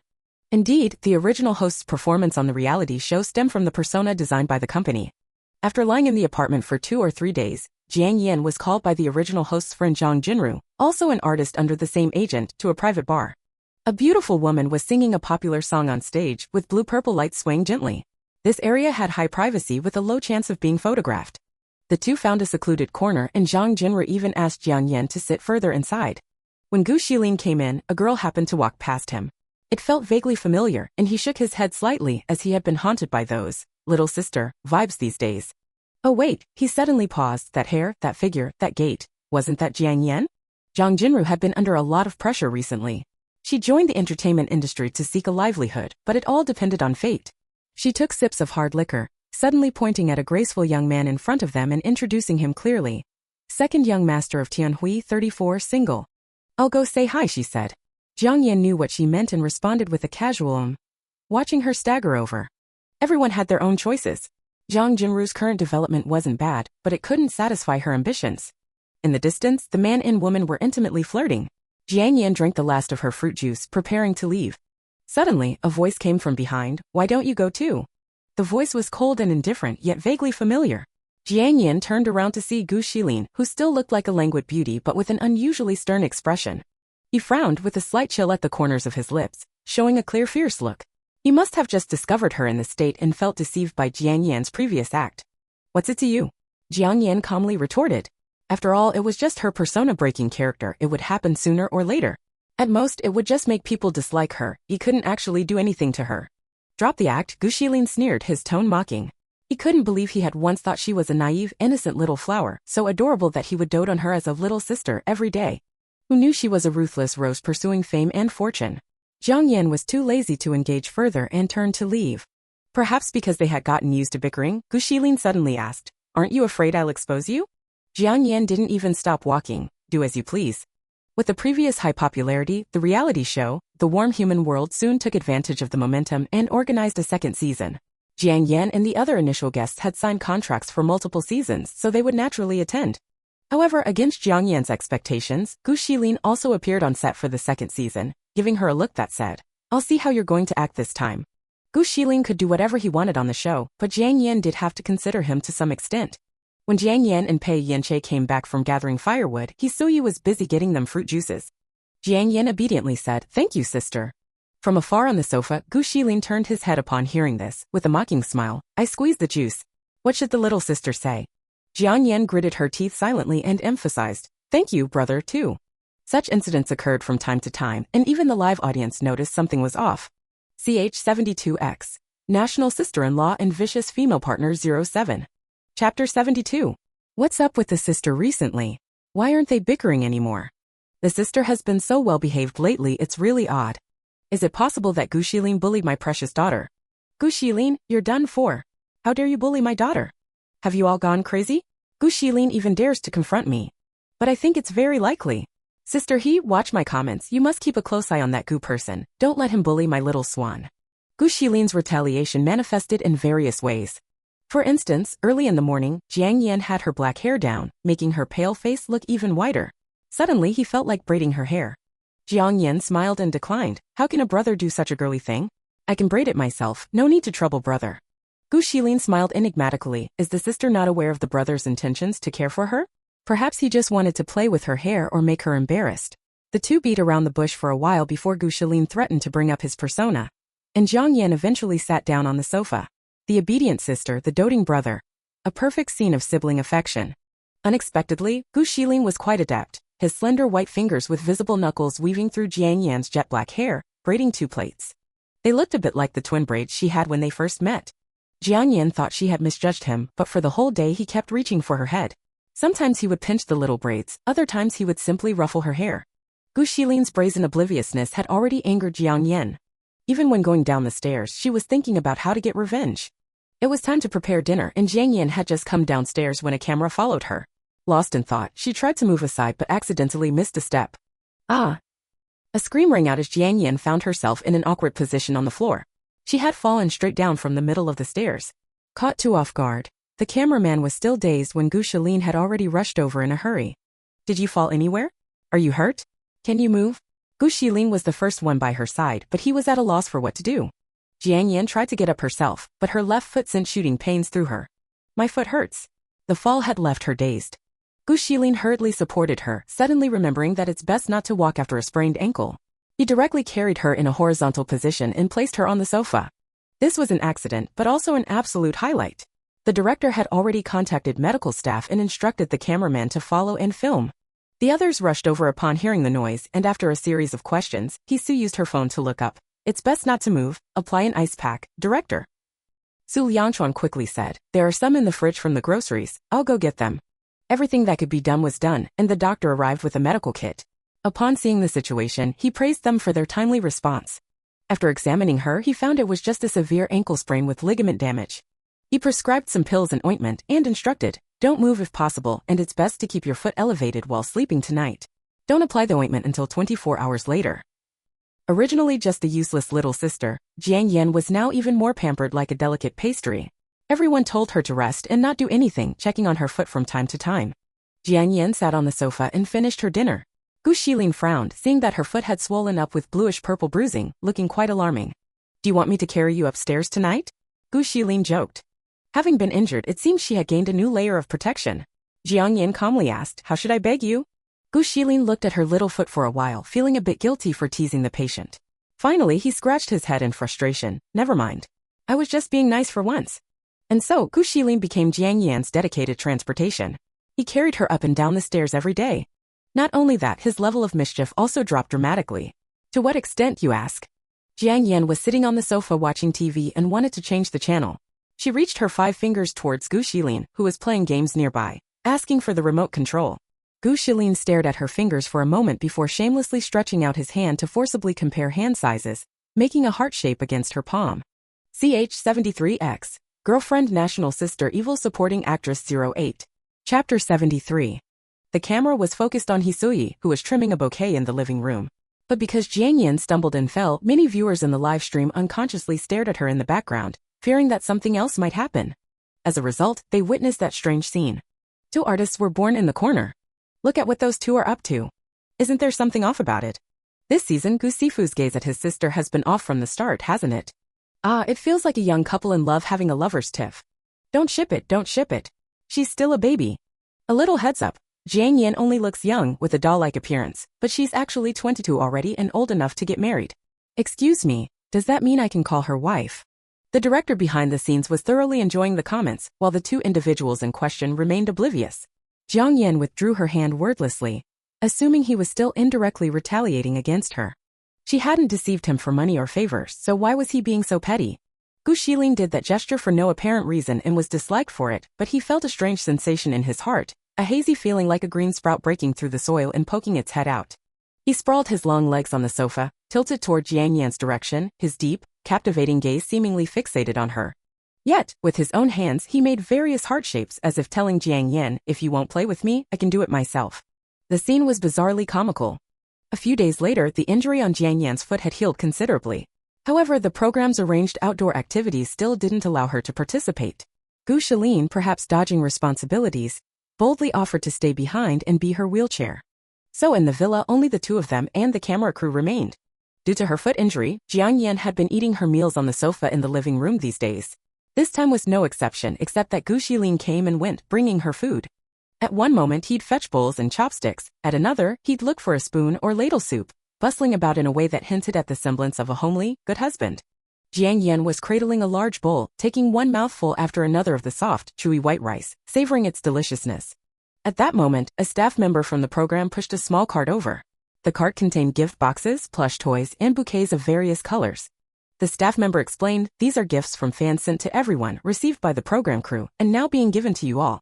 Jiang Yan was eager to take a look, while Gu Shilin put down his bowl, still nonchalantly holding his chopsticks in his mouth with one hand as he pulled the small cart over to the sofa where Jiang Yan was sitting. The gifts inside were for all the guests except Gu Shilin, as he never accepted any. The fans knew his principles, so they didn't send him anything. Jiang Yan found the ones meant for her and unwrapped a creamy yellow little sheep plush toy with round eyes, big ears, and a fluffy, adorable appearance that made her want to melt. Additionally, there were lollipop bouquets, crystal ball music boxes, clap-activated lamps, and other items that little girls typically love. Finally, there was a box of small pastries modeled after the 12 zodiac animals, each one round, plump, and snow white. As Jiang Yan was delighting in the gifts, the other guests returned from their outing. Isoyi even brought back a string of candied hawthorn for Jiang Yan, who was delighted to share the box of small pastries with her. Gu Shilin's expression gradually changed, his crimson lips pressed tightly in a cold, dejected look. After Isoyi was busy tidying up and left without a trace, Gu Shilin leisurely returned to his seat. But even after waiting for a while, Jiang Yan still didn't show any reaction. He turned his face sideways, glancing at the carefree person. In his heart, he berated her as a small-minded wolf. He had been busy attending to her needs for so many days, yet she didn't know to treat him better. Just a single candied hawthorn from Hisoyi was enough to win her over. Truly, she picked up sesame seeds while dropping a watermelon, not even knowing who was more important. Gu Shilin was annoyed. When it was time for Jiang Yan to return upstairs that evening, Gu Shilin remained motionless as if he were blind, but he was actually playing the old, feigning aloofness to entice, trick, wanting Jiang Yan to beg him and acknowledge his kindness. Jiang Yan hobbled up, placing one foot on the sofa as she habitually gestured for Gu Shilin to come over. Gu Shilin acted haughty, sitting arrogantly on the sofa, lifting his head with pride. Beg me. It was odd though that Jiang Yan could act coy in front of the cameras and in the presence of Hisui and others, but she was unwilling to submit before Gu Shilin. She waved her hand dismissively and took a step back. Just help me up. Gu Shilin seemed lost in thought, remaining seated without moving, repeating once more, beg me, and I'll carry you. At that moment, the other guests were noisily tidying up the kitchen chores, yet the atmosphere in the living room stood in stark contrast, chilled to the extreme. The cameraman dared not breathe a word, the high-definition, icy camera lens silently recording the scene unfolding. In the live stream, fans had already sensed that something was amiss and arguments even broke out. What's going on with them? Are they having a tiff? No, what's with Gu Shilin's arrogance? Just help her up or don't, what's there to beg for? Surely this is just a joke, right? People were just praising him for being attentive and taking care of my darling, and now his true colors are showing again. Don't be angry, their relationship has always been quite good, hasn't it? True to form, Jiang Yan withdrew her hand with a nonchalant expression, put on her slippers and then turned around, hopping on one foot while supporting herself on the sofa as she headed toward the stairs. It was evident that she was struggling, but her back was resolute and the braided bun on her head swayed with each hop. The comments in the livestream became even harsher in their condemnation. Gu Shilin's eyes inexplicably burned and a fire seemed to be raging within his heart. He abruptly stood up, his low-pressure presence, tall stature, and long legs creating an intimidating aura that startled the viewers once again, as if he were about to start a fight. However, to everyone's surprise, he took 3 or 4 steps forward, blocking Jiang Yan's path. Wait, what is he trying to do? He won't let her go without begging him. I'm really about to switch from being a Gu Shilin fan to hating him. Unexpectedly, he extended his arms, effortlessly scooping Jiang Yan up and holding her against his waist. With an expressionless face, his muscular arms wrapped around Jiang Yan's curled back, and the other hand supporting her, Hisoyi carried her up the stairs without saying a word. The last thing the camera captured was Gu Shilin carrying the person around the corner of the stairs. A strange, silent atmosphere pervaded the live stream room. Everyone collectively fell silent for a few minutes until an impatient comment popped up. "I can't help but imagine strange things." Another comment followed. "I have a weird feeling too, like I was the one yelling and cursing earlier, but then I turned around and got robbed." Comments became active again. "I was originally watching this show to relax, but suddenly I'm stuffed with dog food. Wah, I really don't want to know what they went upstairs to do. Wah, it really feels like they went to fight. Is this really something I can watch? Is this really something I can say? To be fair, Gu's stamina is really good. How could he carry my wife so high, right on his waist? My wife's feet are so white, my husband's veins on his hands are so sexy. Hey above, did you drop your bitter tea? CH74X, National Sister-in-Law and Evil Female Supporting Role 09. Chapter 74. However, the scene upstairs in reality was far from what they had imagined. Gu Shilin's eyes and brows exuded a layer of coldness. He carried Jiang Yan like a child into her room, and once inside, he hooked his leg and gently closed the door. Click. The sound of the door closing. Jiang Yan didn't panic, allowing him to place her on the bed. His expression seemed rather displeased. Yet, after setting Jiang Yan down, he didn't leave, standing in silence for a while. For the first time, Jiang Yan discovered this man's aggressive nature. His muscular build conveyed a sense of strength, and even his chiseled features appeared sharp as blades. When his face was cold, he naturally exuded a threatening aura. Yet, to Jiang Yan's wary gaze, Gu Shilin slowly bent his long legs, squatting on the floor. His tall frame curled into a ball, his chin resting on the bedsheet. Like a small dog injured but unwilling to expose its wound. His muffled voice asked, "Why didn't you share any with me?" "How, what?" Jiang Yan was slightly taken aback, unable to fully process the situation. Gu Shilin didn't seem bothered, exuding a heavy, melancholic air as he brooded, "Today, you received gifts but didn't give any to me, only to Hisoyi." Listening to him, he sounded a bit pitiful. A large question mark appeared over Jiang Yan's head. Everyone in the circle knew that Gu Shilin didn't accept gifts. Without receiving a response, Gu Shilin opened the floodgates. "I hold you every day, I help you up and down the stairs, I bring you food, I've even tied your hair before. But you? You only care about Hisoyi, don't you? She's the only one you see. You'd rather hop around than let me carry you." This impassioned rant in a nagging housewife's tone left Jiang Yan sitting on the bed, utterly bewildered. Wasn't he supposed to be getting revenge on her? What was the meaning behind this? Gu Shilin's eyes were a bit red, unclear whether from anger or feeling wronged. Looking at him, one's heart couldn't help but soften a little. Jiang Yan gripped the corner of the blanket, explaining to him, "Don't you refuse gifts from fans? Those were gifts my fans gave me." That made sense. Gu Shilin seemed to have figured something out, suddenly reviving with his arrogance returning, "Well, I'm telling you now, you can't not give me any next time." Jiang Yan was left numb by his mood swings, woodenly uttering, "Okay." Gu Shilin seemed to finally notice his strange posture, standing up tensely, about to leave. But before closing the door, he tried to assert himself one last time, "You're in my hands now, so you better not refuse. If you don't give me any, I won't let you off." Although Gu Shilin's actions were a bit odd, they directly showed Jiang Yan another side of him. At the very least, his previous image of arrogance, coldness, and aloofness had completely crumbled. She thought he was so fierce too. He actually threw such a big tantrum just because she didn't share her sweets with him. Jiang Yan once again witnessed his pettiness. Gu Shilin calmly returned to his own room, immediately locking the door and threw himself forcefully onto the bed. This wasn't right. Why were his emotions so volatile today? It was just a small matter, yet he pathetically complained in front of this little deceiver. But in truth, the foreshadowing had been secretly laid from the very beginning. On the day he wore women's clothing, his mood was sour. Yet on that same day, he found a complete stranger girl cute, had her remove his mask, and even intentionally joined the same variety show afterwards. At first, one could say he treated her like a little sister. But then what? After learning she wasn't a simple little girl, why did he get so angry? He usually ignored the unspoken rules of the industry, but that one time it was like being deceived by someone important. An inexplicable sense of hurt, but in reality the two of them had nothing more than that faint sibling connection. He said some unsavory things in his confusion, yet insisted on continuing with the second season. How strange he couldn't control his own actions. When the second season began, he originally planned to use the leverage he had over her to bully her a bit, getting revenge for being deceived. But it didn't take long before his heart was completely led astray by her. Gu Shilin pondered through the night. He tossed and turned in bed, repeatedly recalling every little detail from the past. The stars in the night sky twinkled on and off. As dawn approached, a startling thought suddenly occurred to him. Could it be that he had fallen for Jiang Yan? As this notion emerged, Gu Shilin didn't need to ponder further, already aware of its implications. He was done for. He had been single for over 20 years now, so why on earth would he fall for a girl who wasn't even as tall as his shoulders? CH75X, Girlfriend National Sister Evil Female Partner 010. Chapter 75.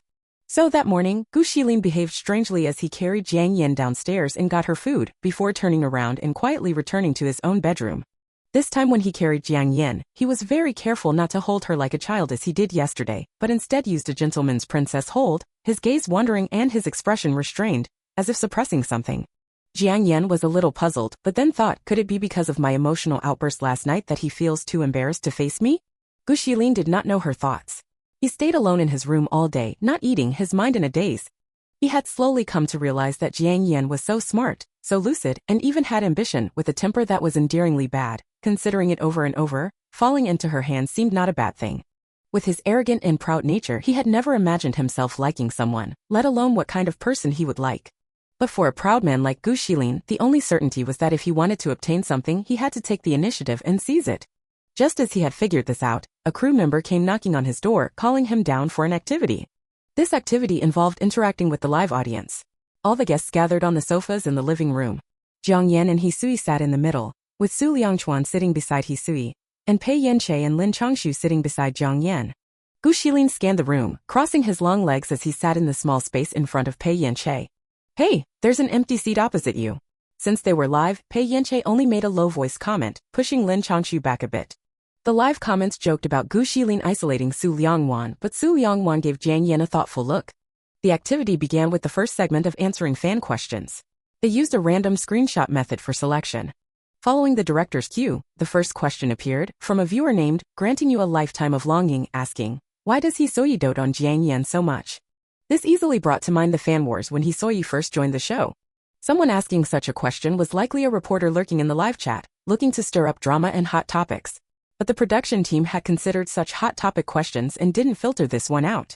Hisoyi was used to such things, but she still smiled and said seriously, it's probably because of that genuine fondness. Since I'm an only child, I always hoped to have someone to accompany me, which later evolved into wanting a little sister. To be honest, a big reason I came on this show was because of the trending search for Jiang Yan taking off Gu Shilin's mask. The first time I saw her, I thought, wow, this little sister is so cute. Then I came here and found that she really is so cute. As she spoke, she unconsciously stroked Jiang Yan's hair and clothes. Gu Shilin's lips pursed slightly. Ever since realizing Jiang Yan could change faces, he couldn't help but stare at her for a long time, watching how she deceived people and acted cute. Although he still found her cute. But he had also gradually noticed Jiang Yan's true thoughts. Like at this moment, Jiang Yan's formulaic fake smile faltered. And then amusement flickered in her eyes as she genuinely smiled. It was more sincere than usual towards him. Hisoyi really knew how to talk. Gu Shilin silently scoffed. You should go take a course on emotional intelligence if even a heartless little deceiver like her can move you. The audience's comments gradually became strange. Ahem, so why did Gu Shilin suddenly pinch his fingers and sneer coldly? Oh my, maybe his hand was itchy and so were his teeth. Could it be he's planning to use that trick again of intentionally being harsh to the little sister, only to take the chance to hug her? Sigh, all this boils down to Gu Shilin being jealous, doesn't it? Alas, those above don't understand the art of subtlety at all. Fortunately, since Jiang Yan and the others were farthest away, they didn't see the comments on the screen clearly, and Gu Shilin's attention wasn't on them either. Pei Yanche and Lin Changshu were equally confused, and even if they had seen the comments, they wouldn't have understood. Only Su Liangwan became increasingly certain of a particular guess. The following fan questions were all over the place. Some asked how many seasons the show would run. Some asked about Hisui's future plans. Some asked if Lin Changshu would act in movies. Some asked if Su Liangwan had a partner. Some asked why Pei Yanche was so bad at gaming. Some asked if Jiang Yan liked the gifts fans sent her. But there were no questions about Gu Shilin at all. It was no surprise, as Gu Shilin's temperament and personality were well known to all, a typical arrogant celebrity in the industry. He had his own set of boundaries and principles, arrogant and independent, someone no one dared provoke easily. As the saying went, you can play and fool around, but don't mess with Mr. Gu. It wasn't until the very end, when this segment was about to conclude, that someone who seemed unable to sit still any longer used a default avatar with a random username to ask, does Teacher Gu have an ideal type? The hidden agenda behind this question made all the viewers who had been sending comments stop in their tracks, open their eyes wide, and prick up their ears, waiting for an answer. Then they noticed that ever since coming downstairs, Gu Shilin, who had been dazed and distracted, suddenly paused, his ears slowly turning red. Yet he himself seemed oblivious to his own flustered state, forcibly composed as he fixed his gaze on the screen, his voice trembling as he uttered a few descriptive words. A bit short in height, with a not-so-good temper, looking very cute. The redness crept up to his cheeks as he went on unaware, describing more and more, with soft, smooth hair that can be tied into 2 braids. Big black eyes, liking sweets, with round little nails and even subtly hinting and able to share some of her delicious treats with me. The live audience went wild with delight. I'm so amazed. Gu Shilin has even planned out his ideal type's hair strands and nails. A blind person could see he's describing Jiang Yan. My dear has a bad temper. He must have used up all the descriptive words. Is this what happens when even a famous singer-songwriter's cultural level drops in front of someone they like, describing a person's eyes as big black ones? I was wondering earlier if Gu Shilin had blossomed like an iron tree, but it turns out it's Jiang Yan, so no problem. Doesn't the last sentence have some special meaning? It sounds like there's a story behind it. I'm so curious. The guests present were basically all perplexed, only feeling that Gu Shilin might have started a romance since he was being too obvious about it, but they couldn't say anything to remind him because of the live broadcast. Except for Su Liangquan. After Gu Shilin finished speaking, he added a hisui. She lowered her eyes discreetly and loosely put her arm around Jiang Yan's shoulders, pulling her closer. Jiang Yan was no fool and could naturally understand the implication, but she didn't seem too surprised. Last night when Gu Shilin walked out of the bedroom, she had already guessed. After all, a certain someone's jealous nature had never changed from start to finish. CH-76 Former National Sister-in-Law Evil Female Supporting Role 011. Chapter 76. But she didn't say a word. I still want you to take the initiative to pursue me, just like every time before. The production crew was cleaning up the aftermath and the guests had all returned to their rooms to pack up. This season had come to an end. When Jiang Yan got into the manager's car, she received a message from Gu Shilin. Do you want to eat some chestnut cakes? She could imagine him, frowning and muttering to himself as he typed the message. Jiang Yan slightly curled the corners of her mouth. The manager had been quite busy these days too, receiving too many invitations, and she was busy selecting them, dropping Jiang Yan off downstairs before leaving. The security at the artist's apartment was good, and the privacy was strong. Jiang Yan's house was on the 3rd floor, and she slowly climbed the stairs. She hadn't replied to Gu Shilin's previous message, so she was fiddling with her phone as she climbed the stairs. Gu Shilin, do you want red bean cakes? I bought some. Gu Shilin, well, these cakes don't taste good when they get cold, so I'll come over and bring them to you. Gu Shilin, I'm here, I'll be waiting for you. Jiang Yan was about to type a reply when another message popped up. Don't look at your phone while walking, it's not good for your eyes. Jiang Yan puffed out her cheeks, guessing that he might have seen her getting out of the car from the window in the hallway. Looking up, Gu Shilin was standing at the end of the stairs, smiling at her. Jiang Yan opened the door and Gu Shilin, pretending to be restrained, scrutinized every corner of the room. The chocolate gift box on the table, the soft little bear on the sofa, and the strawberry candy fridge magnet, all revealed her private girlish side. It gave Gu Shilin a strange feeling, as if he could blend into it too. Jiang Yan didn't bother putting on an act in front of Gu Shilin since he knew everything anyway. If she wanted to laugh, she would laugh. If she didn't want to talk, she would respond with just a glance. Logically speaking, her behavior was vastly different from the obedient and cute image she portrayed in front of the camera, and even seemed a little willful and capricious. But Gu Shilin had already made up his mind and he still fell for it. Jiang Yan only acted like this towards him. She was treating him as one of her own. A certain someone sat on the sofa with a restrained look, feeling delighted. Jiang Yan ate half of the soft and sweet chestnut cake, pitter-pattering in her slippers as she went to the fridge to find something to drink. Do you want some? Jiang Yan brought out a can of sweet milk, remembering that this person was technically a guest, and asked him. Gu Shilin didn't want her to trouble herself, feeling that he should be the one doing such things, so he said, no need, I'll get it myself. Jiang Yan. Gu Shilin came here to test Jiang Yan's attitude, but as soon as he saw her, he completely forgot what he had planned. His heart was pounding as if he were sick. All he could think about was how cute she looked when she got food on her mouth, how slender and small her fingers looked as she held the bottle, how smooth and fair her legs looked as she tucked them under herself while watching TV. Jiang Yan didn't pay him any mind, absorbed in watching her show. It wasn't until night fell and the room grew dim, and her stomach started growling, that Jiang Yan reluctantly got up and turned on the lights. And unbeknownst to her, Gu Shilin had been sitting there the whole time, doing nothing, but not feeling bored at all. Every little movement of Jiang Yan's, her slightly widened eyes, her pursed little mouth, all seemed so adorable to him. With the lights on, Gu Shilin seemed to wake up from another world. He eagerly rolled up the sleeves of his snow-white shirt and said, hungry? Let me cook for you. Jiang Yan regretfully replied, no ingredients. So they ended up ordering pizza instead. A meat lover's pizza with double cheese crust, the sauce was incredibly rich and the cheese could be pulled into long strings, a roast duck pizza with sausage crust, the duck leg meat was crispy on the outside and tender on the inside. The pizza was a perfect balance of sweet and savory flavors with a soft and juicy bite. Paired with slightly chilled milk, it was a sumptuous dinner. Jiang Yan took a bite of the pizza, glanced at the sky outside, and seeing that Gu Shilin showed no signs of leaving, casually asked, "Staying over tonight?" Her snow-white cheeks and bright, glistening eyes betrayed no emotion. But it was precisely because of her indifferent demeanor that she seemed like an enchanting spirit from an ancient tale, capable of ensnaring souls. Gu Shilin was instantly flustered. Is it what I'm thinking? Is this progressing too fast? But then again, it's not impossible. He would definitely take responsibility. A certain Mr. Gu let his imagination run wild, and his ear tips felt hot. Jiang Yan pointed towards the guest room. "No one stayed there before, you can tidy it up yourself." Gu Shilin's soaring heart plummeted, silently berating himself for being shameless, only able to muster a dry "oh" in response. Jiang Yan's main consideration was that this person was not really an outsider, and moreover, if he went out at this hour and got spotted by the paparazzi, it would cause another spectacle, which wouldn't be good for either of their careers. The system gave a hesitant "oh" in reply, the trailing tone almost floating up to the heavens. But Gu Shilin didn't know what Jiang Yan was thinking. He furtively rolled around on the bed, fully aware that Jiang Yan had never slept in this room, but still feeling inexplicably excited. Oh, he calmed down again. He felt that Jiang Yan lacked a sense of security letting a grown man stay here. And she was all alone in the house, how dangerous. It was fortunate that he was a well-behaved, upstanding person. But it was still too worrisome. He should pursue Jiang Yan sooner rather than later so he could protect her. Gu Shilin buried his face in the pillow, his messy black bangs framing his sparkling eyes, the corners of his mouth curled up involuntarily, making him look a bit silly. CH-77X, National Sister and Evil Female Partner 12 of the former. Chapter 77. Yesterday, Jiang Yan left someone behind, truly considering that in case they were photographed it would be difficult to explain. However, she did not anticipate that Gu Shilin would wake up early to go out and buy breakfast.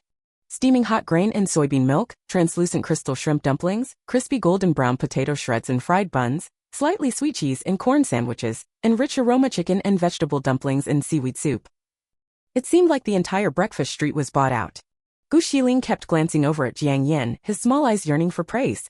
But this entire table of breakfast unceremoniously ruined Jiang Yan's tenderness from last night. Jiang Yan asked indifferently, "Were you photographed?" Gu Shilin's attitude was nonchalant. "Even if I was photographed, I don't care what they say about it." This was his usual attitude towards paparazzi chasing after gossip and scandals. However, when his name and Jiang Yan's name appeared together on the hot search trends, he was truly stunned. He never expected that the paparazzi would actually connect Jiang Yan, leaving the car yesterday with Gu Shilin going out this morning. The phrase Gu Shilin and Jiang Yan cohabiting was brazenly displayed at the #1 position on the hot search trends. Both of their phones rang with calls almost simultaneously. While Jiang Yan was dealing with her manager's interrogation, Gu Shilin came over, covering his phone and carefully asking her, "Should I suppress the hot search trend?" Ultimately, this incident was his lack of full consideration. With the recent success of The Warm Human World, he should have expected paparazzi to stake out their location. But his concern was not the hot search trend, but rather Jiang Yan's attitude. Jiang Yan nodded as the task was not yet complete, so she still needed to restrain herself. Gu Shilin pursed his lips, suppressing the inevitable hint of disappointment, and instructed his subordinates to resolve this matter. The aftermath of this incident was that Gu Shilin openly bought a house nearby for his comings and goings. During this period, Jiang Yan's manager got her many new jobs. Gu Shilin tried his best to find ways to maintain a presence. For example, with fashion magazine covers, Gu Shilin insisted on having a dual cover shoot, yes, with him and Jiang Yan. Jiang Yan had always been known for her sweet and adorable style, and this time the costume design was well aware of this. Her main outfit was a white ruffled blouse with a butterfly knot tucked into a black pleated skirt. Her slender, fair legs were very eye-catching, and the white ruffled ankle socks further accentuated her youthful cuteness. Gu Shilin, on the other hand, wore a loose black shirt paired with gray pants. He had never exuded a youthful innocence. No matter what he wore, he always appeared noble and alluring. The first button of his black shirt was undone, revealing a glimpse of his masculine, chiseled features, exuding a subtle aura of aggression and uncontrollable sensuality. When these two outfits were combined, they undoubtedly resembled a couple's outfit. But the magazine shoot crew did not provide any explanation. After all, Gu Shilin had imposed his presence, and he had chosen his own clothes. It had nothing to do with them. Only a premonition that this issue of the magazine would sell very well. After all, it was the two's debut together. During the shoot, the previous individual poses were abandoned. The duo's poses became a major challenge. Gu Shilin stood behind Jiang Yan, his left hand gently placed on her shoulder, their bodies separated by only a thin layer of fabric. Gu Shilin gritted his teeth, controlling his fingers to prevent them from moving carelessly, resulting in him appearing very stiff in front of the camera. Finally, Jiang Yan became impatient and instructed the photographer to pay attention as she slowly tilted her head back. Gu Xilin's heart skipped a beat, and his gaze changed. At that moment, the photographer seized the opportunity and snapped continuously. From then on, everything went smoothly as the photographer gained inspiration and had Gu Xilin gently embrace Jiang Yan's waist. Ultimately, the shot chosen was one where Gu Xilin's eyes coldly gazed at the camera, while his fingers toyed with the small silver ornament on Jiang Yan's waist, exuding the most tension. Thus, whenever Jiang Yan had outside engagements, Gu Xilin would always find a way to insert himself. Finally, one night, under the pretense of not feeling assured about her returning home alone, Gu Xilin followed her to her door, where Jiang Yan grabbed his shoulders and kissed him. Gu Xilin's dark eyes went blank, all of his senses focused on that one spot, the sweet fragrance unique to a girl enveloping him, the soft caresses and licks. Jiang Yan's action was an impulsive moment, but she underestimated this particular person's potential in this area. As she was about to disengage, Gu Xilin, his breathing ragged, pressed back against her, licking and biting her, as if transforming into a wild beast. Jiang Yan slid down uncontrollably, but he caught her and pulled her back up. When they finally parted, a faint sound escaped. Jiang Yan's lips were already swollen and bruised. CH-78X, Girlfriend National Sister Evil Female Supporting Role 013. Chapter 78. Ding dong. The sound of the elevator broke the lingering romantic atmosphere outside the door. Jiang Yan's gaze was blank as Gu Xilin held her waist, his other hand fumbling to retrieve the keys from her body and swiftly unlock the door. The moment the elevator opened, the sound of loud chatter mingled with a forceful door closing. Jiang Yan sat crouched on the floor while Gu Xilin, unsatisfied, leaned in close, only to be slapped away. Gu Xilin rubbed his cheek dejectedly, then feeling the chill of the floor, scooped Jiang Yan up and set her on the sofa. Ever since their first kiss, Gu Xilin had grown increasingly clingy. Eating the same meal, he'd insist on tasting from Jiang Yan's bowl. Despite having a bathroom in the guest room, he'd sneak into Jiang Yan's master bedroom, claiming his was broken. When he emerged, hair disheveled and wet, his toned muscles glistening with water droplets, the towel draped around him revealing more than it concealed. Jiang Yan lay on the bed, her fair little feet bare, a knowing smile in her eyes as she teased, "Want to sleep together?" Gu Xilin's flaunting movements paused, surprise flashing in his eyes. After a long moment, he forced out the awkward words, "Not a good idea." As Jiang Yan swayed her feet smugly, about to laugh, the next moment that very person pounced on her, the soft bed shuddering beneath their weight. Gu Xilin slowly blew into her ear, his low, husky voice laced with laughter. "I knew you wanted me to say that." Quick-witted Jiang Yan immediately spoke up. "I was wrong, I shouldn't have teased you on purpose." When the person you like admits their mistake like that, who could resist making a move? The two fooled around in bed for a long time, oversleeping the next day. Jiang Yan opened her drowsy eyes to push Gu Xilin's chin with her hand. Gu Xilin squinted, pulling her into his embrace. Jiang Yan struggled to free an arm and grope for her phone, where a message about The Warm Human World Season 3 was awaiting her, reminding her to repost and promote it. It was a crucial plot point. In the original story, the female lead forgot to switch to her main account when reposting the show's Weibo message, exposing her secret hate account against Hisui. Before reposting, the system had carefully vetted whether her hate was up to standard. But fortunately, it only had a superficial personalization and merely remarked after reading, "You're so naughty, the female lead is so good to you, yet you can still do this to her." "Then I won't repost it?" Jiang Yan immediately retorted. The system hastily said, No, this is a mission." Jiang Yan lay in Gu Xilin's embrace and reposted the message, then closed her eyes to continue sleeping. The next time she opened her eyes, it was to Gu Xilin calling her with a stern expression. Just as in the original story, Jiang Yan's small account had caused a huge uproar. But its content was thought-provoking. Upon investigation, netizens almost laughed their heads off. Things like, "Hisui eats so little, is she trying to outdo other female celebrities in managing her figure? Hisui is so tall, did she secretly get bone reconstruction? Hisui smells so nice, is she trying to seduce me?" The most popular comment under the Weibo post was, "Does Jiang Yan like Hisui?" The system was just a silly thing. Upon seeing words like seduce or die, it assumed the content was inappropriate. Gu Xilin had long known his little treasure had two faces and could accept any so-called expose about her. Before clicking through, he thought Jiang Yan disliked Hisui and was cursing her behind her back, so he planned to help quell the heated discussion. But after reading it, especially the top-liked comments, he just wanted to wake her up and demand why she was so fixated on Hisui to the point of opening a separate account just to praise her. So the outcome of this incident turned out even better than Jiang Yan had expected. Everyone treated the small account as a laughingstock, especially when Hisui even publicly posted that she wanted to chat with her little sister. The hype for Season 3 of The Warm Human World nearly reached a fever pitch. Finally, amid the audience's rising anticipation, the guests reunited. As soon as it aired, the Gujang ship's flag was raised high. Although the cohabitation buzz had previously been quelled and it was clarified that Gu Xilin owned a nearby property, fans still read between the lines about all the sightings and contact between the two. But what was both laughable and bewildering was that among all the male guests, the only ship that could rival Gu Jiang was He Jiang. The director was adept at capitalizing on trending topics. This season's opening activity was a game. The game, Who is the Mole? 6 cups contained either sugar water or white vinegar, 2 different beverages distributed according to the guest's choices. White vinegar represented the mole. After identities were assigned, the mole would be identified through each person's descriptions. If the mole was voted out, the non-moles won, otherwise the result was reversed. Since it had been so long, the guests had a lot to catch up on as they excitedly chose their cups. Pei Yinche and Su Liangtuan scrambled to drink first, while Hisoyi placed a hand on Jiang Yan's shoulder, pulling her close to discuss the buzz. Gu Xilin shifted his position, reaching out to hold Jiang Yan's hand on camera. Openly chatting with Hisoyi while secretly holding her boyfriend's hand behind the scenes, it was quite thrilling. CH79X, Girlfriend National Sister Evil Female Supporting Role 014. Chapter 79. Fortunately, Pei Yinche and Su Liangtuan had already started their performance, attracting most viewers' attention. One was furiously drinking vinegar in an attempt to conceal their identity as an undercover agent. The other was deliberately baring their teeth and distorting their face to hide their good person identity.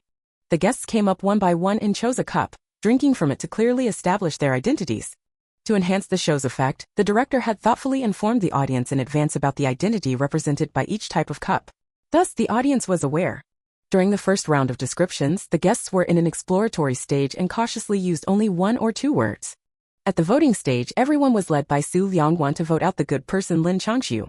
The good person team was already at a disadvantage. The order in which they were standing was random, from left to right. Lin Changxiu, Su Liangwan, Pei Yinche, Hisoyi, Jiang Yan, and Gu Xilin. The second round of descriptions began.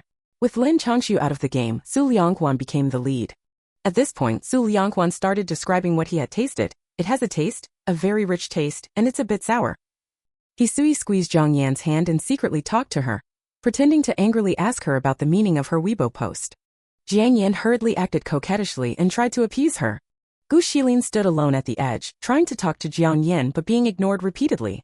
He watched Hisoyi and Jiang Yan playing around and then thought about the trending topic, unconsciously pursing his lips, feeling irritated. Gu Xilin glanced at the camera, leaned closer to Jiang Yan, and pretended to ask her which type of drink she had tasted. Jiang Yan was indeed drawn to his attention, her round eyes warily looking at him and asking in return if he was an undercover agent. Gu Xilin leaned closer to her ear and said in a low, enticing voice, "Want to know what flavor I tasted?" As Jiang Yan was about to act coquettishly, Gu Xilin changed his expression and acted haughty and petulant. "I won't tell you." Jiang Yan was so angry that she wanted to hit him. Gu Xilin dodged away and the two moved away from the camera frame. Gu Xilin's expression changed again, his shallow and indistinct brows staring directly at Jiang Yan's lips. He first bit his own flushed lips, then his arm slowly reached out to embrace her waist. Then he quickly lowered his head. Su Liangwan was about to finish speaking, and Pei Yinche was hesitating whether to reveal his identity, puzzling over the other guests' expressions to secretly guess their identities. He furtively turned his head, intending to covertly investigate. However, his eyes suddenly widened in shock and his mouth opened in horror. The shock on his face was so apparent that it instantly drew everyone's attention. The camera then discovered that Gu Xilin and Jiang Yan had moved out of frame, so it swung over to try and capture them, but the next second, it shook violently and uncontrollably, swinging back rapidly. It even swung so quickly that it flung the guests out of the frame. This sent the live audience into a frenzy of confusion. What happened that was so frantic? Is there something our esteemed members can't see? From Pei Yinche's expression, it must be a major event. I just captured a very blurry image, the one surnamed Gu was hugging Yan. Please, I have a friend whose life is hanging by a thread, and their dying wish is to see the image from just now. I have a girlfriend. I have a brother. The event that caused such a frenzy was nothing more than lips meeting, flushed lips gently sucking, only parting when the taste was fully savored. When the image returned to normal, Jiang Yan looked dazed, while Gu Xilin's expression exuded satisfaction. During the subsequent descriptions, the guests were all distracted. However, the viewers on screen had sharpened their eyes trying to find any clues. Naturally, they were able to notice Gu Xilin's smugness and Jiang Yan's silence. They couldn't help but send messages. It couldn't be what I think it is, could it? It couldn't be that extreme, right? Say whatever you're thinking, everyone can relate. After an awkward silence, a message trying to ease the situation appeared. Ha ha ha, they couldn't have kissed. It's a live show, ha ha ha, how could that be possible? Unfortunately, it had the opposite effect, making the live stream even more silent. The only one least affected was Su Liangchuan. who pointed the target at Pei Yinche and Jiang Yan during the analysis of the votes. Isori, being more experienced and having earlier suspicions, was less shocked. Additionally, since she knew Jiang Yan's identity, she immediately spoke up to protect her as a good person. I think Jiang Yan's previous descriptions were fine, but Pei Yinche had a lot of little movements, so I think he's more likely to be the undercover agent. Pei Yinche looked like he was about to cough up blood. The sourness in Jiang Yan's mouth seemed to have been licked clean, leaving only a faint sweetness. When it was Gu Xilin's turn to analyze, he pressed his tongue against the lingering sourness and calmly yet persuasively sided with Pei Yinche. As a result, the only truly innocent Pei Yinche was voted out. Eventually, Gu Xilin revealed his good person identity and smugly blurted out to the resentful glares of Pei Yinche and Lin Changxiu, "It was intentional. I already knew Jiang Yan was an undercover agent." Su Lianghuan couldn't bear to look and turned away. A silence fell over the set. However, the live stream became lively. Due to the director's announcement, the audience knew that Jiang Yan, He Sui, and Su Liangchuan had the undercover agent identities, while Pei Yinche, Lin Changxiu, and Gu Shilin were good people. After each of them chose a cup and tasted it to confirm their identity, the cups were collected by the staff. So the question arose, how was Gu Shilin so certain that Jiang Yan was an undercover agent? It's well known that Gu Shilin had sugar water. It's well known that Jiang Yan had vinegar. Everyone's being so subtle, but at the critical moment, I have to step in. Did he taste it by kissing or did he smell it? CHADX, National Sister and Evil Female Partner 15 of the former. Chapter 80. It was not known when it started, but towering buildings began to shoot up one after another, and more people settled on every inch of land. The light seeping through every little window formed the warm glow of myriad homes. People were confined to ordinary and humdrum lives while searching for a place to deposit their dreams. The above was the opening of the 9th and final season of the recorded broadcast of The Warm Human World. The director abandoned the pursuit of live broadcast popularity, opting instead for a more polished recorded version. This heartfelt approach undoubtedly moved the audience to tears. Is it really over? I relied on this show to get through my recent job turmoil. Now that I have time, how can it end just like that? I'm actually crying. The Warm Human World has become legendary in my heart. Farewell to the delicate and adorable Sister Jiao who easily gets jealous, the handsome and arrogant Mr. Gu, the beautiful and gentle Sister He, the pure and silly little Pei, the cunning and scheming Susu, and the ever-innocent Long Su who always gets caught in the crossfire. Sob sob sob, Sister Jiao and Sister He have landed better resources, little Gu and little Pei have progressed further, Long Su is going back for further studies, and Susu has new invitations too. Everything is getting better, so why am I so reluctant to let go? After completing the filming and post-production, the show aired when Gu Xilin and Jiang Yan had returned to their apartment. On a rest day at 8 p.m., Gu Xilin reached out from the soft bed sheets, grabbed her phone, rested her chin on the fluffy head in her arms, and squinted as she clicked on the newly aired show. The longtime fans were both cherishing and eagerly fixated on the screen. After the end credits thanking the audience, the scene gradually transitioned. The guests left the small villas and were busily preparing in a grand, spacious building. Upon closer inspection, Hisoyi looked as beautiful as ever, but her expression was solemn as she discussed something with a woman. The woman had her hair in a bun and wore a formal work outfit. Her appearance immediately elicited exclamations from the audience. "Ah, I know her. She's a renowned wedding planner, famous for ages. Yes, my rich aunt had to book her way in advance for her wedding. I dare not think about it. Are they getting married? No, it's broad daylight. How dare I dream?" But then the camera panned to Su Lianghuan, Pei Yinche, and Lin Changxiu, each dressed in white suits, posing in front of the mirror. The camera panned again to a tall figure in a black suit accentuating his slender build. Gu Xilin's long, bony fingers methodically buttoned the cuffs. The black fabric tightly covered his winding veins. The screen went dark, and when it reappeared, a soft makeup brush gently swept across a delicate white cheek. Then a dab of red was applied to the lips, and the brush gently blended the color evenly. The camera pulled back to reveal Jiang Yan obediently closing her eyes for makeup application. Behind her lustrous black tresses hung a dreamy white veil. The audience could barely contain their excitement, fervently exchanging comments in the chat stream. "A wedding, it's really a wedding. Are they being so open about it? Announcing their relationship on the show. Sob, we've witnessed their journey, I wish I could be there in person. Hey, you with the surname Gu, you stole my little swan. Will you give this mother-in-law some wedding candies or not?" A once niche show became a sensation, creating a classic, and now reaching its perfect conclusion. The director, wearing old-fashioned black-framed glasses, held a microphone and officiated the wedding himself, deeply moved. The atmosphere was exquisitely beautiful until Hisoyi and Jiang Yan's managers went off script, attempting to block the entrance. Gu Xilin's usual calm and composure instantly evaporated. He charged forward, disregarding everything, pushing open the door, and even frantically calling out for help, shouting for the groomsmen's assistance. This scene revealed the underlying anxiety and panic in his heart. I finally found the girl I like. I finally caught her. How could I allow any mistake or anyone to stop me? With a light press of the detonator, ground and aerial fireworks burst forth in a dazzling, cascading display. At the end of the bold red carpet, the adorable Jiang Yan, as delicate as a young girl, donned a trailing white wedding gown to become the bride of the once arrogant genius, Gu Shilin. At the end of the show, flashes of past moments flickered by. Gradually the figures faded, leaving the director's musings after many sleepless nights trying to craft profound prose, but ultimately settling for the sight of bustling traffic from his window. I hope our current state can bring you a sense of solace. Each person has their own life, and most live ordinary and mundane ones. May this momentary splendor and spectacle satisfy the soul within you that refuses to settle for the mediocre.